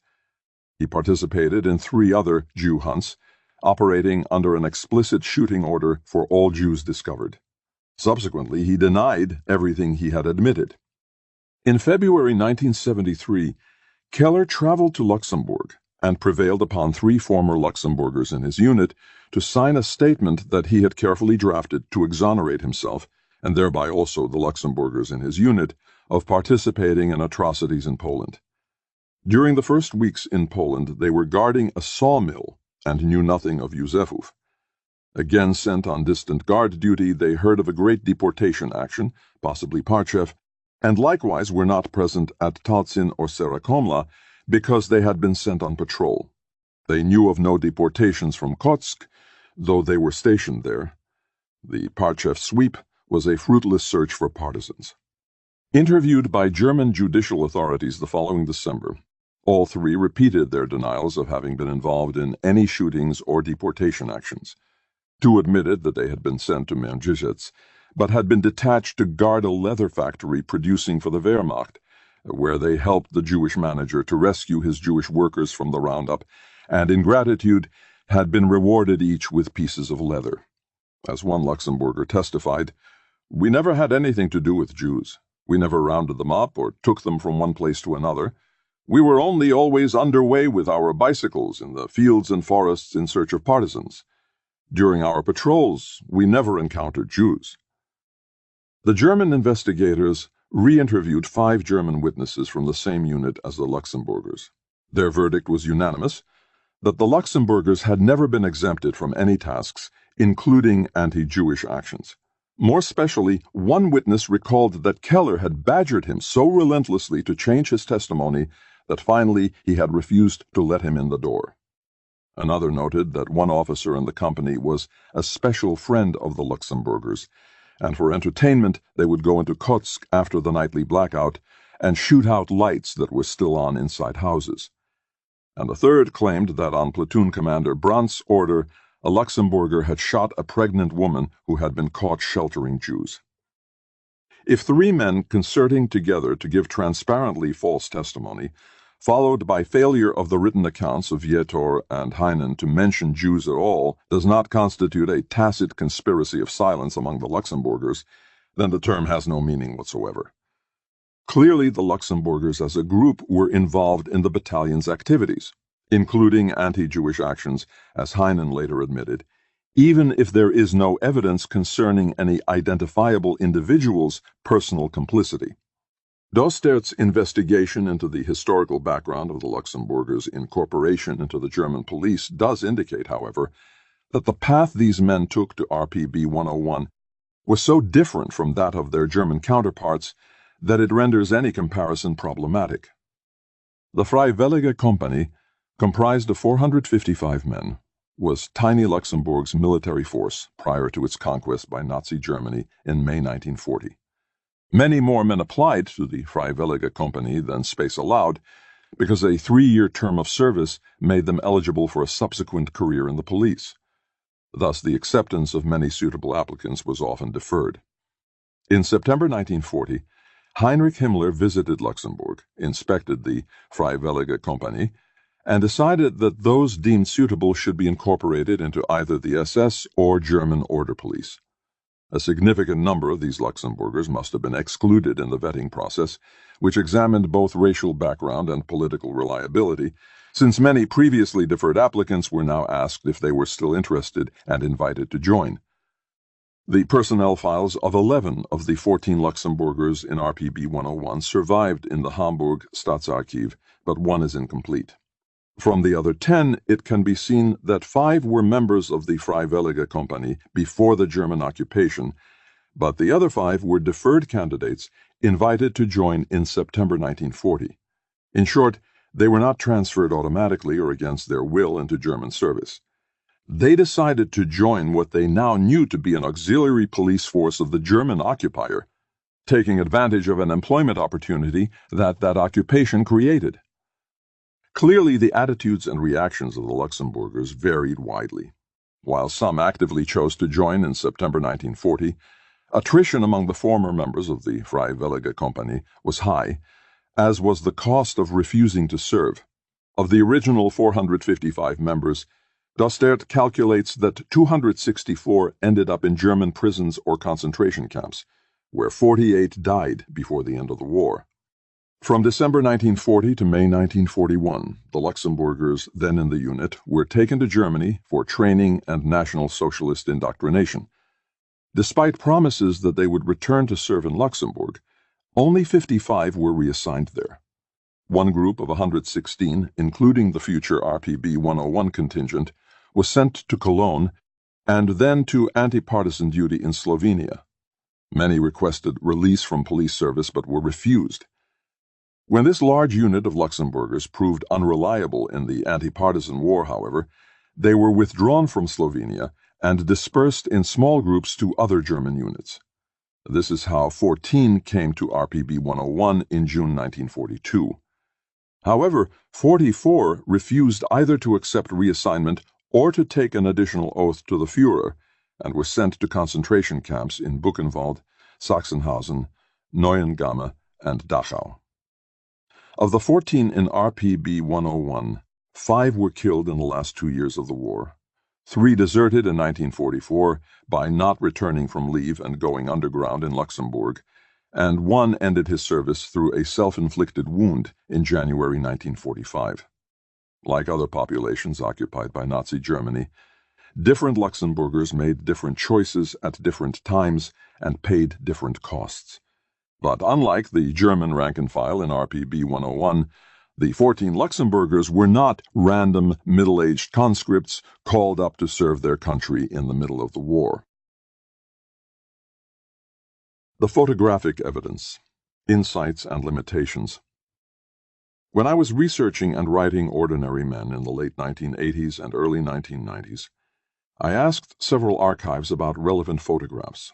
Yad Vashem in Jerusalem, YIVO in New York, and the Jewish Historical Institute in Warsaw all kindly made available the small number of photographs, sometimes duplicate copies, that they had, and these photos were included in the first edition with my brief captions, but no further comment or analysis. In part, this was because the archives themselves had provided so little information about these photographs. 25 years later, the situation has changed significantly in 3 ways. Photo archivists have researched their collections with greater care and corrected some of the erroneous captions they previously offered. The United States Holocaust Memorial Museum Photo Archive has obtained a collection of private family albums, one compiled by a member of RPB 101 during its second tour of duty in Poland in 1940 to 1941, and photographs collected by the Hamburg prosecutors in the RPB 101 case, authenticated according to legal standards of evidence, have now become available. As a result, a number of photos have been added for this edition, additional commentary has been provided for some of the earlier photos, and one major error has been corrected. Sadly, iconic photos are often the most carelessly used. A prime example is provided by the photograph I chose for the cover of Ordinary Men, from a sequence of 3 photographs held in multiple copies and vaguely identified by site, namely Łuków in Poland, in 3 different archives: the Jewish Historical Institute in Warsaw, Yad Vashem in Jerusalem, and YIVO in New York. Copies are now also in the photo archive of the USHMM, which had not yet opened at that time. The photos were undated, and none of the Germans were identified. According to YIVO, the first photo in the sequence was donated in the late 1940s by someone from the Bronx who claimed that the man standing center left with the white beard was a family relative, Motel Hershberg of Łuków. According to Yad Vashem, the kneeling Jew of the third photo was identified as Rabbi Isaac Verobel of Łuków, and that this photo was found in Łuków after the war and given to returning Jews. However, the photo archives in Yad Vashem also now notes that there is an equally valid rival claim that these photos are from Tarnów, and that it has insufficient evidence to determine the site of the photos either way. In the illustrations section of Ordinary Men, 2 photos of this sequence were cautiously labeled Łuków, probably in the fall of 1942. But the sequence of the 3 photos was not further analyzed, as ought to have been done. The photos were not used as evidence in the Hamburg court case against RPB 101. No one from the battalion was identified in the pictures. Let us examine the photos as a sequence. The first photo is especially interesting because, in addition to the men in greatcoats, there are 2 men clearly in Wehrmacht uniforms, far right and third from left. Several of the men are not yet looking at the camera or smiling, and one German seems to be pointing his hand as if he were holding a pistol at one of the kneeling Jews and feigning a mock execution. In the second photo, the 2 obvious Wehrmacht men have disappeared, and only the men in greatcoats remain in the picture. Clearly, the photographer has alerted the men that he is about to take the picture, since they are all looking directly at the camera and one is smiling. It is the obscenely wide grin on the face of the German on the left that riveted my attention and caused me to select this particular photo for the book cover. Whether this was a smile of schadenfreude, of expressing ghoulish pleasure at the humiliation of the Jews, or simply a reflex action of smiling at the camera, I do not know, though at the time of my selecting the photo for the cover, I incautiously assumed the former. The third photograph was taken as the staged scene was breaking up. Most of the Jews and several of the Germans are turning away. Only one Jew in his finery remains kneeling, and only one German is still looking at the cameraman. We do not know what happened between the second and third photos, other than that the kneeling Jew is no longer wearing his head cover, suggesting that he may have been physically roughed up. 6 different copies of this photo were donated to Yad Vashem, and Yivo holds multiple copies as well. Most macabre, one of Yivo's copies is a postcard with a place for address, stamp, and writing on the back. Clearly, the third photo had iconic status and was in open circulation in Poland after the war. The rival claim of Tarnov is only one possible reason why no one in these photos was identified as an order policeman from RPB 101. Studying with enhanced technology the emblems on the berets of the men in greatcoats, previously assumed to be members of the order police, the archivists at Yad Vashem have now concluded that they were members of the Wehrmacht instead. In short, possibly by time, unspecified, place, Tarnov rather than Wukuf, and unit involved, Wehrmacht, not order police, these pictures have nothing to do with Reserve Police Battalion 101 at all. These photos illustrate what we already know, namely that the Germans in Poland often conducted rituals of humiliation and staged trophy photos of their exploits. But they do not provide evidence of individual participation, much less the worldview and anti-Semitic convictions of members of RPB 101. They also provide a salutary lesson on the careless and casual mistakes that frequently characterize the archival filing and historians' use of photographic evidence a quarter-century ago. Let us now turn to the 3 photo albums acquired by the USHMM that were compiled by the Hamburg family of Bernhard Kohlberg, born in 1900, and a member of PB 101 during its second tour of duty in Poland in 1940 to 1941. Family scenes dominate the first 2 albums, but many photos in the third album were taken by Bernhard during his tour of duty in Poland, and suggest that he was an enthusiastic photographer. A few photos of the pre-1933 period show demonstration of the Reichsbanner, an SPD affiliate supportive of the Weimar Republic. By the mid-1930s, his son is in the Deutschen Jungvolk, the Hitler Youth level for 10 to 14-year-olds. This suggests that members of the Kohlberg family, like many other Germans, may well have made the transition from social democratic affiliation to accommodation with the Nazi regime. Kohlberg was sent to serve in PB 101 in Poland from October 1, 1940 to April 7, 1941. In many posed photographs, he proudly displayed himself in uniform. On one occasion, only he recorded German repressive measures, in this case one photo of a public hanging in progress with many spectators, followed by another of the bodies left hanging after all the spectators have departed, a not uncommon sight in Nazi-occupied Europe. He seemed fascinated with pictures of war-damaged buildings, which seemed incidentally to show, at a distance, Jewish workers involved in cleanup work. The few close-up pictures of Jews did not negatively portray them as the stereotypical Ostjuden of Nazi propaganda. One portrays a strong, handsome Jewish worker, another a Jewish family in repose by the roadside. Most interesting, perhaps, are Kohlberg's photos of the Łódź ghetto, where PB 101 members served external guard duty. Rather than examples of ghetto tourism recording unattractive Jews living in filth and hunger that confirmed Nazi stereotypes, Kohlberg deliberately photographed a ghetto without Jews. He was interested in using the night lighting and ghetto fencing for photographic effect and composition, not in recording ghetto life. In one case where Jews appear in his photographs of ghetto fencing, it does seem to be the rare case of a staged scene in which uniformed Jewish ghetto police are kneeling in the snow across the fence from German police. Ironically, the last photo in the Kohlberg album is of himself once again in uniform, serving as a policeman in the post-war British occupation of northern Germany. The man who accommodated himself to the Nazis after 1933 did likewise for the Allied occupation after 1945. Let us turn now to the photographs from the photo collection or Lichtbildmappe in the prosecuting attorney's files for the trial of RPB 101 in Hamburg. Some of these photographs were provided by battalion members summoned for interrogation. Others were obtained from photo archives, particularly in Poland, and authenticated during interrogation. These photos can be divided into 4 categories. 1. Official headshots of the officers and non-commissioned officers. 2. Informal buddy pictures of groups of men from the battalion. 3. Informal snapshots recording various seemingly innocent, normal activities of the battalion. And 4. Snapshots, both single and in sequence, documenting aspects of the battalion's participation in its destructive mission against the Jews.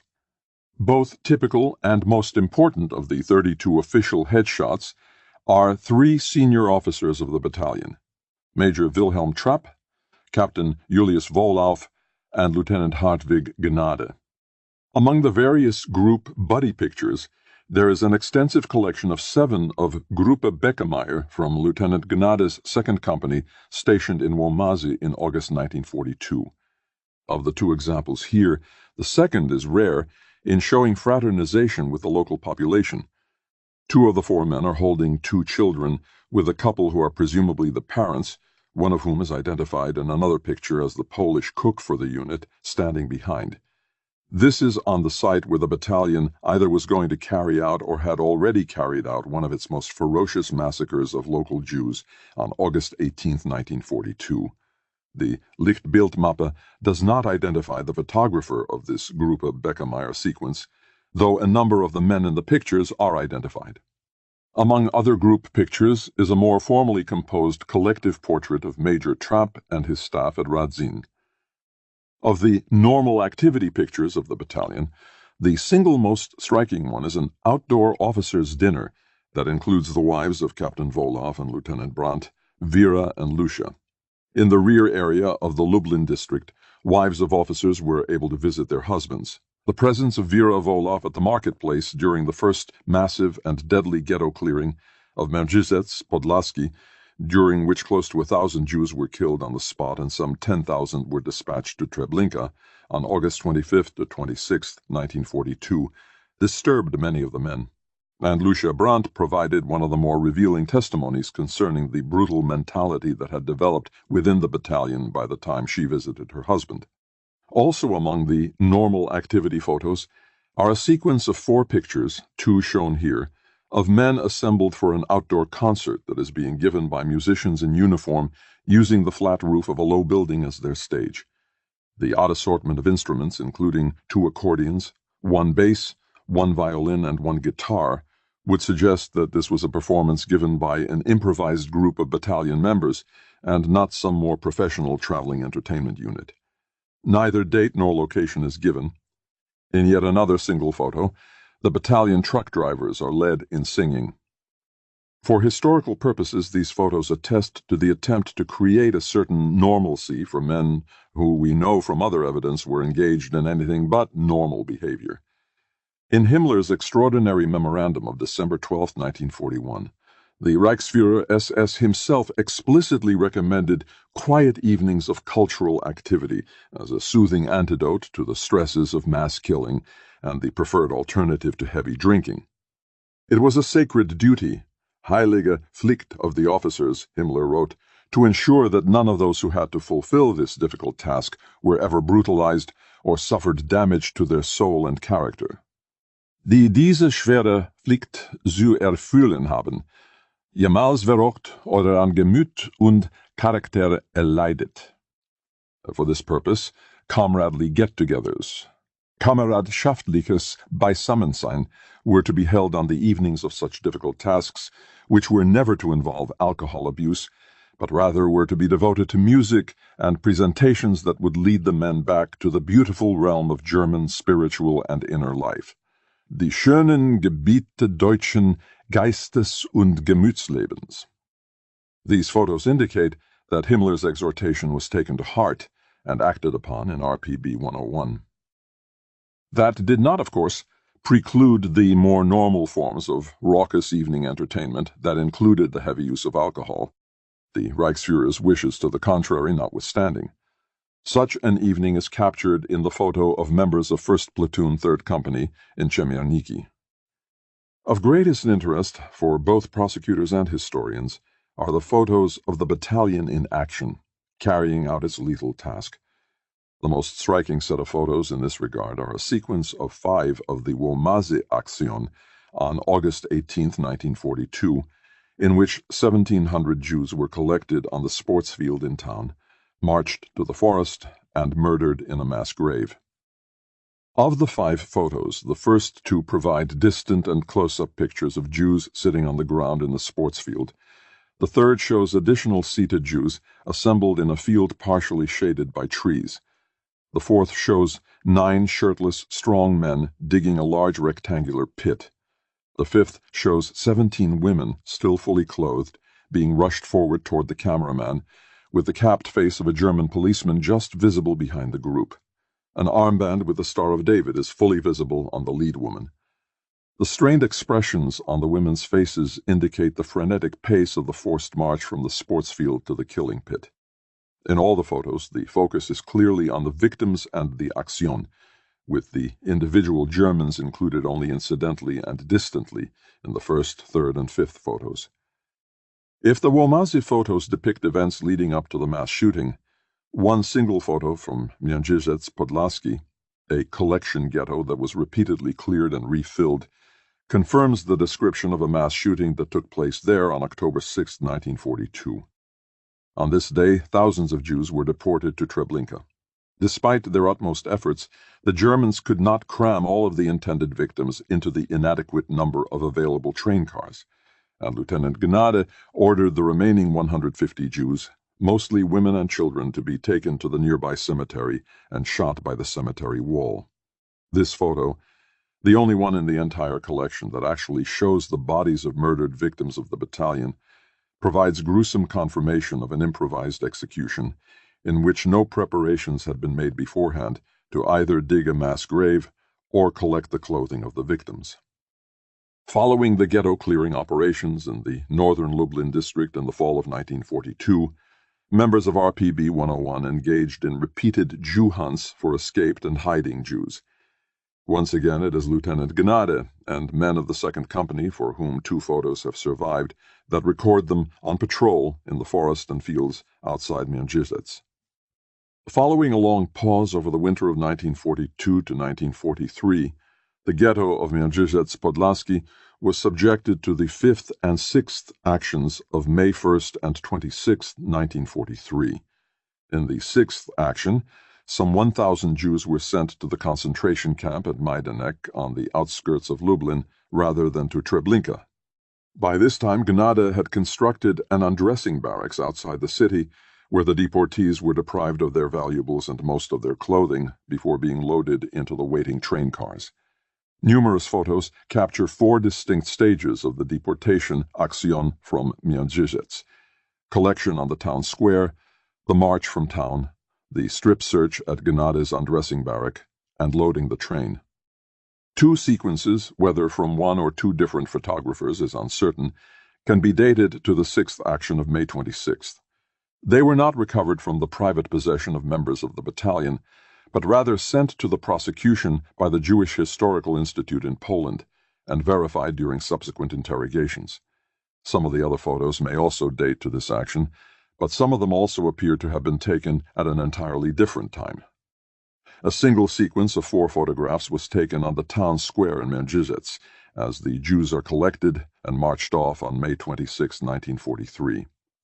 An additional photograph, seemingly taken with long shadows early in the morning, shows heavily clothed Jewish women sitting in the town square without any Germans in the picture, and may well date to the previous fall. 4 additional photographs document the march out of town. 2 seem to be taken by the same photographer. A third, in which the Germans are dressed in a similar manner, was probably taken on the same day. In a fourth, showing some Jews being taken out of town on peasant wagons, the sole German guard is dressed in heavier clothing, suggesting a deportation action the previous fall. An extensive set of 6 photographs captures scenes at Gnade's undressing barracks. It seems very likely that all 6 were taken by the same photographer at the same time, namely during one of the May 1943 actions. 5 of these photos portray the most direct and intimate interaction between German policemen and their Jewish victims. Clearly, the photographer's focus is on Jewish women, not men, including 1 of a fully clothed woman facing 3 Germans in front of the barracks, 2 of a woman clad only in white undergarments that she holds to her body while talking directly to German officers, identified as Gnade and a Bavarian gendarmerie officer, and 3 one of a solitary, short, and somewhat hunchbacked Jewish woman surrounded by German policemen, Gnade in profile, the Bavarian facing the camera, who tower above her to the side of the barracks. The photographer seemed to have no interest at all in taking pictures of Jewish men. The final stage of the deportation process was the loading of the train cars. There are 3 surviving photographs that were not included in the prosecutor's collection for the Hamburg trial of RPB 101, but which were sent to the USHMM from the Main Commission for the Investigation of Nazi Crimes in Poland at a later date. The archival caption at the USHMM states that it is likely that these are photos of the 6th action in Mierzyszec Podlaski on May 26, 1943. I find this dating quite dubious. The Jews are mostly women and some children, while the other photos show many men and no children at this late date. And the Jews are wearing far heavier clothing than seems likely for a late May deportation following a strip search at Gnade's undressing barracks. Moreover, none of these photos was used in evidence at the Hamburg trial, which suggests that none of the German personnel was identified as definitely from RPB 101. The lack of framing of these pictures, the shaky focus of the first, and the fact that no one is looking at the photographer suggests the possibility that this series of 3 was most likely taken surreptitiously, perhaps by a Polish railway worker or some other non-German observer. As with the Wukuf photos, therefore, we are left with photographs for which the precise time, place, and circumstances of the events depicted, to say nothing of the identity of the photographer, are difficult to corroborate. The last major killing action in which RPB 101 was involved was the great Erntefest massacre of the Lublin labor camps in November 1943. RPB 101 participated in the liquidation of the Jewish prisoners of Majdanek on November 3rd and of Poniatowa on November 4th. There is a sequence of 10 photos from Poniatowa that shows no Germans and no killing, but once again ominously documents the preparatory stages. They show in succession the factory where the Jews worked, Jews standing outside wooden barracks where they were lodged, a column of Jews carrying their bundles and marching down a road with high fences on each side, and a watchtower in the background, and finally, Jews sitting and standing in an open compound surrounded by a high wire fence and overlooked by a watchtower. The sequence seems to have been taken by someone who was free to move about and openly photograph the people whom he was guarding. The Jews are in civilian clothing, not concentration camp garb, since Poniatowa was a forced labor camp. Zwangsarbeitslager, not an official concentration camp. Konzentrationlager. And only the last 3 photos, with wire and watchtower, make clear that the photos were taken inside a camp. The sequence tells an ominous story only because we know the context and outcome from other sources. Dan Porat argues that in order to understand a historical event as presented in a photograph, narration is essential. One very possible benefit of photos collected for judicial proceedings is that they join together the photographic image, the narrative historical background, and verification of specifics by witnesses. Concerning historical photographs, Judith Levin and Daniel Uziel have suggested that in addition to the time and place they were taken, it is desirable to know the photographer, the people in the photograph, the provenance of the photograph, and whether it is a single shot or part of a collection or album. Few photographs from the Holocaust are so amply documented, but at least in this collection some of these questions can be answered some of the time. In the judicial process, History illuminates the photos, and the photos illuminate history in a reciprocal and reinforcing manner. Historians almost invariably work with imperfect and problematic evidence, and photographic evidence is no exception. Levin and Uziel also write, "We would expect a German photographer imbued with Nazi ideology to focus his lens differently than an ordinary German would. But even concerning ordinary Germans taking pictures in the occupied East, Levin and Uziel assumed as a point of departure that the anti-Semitic climate and propaganda had an immense impact on the entire population, and hence that the shutters were pressed by people whose ideological consciousness manifested itself in the photographs they took or collected. Taken as a whole, do the photographs in the Kohlberg album and this judicial collection broadly reflect the impact of a pervasive anti-Semitic climate and even an unconscious Nazi ideological framing on the part of the perpetrators? Unquestionably, there are numerous photographs, especially ones like the staged ritual humiliation at Wukuf or Tarnow, with which we began the discussion in this section, that reflect the anti-Semitic attitudes and sense of racial superiority of those having themselves photographed. But such staged photographs explicitly reflecting a Nazi outlook are not found in the collection of photos that can be clearly identified as pertaining to RPB 101. Indeed, it is possible that some of these photographs were taken by Poles as evidence of Nazi crimes in Poland, not by Germans as trophies of Nazi accomplishments. I suspect that the photo of the dead Jewish women by the cemetery wall in Mierzyszec, with no Germans visible in the picture, was taken after the German killers had departed. I suspect the loading of the train at Mierzyszec was also taken surreptitiously by a Polish photographer, and some of the other photos reflect a seeming normalcy of military life that we know not to be normal only because of additional knowledge that we as viewers bring to our viewing of them. But what of the Łomazy and Mierzyszec photos? In the remarkable Łomazy sequence, the Jewish victims, not the German killers, are at the center. These are quick snapshots, not staged scenes, and the one caption simply identifies the subjects factually as condemned Jews, but without further derogatory comment. The assembly of Jews on the Mierzyszec town square and the march out of town shows many Germans, but again these photos are quick snapshots that record the scene. They are neither staged nor captioned, nor are they particularly triumphalist, celebratory, or ideological in their framing. The ease with which the photographer could move about and take these pictures seems to indicate he was a German. These photos portray men not in staged celebration, but simply at work. It is the matter-of-factness of the photographer's recorded preparations for the mass shooting at Łomazy and the deportation from Mierzyszec that is perhaps most disturbing. The sequence taken at Gnade's undressing barracks again is stunning in that several of them capture groups of German officers and individual Jewish women in unusual proximity and interaction. The photos certainly capture the asymmetry of power between Germans and Jews. There is also a clear gendered dimension, with individual small Jewish women being confronted by groups of big, bullying men. These photos are very revealing of how the Germans treated the Jewish women of Mierzyszec. That someone took these photos to preserve a suitable record of the battalion's activities demonstrates a severely stunted sensibility.